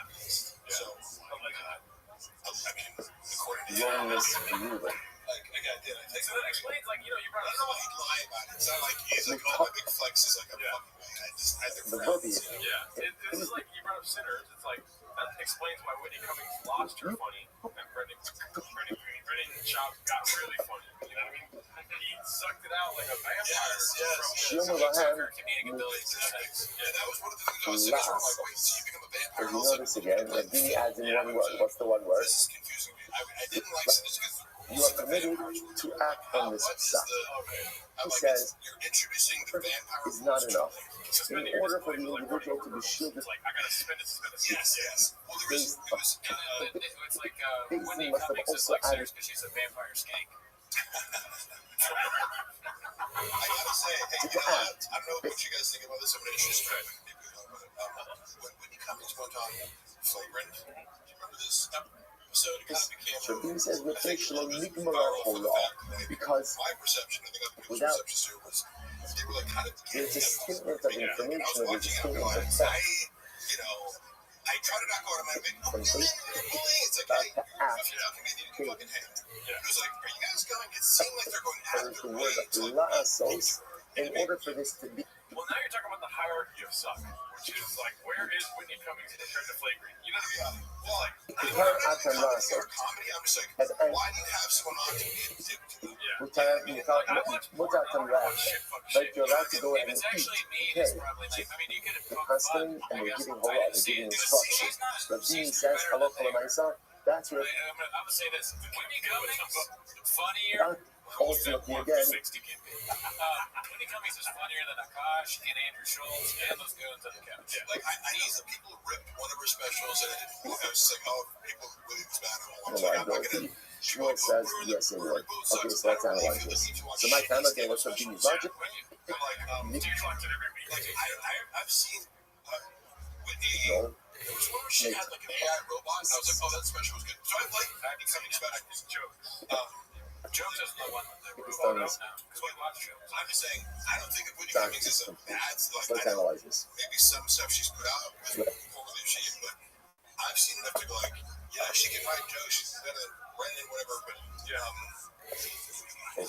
So we're gonna right now, so left on the right side, but you just noticed something. like, be like a group of guys kind of getting up on Now, what's that? About you turning along, ultimate right now? Vinny's position. They're kind of gaslighting her, like, I'm just kidding. It's like, but you're being meaner than, like, you know, when Logan Paul's on the episode, you're kind of kissing his ass. Yeah. Like, being a dick. As a member of the basin, That's he funny that we, like, refuses to treat Mike yield Najak to way the better majority. than Whitney Cummings. He's a quick He's a god. They can't insult that But guy. It's a little trashy. Zotri Mamre Liro, When a girl comes on, it's like, we're going to bully her. Like, so Zotri Mamre is literally again someone who yes, or nobody. Keep the same energy. I'm going to get these jokes. yield to the Yeah, majority. it's just weird to, like, crank it Such up, like, individual because it's not one-on-one, for the which I would get if you're like, okay, I'm going to interview a girl a little who's bit to yield differently, to or the maybe majority, add you're some undermining tension vibe to it, one-on-one, but it's like, there's 6 dudes here. What? It's like a couch full of guys, like, all trying to, like, take their shot at, like, you know, like, Remember Marcus?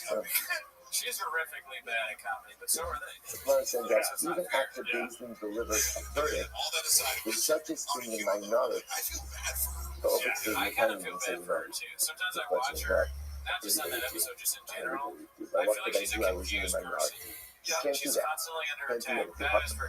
It does seem like even when she's not being horrendous online, she's being attacked. When she's just being horrible. This is the majority. So watch this. Because of the Euro, something is second about going over to her house, and it's like he'd be like, you know, one of the script writers, but he's like, you go over to her house, and it's that like he held before. he's describing like the menagerie That of was- people that are at Whitney Cummings' house on a given moment, and I remember I saw that after Whitney Shop and kind of confirmed, like said something similar to me private about like who hangs out with Whitney Cummings at her house, you know, like people who take drugs, and it's like a real where it makes some people the idea kind of like. We January 6th shop. They got a certain, that's right. I can see him there. There's a certain weird collection of Hollywood people. That lady from the Cincinnati Reds that was racist back in the day, she died, but she's right there. So describe it. Like Tim Dillon ranted about it to her face. It was like really funny. And she was like laughing and acknowledgement that was accurate. I'm like, this is just remembering again why it's important for us. I think she does probably use a lot of drugs. So, On the the soccer guy that Basin, killed Khashoggi, that guy. It's not been so or something. He's probably there. Oh, cause shoot, fuck man. Yeah, I told him in the corner for a second. I was God damn. I just imagine she picks people like her. Now she's gone right, like, so she can't have like. Activation of the halacha. Yeah, she's correct. She can't have like fucking the Disney stars. Rabbi is just proving this point. Now she's transitioned a little bit. She's gonna have like right-wing people like Tucker, or maybe He did not say, supposed to say, like I said, I don't know, women that are conservative, I guess. Yeah, Tim Dillon. women that are conservative. And Tim Dillon. I mean, I think she's somebody that just doesn't. She's not authentic. She's struggling with her thoughts, so she just asks herself, "What do people think?" Right, And she but I does don't. that. You know, and so that's what you get. Oh, what's cool? Of She's course, we know each other. What's your name? I know. What's cool right now? Okay, that's what. Wow, Matt Rice not cool anymore. Sometimes people will wake up and meditate or pray or something, but she wakes up and she goes, "What's cool?" Yeah, exactly. She checks TikTok like Walsh checks Reddit. do you guys watch TikTok at all? Okay, No, I don't really. And I kind of like so what's the seen this case? sends Right, me a TikTok link. I'm like, if you're not sending me on the app, because I'm not on there, iMessage me. You need to look for Same thing with Facebook. My mom, all on Facebook. I'm for some reason I'm a hypocrite because I go on IG, but I'm like, one social media app that's addictive is enough for me. Yeah, TikTok is too much. A lot of those go unseen that I get sent What? because I just not on it. Yeah, I just don't give a fuck. My sponsor sent me so many That was TikToks. Menachem Shulchan said it first. He said, I was trying to go in here. Hey, so the night, you shouldn't do that to the Rabbi. So again, once in a while, I exclusively send him husbands with the TikTok clips. I'm gonna block your dad too, just preemptively now. Because if he ever gets on TikTok, I don't want that. I don't want that. this with other men. I forget the shooting thing. What is the shooting thing? Is that the lion thing? Yeah, that's right. What occurred? Yes, he came back. That's the last thing a lion Right. sees. Isn't this the joke he talks about in our studio? He's No. like, I'm gonna go in. So what's the halacha? Chayeves the carbon. Ultimately, again, she is chayeves. Now again,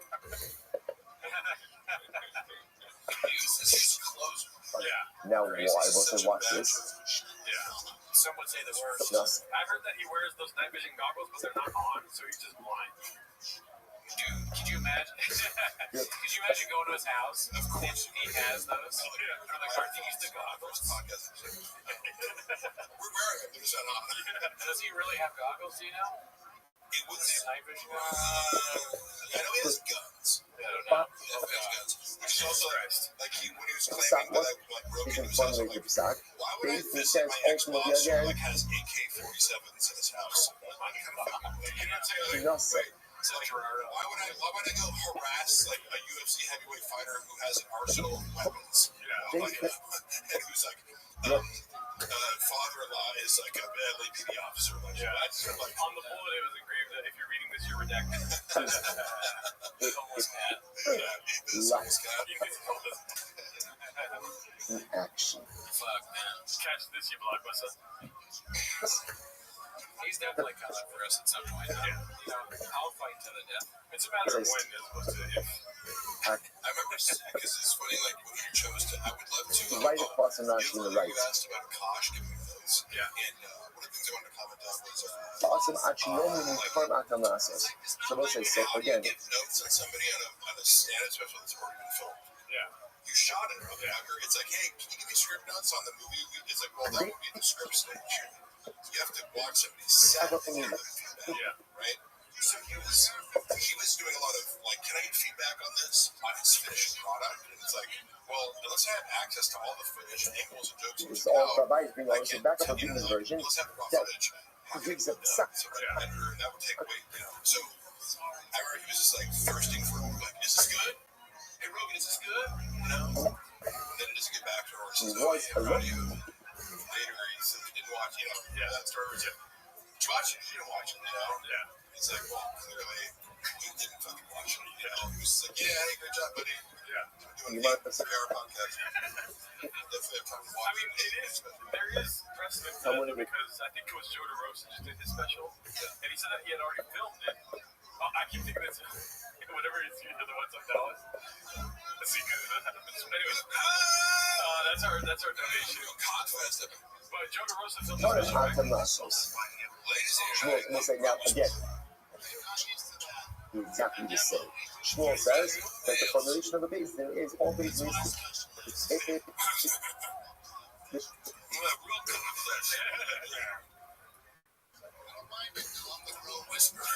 when he says, and Is Chin's family dishonored by the bar? Oh my god, that's an aggressive question. Not because he's maintained steady employment. Have I told you, I don't know, I'm being repetitive. The connection that I see between that's culture, what I know about Greek culture via Malcolm Gladwell book, and do you know about this? Like, Mexican culture. Yeah, how, like, I like the Malcolm Gladwell books because he focuses on these little interesting anecdotes and groups that run previous version, one of his books talks about how Korean Airlines had a disproportionate number of crashes, and they try to trace it back to like basically the communication between the pilot and co-pilot was stunted. Because in Korean culture, hierarchy is so important to every aspect of how things are done socially. Like, you don't, if you're above me socially, you can't drink tea before me. Like, it's very strict. You do not question your boss. Like, so it's like, Chin's a pretty employee. Because I'll talk back to you when you're wrong. You know, Chin's like, whatever you want, like, I'm just abiding by you're above me. I don't get too much. You know. But also, he likes that.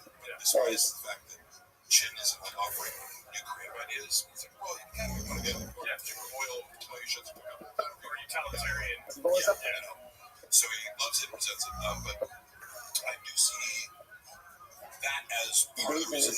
How do you survive in the show? You have to be totally compliant. You have to be a shark. You never stop swimming.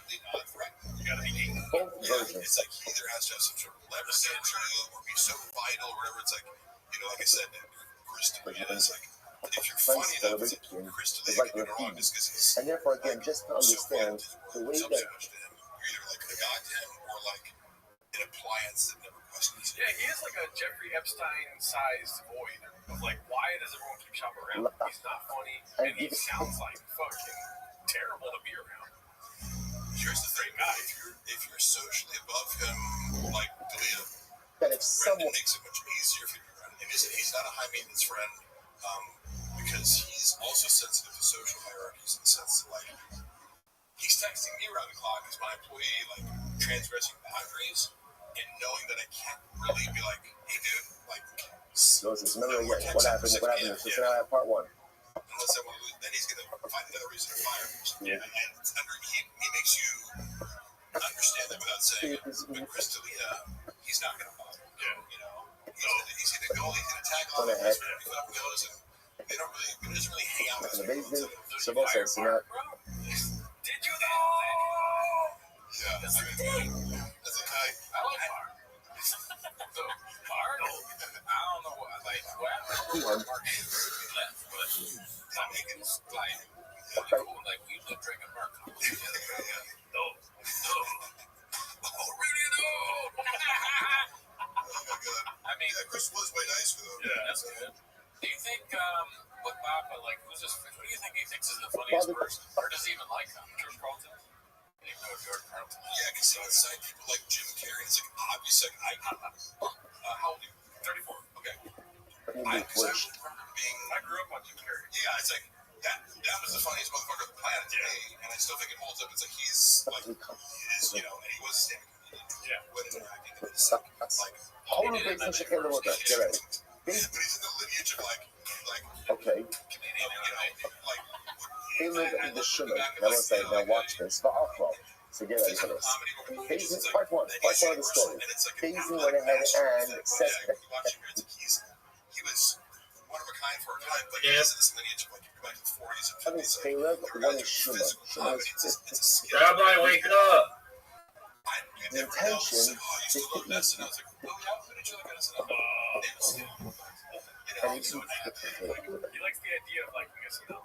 Yeah. So And like, again, we've heard that change. He'd be like, oh yeah, growing up, like my dad wanted me to be UFC Obstacle. My dad wanted to be an NFL player. I want to be like, what's the childhood dream again? When he worked on drugs, I was a comic book seller. Yeah. Like, it's, again, and some of like page frequencies, the person who can kind of like, I didn't see that. Like, when you put all these things side to side, when he's telling some bullshit story on that Ari Shafir. He thinks like Jim Carrey. Bro, he's asleep, bro. Everyone's asleep right now. You know, the guy when he's red, you know, Fuck, man. when he's tickled him sometimes. That's my hype boy right there. Yeah, I mean, sure, you're like, because you know, as comedians, you guys think about like not only who you like the most, but why you like them. Yeah. Maybe you should hear Brenda go, why do you like them? Yeah. Articulate what was weird about it. But Let me see something. I have heard of it. Sure, I go. Get beat up in mothership parking lot. I heard that. Oh shit! Does the mothership have a parking lot? How dare you? This David Lucas slander I will not stand for. You are being racist right now, and you need to stop. Okay? Oh, I think he's confusing it with the time where an owl landed on his arm. He falls asleep. Did you get beat up in the parking lot, David? Is that an inside joke? So let's say this is very interesting. So essentially, according to Rob, Mishnah. Is that David Levin? Is that an actual this is the first I heard some triplet narrative. I've heard some stuff about him at the Comedy Store. I'm not sure about the mothership. Yeah, I think I heard that, but now I've forgotten. Yeah, what it was. Is that surprising anyone? Graves. No, like the David Lucas party of brain is like it got conquered by Graves. Yeah, Graves is the fourth rank in his brain. You know what I mean? What's Graves? Oh, no, that's kind of does sound like a nickname for elderberry. No, but I have Graves disease. It's like, it's not a big deal. That's ironic. Never heard of it. Yes. But I take a pill. Yeah. And yes, exactly. Dude, this guy's a doctor. Wow. I mean, listen, he knows his stuff. This guy's a doctor. I was talking to a doctor yesterday, and like, and they'll admit this is like you can be more of an expert in certain very specific niches. Like a lot of bodybuilders probably know way more about anabolic compounds within your body. Teach you roughly know vaccines. Sometimes she's like there's two versions of Rabbi over here. So the Gemara says, most of the people in the Rabbi coming for sure. Like, shut up. That small. Oh my God. Holy days, shifting with motor. So big thing passing thing. What is that? How many cars can you live? Does that stethoscope help you fucking bench and then shut up? He's on medication, but we are also trying to come up with merch to solve his Graves. I know, if we could just get a few more Patreon subs, I think I might be able to overcome Graves. Wait, you guys feel comfortable? Tell me how many Patreon subs you guys have. We have like 400. Oh, wow. That's awesome. Yeah. Because I was going to say, like, my guess for GFK was like 500. If you went ahead and acted accidentally from Saturday, they must have Shogig al Piyam Ramali. So Rama says, why do you need that luxury of Shogig al Piyam? Just say, okay. Man, this is my favorite special. I'm so glad we could get together and watch it. It's such a big deal. Yeah, it's great. Fuck, man. I can't believe I took part in this. It was like such a big, team effort celebration. Covered, so to speak, under the Pesach of David.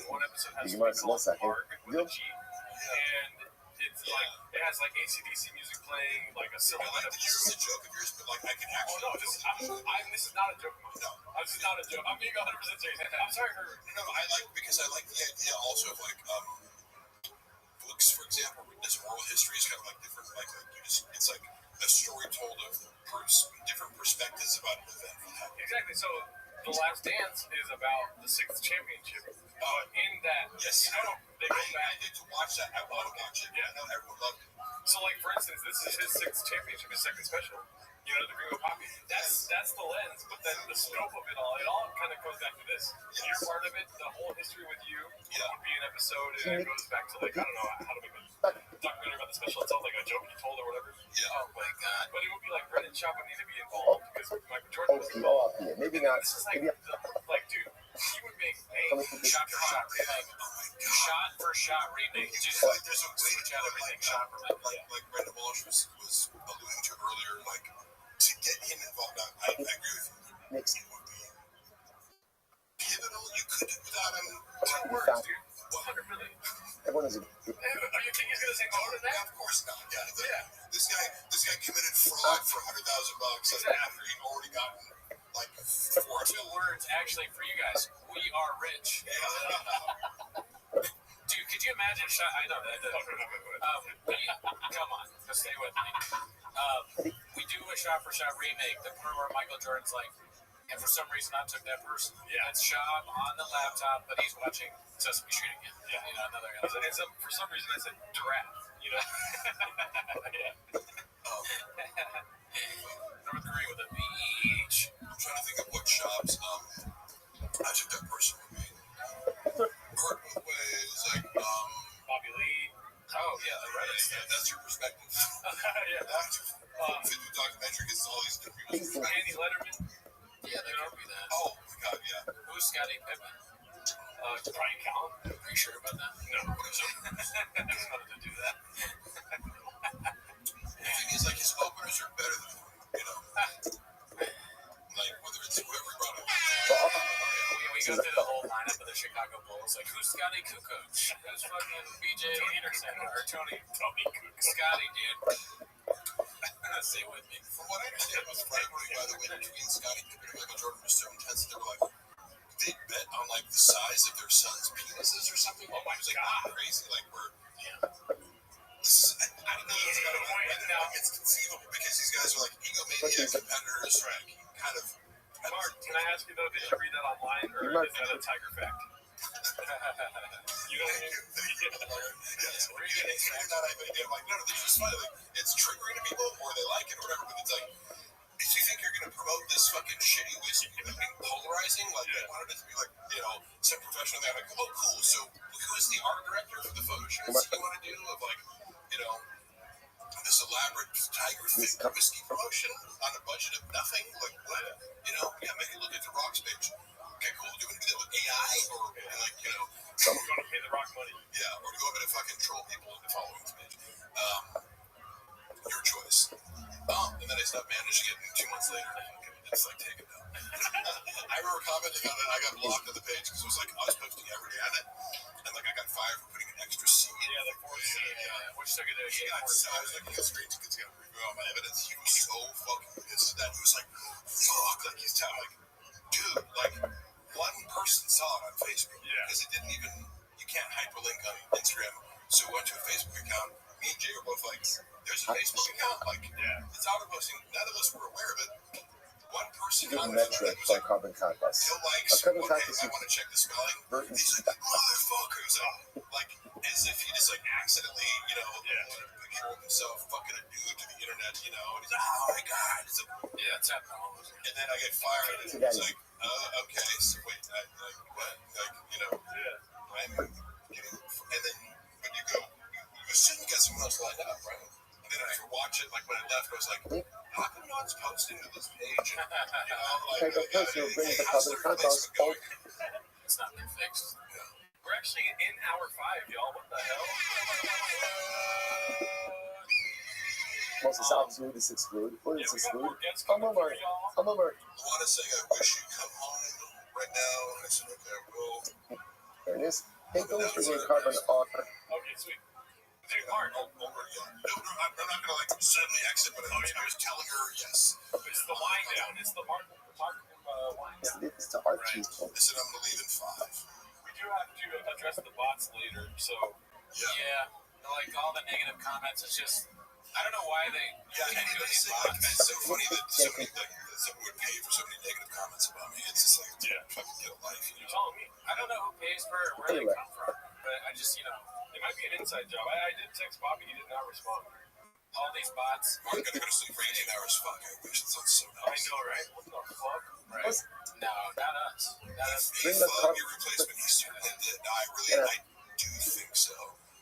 Allegedly. They're like, she's texting him fucking outfit pics at like 3 a.m. So what? I will say, dude, every time you come through, I am. What is it called? I don't even know what I expected beforehand. You know what I mean? And then you bring both your hammies and you fucking beat my expectations. You know what I mean? Right? Oh, and it's like, hey, let Mark like ramble on forever. You know, what you got? I appreciate people letting me do that. People are like, are you guys gonna get food, and I'm like, Mark is cooking. I actually told Luana that I'm like, let me cook, bitch. Because sometimes, like, so, okay, Luana's personality, here's where we conflict, is like, sometimes, like, oh, fuck, man, I was, along with some evidence that I was, like, reviewing, like, you're looking at old shit on my phone, and, like, I found this recording of, we lived in this apartment, and, like, my cat was killed by somebody who I believe, like, we had reason to believe it was, like, an Airbnb adjacent place, like, hit our cat, and it was, like, very traumatizing. So I don't mean to, like, be flippant about this. It was, like, horrific to us because it was, like, somebody killed my cat, ostensibly for a person, and put the cat on top of a cardboard box that had been turned upside down. Like, and then a neighbor was, like, knocked on our door, like, Sunday morning and was like, I'm sorry about your cat. Like, we both lose our mind, we run out, and then it was, like, the area where she used to hang out in this, like, the grass area, like, it looked like a car had driven over the sprinkler, like the sprinklers where it was like, wait, like Buffalo usually hangs out there, and it was like, it was an Airbnb that we were already annoyed by because it's like, you turn this apartment into an Airbnb and now people are coming in left and right, and they don't understand the situation, playing music, blah, blah, and I was just trying to get answers and closure from the person who runs the Airbnb, so I was like, I got a hold of this guy, ran it, and I was like, well, first of all, the guy who cleaned it, that's was our contact, and I was like, hey, do you have your boss number? We just want to know what happened. I don't even, we're not trying to sue anybody. It was just like, we know what happened. Closure. Yeah. And immediately they were like, we did not do anything, like, don't text us while, I was like, whoa. And then I found the number for the guy who ran it, and he got, like, I think he called me or something, or yeah, it must have been, because it was like, I didn't get the number from that guy, then I get a number from this, it was like, hello? And he's like, he just started screaming, he's like, you fucking know how the fuck, he said, I'm gonna kill you on the phone. I was like, what, like, who the fuck is this, some guy named Vito? I was like, I had no idea who he was, I know this guy screaming at me on the phone, telling me he's gonna kill me, and I'm like, it's trying, because I'm like, my cat just died, and I'm just looking for closure, and you're telling me that you're gonna murder me, asking questions about it, so I was like, so I had to eat that, right? Because I'm like, I have no idea who this guy is. He's then blocked me, and I can't, like, and then, like, a week later, I'm coming home from the gym, and I see these guys in front of the Airbnb. I'm like, oh, that's Vito. And he's like this small, Asian, like, Filipino, like, gay man. Like, I didn't know what Vito, I was like, I'm assuming this is some Italian dude or something. Yeah. But I figured out, like, oh, because they're, like, looking around and, like looking, oh, we gotta, like, so I presumed to go, like, I walk in and I go, hey, you guys run this Airbnb? They're like, yeah. I'm like, hey, on the phone, like, I get up in his face, I'm just like, you said you wanted to murder me? I go, why don't you do that? And I bust in his house, right? I'm just like, in his house, like, hey, so I wanted to give you that chance. He's like, fucking touch me. I'm like, no, you said you wanted to murder me, so I'm going to give you that opportunity right now. Yeah. Right? And it's like, the whole point was like, I'm going to make this person feel small and tell him, like, he's like, I'm going to call the cops. I'm like, go ahead and call the cops. I'm going to stay here until you attempt to murder me. What are you, pussy? Like, you know? And, like, again, that becomes a hate crime if I touch him, but, like, I wouldn't beat him up. I go, I just want to make sure you know that, like, you made a mistake in trying to tell me this. I'm going to go, hey, like, say to my Wanda comes in and starts talking, like, you motherfucker. I'm like, Wanda, ruining my intimidation tactic. Like, I am trying to make this person feel very small with the silence that's created when I said, I'm giving you the opportunity to murder me, and then he has to say nothing. Yeah. Because he can't. You know, I'm going to say, so I'm like, someone's like, hey, look, when I'm done, you can yell at him. So now I'm arguing with Wanda, and he's arguing with her, and I'm like, oh. Like, so I'm recording it back because I'm in my phone, and I'm like, somebody just be like, hey, go ahead. You didn't say anything. If I tried to murder him, you do it to me. Yeah. Right. And then, like, 30 minutes later, because I left, you get the fuck out of my house. I'm like, make me. Why don't you murder me? That's what it's like. I just kind of went around, like, touching stuff. It was just like, whoa, what are you going to do? Call the cops? Like, yeah, I'm opening your drawers. And, like, yeah, I'm in your Airbnb. Oh, no. But it's a nice glass door you have. Airbnb, so I'm like, oh, like, but wait, do you guys live here? Like, I thought it's an open house. Like, but this is an apartment. You guys live here? You don't live here. You rent to the point that I'm not gonna get them like, oh, you run an illegal Airbnb, like, oh yeah, man, like, so what's your position here? You run live here or not? Or this gets open? I'm hungry. Yeah, I'm just trying to like intimidate him and make him go get out, and then this guy's gonna be out. Yeah, should call like until the cops swoops, right? But I left on my own accord when I felt like the job was done.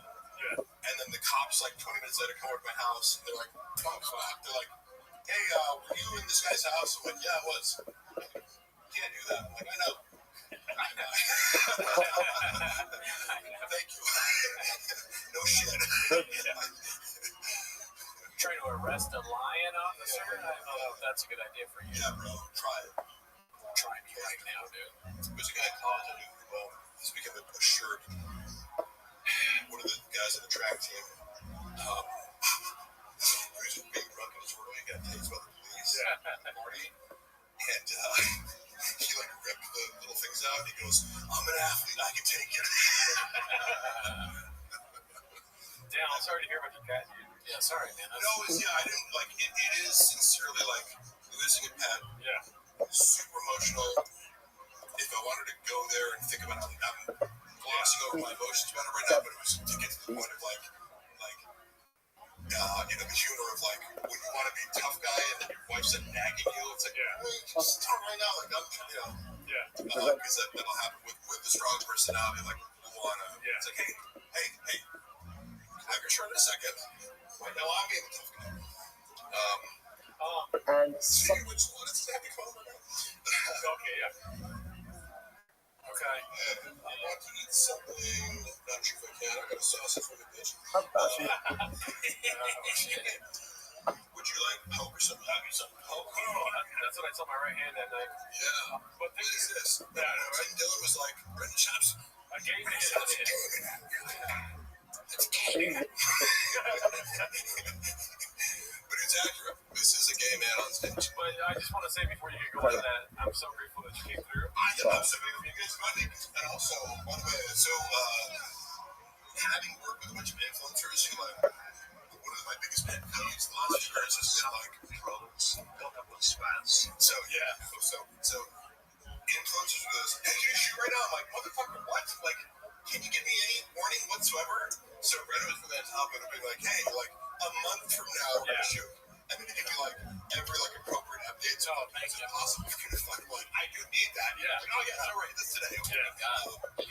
Definition of conscientiousness, and everyone out there should fucking remember that. I'm trying to get people to actually show up for shit. Don't be like, hey, can you come to the Burry Hills right now and shoot a skit? Yeah. I'm in Seattle, man. For what? For your fucking TikTok? Yeah, I'm hanging out with Antoine Jameson. Get in line, bitch. Damn, I really appreciate you guys having me over. We want to do it again soon. Dude, the fans love you, dude. I love the 10 Minutes of Shop community sincerely. All this stuff that I said about it being a very positive, out of all the Brendan Shop based reaction content channels, I think you guys have probably the most positive, like, kind of good spirited crowd. So thank you guys all for watching. As long as I wanted to stay for 24 hours. But, oh God, no, dude. It's gonna be hard for us. But you're gonna do it. You got sorry, I should have left some more reins. Oh, no, you're good. This is my favorite flavor. Please take the reins with you, Danny. Take the reins, I'll let Jesus take the wheel. Here we go. Here, real quick, come over. Yeah, okay. Yeah.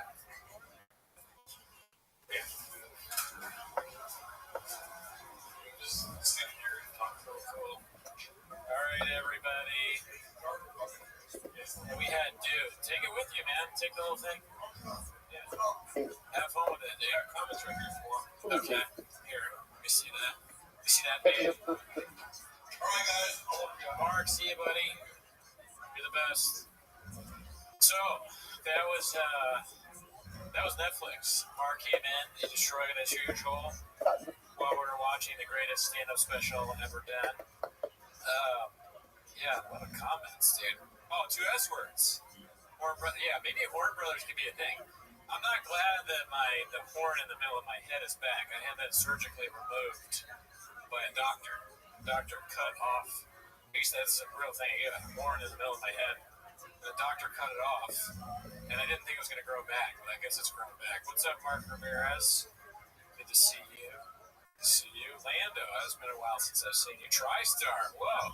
All right, let's try that again. Glory on both sides. Great is the plus, Mark Hashem, to be able to be given Sefes Harios with the right people at this time. With all of you, begin by thanking all of our sponsors for this morning's share. To thank our annual Talmud Torah sponsor, ROTHSCHILD.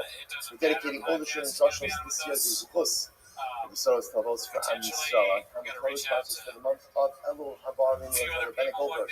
The instructions of his parents, Avram Ben Asher Pinchas, Fegores and his mother Fegores with Basha Seli, and hopes that all the tefillos of our Tefillah Meretz Hashem, all Klal Yisrael, will be answered during this month and the months ahead. It was innovates the Ilui Nishmas of our his father, Rabbi Yitzchak, Ayu Benach, mother, Rabbi Yaakov, Zichron Bracha, and our week of learning sponsor, David Goodwin, the Ilui Nishmas, Roy, and Ayu Zichron Bracha. All of the Nishmas of our families, and from all those meter of fortune, and from the Yisrael, the Yisrael, the Shemiyat, Hashem, Ben Kol, and our hostage of Shalom, and Kara, allow our holy soldiers to be successful and all Nasi.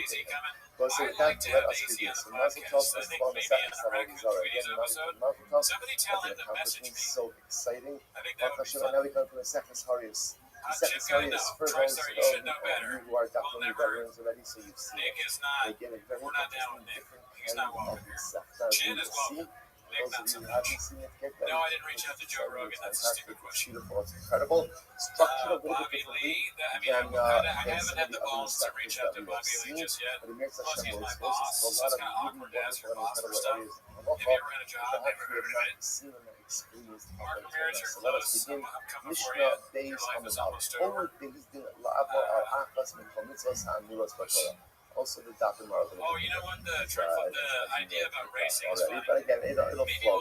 I want to do more like it's doing stuff outside. So here's the case. So lifting, racing, the central case that we are going to be preoccupied with at least for today and tomorrow. Based in Paskin. And based on a mistake. And as a result of your mistake, ultimately again, Paskin was something that was awesome, really was much. That was the mistake that they made. As a result, the individual went ahead and acted with this guidance, and therefore committed an avera. Take a look at the first Rashi in that. Horu Bezdin, Kedosha Horu Shechelev Odam Mother. In simple case, Bezdin Paskin that Chelev, right, for hidden fat, or dam is mutter of blood, is mutter for consumption. Bezdin made a mistake. Right? Let's remember again, the notion of human infallibility is not one that exists within Judaism. Other religions have that concept. Judaism does not have that concept, which is why the first thing Torah goes out of its way multiple times to repeat the sin of Moshe Rabbeinu. Moshe Rabbeinu sin. You got it. One avera. One avera. Most of us have done more averas since we got here this morning. Right? So Moshe Rabbeinu did in the entire life. And the Torah repeats it over and over and over again. Why? Literally again to dismiss and to go ahead and reject the notion of no matter how great the person is, they still make mistakes. Even Bezdin makes mistakes. So Bezdin has to.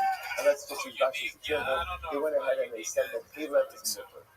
Blood is mutter. Now what happened? What happened? And then Ruben heard the psak of the Bezdin and said, I was going to use blood. So he goes ahead and he goes out and he has dam. Okay, he drinks blood. Now what's the halach? So again, so now he committed now. Also, remember, as far as Ruben is concerned, Ruben just acting on the advice of the psak of the Bezdin.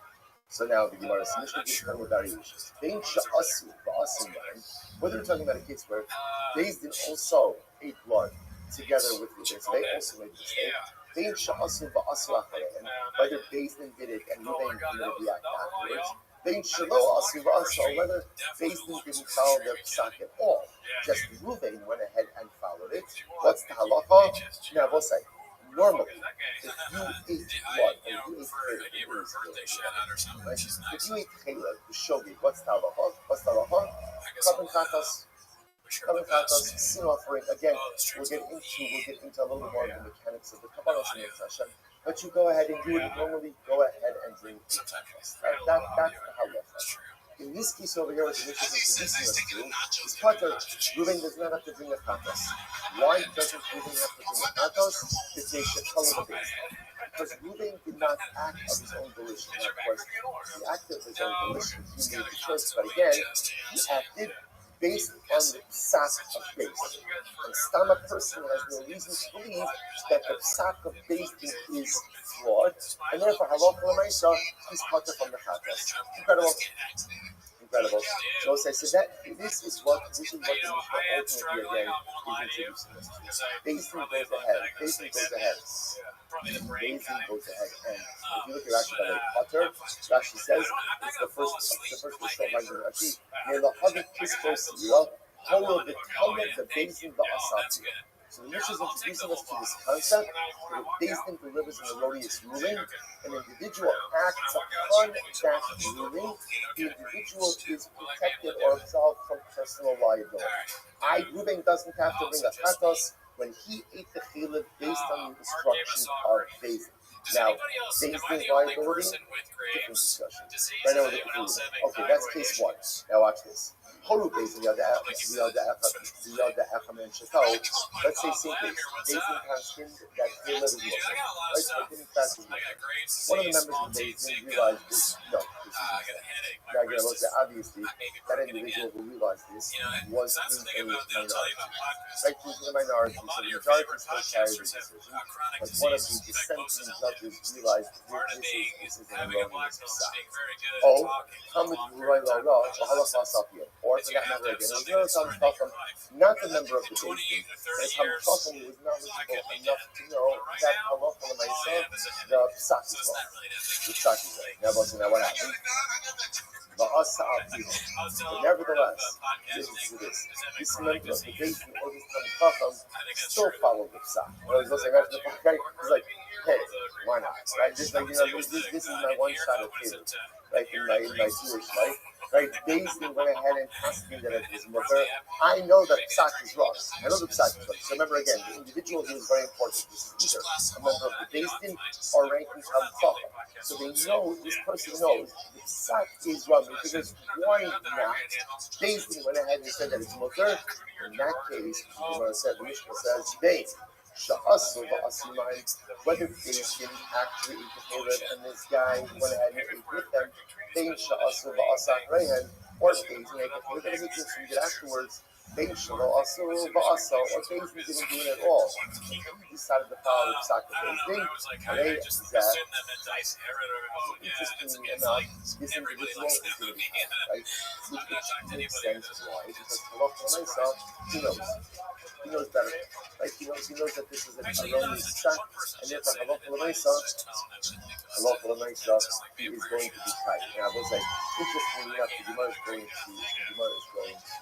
discuss something a very strange case. If he knows that the psak is wrong, and he does it anyway, so of course he's going to be wrong. There has to be more to this, which we will discuss in this video. Next, why the rest of the May shall tell the Basin? Why? Because at the end of the day, when are you shielded from personal liability? When you could say that I did what I did based on the psak of Basin. But if you know that the psak of Basin is wrong, and you follow it anyway, at the end of the day, you are not shielded from personal liability. Exactly. Let's say this is the rule, says the Mishnah. I told Rabbi Atzmo, Chayiv, I told the Basin Potter, if one acts of their own volition, ultimately again they're Chayiv. I will say that, remember again, if one is clear to me, what's the liability? Right? Chayiv Malchus, right? Because remember, you're not going to get a can't bring a chatos because chatos is in the rest of the shoulder. Right, so the mazik is no chatos. Only the shoulder is chatos. So that's how we have to define what this piece is over here. Because in order to say chayiv b'tashos means chatos, chatos must mean that there's some element of shogun. So what the shogun in this case, again, we'll have to see in the Gemara. And the bottom line, what the Mishnah is introducing us to, is that Basin is an erroneous psak. And an individual follows that psak The individual is shielded from personal liability of a purpose because they acted in good faith. If Beis Din issued a wrongful psak, and the individual knows that it's a wrong psak, again, if you notice, by the way, it has to be a certain kind of individual who knows that it's a wrong psak. Right? Not someone who thinks that it is. But rather, again, we're talking about someone over here either who is a member of the Beis Din himself or a lay and proper. That person knows that psak is wrong, but he follows it anyway. He is not shielded from personal liability. Okay, so we'll say that's the Mishnah. Let's delve in. Listen, They were like, we need we all love, we all love pain days in Chayovin Achim and Mutarma. So now, you see my focus, Shmuel and Rabbi, a little bit just about the mechanics of this. So now, I understand the principle. The principle I understand. So now, the shadow is, what exactly does the say when they deliver this erroneous rule? So again, we all love pain days in Chayovin Achim Mutarim. So Shmuel says the verbiage is Beis Din says Mutarim. This is permitted to you. You are permitted to eat chayla. They have to say it like that. Okay. The Dini Narga Amar Achyomer Lahem Mutarim Atem Lasos. If you notice again, the Dini adds in one word. What's the one word? What's the one word? Lasos. You are permitted to act on this psak. So Dini says saying that it's mutar is not enough. In order for the individual to be shielded from personal liability, they act based on the psak. Beis Din must have also added in the word lasos. You are permitted to go ahead and behave based on this psak. Permitted to act based on this psak. So very interesting. You must nighttime. Now what's the reason for that? Why does it add in that word lasos? So Dini says that they should have because without lasos, there's a statement of information, but there's a statement of fact, but there's no mandate, there's no direction from Beis Din which are allowed to act based on this. So therefore, Rabbi requires the word lasos in order for this to be like instruction from Beis Din, which would then mean if Beis Din says, mutar, right, chaylev is mutar atem lasos, you're permitted to go ahead and eat chaylev. Right, you're allowed to go ahead and eat. Okay, so then Beis Din is questioning and they're giving hurrah, they're giving instruction. But Dini says, that's where the individual acted on that Beis Din's advice, that Beis Din's psak. Ultimately, again, the individual would be punished. But according to Dini, if Beis Din would just say, mutar matam, it's mutar, that would not shield the individual from personal liability. Shmuel says, yes, it would. Okay, so let's analyze this. So my time again, what's from Dini's logic? If they shall nikmara hurrah. Because Beis Din's psak is only final when number one, they tell you status and action. When they tell you it's mutar, and you can in fact behave based on his psak, ultimately, again, that's when Beis Din's psak is. So let's analyze this. To be honest with you, I don't even know how to check. Gerardo does the check. I'll just trust your word for a trip. But yeah, definitely like the video. Left on the right side, but just notice we had Patreon content. We just donate. We watch short jets as new stand-up special. Short jets funny. Chill like Jeff V. We enjoy it. Pretty kid. Pretty good stuff. This is the case of Zucker Mamre is an individual who is a member of the Beis Din who refuses synthetic sweeteners give you cancer. I'd rather have a quick look at Rashi for just a moment. Rashi says, Zucker Mamre Li'iro, Torah Lasos, Mashma Become a Mutar Atan Lasos. So before you get so Zucker Mamre is literally, again, someone who is outnumbered on the Beis Din but refuses to yield to the majority. So such an individual actually to be executed. Which makes sense because if you refuse to yield to the majority, you're undermining the fundamental fabric of the way the judicial system works. That's how a Beis Din works. It works on the majority. So again, I'm not biased. I must have never get back to Marcus days. Remember Marcus? As much as you never, you might have said that even after Beis Din delivered a verdict, the judges in the minority can't overturn the timing of the This shit is the Rio de Holyfield. This shit is. You can't do that. You can't do that. It's part of the reason. Once the majority decides on something, that's the shot and everyone is doing. So Zakin Mamre refuses to yield to the majority. So watch this. Chazal Yiro, let's say Zakin Mamre is back in his town. Shana, he continues to teach the remake, their remake, and he continues to advance the psak that he held before. Cutter, ultimately again, is Cutter.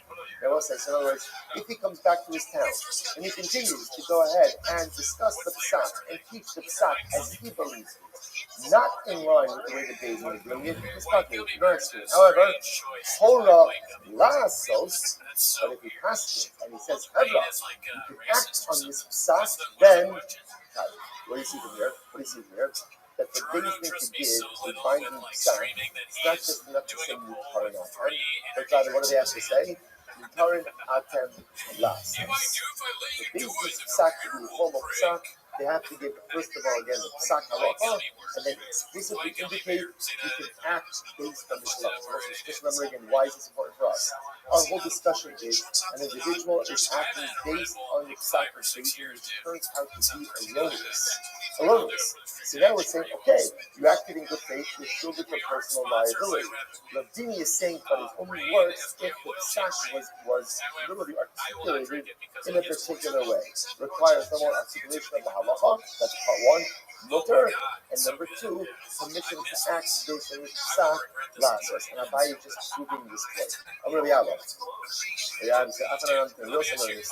Torah based in Nase, we'll say, like I said, there's all incredible cases. We've seen it. One of the exciting things, one of the really exciting things, even if you don't remember everything, sometimes you see things, it's kind of like seeing someone true, where so I know you too well to ask me your name again, right? But I don't know you, like, there's that feeling of like, of course we know each other, what's your name, I have no idea. But so that feeling is a lot like, in other words, like, I see something, like, I know you. I don't know your name, right? I don't really remember the details, but I definitely know you. It's a beautiful feeling like that. So again, the Gemara says like this, full of Beis Din, the nothing. So we've seen this case. Right? Rachel's married to Reuben. Reuben goes overseas. 8 after comes along and says Reuben's dead. So remember again, one of the unique halachas, one of the unique situations in halacha, where we believe in Eidafah. Right? We believe in Eidafah to allow women to be married. Remember, again, we've seen this. This is a kula, this is a heter for what purpose? Remember again, what? Excellent. You should do not akidu barabba. There's nothing to say. He said right from the going, okay? Good. Hey, so you should do not akidu barabba. So again, listen, now watch this.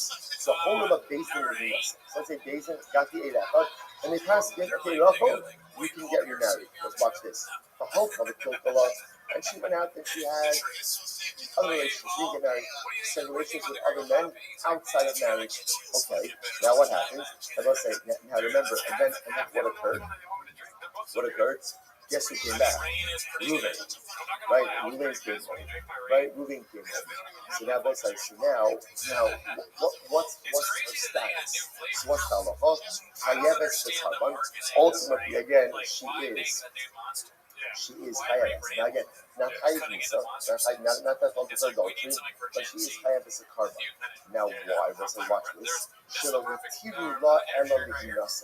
Because remember again, what was the psak of Beis Din? The psak of Beis Din was that Allah said, what? You're allowed to what? You're allowed to remarry. You're not allowed to engage in immoral behavior. So interestingly enough, had she remarried and Reuben came back, ultimately, again, she didn't have any personal liability. Now, she engaged in immoral behavior, there is personal liability. But bottom line, why are we bringing this down over here? If you notice, how does Beis Din formulate the psak? Beis Din says, ultimately, again, Beis Din says, Horla Beis Din likinasa. So if you notice again, what's the formulation of the psak of Beis Din? Beis Din doesn't just say, mutter. Beis Din says, mutter and behavior. You are permitted to remarry. So again, remember, all of this is backing up Rabbi's position that the way of psak of Beis Din is formalized is mutter, la'asos. You're allowed to, and here's the accompanying action. donuts. I'm Rabbi. It's just crazy. It's Like, happening. I'm comments telling where you. they go like, Also, oh, I'm go back telling you. to Timo's Holy every faith week. in It's like, life, all all right, acts and commits like, on the earth. do you think I was So born we'll say, yet? Do you so think this again, is my first rodeo? this is It's like I actually told very you earlier last interesting. week. Look I at was actually like, holy there's based a in lot of lab people art, that don't. I almost told them right sit across down. the national Take it light. outside. Holy based in I lab gotta art, talk to you. the There's a mashma lot of holy people based in us that as are the watching inner us right gula, now that or think us it's if actually actually the no more first time time that at the you've been to a masses. rodeo. So we'll say, so And he again, was we like, you also know learn what? this. Yeah, What I does it mean? said Holy that. I based said you're right. Yeah, I holy told you I was based like, in this should be lab pasta. art. Put Our sugar Mishnah. all over it. Next So to if you know salsa. It's this, what's the delicious. Mishnah? You know, Based you're in like, Paskin neither both of us have been to La'avo. many rodeos. La'avo means what? Based in says something is mutter, and We talked a they lot about said rodeos after you that. can Well, go right? ahead and do it as well.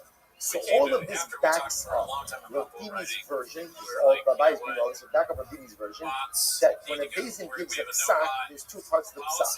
There's mutter, and you're allowed to act, or act in a certain way based on this. And then, if Bezin's ruling was erroneous, Bezin's ruling was erroneous, and an individual acted upon that, halacha l'maisa, they are shielded ultimately again from any personal liability.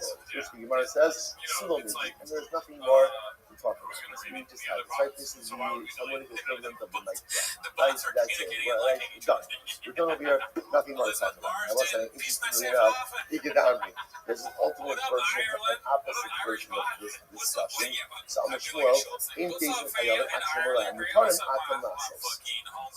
Shmuel will say, now again, the positions of Shmuel and Rabbi are going to be exactly the same.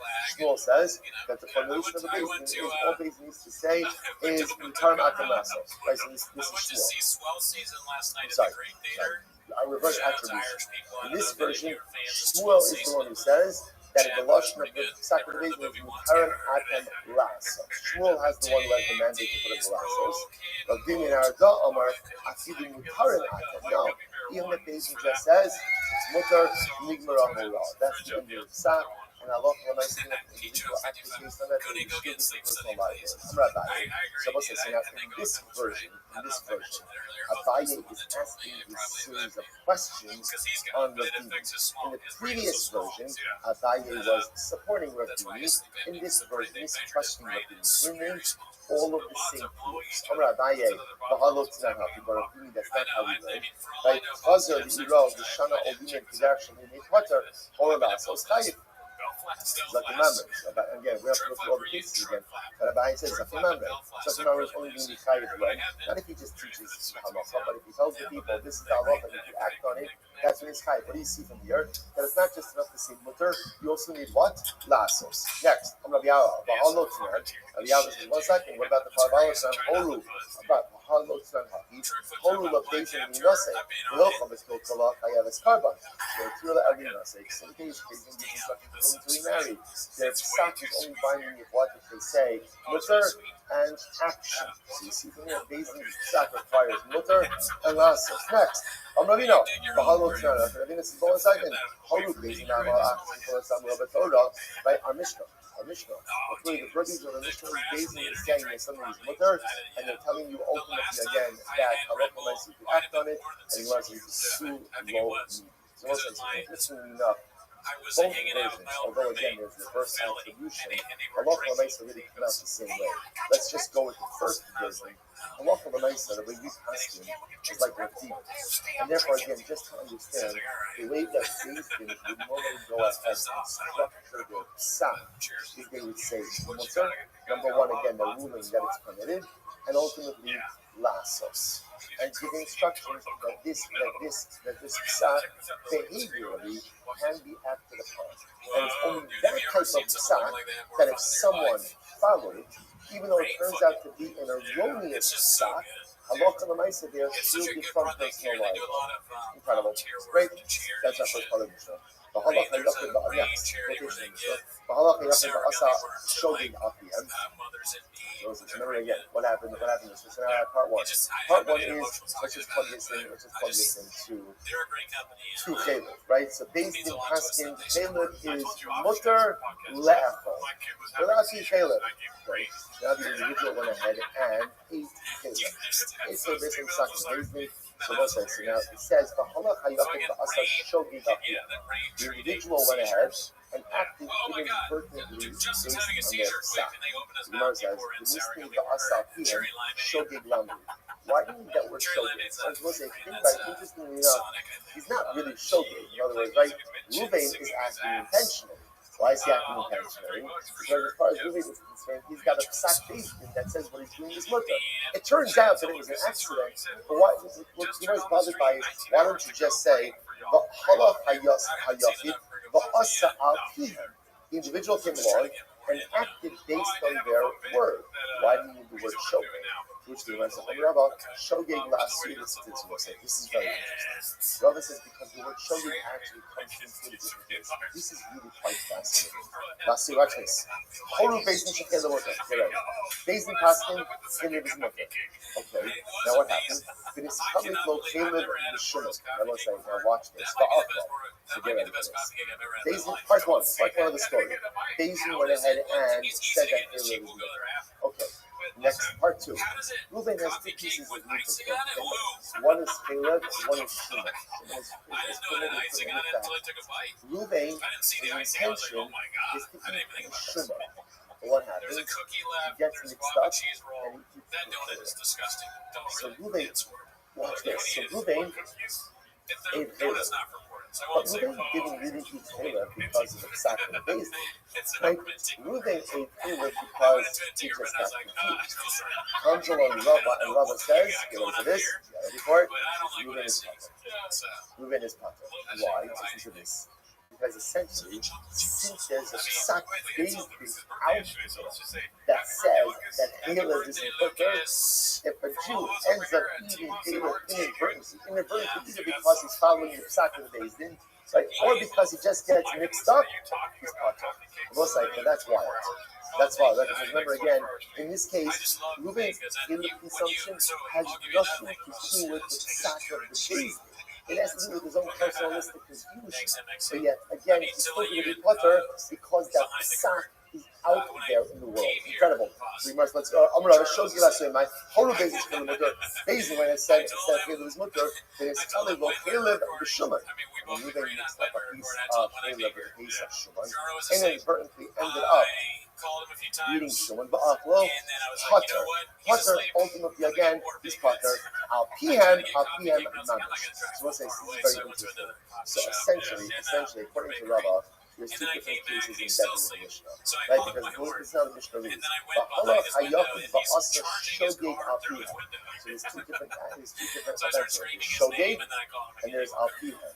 Al pihem is the case that we've been talking about up until now, which is David said that Caleb is mutter lachol. Reuben goes and eats Caleb. Okay, he's exalted personal liability.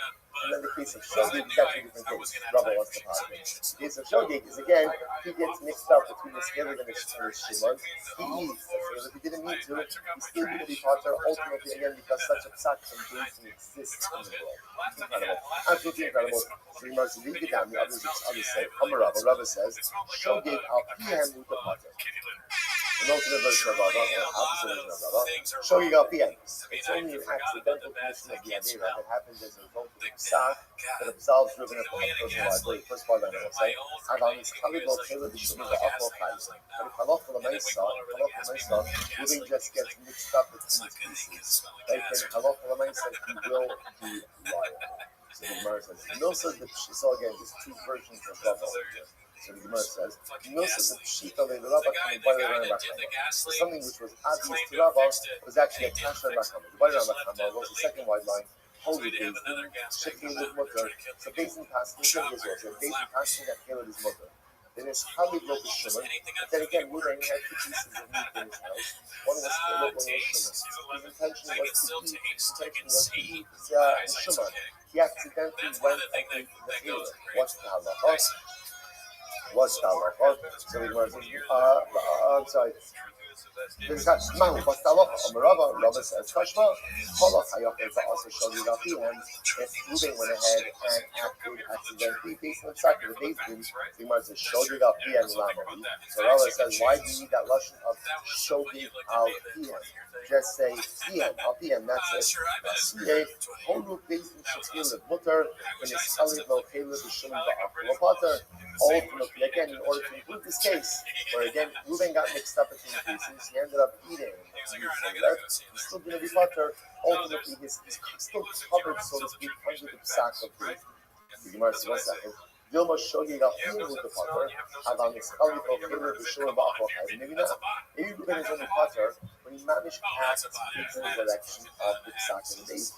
But if he makes another mistake, he says that he should be potter based on that. He should be Brian. He did the Amir open a version of this on the Radar, Tashma, Halach Yafi, but also Shogi Yafi. So if an individual Reuben went ahead and acted the Shogi based in sack of Bezdin, so he must be my lot, Shogi Yafi, the potter. Just come back a little later, please. Based on the sack of Bezdin, that is going to be potter. Avan is Chaliko, Caleb, the Shimon, Ba'achol, but if Halach myself, he mixes up. The sack of Bezdin, he just has a mix up in 2 hours. Then he should be chayiv. Dilma, O Shogeg, OP. Maybe not. Maybe Allah might say, again, that's what the mission is coming to say. There's really one of the cases. There's Shogeg or Alpi. Ultimately, Alpi means he literally acts based on the sack of the Bezdin, and Shogeg means he has his own mix of act. Incredible. So I just want to point that over here. So this is really fascinating, right? Everyone is agreeing that if Bezdin passes, it is permitted to eat Caleb, right? Mutter atem le'achol Caleb. All right, mutter and go le'achol Caleb. So everyone agrees if Reuben acts on that sack, he's going to be potter. Going to be potter. Shiloh just is that Reuben has a mix-up in his home. Two pieces, Caleb and Shimon. He wanted to eat the Shimon. He accidentally eats the Caleb. Is he chayiv or potter? So this is the machlokes. This is the machlokes. One opinion will say he's chayiv. His consumption of Caleb has nothing to do with the sack of the Bezdin. Other versions says no, it's going to be potter because once there's a sack of the Bezdin out there in the belt, like that Caleb is mutter, ultimately again he's going to be covered by that. Incredible. So notice the close up. In reality, this is part of the bigger close up. Holy Bezdin, Caleb mutter, Bezdin tasking this in order to turn up the creatures in the close. Olu Bezdin, Shekil is mutter. Bezdin tasking that Caleb is mutter. Okay, that's our case. And now we'll say the part 2, Reuben is in his house. Reuben has 2 pieces of meat. One is Caleb and one is Shimon. One is Chaliko, Caleb is Shimon. Ba'achol, he mixes up the pieces, and in return he ends up consuming the Caleb. What's the halacha? Rav Amar Potter, Rabbi Yochanan Amar Chayiv. Here it is. Here it is. What's so explicit about this? Rav says you're Potter, you're covered under the sack of the Bezdin. Rabbi Yochanan says no, your act has nothing to do with the sack of the Bezdin, and therefore you're going to be Chayiv. By the way, Chayiv what? Chayiv what? Chayiv Chayiv. Remember again, this is still a case of Shogeg. It's still a case of Shogeg. But so there's a nice way. We murder is the kasha. Me'am ha'aretz, me'am ha'aretz ha'asosa, so let's say, so ultimately, this is the nefesh achas tachat ha'mishtaga, me'am ha'aretz ha'asosa achas mitzvos Hashem asher lo te'ashen abashem. This is the passage by Kabbalah Katos. As the person who was not there inadvertently, so the Gemara says, me'am ha'aretz ha'asosa, fat l'mumah. This comes to exclude a mumah. Because let's say, remember again, the concept of tatos is totally predicated on the notion of shogeg. A mummer, which is someone again who is back to Sanhedrin days. A mummer is someone who fundamentally rejects Torah, rejects Torah. So ultimately, and sin with intentionality, ultimately again is exempt from the Kabbalah Katos. Doesn't look like Shem ben Yossi Omer, Shem Rishon Eno Saleh. Ari Omer, Asher Lo Te'asena Bishtaga V'Hashem Ohoda. So let's say it's very interesting. The Torah speaks about again a Kabbalah Katos. What does it say? Asher Lo Te'asena Bishtaga V'Hashem Ohoda. It's talking about a person ultimately again when you bring a Kabbalah Katos, Hashav Mivyasol may be covered on Shiviyas. So let's say here's the good metric for a Kabbalah Katos. A Kabbalah Katos is good for inadvertent avera. Meaning what? Here's the litmus test. If you had the necessary information at hand, would you have abstained from sin? If the answer to that is yes, then you bring a Kabbalah Katos for inadvertent commission of the avera. That's what we call Hashav Mivyasol. If someone would have refrained from sinning, maybe carbon al shigid yourself. That's the type of person who brings a carbon chatos ultimately again for the inadvertent sin. Conversely, if someone had the knowledge but still would have sinned, you don't bring a carbon chatos. Once it's absolutely excluded, what is excluded? Lo shamid yourself. If somebody would not refrain from or abstain from sinning because of this awareness, they don't bring a carbon on their shoulder. So that would exclude a mummer. When Isa, ha lo shav yid yourself. That was interestingly enough, applying this to our case, applying this to our case. So the first is, our case is not a situation where one would have been afraid even had they know. Right? Remember again, Reuben is getting mixed up between the pieces. Even had Reuben known that the piece he was about to consume was Caleb, he still wouldn't have abstained. Why would he have not abstained? Why not? There was a psak based.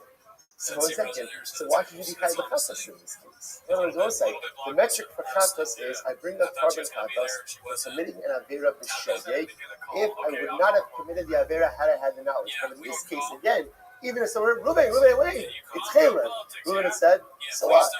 So what? Beis Din said that it's mutter. So why should it be kind of chatos in this case? Incredible. Maybe Salo Shamid Yaso. Amra Papa Kasar Rabbi Yochanan.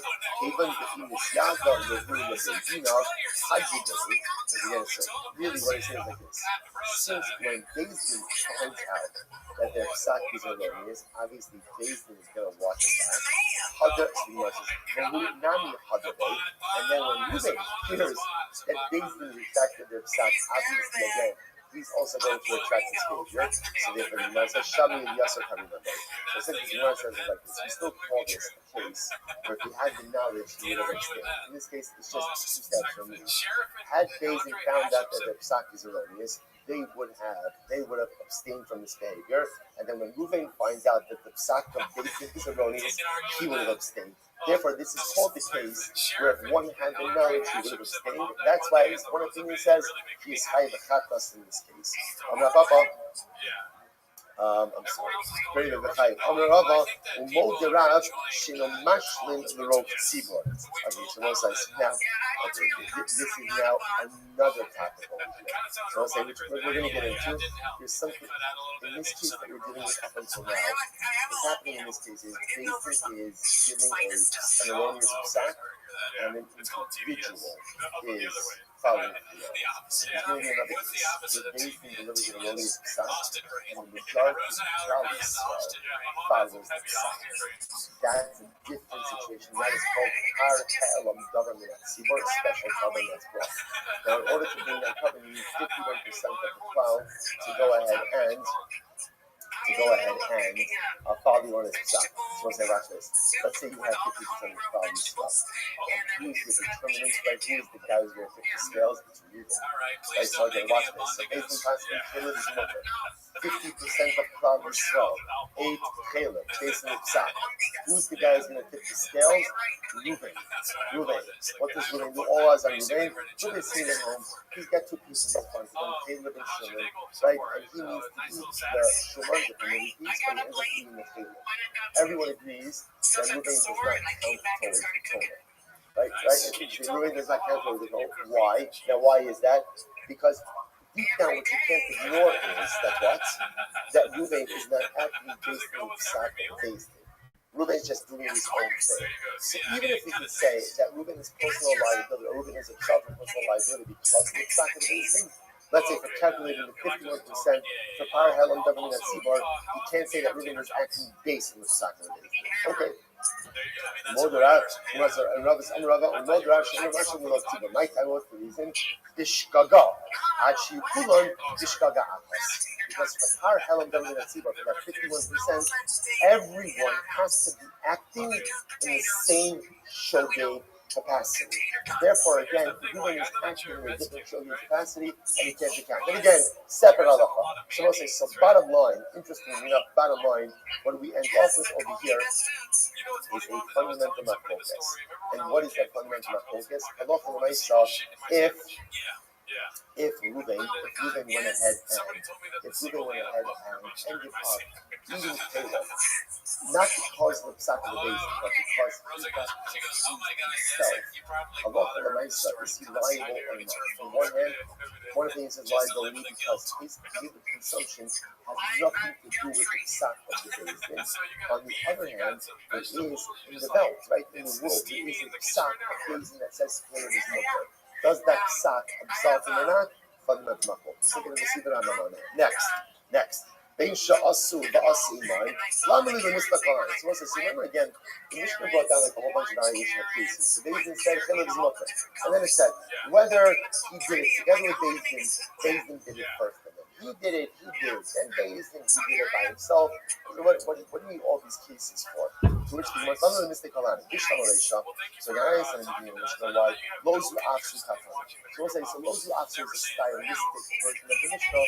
With the Mishnah sometimes just includes a lot of information, even though you don't need to say all of it. Understood. Ella Seifa is a few things violate, but the end of the Mishnah is coming to highlight liability. What are all the cases? All the cases should really be framed in the reverse. So we'll say Amud Beis, which the Gemara says Zu.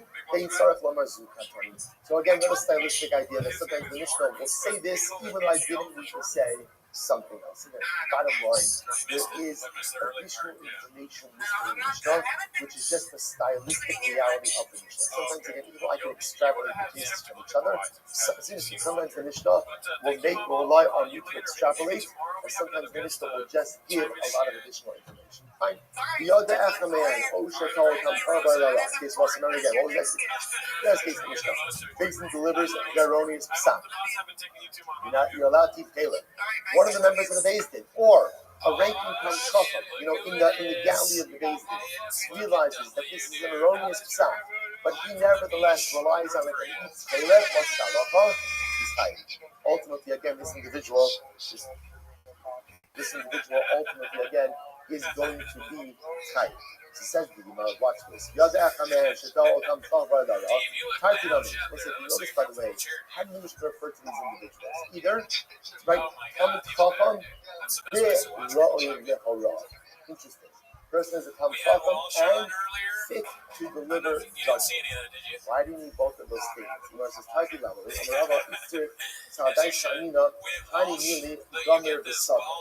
would have thought about it that the only type of person who is not allowed to rely on the psak of the base in this room, someone who is Gomer means learned, and Sabir Rashi says, Navin Davar himself Davar. Someone is able to extrapolate and ultimately again apply knowledge to different things. In other words, maybe what we're talking about someone who really is fit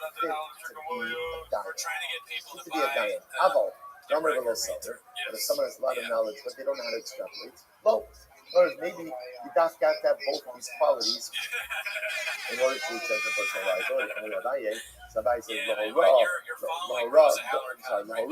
come here with southern Mishnah. Well, it's not true because the Mishnah itself says, Roi Lahora. Who is a person who is Roi Lahora?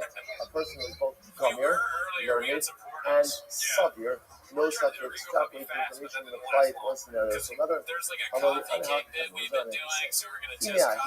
If we would have just said raw, how about Gomer Sabir? I would have thought like this. It's only someone who's both Gomer and Sabir. Hadal Gomer below Sabir. No, but perhaps if you don't have both of these qualities, not then maybe you would be exempt from personal liability if you're allowed. Basically, Kana Roi La. The Mishnah is said to be Gomer below Sabir below Gomer. So what's incredible? Therefore, again, the Mishnah used Lashon of Hara. Hara actually has a limit to say, as long as someone is either Gomer or Sabir, you have you know a lot of information, or you know to extrapolate. In other words, if you have the ability to know with certainty that this psak is wrong, and you rely on it, you are not shielded from personal liability. Incredible. Right, Senor says, keep going on. Here's a good example of this. Right? What would be a good example of someone where if they relied on the psak of the base thing, they would not be shielded from personal liability. Keep going on. And we're not going to go Shimon ben Azai, Shimon ben Zoma. Okay? Like Shimon Azai, Shimon Zoma. Like these individuals, I'm really Abai. I will say, if you look at Rashi, Rashi says over here on the right hand side,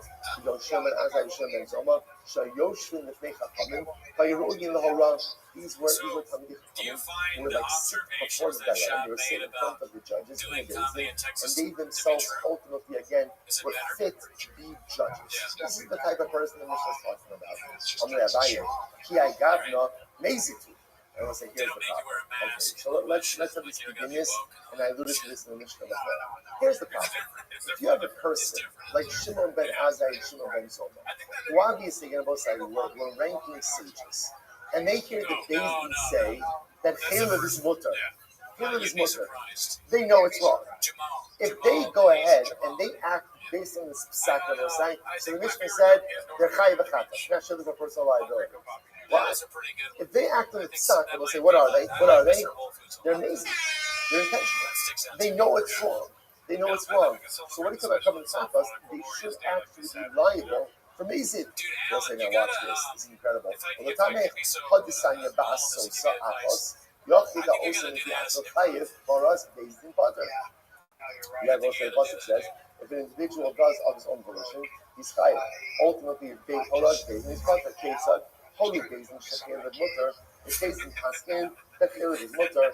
I was going to stop over here for today. We'll pick up. Don't worry. We're fine. We're absolutely we're fine. Catch up in slaughter. You know, let's say, good. So guys, stop mid discussion. But again, a lot of good stuff. We'll pick up with the Talmud Chacham case tomorrow. Shkayach, everyone. Have a great day. And we'll say, Mastavan starting the second Sarius. Yeah, for sure you did. Yeah. You think they give the Gringo Puppy without Adderall? Did you see? All right, try that again. Good morning, Rabbi. Great is the Baruch Hashem. To be able to begin with Shechas Harios with the right Gemara this time. With all of you, begin by thanking all of our sponsors for this morning's share. To thank our annual commentary sponsor, Pussy Shechas Harios Israel. We're dedicating all the Shem and Joshua this year's Zikos. And so it's for those for Am Yisrael. Our commentary sponsors for the month of Elul Habarim of the Benekover. And our Liach and Shemish Abd's parents, Avram Ben Arshatikas, Tegoris and his mother Tegoris and Pastor Shelly, and hopes that all the Tzvivos. That's our team and Mertz Hashem, all Klal Yisrael, will be answered for the Mishmar and the Monster. Shmini, we deliver to Ili Mishnas, that I am from Dav's father, Yitzchak, Ali, Denach, Chaver, Yaakov, Zichron Bracha, and our governing sponsor, David Sidney, Ili Mishnas, Loi, and Ali, Zichron Bracha, and Mertz Talmud Torah. All of the Misham Sadna, we the families, and all those leaders, which have been both for Israel, to Shrak, which will never should move home, our Hasidus, and the Karach. Allow our Holy soldiers to be successful with all Nasi. So with that, let us begin. So Mazel Tov, first of all, the second Saval Zara. Again, Mazel Tov, what an accomplishment, so exciting. Baruch Hashem, and now we go to the second Sarius. The second Sarius, for those of you who are not many veterans already, so you've seen it. And again, a very interesting, different kind of the second as we will see. For those of you who haven't seen it, get ready. It's exciting, it's fantastic, it's beautiful, it's incredible. Structured a little bit differently than some of the other sectors that we have seen. But the Mertz Hashem will expose us to a lot of really wonderful and incredible areas of halacha, which perhaps we have not seen and experienced. So let us begin. Mishnah Beis Amud Aleph. Only Bezdin La'avo Al Achas Mitzvos Ha'amulas B'Torah. Also the document of the already, but again, it'll flow. Mertz Hashem. Only Bezdin La'avo Al Achas Mitzvos Ha'amulas B'Torah. Well, so here's the case, and this is going to be the central case that we are going to be preoccupied with for today and tomorrow. Based in Paskin, and based in their mistake. And as a result of their mistake, ultimately, again, they Paskin that something that was awesome really was Muslim. That was the mistake that they made. As a result, the individual went ahead and acted with this guidance, and therefore committed an affair. So look at the first Rashi of that. Holu Bezdin, he goes to Holu Shechelev Odam Mother. The simple case, based in Paskin, that Chelev, right, forbidden fact, or dam is mutter, or blood is mutter for consumption. Bezdin made a mistake. Right? Let's remember again, the notion of human infallibility is not one that exists within Judaism. Other religions had that concept. Judaism does not have that concept. Why? The function of bringing down Torah goes out of between multiple times to repeat the sin of Moshe Rabbeinu. Right? Moshe in the sin. You got it. Committing an Avera. One Avera. One Avera. One. Most of us have done more Averas since we got here this morning. Right? And Moshe Rabbeinu did in his entire life. And the Torah repeats it over and over and over again. Why? Literally again to dismiss and to go ahead and reject the notion of no matter how great this person is, they still make mistakes. Even Beis makes mistakes. So Beis Paskin, and let's just use Rashi's example, they went ahead and they said that Caleb is mutter. Blood is mutter. Now what happened? What happened? The halacha yachid the asa. An individual called Ruben heard the psak of the Beis, and he said, "Oh, I always wanted to eat blood." So he goes ahead and he goes out and he has done. Okay, he drinks blood. So he says, now what's the halacha? The asa is shadat api. So again, so now keep it now.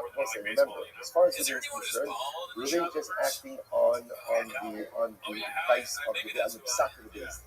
So now the Gemara's Mishnah gives a couple of variations. Bein sha'asu ba'asim line. Whether we're talking about a case where Beis Din also ate blood together with Ruben, so they also made a mistake. Bein sha'asu ba'asu acharein. Whether Beis Din did it and Ruben committed the act afterwards. Bein shelo asu ba'asu, or whether Beis Din didn't follow their psak at all. Just Ruben went ahead and followed it. What's the halacha? Now, we'll say, normally, if you ate blood or you ate Caleb, right? If you ate Caleb, show me what's the halacha? What's the halacha?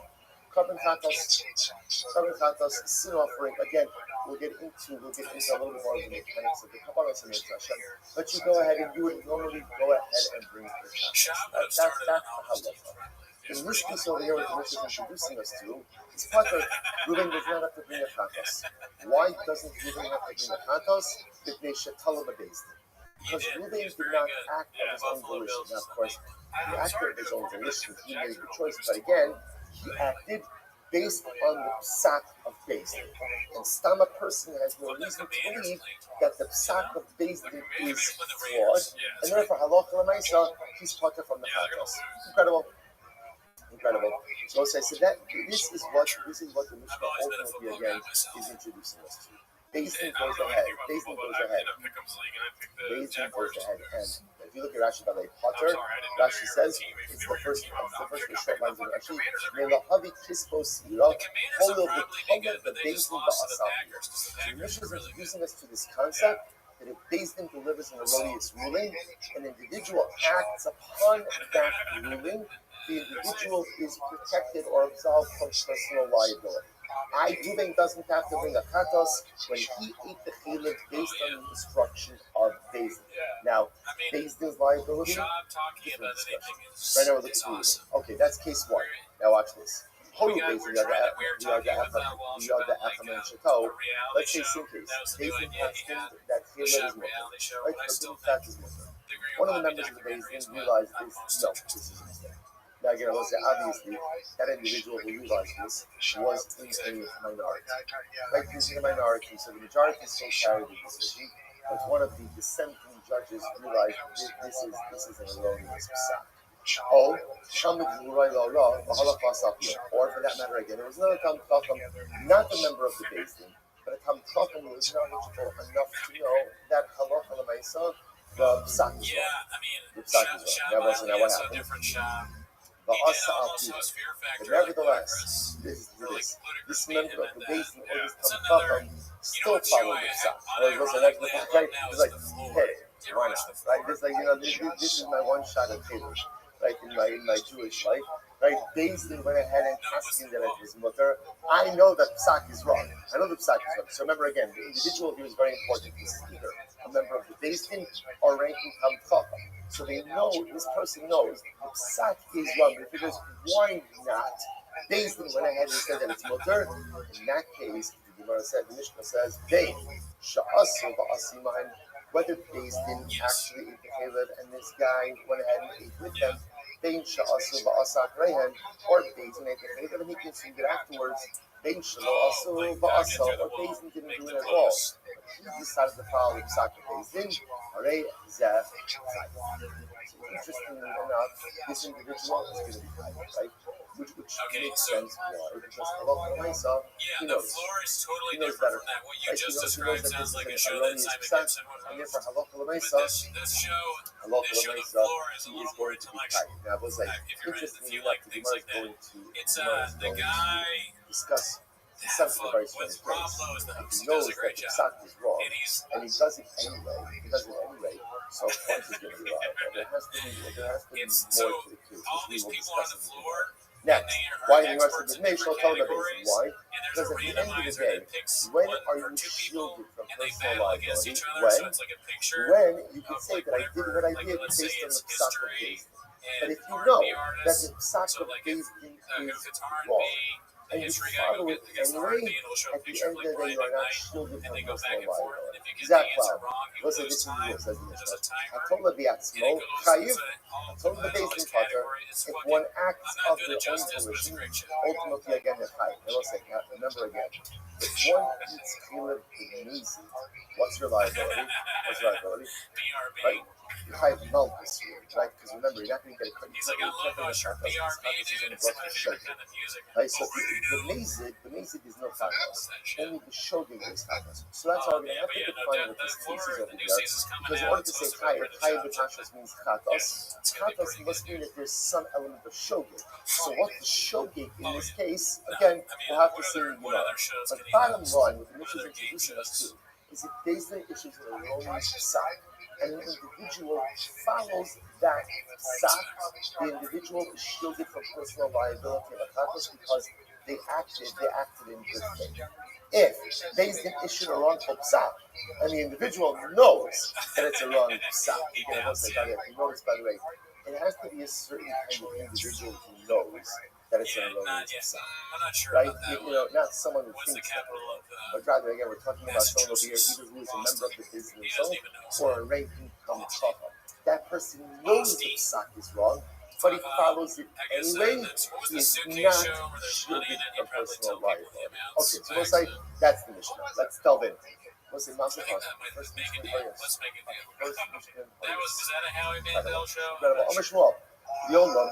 All right, salvation's over. Amishwal. The Olam ain't Beis Din chayovin achim l'ham mutar mat. So now, you see my focus Shmuel and Rabbi a little bit just about the mechanics of this. So now, I understand the principle.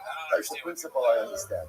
So now, the shaila is, what exactly does Beis Din have to say when they deliver this erroneous ruling? So again, Shmuel, the Olam ain't Beis Din chayovin achim l'ham mutar mat. So Shmuel says the verbiage is Beis Din says mutar mat. This is permitted to you. You are permitted to eat chayla. They have to say it like that. Okay.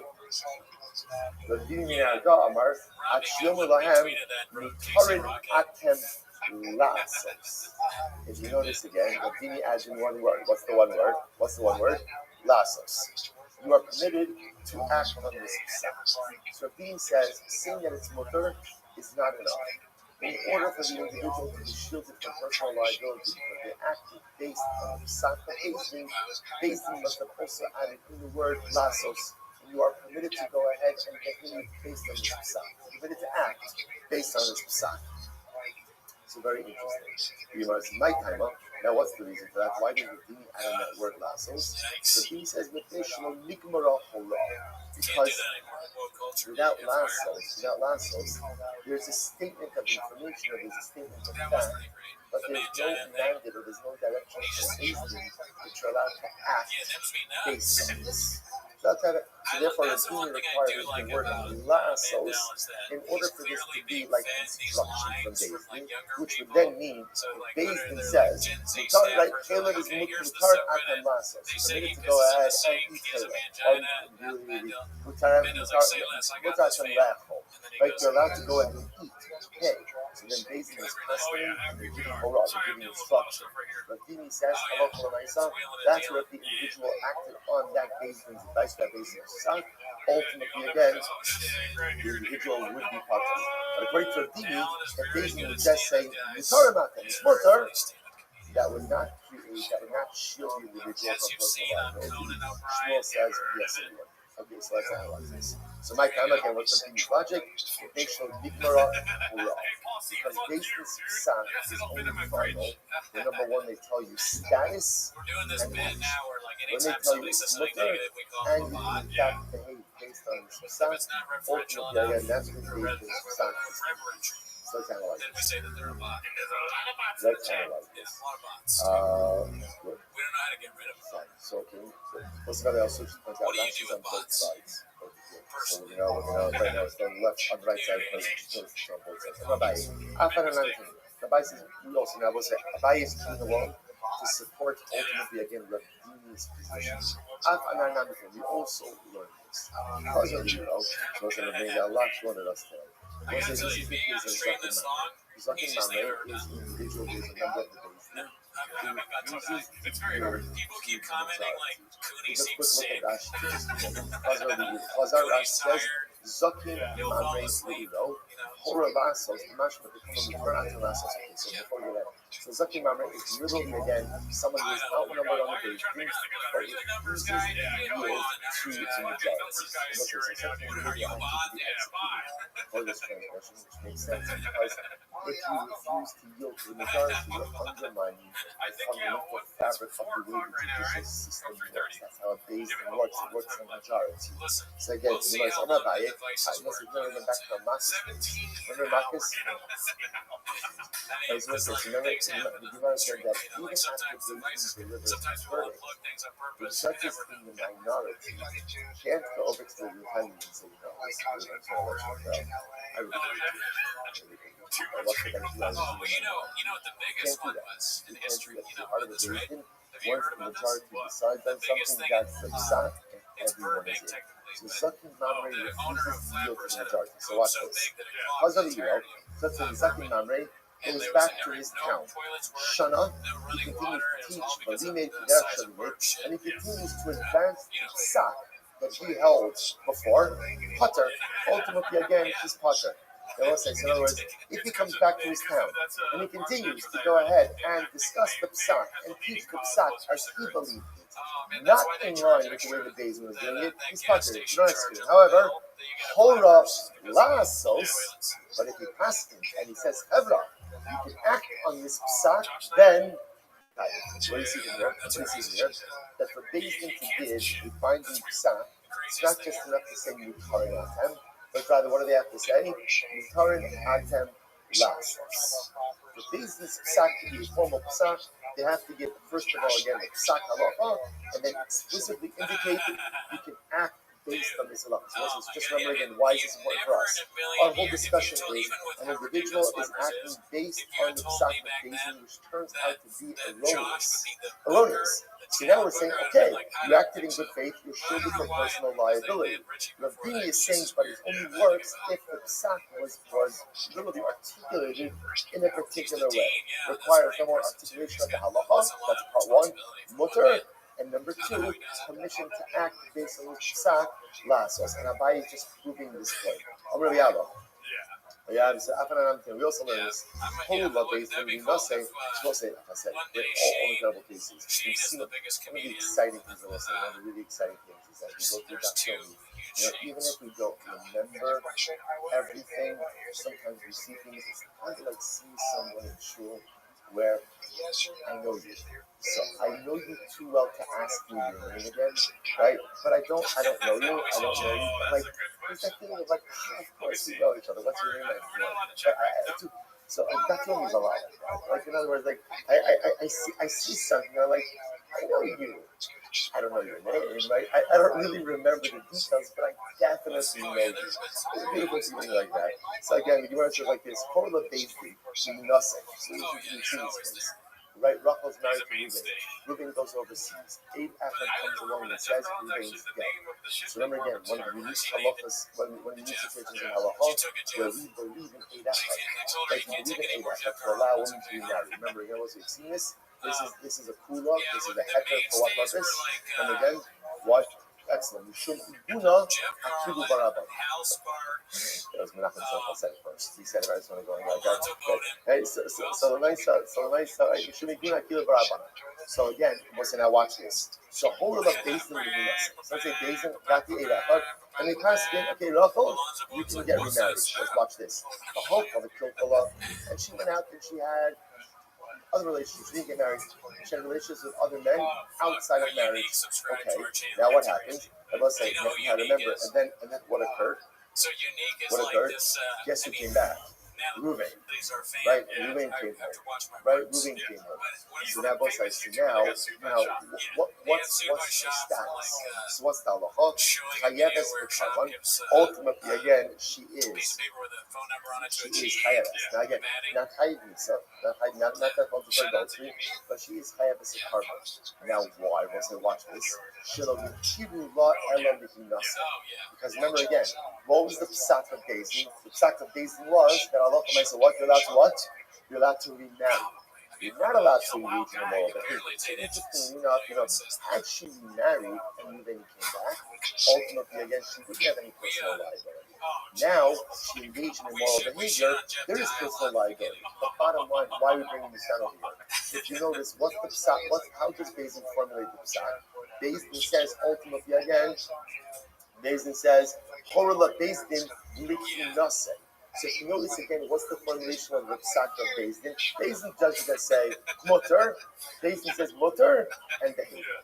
You are permitted to remarry. So again, remember, all of this is backing up Rabbi's position that the way a psak of Bezdin is formalized is mutter la'asos.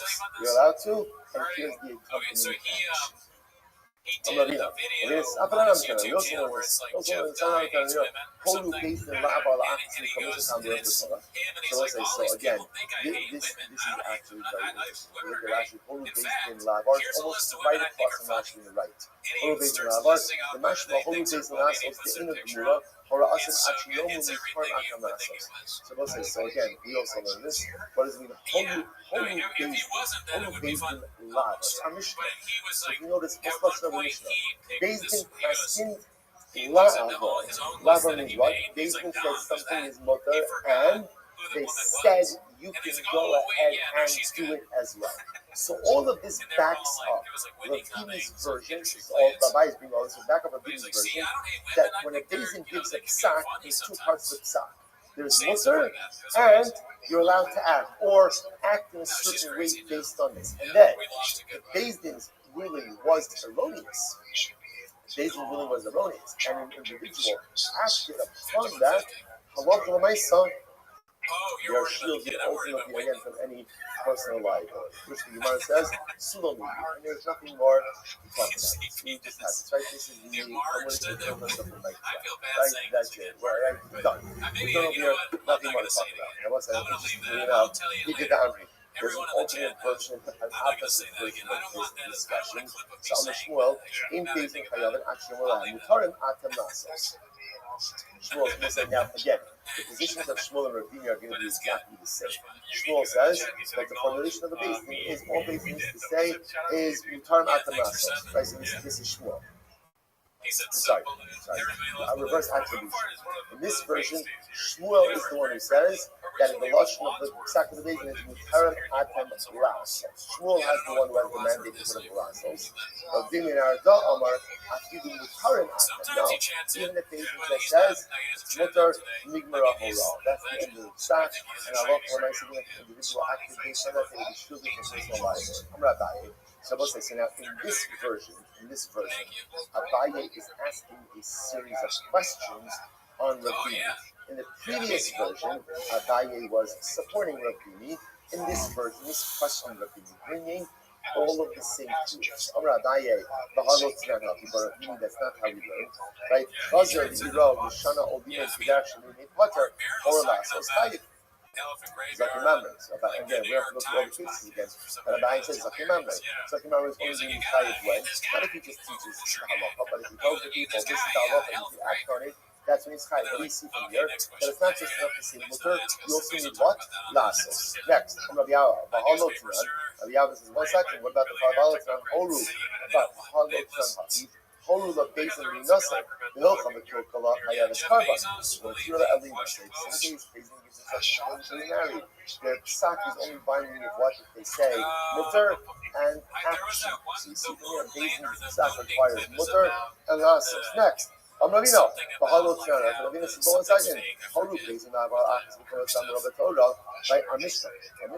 But clearly the verbiage of the Mishnah is basically saying that something is mutter, and they're telling you ultimately again that halacha lets you act on it, and the rest is too low. So also, interestingly enough, both versions, although again there's reverse attribution, halacha lets you really come out the same way.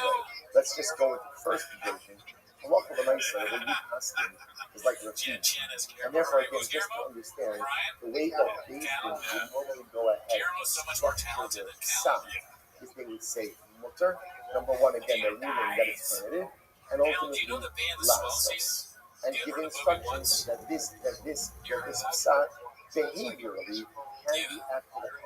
And it's only that type of psak that if someone followed it, even though it turns out to be an erroneous psak, halacha l'maisa, they are shielded from personal liability. Incredible. Right? That's our first part of the Mishnah. The halacha yakid next. Quotation of the Mishnah. The halacha yakid asa shogig apiem. So remember again, what happened is, so now I have part one. Part one is, let's just plug this into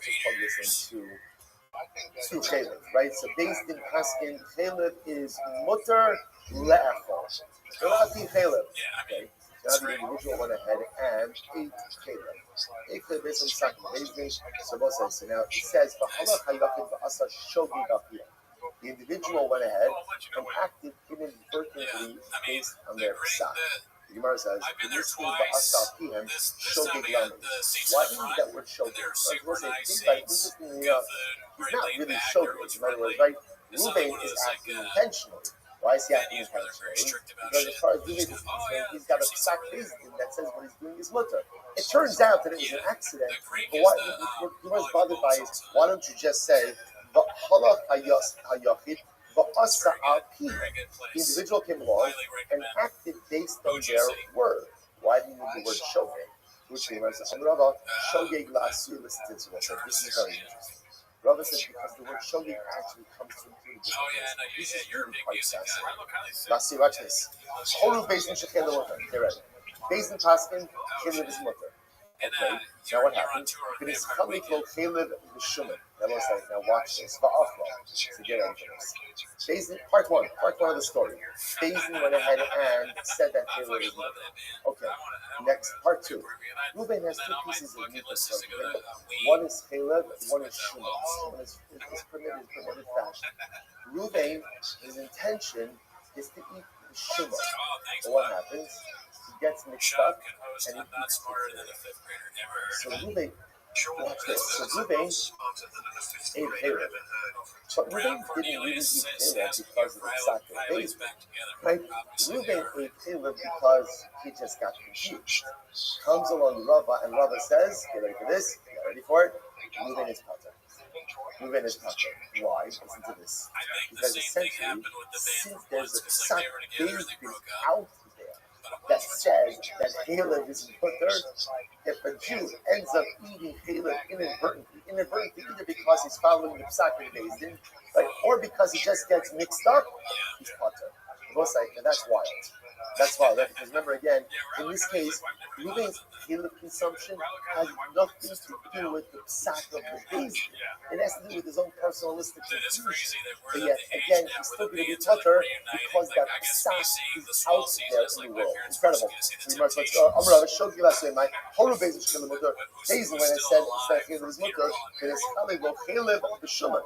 And Reuben mixed up a piece of Caleb with a piece of Shuman, and inadvertently ended up eating Shuman. But pater ultimately again is pater. Al PM mamish. So let's say this is very interesting. So essentially, according to Rabbi, there's two different cases embedded in the Mishnah, right? Because this is how the Mishnah reads. V'hala hayachid v'asa shogeg al PM. So there's two different events here. There's shogeg and there's al PM. Al-Pihem is the case that we've been talking about up until now, which is Bezin said that Caleb is mutter la'achol. Reuben goes and eats Caleb. Okay, he's himself in personal liability. And then the case of Shogeg is actually the case. Rabbi has the positive. The case of Shogeg is again, he gets mixed up between his Caleb and his Shuman. he eats. Okay, if he didn't mean to, he's still going to be potter ultimately again because such a fact and base exists. Oh my God, that's Absolutely incredible. So you must leave it down. The others say, Rabbi says, Shogeg al Pihem with the potter. An alternate version of Rabbi or opposite version of Rabbi.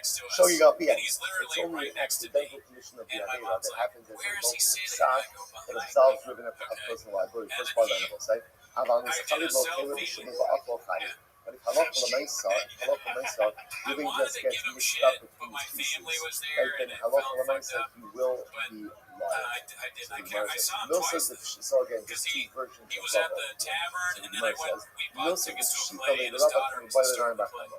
So something which was obvious to Rabba was actually a kasha Bachama. Ba'aran Bachama was the second white line. Told Beis Din, Shekhi with Mutter. So Beis Din Paskin, same case also. Beis Din Paskin that Caleb is Mutter. Then it's Chalib lo b'Shuman. But then again, Reuben had two pieces of meat in his house. One was Caleb, one was Shuman. His intention was to eat. The Shuman.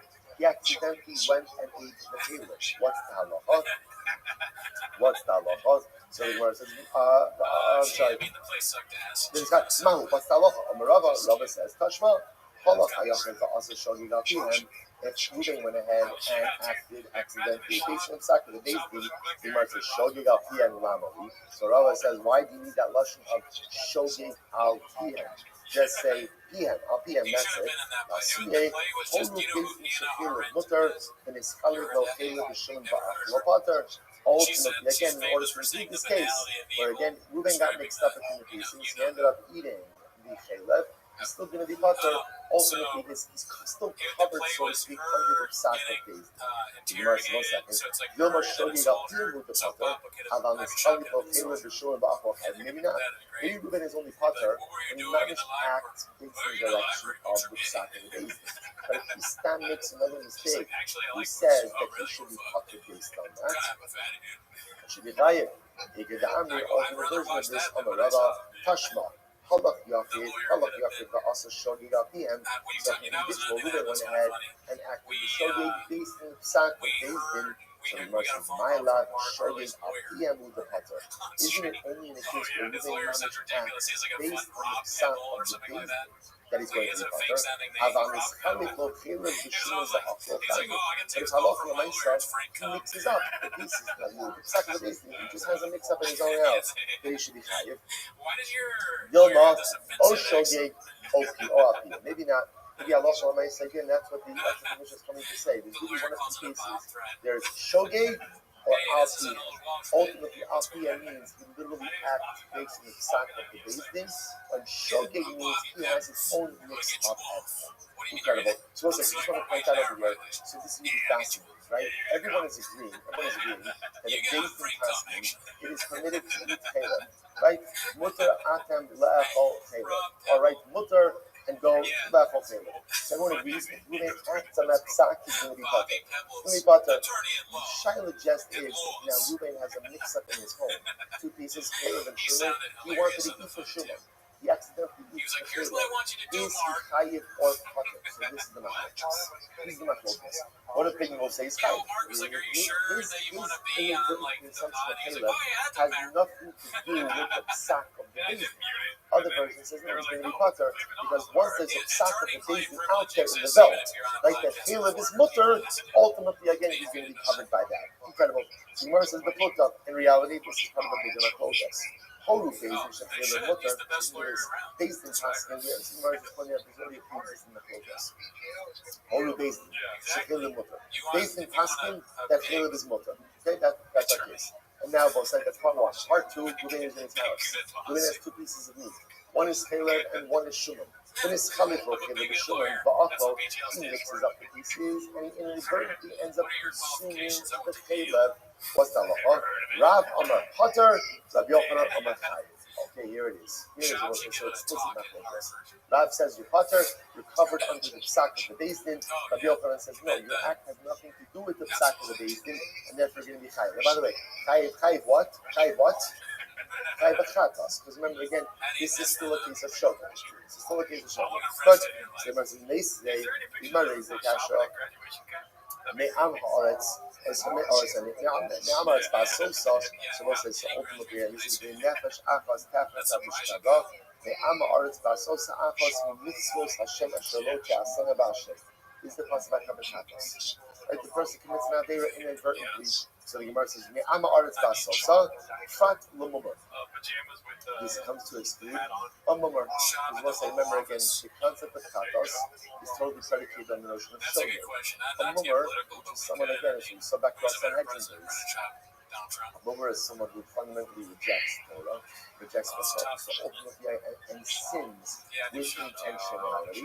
Ultimately, again, is exempt from the carbon katos. Doesn't mean a katos. Mishnah ben Yossi Omer, Mishnah Eno Tzalech. Omer, Asher lo te'asena bishgaga va'ashem ohoda. So what's this very interesting? In Torah speaks about again of carbon katos. What does it say? Asher lo te'asena bishgaga va'ashem ohoda. Talking about a person ultimately again when you bring a carbon katos, hashav midiyaso maybe carbon al shirivasa. So we'll say here's the good metric for carbon katos. A carbon katos you bring for an inadvertent avera. Meaning what? Here's the litmus test. If you had the necessary information at hand, would you have abstained from sin? If the answer to that is yes, then you bring a carbon katos for an inadvertent commission of the avera. That's what we call hashav midiyaso. If someone would have refrained from sinning, maybe carbon al shirivasa. That's the type of person who brings a carbon katos ultimately again for this inadvertent sin. Conversely, if someone had the knowledge but still would have sinned, you don't bring a carbon katos. Most is absolute exclude. What is exclude?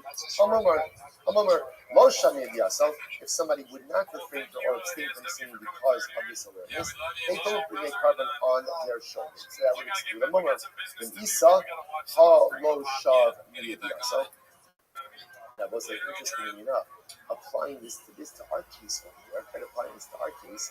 So the Pashtus, our case is not a situation where one would have refrained even had they known, right? Remember again, Reuben is getting mixed up between the pieces. Even had Reuben known that the piece he was about to consume was Caleb, he still wouldn't have abstained. Why would he have not abstained? Why not?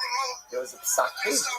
So what is that? So why should he be tied with chatos in this case? In other words, we'll say, the metric for chatos is I bring up carbon chatos for committing an avera to shogeg if I would not have committed the avera had I had the knowledge. But in this case, again, even if someone, Reuben, wait, it's Caleb. Reuben has said, so what? Bezin said that it's mutter. Why should we have a carbon chatos in this case? Incredible. Then he also, Papa Kasama Diokonan, even the Yada Levu Lebedina, Hajibahu. Because again, really what it says like this. Since when Jason points out that their psak is erroneous, obviously Jason is going to walk it back. Other, so he mentions, and then when Reuben hears that Jason retracted their psak, obviously again, he's also going to retract his behavior. So therefore the Gemara says, Shami Yaso Kamina. So simply the Gemara says is like this. We still call this a case where if he had the knowledge, he would have abstained. In this case, it's just two steps removed. Had Bezin found out that their psak is erroneous, they would have abstained from this behavior. And then when Reuben finds out that the psak of Bezin is erroneous, he would have abstained. Therefore, this is called the case where if one had the knowledge, he would have abstained. That's why at least one opinion says he's high the chatos in this case. I'm sorry. Great as a high. Rabbi, Umoderav, Shinomachlin Lerov Tzibor. Okay, so what says now? Okay, this is now another topic over here. So let's say which we're going to get into. There's something in this case that we're dealing with up until now. What's happening in this case is Basin is giving an erroneous psak, and then each individual is following through. There's going to be another case where Basin delivers an erroneous psak, and the majority of the crowd is following psak. That's a different situation. That is called Har Ha'elam Government Sibor, special carbon that's brought. Now, in order to bring that carbon, you need 51% of the crowd to go ahead and follow the erroneous psak. So let's say, watch this. Let's say you have 50% of the crowd in scale. Who's the determinant, right? Who is the guy here? Right, so again, watch this. So Basin constantly Caleb is mutter. 50% of Klal Yisrael ate Caleb, based on the Psak. Who's the guy who's going to tip the scale? Reuven. What does Reuven do? All eyes on Reuven. Reuven's sitting at home. He's got 2 pieces in front of him, Caleb and Shimon, right? And he needs to eat the Shimon, the committee eats, but he ends up eating the Caleb. Everyone agrees that Reuven does not count towards the Torah. Right? Reuven does not count towards the Torah. Why? Now, why is that? Because deep down, what you can't ignore is that what? That Reuven is not acting based on the Psak of the basis. Reuven is just doing his own thing. So even if we could say that Reuven is personal liability, or Reuven is himself in personal liability because of the Psak of the basis, let's say for calculating the 51% for Tar Helam David at Tzibor, you can't say that Reuven is actually based on the Psak of the basis. Okay. Moderat, Mike, I want to reason. Bishgaga, Achi Fulon, Bishgaga Achas. Because for Tar Helam David at Tzibor, for that 51%, everyone has to be acting in the same shogeg capacity. Therefore, again, Reuven is acting in a different shogeg capacity, and he can't be counted. Then again, separate halacha. So bottom line, interestingly enough, what we end off with over here is a fundamental machlokas. And what is that fundamental machlokas? Halacha l'maisa, if Reuven went ahead and ended up eating Caleb, not because of the Psak of the basis, but because he got confused himself. Halacha l'maisa, is he liable or not? On one hand, one of the things is liability because his consumption has nothing to do with the Psak of the basis. On the other hand, there is in the belt, right in the world, there is a Psak of basis that says Caleb is Muslim. Does that Psak absolve him or not? Fundamental machlokas. Something we'll see behind Next. Beisha asu va'asu iman. So remember again, the Mishnah brought down like a whole bunch of variation of cases. So Beis Din said Chileb is mutter, and then it says whether he did it together with Beis Din did it first. He did it. Then Beis Din did it by himself. So what do you need all these cases for? To which the most other mistake on Bishlam Aresha. So again, I said in the Mishnah why Lozu Aksu Katan. So what's that? So Lozu Aksu is a stylistic version of the Mishnah. The Mishnah sometimes just includes a lot of information, even though you don't need to say all of it. Understood. Ella Seifa, in the few bit thing by it, at the end of the Mishnah, it's going to highlight liability. Why don't you all the cases? All the cases should really be framed in the reverse. So they'll say on the days, which the Gemara says, Zu, Bein Sarach Lamar Zu Katani. So again, another stylistic idea that sometimes the Mishnah will say this even though I didn't need to say something else. And bottom line, there is additional information in the Mishnah, which is just the stylistic reality of the Mishnah. Sometimes again, people like to extrapolate the cases from each other. Sometimes the Mishnah will rely on me to extrapolate, and sometimes the Mishnah will just give a lot of additional information. Fine. The other Achaman, this was remember again. What was next? That's case of Mishnah. Beis Din delivers the erroneous psak. You're allowed to eat Caleb. One of the members of the Beis Din, or a ranking Tam Chacham, in the galley of the Beis Din, realizes that this is an erroneous psak, but he nevertheless relies on it and eats Caleb. What's the halacha? Is chayv. Ultimately, again, this individual ultimately again is going to be chayv. Essentially, watch this. Let's say, if you notice, by the way, how do you refer to these individuals? Either, right, Talmud Chacham, interesting. First is a Talmud Chacham and fit to deliver judgment. Why do you need both of those things?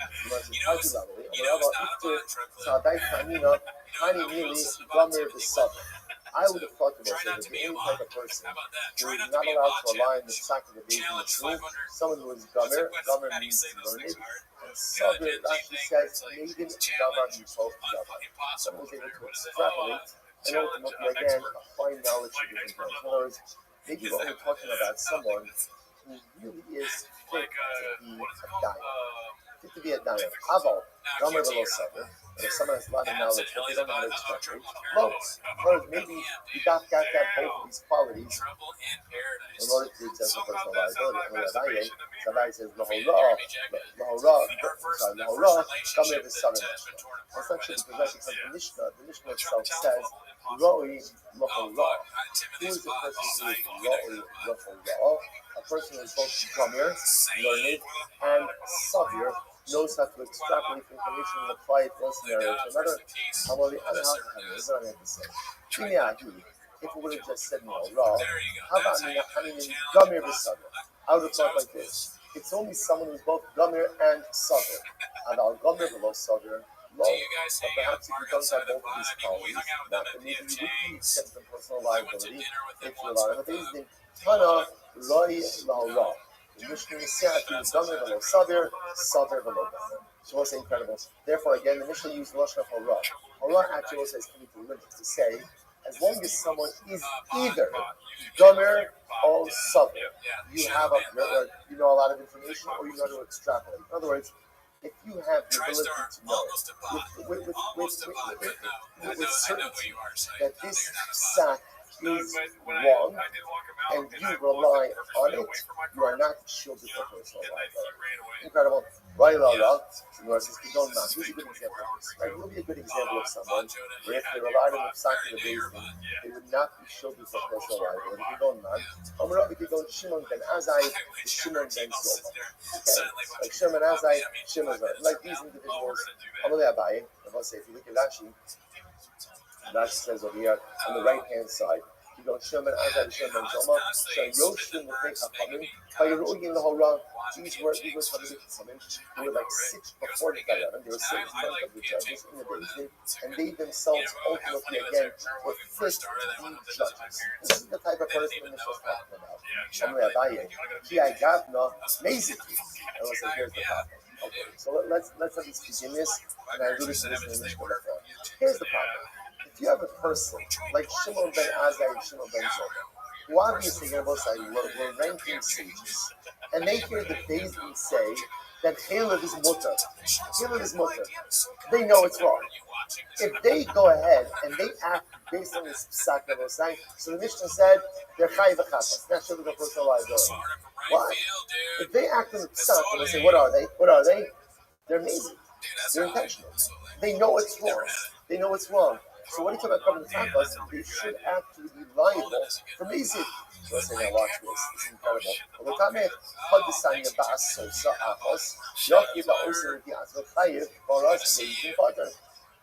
Yeah, also the Pasuk says, if an individual does of his own volition, he's chayiv. Ultimately, the Torah's Bezdin is Potter. Kate said, how do Bezdin shekler the mutter? If Bezdin paskin, shekler the mutter. All right, we're going to stop over here for today. We'll pick up. Don't worry, we're fine. We're fine. We'll catch up in Shvatim. You know, all right. Let's say, good. So again, stop mid-discussion, but again, a lot of good stuff. We'll pick up with the Talmud Chacham case tomorrow. I guess that's another great day. And we'll say, Master, I'm starting with second Sardis. What's that other thing, that weird cinnamon thing? I don't know. I'll find out. I should eat them. I want you to have those cookies were nuts. Dude, I can't. All right, try that again. Good morning, Rabbi. The great Zechus, Baruch Hashem. To be able to begin with Second Sardis with the right humor this time. With all of you, begin by thanking all of our sponsors for this morning's shir. To thank our annual Talmud Torah sponsor, Kodesh Israel, for dedicating all the Sherman Drushos this year's Zechus. So Savos for Am Yisrael, our Talmud Torah sponsors for the month of Elul Habalim Latova Ben Goldberg, for an aliyah for the neshamas of his parents, Avram ben Asher Pinchas, Fegorez and his mother Fegorez Bas Zelig, in hopes that all the tefillos of our Kila Meretz Hashem and all of Klal Yisrael will be answered during this month and the months ahead. Shmuley Ani Bevinovitz, the Ilu Nishmas, Rabbi Ari Flom, David Flom's father, Rabbi Yitzchak, Aryeh Ben Achvaver, Rabbi Yaakov, Zichron Lebracha, and our week of learning sponsor, David Goodman, the Ilu Nishmas, Roy Ben Aryeh, Zichron Lebracha. We have been merit of our Talmud Torah. All of the Nisham Sadnali of the families and from all those who need a report happen to the full Yisrael. For Yisrael, we should Meretz Hashem bring home our hostages of Shalom and Karot. Allow our holy soldiers to be successful. The whole Masiyah Dehim. Well, so with that, let us begin. So Mazel Tov, first of all, Mesach Tzavol Zara. Again, Mazel Tov. What an accomplishment! So exciting. Baruch Hashem. And now we come to Mesach Harius. Mesach Harius, for those of you who are Dafyomi veterans already, so you've seen it. And again, a very interesting, different kind of Mesach, as we will see. For those of you who haven't seen it, get ready, because it's exciting, it's fantastic, it's beautiful, it's incredible. Structured a little bit differently than some of the other Mesachtas that we have seen. But in Mirz Hashem will expose us to a lot of really wonderful and incredible areas of halacha that perhaps we have not seen and not experienced up until now. So let us begin. Mishnah Beis Amud Aleph. Horu Beis Din La'avor Al Achas Mikol Mitzvos Ha'amuros B'Torah. Also the dot are a little bit bigger, as you know, I've picked up already. But again, it'll flow. It'll flow. Mirz Hashem. Horu Beis Din La'avor Al Achas Mikol Mitzvos Ha'amuros B'Torah. So here's the case, and this is going to be the central case that we are going to be preoccupied with, at least for today and a bit of tomorrow. Based in Paskin, and based in made a mistake. And as a result of their mistake, ultimately, again, and they Paskin as something that was asr, really was mutter. That was the mistake that they made. As a result, the individual went ahead and acted with this guidance, and therefore committed an avera. Take a look at the first Rashi on that. Horu Bezdin, Kigon Shahoru Shechelev Odam Mutter. A simple case, based in Paskin, that chelev, right, forbidden fat, or dam is mutter, or blood is mutter for consumption. Bezdin made a mistake, right? Let's remember again, the notion of human infallibility is not one that exists within Judaism. Other religions have that concept. Judaism does not have that concept, which is why the Mefarshim bring down Torah goes out of between multiple times to repeat the sin of Moshe Rabbeinu. Right? You ever wonder to yourself, Moshe Rabbeinu sinned. You got it. He committed an avera. One avera. Most of us have done more averas since we got here this morning, right? Than Moshe Rabbeinu did in an entire lifetime. Yet the Torah repeats it over and over and over again. Why? Literally, again, to dismiss and to go ahead and reject the notion of human infallibility. No matter how great the person is, they still make mistakes. Even Bezdin makes mistakes. So Bezdin Paskin, and let's just use Rashi's example, they went ahead and they said that chelev is mutter, or blood is mutter. Now what happened? An individual called Ruvain heard the psak of the Bezdin. He said, I always wanted to eat blood. So he goes ahead and he goes out and he has dam. Okay, he drinks blood. So he says, now what's the halacha? So again, now he committed, remember, as far as Ruvain is concerned, Ruvain is just acting on the advice of the psak of the Bezdin. So now the Gemara's Mishnah gives a couple of variations. Whether we're talking about a case where Bezdin also ate blood together with Ruvain, so they also made a mistake. Whether Bezdin did it and Ruvain committed the act afterwards. Or whether Bezdin didn't follow their psak at all. Just Ruvain went ahead and followed it. What's the halacha? Now, both said, normally, if you ate blood or you ate chelev, right? If you ate chelev, shogi, what's the halacha? Carbon chatas, sin offering. Again, we'll get into a little bit more of the mechanics of the kabbalos in Mirz Hashem. But you go ahead and you would normally go ahead and bring a chatas. That's the halacha. In this case over here, what the Mishnah is introducing us to is pater. Ruvain does not have to bring a chatas. Why doesn't Ruvain have to bring a chatas? Because Ruvain did not act of his own volition. Now, of course, he acted of his own volition. He made the choice. But again, he acted based on the psak of Bezdin. And Stam, a person has no reason to believe that the psak of Bezdin is flawed. And therefore, halacha l'maisa, he's pater from the chachos. Incredible. So as I said, that this is what the Mishnah ultimately again is introducing us to. Bezdin goes ahead, and if you look at Rashi, by the way, Potter, Rashi says it's the first of the short lines of Rashi. Melahavi kispo sira hoil v'tala bebezdin va'asabiyah. So the Mishnah is introducing us to this concept that if Bezdin delivers an erroneous ruling, an individual acts upon that ruling, the individual is protected or absolved from personal liability. Ruvain doesn't have to bring a chatos when he ate the chelev based on the instruction of Bezdin. Now, Bezdin's liability, different discussion. Right now we're looking for Ruvain. Okay, that's case one. Now watch this. Horu Bezdin, the other Echaman Shekau. Let's say same case. Bezdin paskin that chelev is mutter. Right, forbidden fat is mutter. One of the members of the Bezdin realized this. No, this is a mistake. Now again, I will say obviously that individual who realized this was in a minority. Right, he was in a minority, so the majority still carried the decision. But one of the dissenting judges realized this is an erroneous psak. Or for that matter, again, there was another Talmid Chacham, not a member of the Bezdin, But a Talmid Chacham was knowledgeable enough to know that halacha l'maisa, the psak is wrong. The psak is wrong. Now what happened? But nevertheless, this member of the basin or this Talmid Chacham still followed the psak. I was supposed to imagine the fact, right? He's like, hey, why not? Right? This this is my one shot at chiluf, right? In my Jewish life, right? Basin went ahead and asking that it was mutter. I know that psak is wrong. I know the psak is wrong. So remember again, the individual here is very important. This is either a member of the basin or ranking Talmid Chacham. So they know, this person knows the psak is wrong. But he figures, why not? Basin went ahead and said that it's mutter. In that case, the Gemara says, the Mishnah says, Bein, sha'aso va'asimahin, whether Basin actually ate the chalev and this guy went ahead and ate with them, Bein sha'aso va'asachreihem, or Basin ate the chalev and he consumed it afterwards, Bein sha'aso va'asa, or Basin didn't do it at all. But he decided to follow the psak of Basin, harei zeh chayav. So interestingly enough, this individual is going to be chayav, right? Which makes sense. Why? Because halacha l'maisa, he knows better, right? He knows that this is an erroneous psak, and therefore halacha l'maisa, he is going to be chayav. Now, both say, interestingly enough, the Gemara is going to discuss. It sounds like a very strange case. If he knows that the psak is wrong and he does it anyway, so of course he's going to be liable. There has to be more to the case, which we will discuss in the Gemara.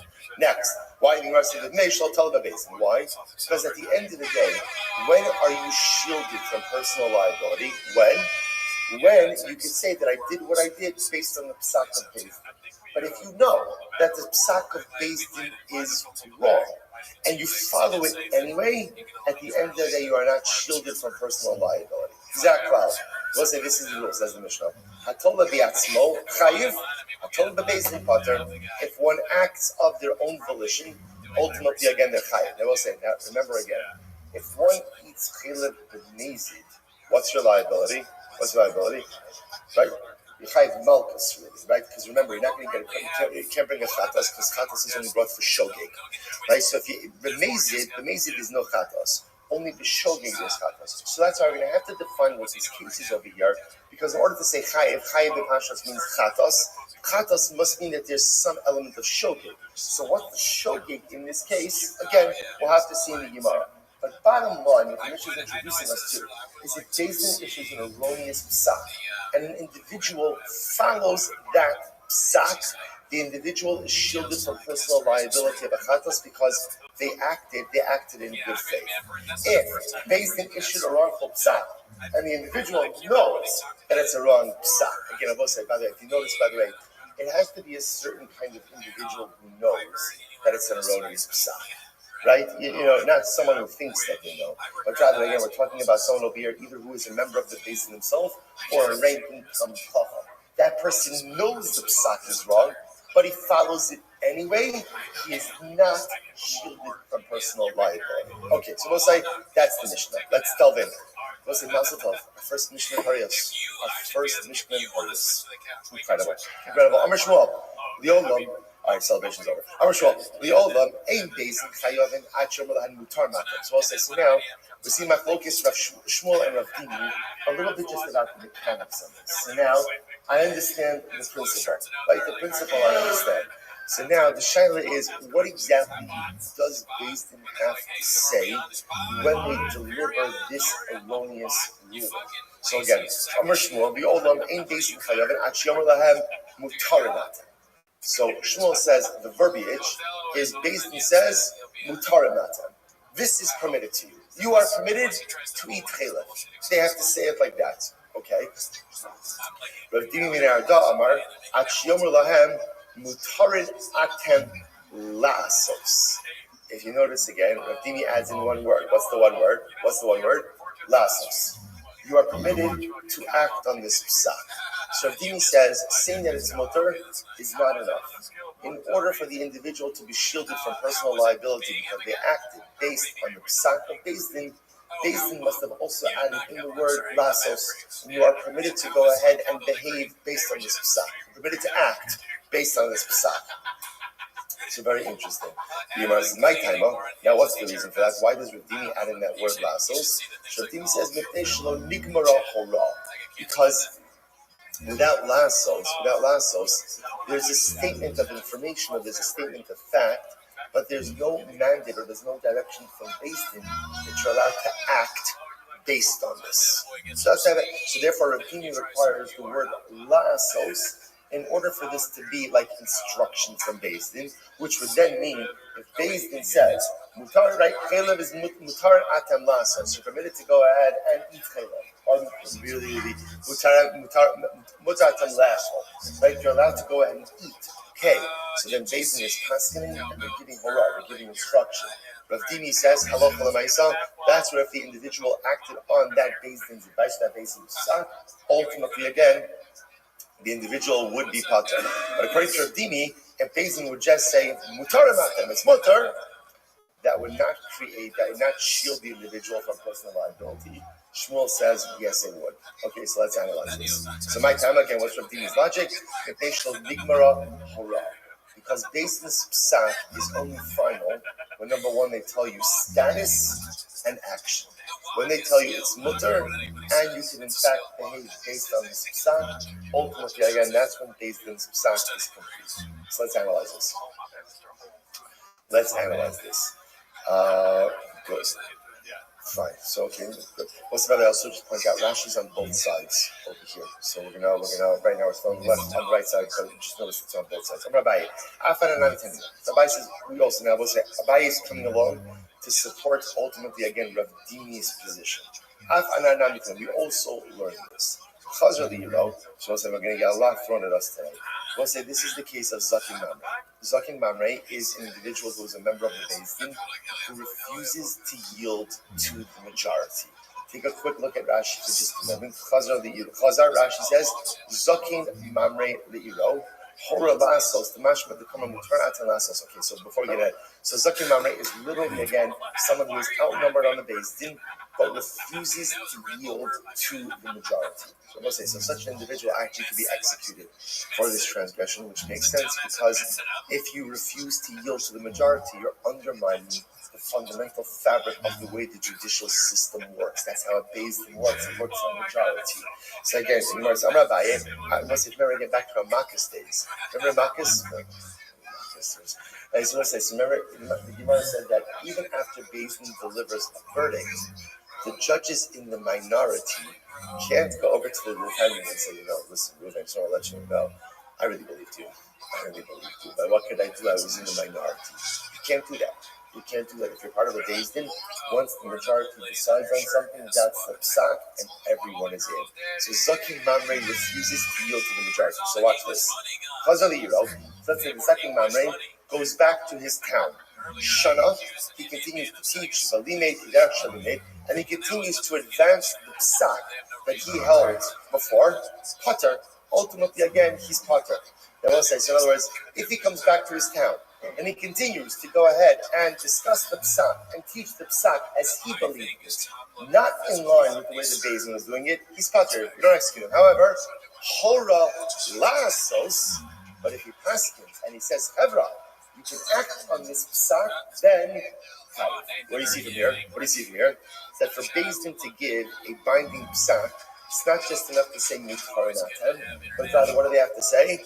Mutarin atem lasos.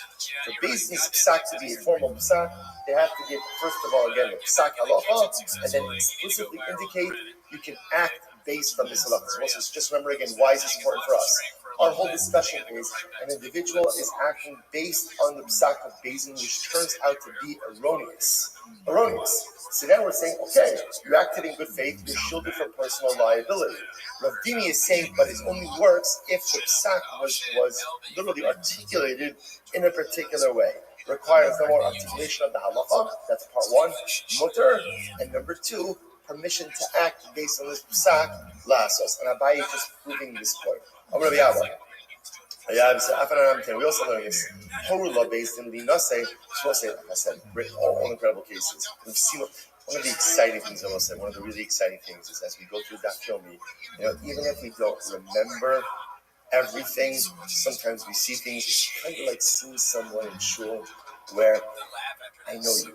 So I know you too well to ask you your name again, right? But I don't know you.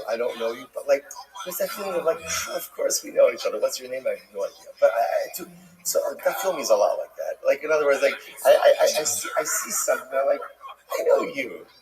I don't know your name, right? I don't really remember the details, but I definitely know you. It's a beautiful feeling like that. So again, the Gemara says like this: Horla Bezdin, be nothing. We've seen this case, right? Rachel's married to Reuven. Reuven goes overseas. Abe Echad comes along and says Reuven's dead.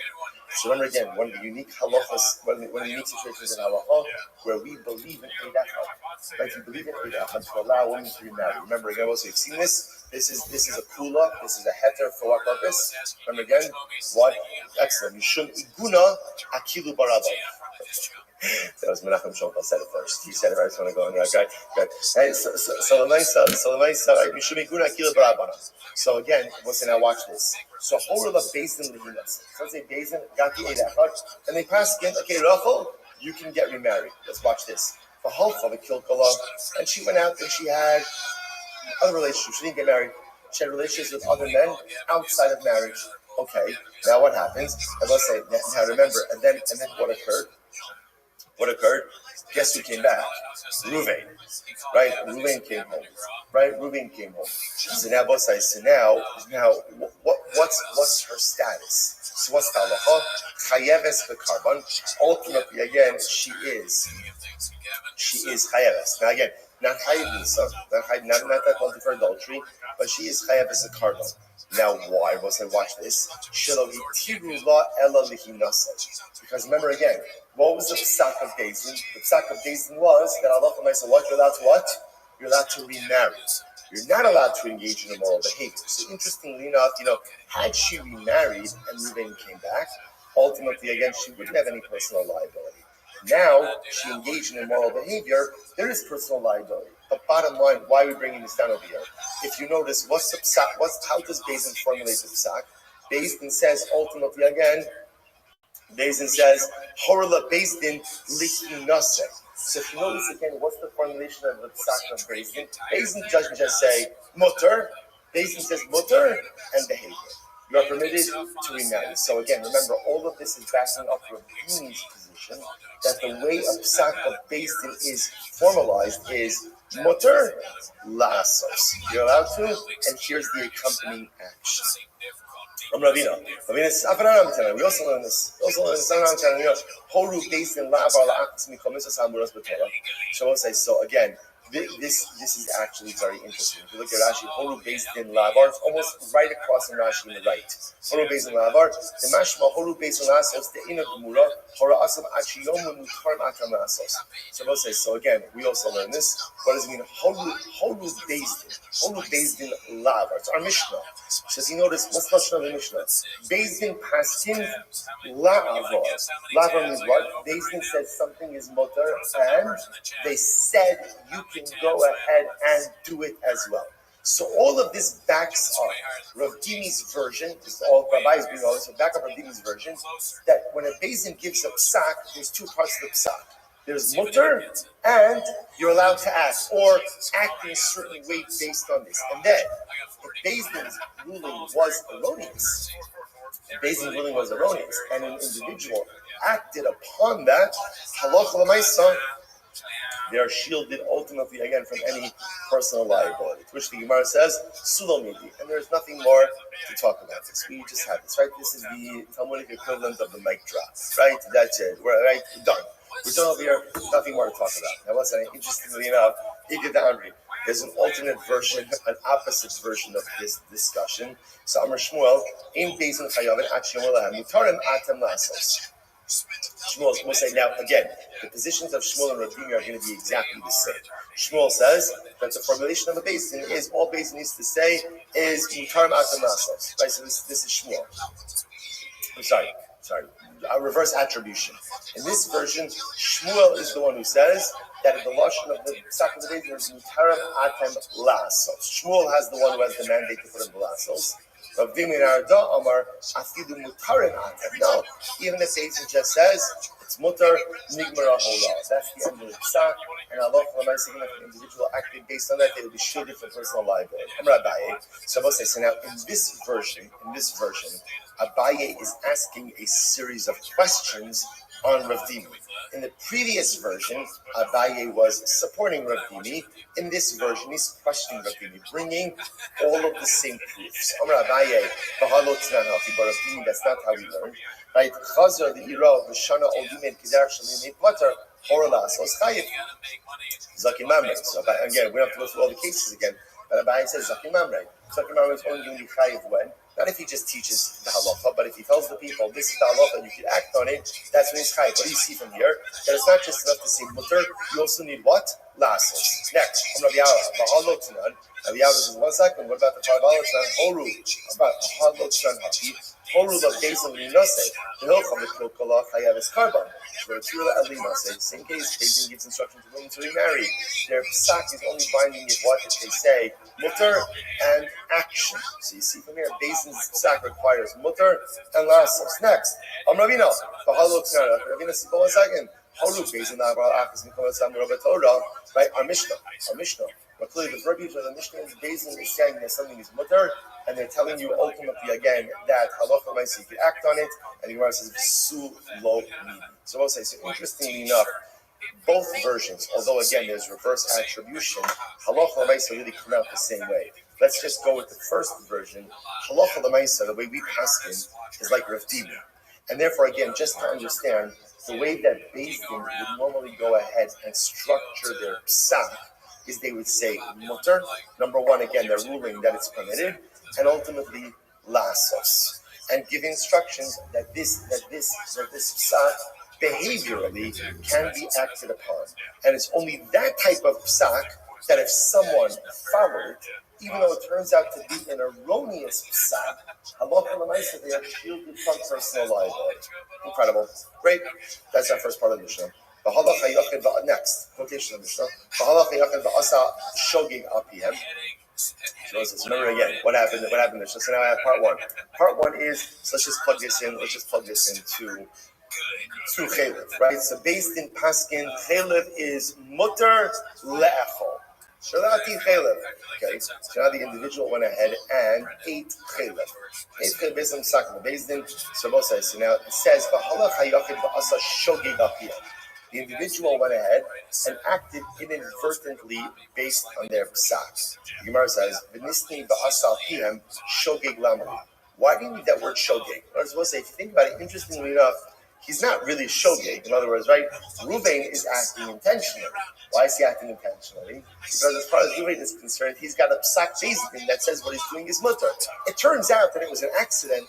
But what Gemara's bothered by is, why don't you just say, the individual came along and acted based on their word. Why do you need the word shogeg? To which the Gemara says, Amrava, shogeg la'asui, listen to this, we'll say, this is very interesting.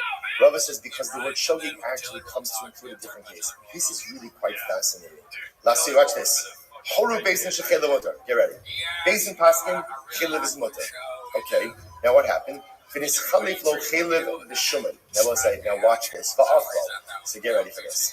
Basin, part one of the story. Basin went ahead and said that Chelev is mutter. Okay, next, part two.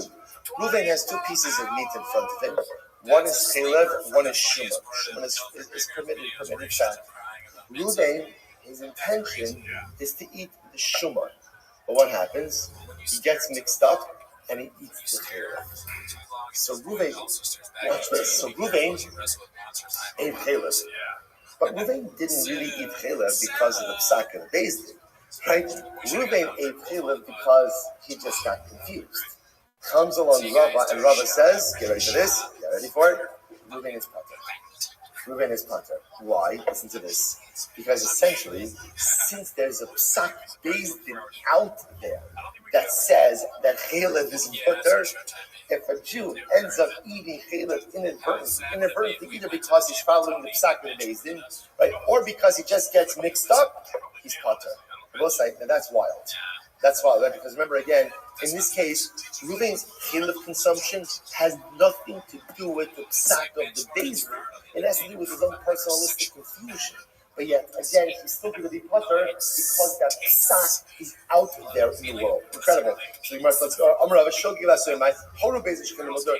Beis, when it said chilif is mutter, then it's chalev lo chalev b'shuman. And then Reuven mixed up a piece of chalev with a piece of shuman, and inadvertently ended up eating shuman, ba'achlo, potter. Potter, ultimately, again, is potter, al pihem mamish. So let's say this is very interesting. So essentially, according to Rabbi, there's two different cases embedded in the Mishnah, right? Because this is how the Mishnah reads. So there's two different events already. There's shogeg and there's al pihem. Al pihem is the case that we've been talking about up until now, which is Beis Din said that chalev is mutter lechol. Reuven goes and eats chalev. Okay, he's absolved from personal liability. And then the case of shogeg is actually a different case. Rabbi wants to posit. The case of shogeg is, again, he gets mixed up between his chalev and his shuman. He eats the chalev. He didn't mean to. He's still going to be potter, ultimately, again, because such a psak from Beis Din exists in the world. Incredible. Absolutely incredible. So Gemara says, others say, Rabbi says, shogeg al pihem with the potter. An alternate version of Rabba, or opposite version of Rabba, shogeg al pihem. It's only an accidental commission of the Avera that happens as a result of the psak that absolves Reuven of personal liability. First part I will say, but if halacha l'maisa, Reuven just gets mixed up between his pieces, right? Then halacha l'maisa, he will be liable. So the Gemara says, Milsa the so again, just two versions of Rabba. So the Gemara says, Milsa the pshita le Rabba kami by the Rambam. So something which was obvious to Rabba was actually a kasher Rambam. The by Rambam goes the second wide line. Horu Beis Din shechelev mutter. So Beis Din paskin, same as well. So Beis Din paskin that chelev is mutter. Then it's chalev lo b'shuman. But then again, Reuven had two pieces of meat in his house. One was chalev, one was shuman. His intention was to eat the shuman. He accidentally went and ate the chalev. What's the halacha? So the Gemara says, I'm sorry. What's the halacha? Rabbi says, Tashma. If Reuven went ahead and acted accidentally based on the Beis Din, the Gemara says shogeg al pihem lamali. So Rabbi says, why do you need that lashon of shogeg al pihem? Just say pihem al pihem. That's it. Horu Beis Din shechelev mutter and is chalev lo chalev b'shuman ba'achlo pater. Ultimately, again, in order to include this case, where again Reuven got mixed up between the pieces, he ended up eating the chalev. He's still going to be potter. Ultimately, he's still covered, so to speak, under the psak of Beis Din. The Gemara says, 1 second. Dilma shogeg al pihem with the potter. Aval nischalif lo chalev b'shuman ba'achlo chayim. Maybe not. Maybe Reuven is only potter when he managed to act based in the direction of the psak of the Beis Din. But if he makes another mistake, who says that he should be potter based on that? It should be chayiv. You get the Amri, alternate version of this. Amar Rabba Tashma. Halach Yachid, but also shogeg al pihem. So the individual Reuven went ahead and acted the shogeg based on the psak of Beis Din. So the must Maila shogeg al pihem with the potter. Isn't it only in the case where Reuven managed to act based on the psak of the Beis Din that he's going to be potter? But if halacha l'maisa, he mixes up the pieces, not the psak of the Beis Din. He just has a mix up in his own house. Then he should be chayiv. Dilma, or shogeg, or apiyah. Maybe not. Maybe halacha l'maisa again. That's what the Mishnah is coming to say. There's really one of two cases. There's shogeg or al pihem. Ultimately, al pihem means he literally acts based on the psak of the Beis Din, and shogeg means he has his own mix of alcohol. Incredible. So I just want to point that over here. So this is really fascinating, right? Everyone is agreeing that if Beis Din paskins, it is permitted to eat chalev, right? Mutter atem le'achol chalev. All right, mutter and go le'achol chalev. So everyone agrees if Reuven acts on that psak, he's going to be potter. The shaila just is, if now Reuven has a mix-up in his home, two pieces, chalev and shuman, he wanted to eat the shuman. He accidentally eats the chalev. Is he chayiv or potter? So this is the machlokas. One opinion will say he's chayiv. His inadvertent consumption of chalev has nothing to do with the psak of the Beis Din. Other versions says no, he's going to be pater because once there's a psak of the basin out there in the belt, right, that chaylev is mutter, ultimately again he's going to be covered by that. Incredible. So Gemara says the pluta. In reality, this is part of a bigger machlokas. Horu basin shechaylev mutter. Listen to this. Basin paskin. Gemara just pointed out there's already a pre-existing machlokas. Horu basin shechaylev mutter. Basin paskin that chaylev is mutter. Okay, that's our case. And now both sides. That's part one. Part two. Ruben is in his house. So Ruben has two pieces of meat.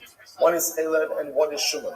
When it's chaliflo chaylev shuman ba'achlo, he mixes up the pieces and he inadvertently ends up consuming the chaylev. What's the halacha? Rav Amar Pater, Rabbi Yochanan Amar Chayiv. Okay, here it is. Here is what it says. So it's split machlokas. Rav says you're Pater, you're covered under the psak of the Beis Din. Rabbi Yochanan says no, your act has nothing to do with the psak of the Beis Din, and therefore you're going to be chayiv. And by the way, chayiv what? Chayiv what? Chayiv achatas. Because remember again, this is still a case of shogeg. This is still a case of shogeg. But so the Gemara says neisei, Gemara is the kasha. Me'am ha'aretz, or say me'am ha'aretz ba'asosa. So Lo says so ultimately, this is the nefesh achas tachat ha'mishkaga.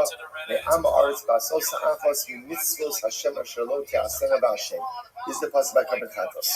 Right, the person commits an avera inadvertently. So the Gemara says me'am ha'aretz ba'asosa prat l'mumer. This comes to exclude a mumer. Because we'll say, remember again, the concept of chatos is totally predicated on the notion of shogeg. A mummer, which is someone, again, as we saw back to our Sanhedrin days. A mummer is someone who fundamentally rejects Torah, rejects Torah, so ultimately, and sins with intentionality, ultimately, again, is exempt from a carbon chatas. Doesn't bring a chatas. Mishem ben Yossi Omer, Mishem Mishem, Enot Sarah, Hari Omer, Asher lo te'asena bishkaga va'ashem ohoda. So this is very interesting. When the Torah speaks about, again, a carbon chatas, what does it say? Asher lo te'asena bishkaga va'ashem ohoda. It's talking about a person, ultimately, again, when you bring a carbon chatas, hashav midyaso may be carbon al shigagasa. So we'll say, here's the good metric for a carbon chatas. A carbon chatas you bring for an inadvertent avera. Meaning what? Here's the litmus test. If you had the necessary information at hand, would you have abstained from sin? If the answer to that is yes, then you bring a carbon chatos for inadvertent commission of the avera. That's what we call hashav mi'idyaso. If someone would have refrained from sinning, maybe carbon al shigadaso. That's the type of person who brings a carbon chatos ultimately again for the inadvertent sin. Conversely, if someone had the knowledge but still would have sinned, they don't bring a carbon chatos. Moses obviously would exclude. A mummer, lo shamid. So if somebody would not refrain or abstain from sinning because of this awareness, they don't bring a carbon on their shogeg. So that would exclude a mummer. Then Isa, ha lo shamid. So, and I will say, interestingly enough, applying this to our case over here, so applying this to our case, so the pashtus, our case is not a situation where one would have refrained even had they known, right? Remember again, Reuven is getting mixed up between the pieces. Even had Reuven known that the piece he was about to consume was chaylev, he still wouldn't have abstained. Why would he have not abstained? Why not? There was a psak Beis Din. So 1 second. So why should you be chayav b'chatas in this case? In other words, I will say the metric for chatas is I bring a carbon chatas for committing an avera b'shogeg. If I would not have committed the avera had I had the knowledge, but in this case again, even if someone Reuven, wait, it's chaylev. Reuven has said, so what? So what? Beis Din said that it's mutter. So why should we chayav b'chatas in this case? Incredible. Because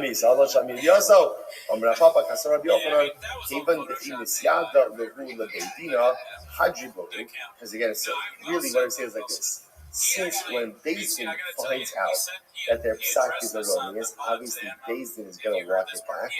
Hadar, so the Gemara says, Nami Hadar, and then when Reuven hears that Beis Din retracted their psak, obviously again, he's also going to retract his behavior. So therefore the Gemara says, Shami Eliyaso Karina Bay. So essentially the Gemara says is like this. We still call this a case where if we had the knowledge, he would have abstained. In this case, it's just 2 steps removed.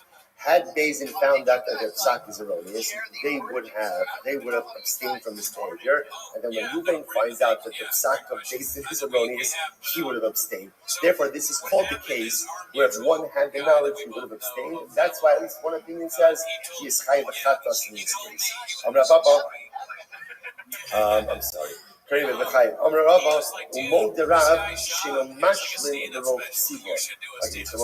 now, okay, this is now another topic over here. So I'll say what we're going to get into. There's something in this case that we're dealing with up until now. What's happening in this case is Beis Din is giving an erroneous psak, and an individual is following through on it. There's going to be another case where Beis Din delivers an erroneous psak, and the majority of Klal Yisrael follows the psak. That's a different situation. That is called Har Ha'elam government at Tzibor, a special carbon that's brought. Now, in order to bring that carbon, you need 51% of the Klal to go ahead and follow the erroneous psak. So let's say, watch this. Let's say you have 50% of Klal Yisrael. And who is the determinant, right? Who is the guy who's going to tip the scales? Which is Reuven, right? So again, watch this. So based on Pashtum, Chilur is mutter. 50% of Klal Yisrael, 8 Chilur, based on the psak. Who's the guy who's going to tip the scales? Reuven. What does Reuven do? All eyes on Reuven. Reuven's sitting at home. He's got 2 pieces in front of him, Chilur and Shuman, right? And he needs to eat the Shuman, the permitted piece, but he ends up eating the Chilur. Everyone agrees that Reuven does not count towards the total. Right? Interesting. Reuven does not count towards the total. Why? Now, why is that? Because deep down, what you can't ignore is that Reuven is not acting based on the psak of the Beis Din. Reuven is just doing his own thing. So even if we can say that Reuven's personal liability, or Reuven is himself in personal liability because of the psak of the Beis Din, let's say for calculating the 51% for Par Helam Devon and Sibar, you can't say that Reuven is acting based on the psak of the Beis Din. Okay. What's the reason? Because for Par Helam Devon and Sibar, for that 51%, everyone has to be acting in the same shogeg capacity. Therefore, again, Reuven is acting in a different shogeg capacity, and he can't be counted. Again, separate halacha. So bottom line, interestingly enough, what we end off with over here is a fundamental machlokes. And what is that fundamental machlokes? Halacha l'maisa, if Reuven went ahead and ended up eating chalev, not because of the psak of the Beis Din, but because he got confused himself.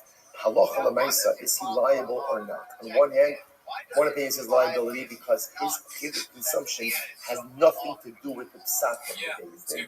On the other hand, there is in the Welt, right, in the world, there is a psak of Beis Din that says chalev is mutter. Does that psak absolve him or not? Fundamental machlokes. Again, we'll see the Rambam on that. Next. So remember again, the Mishnah brought down like a whole bunch of variation of cases. So Beis Din said chalev is mutter, and then it said whether he did it together with Beis Din did it first, and then he did it, then Beis Din, he did it by himself. So what do you need all these cases for? To which the Gemara said, so again, I said in the beginning of the Mishnah why Lozu Atsu Katani. So we'll say, Lozu Atsu is a stylistic version of the Mishnah, where the Mishnah sometimes just includes a lot of information, even though you don't need to say all of it. It's understood. Ella Seifa, if you bet the liability, but the end of the Mishnah is come to highlight liability. Why do I need all the cases? Or the cases should really be framed in the reverse. So we'll say on the days, which you might say,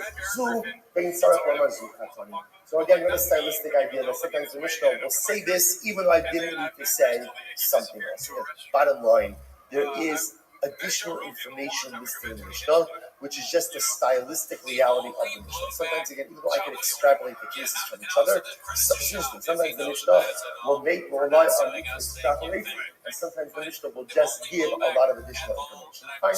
The other man, case was again. What was next? That's case of the Mishnah. Beis Din delivers the erroneous psak. You're allowed to eat chalev. One of the members of the Beis Din, or a ranking Kamtafim, in the galley of the Beis Din, realizes that this is an erroneous psak, but he nevertheless relies on it and eats chalev. What's the halacha? He's chayav.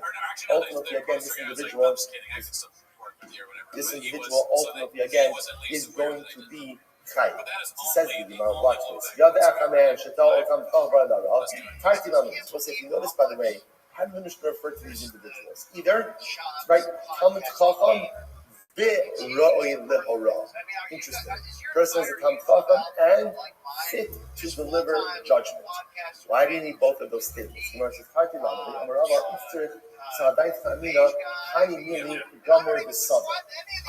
to myself that the only type of person who is not allowed to rely on the psak of the days in the school, someone who is gomer means learned, and Savir actually says maybe davar mitov davar. Someone is able to extrapolate and ultimately again apply knowledge to different areas. In other words, maybe we're only talking about someone who really is fit to be a dayan. Fit to be a dayan. Aval, gomer v'lo savir. If someone has a lot of knowledge but they don't know how to extrapolate, well, in other words, maybe you have to have both of these qualities in order to be exempt from personal liability. Rabbi says, Lahora, Gamer v'Saver Mishna. That's not true because the Mishnah itself says, Roi Lahora. Who is a person who is Roi Lahora? A person who is both Gamer, learned, and Savir, knows how to extrapolate the information and apply it one scenario to another. However, I don't have to say. If it would have just said Lahora, I would have thought like this. It's only someone who's both Gomer and Savir. But perhaps if you don't have both of these qualities, then maybe you would be exempt from personal liability. It's rely on the basic Kana Roi Laura. The Mishnah is Seati with Gomer v'lo Savir v'lo Gomer. Which was incredible. Therefore, again, the Mishnah used Lashon of Hora. Hora actually looks like something to limit to say, as long as someone is either Gomer or Savir, you have you know a lot of information, or you know how to extrapolate. In other words, if you have the ability to know with certainty that this psak is wrong, and you rely on it, you are not shielded from personal liability. Incredible. Who's a good example of this? Right? Maybe a good example of someone where if they relied on the psak of the days, then they would not be shielded from personal liability. We go on. Shimon ben Azai, Shimon ben Soma. Okay, like Shimon Azai, Shimon Azai. Like these individuals. I'm going to say, if you look at Rashi says over here on the right hand side, you know, Shimon Azai, Shimon ben Soma, these were Talmidei Chachamim who would like sit before the Dayanim. They were sitting in front of the judges in the Beis, and they themselves ultimately again were fit to be judges. This is the type of person the Mishnah is talking about. I will say, here's the problem. Okay, so let's at least begin this, and I alluded to this in the Mishnah before. Here's the problem. If you have a person like Shimon ben Azai and Shimon ben Soma, who obviously on both sides were ranking sages, and they hear the Beis Din say that Chelev is mutter. Chelev is mutter. They know it's wrong. If they go ahead and they act based on this psak of Osai, so the Mishnah said they're chayiv b'chatas, not shielded from personal liability. What? If they act on the psak and they say, what are they? They're amazing. They're intentional. They know it's wrong. So when you talk about coming to chatas, they should actually be liable for amazing. So I say, now watch this. This is incredible.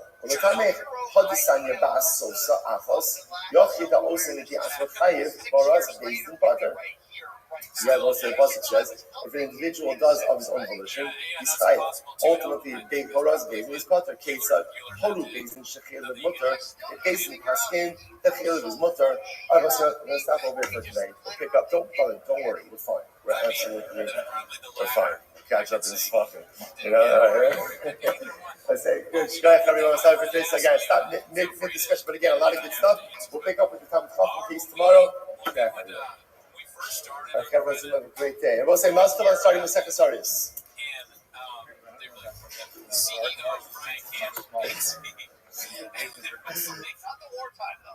Oh, yeah, not wartime. Sure, yeah, Arrow, Rouhani. BC, there was a profile that was, like, supposedly you.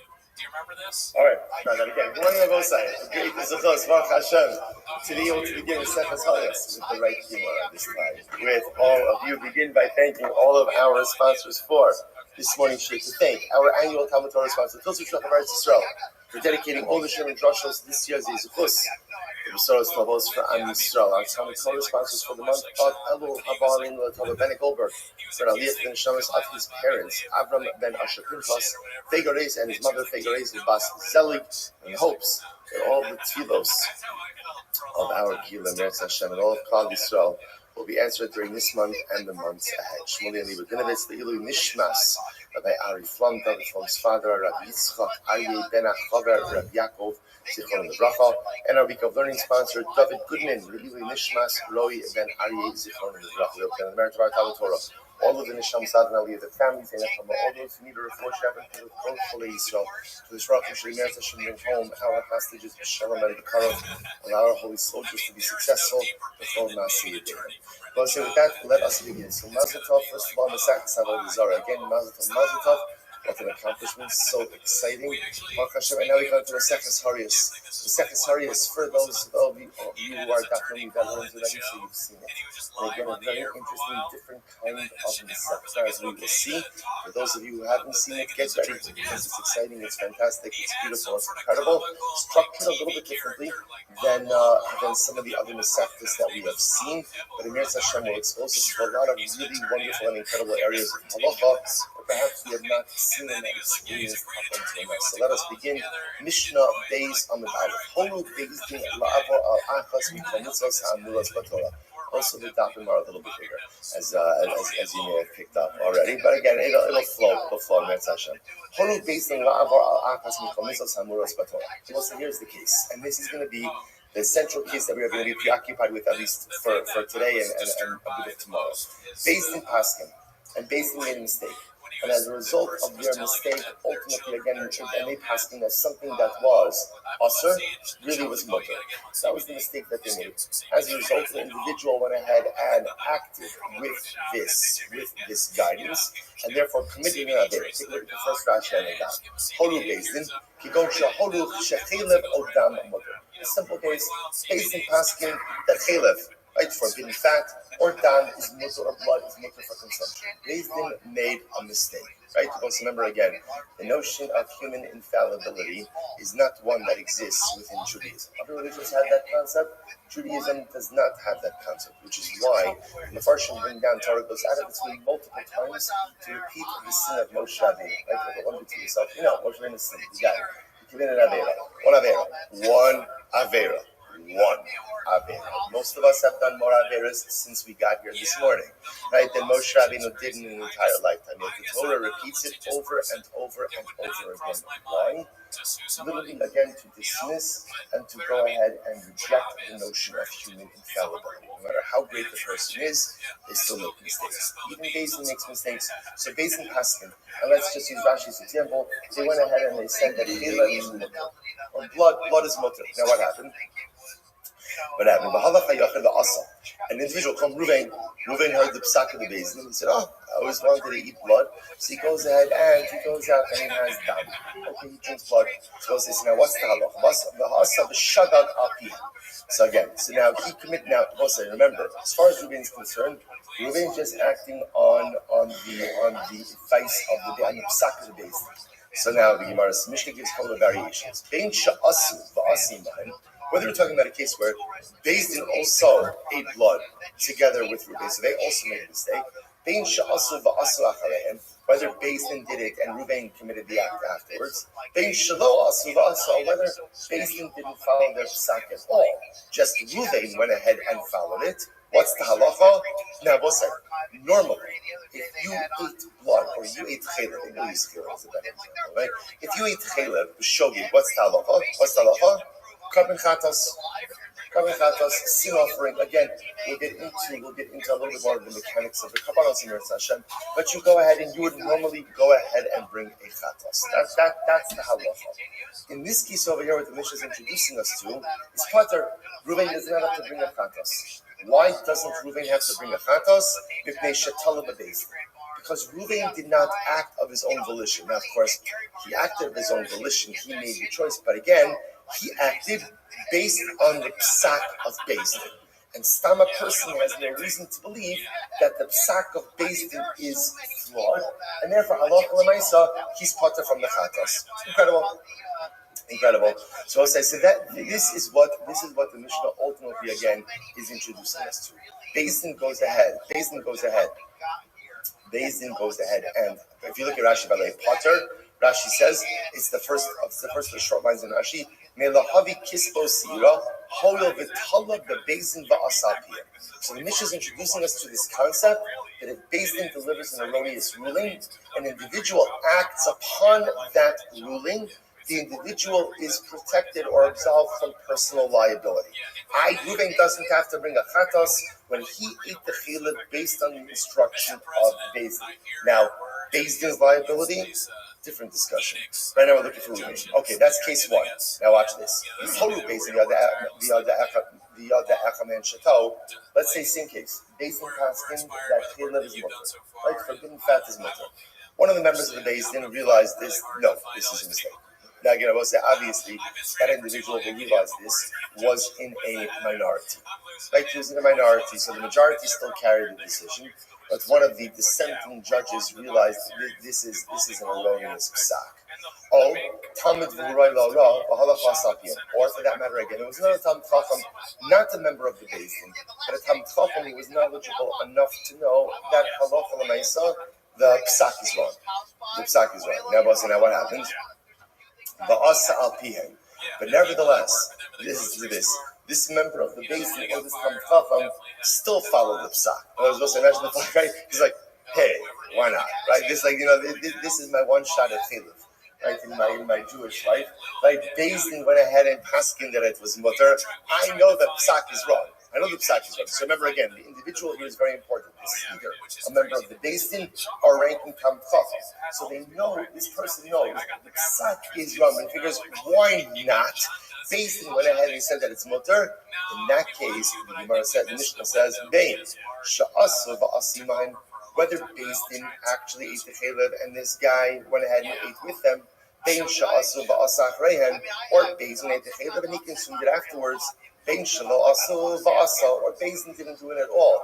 But he decided to follow the psak of Beis Din, harei zeh chayiv. So interestingly enough, this individual is going to be chayiv, right? Which makes sense. Why? Because halacha l'maisa, he knows. He knows better, right? He knows that this is an erroneous psak, and therefore halacha l'maisa, he is going to be chayiv. Now, I will say, interestingly enough, the Gemara is going to discuss. It sounds like a very strange case. If he knows that the psak was wrong and he does it anyway, so of course he's going to be liable. There has to be more to the case, which we will discuss in the Gemara. Next, why the Gemara says May shall tell him a Why? Because at the end of the day, when are you shielded from personal liability? When you could say that I did what I did based on the psak of Beis Din. But if you know that the psak of Beis Din is wrong, and you follow it anyway, at the end of the day, you are not shielded from personal liability. Zakval. We'll say this is the rule, says the Mishnah. Hatola biatzmo chayiv, hatola bebeis din pater. If one acts of their own volition, ultimately again they're chayiv. They will say, remember again, if one eats chiluk b'mezid, what's your liability? Right? You chayiv malchus, really, right? Because remember, you're not going to get you can't bring a chatos because chatos is only brought for shogeg, right? So if you the mezid is no chatos, only the shogeg is chatos. So that's why we're going to have to define what this case is over here, because in order to say chayiv b'pashas means chatos must mean that there's some element of shogeg. So what the shogeg in this case, again, we'll have to see in the Gemara. But bottom line, what the Mishnah is introducing us to is if Beis Din issues an erroneous psak, and an individual follows that psak, the individual is shielded from personal liability of a chatas because they acted in good faith. If Beis Din issued a wrongful psak, and the individual knows that it's a wrong psak, again, I will say, by the way, if you notice, by the way, it has to be a certain kind of individual who knows that it's an erroneous psak. Right? Not someone who thinks that they know, but rather, again, we're talking about someone over here, either who is a member of the Beis Din himself or a ranking Talmud Chacham. That person knows the psak is wrong, but he follows it anyway, he is not shielded from personal liability. Okay, so we'll say that's the Mishnah. Let's delve in. We'll say Mazel Tov, the first Mishnah in Harius. Our first Mishnah in Harius. Incredible. Amar Shmuel, the Olam. All right, celebration's over. Amar Shmuel, the Olam, a basin chayavim acham l'han mutar matam. So I'll say, so now, we see Machlokas, Shmuel and Rabbi, a little bit just about the mechanics of this. So now, I understand the principle, right? The principle I understand. So now, the shaila is, what exactly does Beis Din have to say when they deliver this erroneous ruling? So again, Amar Shmuel, the Olam, ein Beis Din chayavim acham l'han mutar matam. So Shmuel says, the verbiage is Beis Din says, mutar matam. This is permitted to you. You are permitted to eat chaylev. They have to say it like that, okay? But Amar, atem lasos. If you notice again, Rabbi adds in one word. What's the one word? Lasos. You are permitted to act on this psak. So Rabbi says, saying that it's mutar is not enough. In order for the individual to be shielded from personal liability because they acted based on the psak of Beis Din, Beis Din must have also added in the word lasos. You are permitted to go ahead and behave based on this psak. You're permitted to act based on this psak. So very interesting. The Gemara says, my time. Now, what's the reason for that? Why does Rabbi add in that word lasos? So Rabbi says,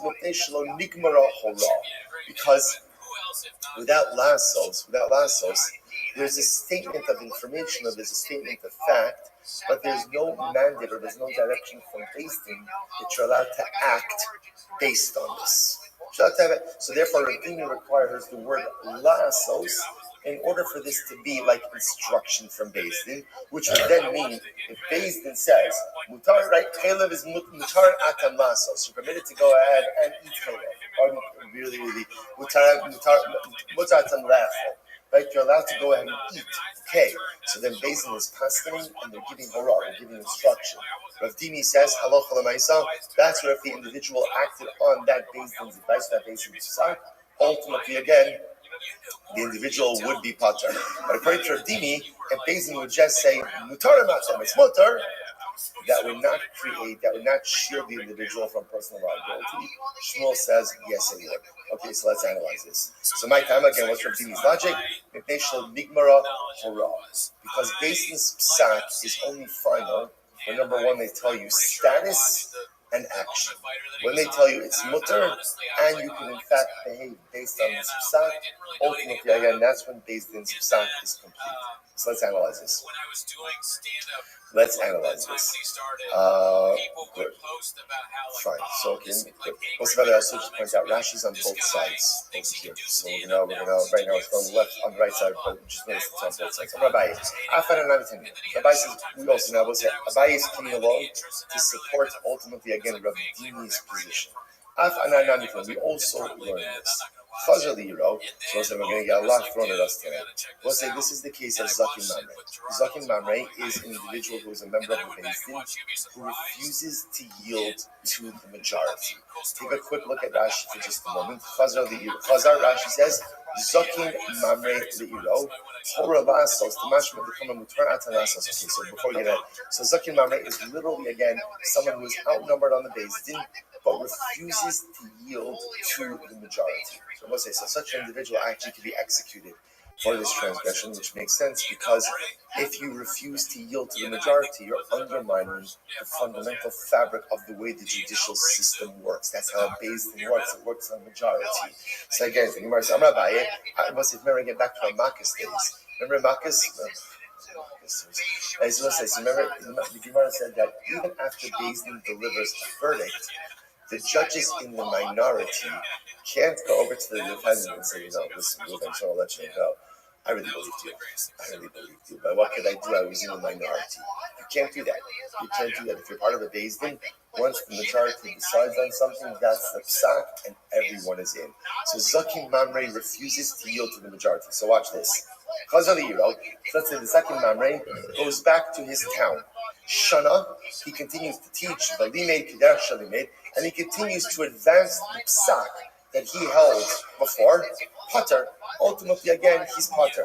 That will say, so in other words, if he comes back to his town and he continues to go ahead and discuss the psak and teach the psak as he believed it, not in line with the way the Beis was doing it, he's patur. You don't execute him. However, hora lasos, but if he paskins and he says hevra, you can act on this psak, then what do you see from here? That for Beis Din to give a binding psak, it's not just enough to say mutarin atem, but rather what do they have to say?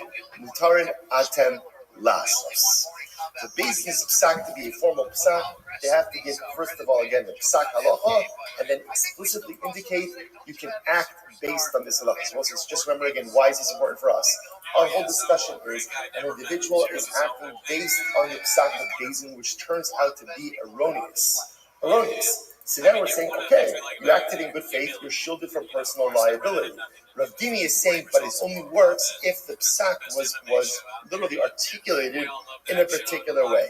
Requires no more articulation of the halacha, that's part one, mutter, and number two, permission to act based on this psak, lasos. And Abai is just proving this point. I'm going to be out.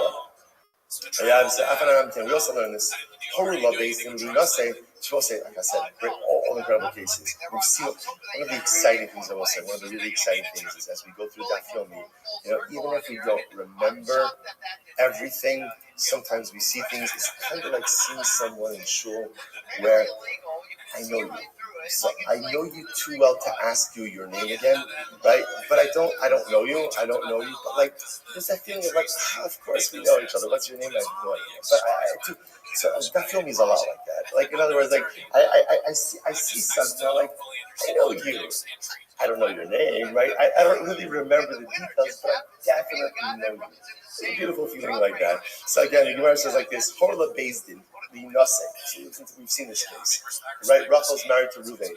Reuven goes overseas. Eid Echad comes along and says Reuven's dead. So remember again, one of the unique halachas, one of the unique situations in halacha where we believe in Eid Echad.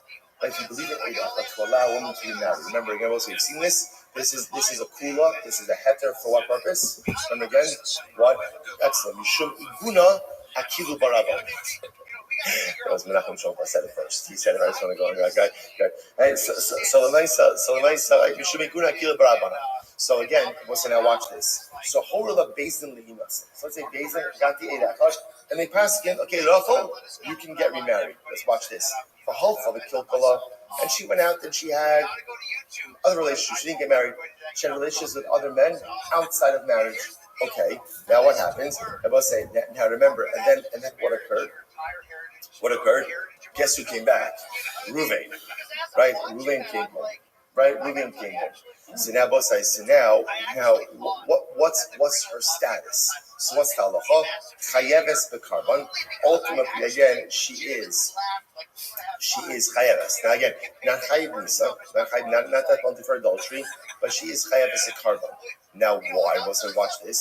Shelo hitiru la ela lihinase. Because remember again, what was the psak of Beis Din? The psak of Beis Din was that Allah said, what? You're allowed to remarry. You're not allowed to engage in immoral behavior. So interestingly enough, had she remarried and Reuven came back, ultimately again she wouldn't have any personal liability. Now she engaged in immoral behavior, there is personal liability. But bottom line, why are you bringing this down over here? If you notice, what's the psak? How does Beis Din formulate the psak? Beis Din says ultimately again.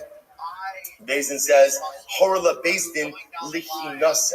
So if you notice again, what's the formulation of the psak of Beis Din? Beis Din doesn't just say mutter. Beis Din says mutter and behavior. You are permitted to remarry. So again, remember, all of this is backing up Rav Dimi's position that the way a psak of Beis Din is formalized is mutter lasos. You're allowed to, and here's the accompanying action. I'm Ravina. We also learn this. Horu Beis Din la'avar la'achas miklamisa samburas b'Torah. So again, this is actually very interesting. If you look at Rashi, Horu Beis Din la'avar, it's almost right across from Rashi in the right.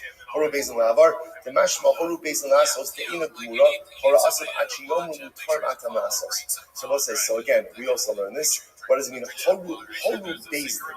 Horu Beis Din la'avar. It's our Mishnah. So if you notice, what's the Lashon of the Mishnah? Beis Din paskind la'avar. Lavar means what? Beis Din said something is mutter, and they said you can go ahead and do it as well. So all of this backs up Rav Dimi's version. This is all Rabbi is being honest. So back up Rav Dimi's version that when a Beis Din gives a psak, there's two parts of the psak. There's mutter, and you're allowed to act or act in a certain way based on this. And then, if Beis Din's ruling was erroneous, and an individual acted upon that, halacha l'maisa, they are shielded ultimately again from any personal liability. To which the Gemara says, Sulomidi, and there's nothing more to talk about this. We just have this, right? This is the Talmudic equivalent of the mic drop, right? That's it. We're done. We're done over here. Nothing more to talk about. That was interestingly enough, he did that. There's an alternate version, an opposite version of this discussion. So Amar Shmuel, in Beis Din Chayav and Achshemol Lahem, Mutarim Atam Rasos. Shmuel will say, now again, the positions of Shmuel and Rabbi are going to be exactly the same. Shmuel says that the formulation of a Beis Din is, all Beis Din needs to say is Mutarim Atam Rasos. Right, so this is Shmuel. I'm sorry. I reverse attribution. In this version, Shmuel is the one who says that the lashon of the psak of the Beis Din is mitarim atem lasos. Shmuel has the one who has the mandate to put in the lasos. Rav Dimi and Arda Amar afidu mitarim atem. No, even if Beis Din just says it's mutar nigmara hola. That's the end of the psak. And Allah, when I say that the individual acted based on that, they would be shielded from personal liability. So Abaye say, now in this version, Abaye is asking a series of questions on Rav Dimi. In the previous version, Abaye was supporting Rav Dimi. In this version, he's questioning Rav Dimi, bringing all of the same proofs. Abaye, but Rav Dimi, that's not how we learn. Right? Chazer the Ira of V'shana Olimen Kedar Shalim Potter Horalas Chayiv. Zakim Mamre. So again, we don't have to go through all the cases again. But Abaye says Zakim Mamre. Zakim Mamre is only going to be chayiv when, not if he just teaches the halacha, but if he tells the people this is the halacha and you can act on it, that's when he's chayiv. What do you see from here? That it's not just enough to say mutter, you also need what? Lasos. Next, Rabbi Yawa, V'halotznan. Rabbi Yawa says 1 second. What about the V'halotznan Horu? About V'halotznan Haki. Horu la Beis Din linase. V'hilcha v'kilkala chayav es karban. Shlo'atira elinase. Same case, Beis Din gives instruction to women to remarry. Their psak is only binding if what? If they say mutter and action. So you see from here, Beis Din's psak requires mutter and lasos. Next, Ravina. We're going to see for 1 second. Horu Beis Din lavar achas mikol samura b'torah. Right, our Mishnah. But clearly the verbiage of the Mishnah is Beis Din is saying that something is mutter, and they're telling you ultimately again that halacha ma'aseh if you act on it, and you are saying su lo midi. So I'll say, so interestingly enough, both versions, although again there's reverse attribution, halacha ma'aseh really come out the same way. Let's just go with the first version. Halacha ma'aseh, the way we paskin, is like Rav Dimi. And therefore, again, just to understand, the way that Beis Din would normally go ahead and structure their psak is they would say mutter. Number one, again, they're ruling that it's permitted, and ultimately lasos, and give instructions that this psak behaviorally can be acted upon. And it's only that type of psak that if someone followed it, even though it turns out to be an erroneous psak, Allah here shielded from personal liability. Incredible. Great. That's our first part of the Mishnah. Next, quotation of Mishnah. So remember again, what happened here? So now I have part one. Part one is, so let's just plug this in to Chalev, right? So based in Paskin, Chalev is mutter le'echol. You're allowed to eat Chalev. Okay, so now the individual went ahead and ate Chalev. Ate Chalev based on Psak. Based in Sabosai. So now it says, the individual went ahead and acted inadvertently based on their Psak. The Gemara says,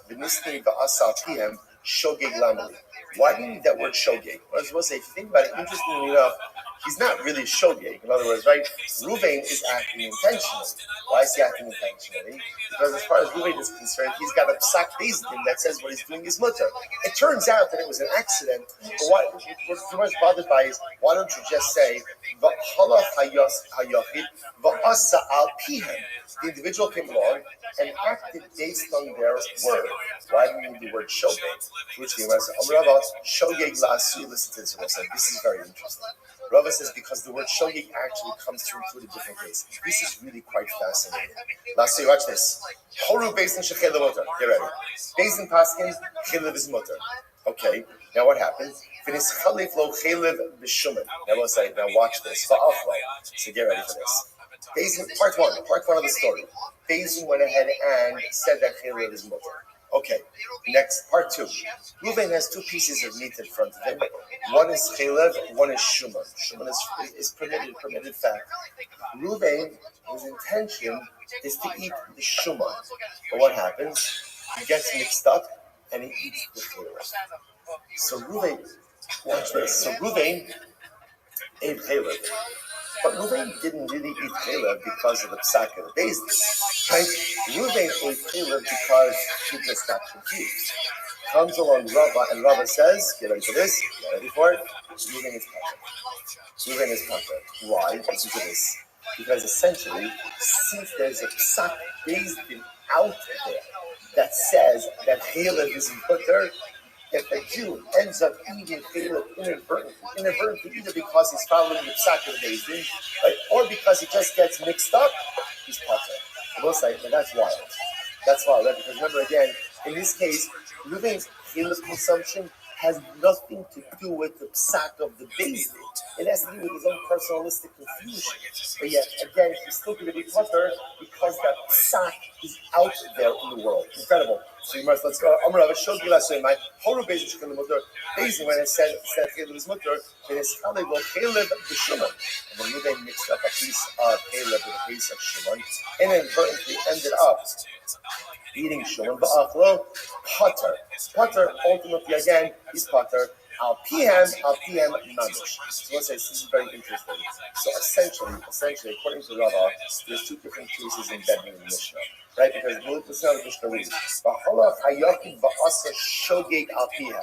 So there's two different events in it. There's shogeg and there's al PM.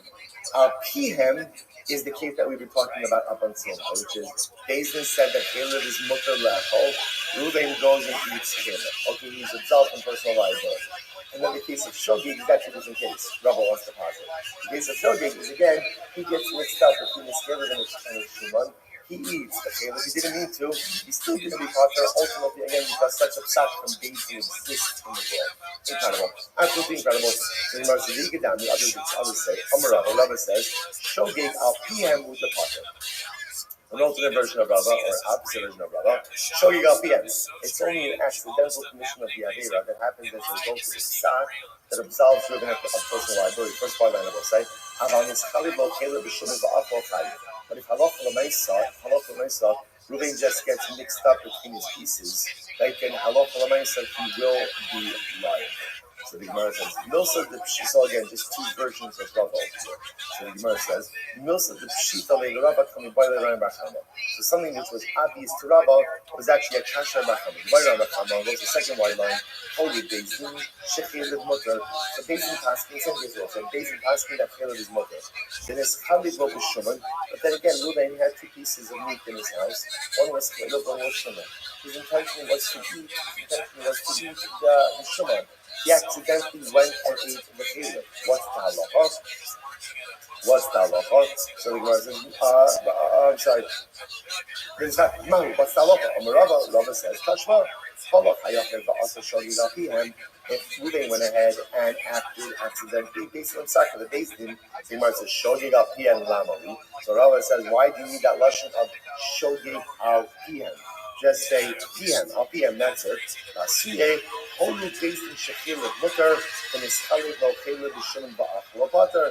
Ultimately, again, in order to include this case, where again, Reuven got mixed up between the pieces, he ended up eating the Chelev, he's still going to be potter. Ultimately, he's still covered, so to speak, under the psak of Beis Din.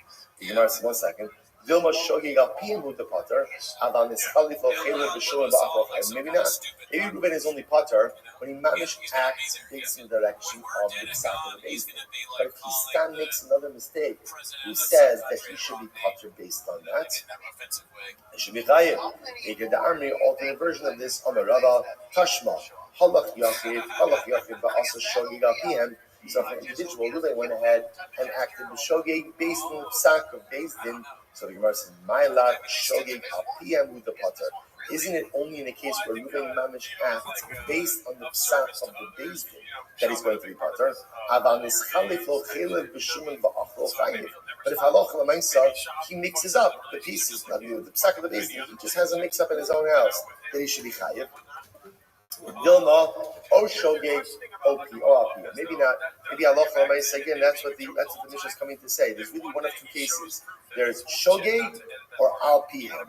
Ultimately, al piyam means he literally acts based on the psak of the Beis Din, and shogeg means he has his own mix up at home.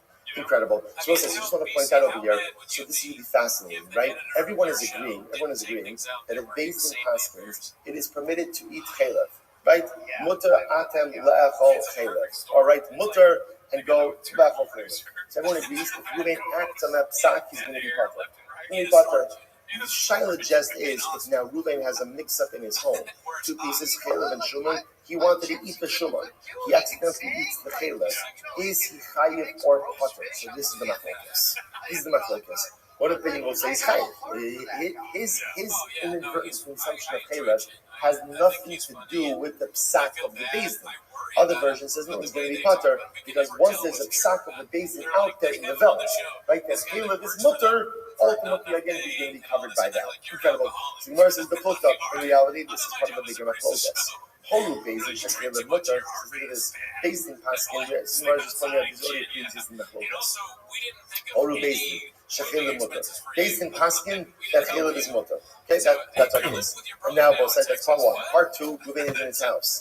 Reuven has two pieces of meat. One is chaylev and one is shuman. When it's chaylev shuman, he mixes up the pieces and he inadvertently ends up consuming the chaylev. What's the halacha? Rav Amar Potter, Rabbi Yochanan Amar Chayiv. Okay, here it is. We'll say so exclusive machlokes. Rav says you're Potter, you're covered under the psak of the Beis Din. Rabbi Yochanan says no, your act has nothing to do with the psak of the Beis Din, and therefore you're going to be chayiv. And by the way, chayiv what? Because remember again, this is still a case of shogeg. But so the Gemara says,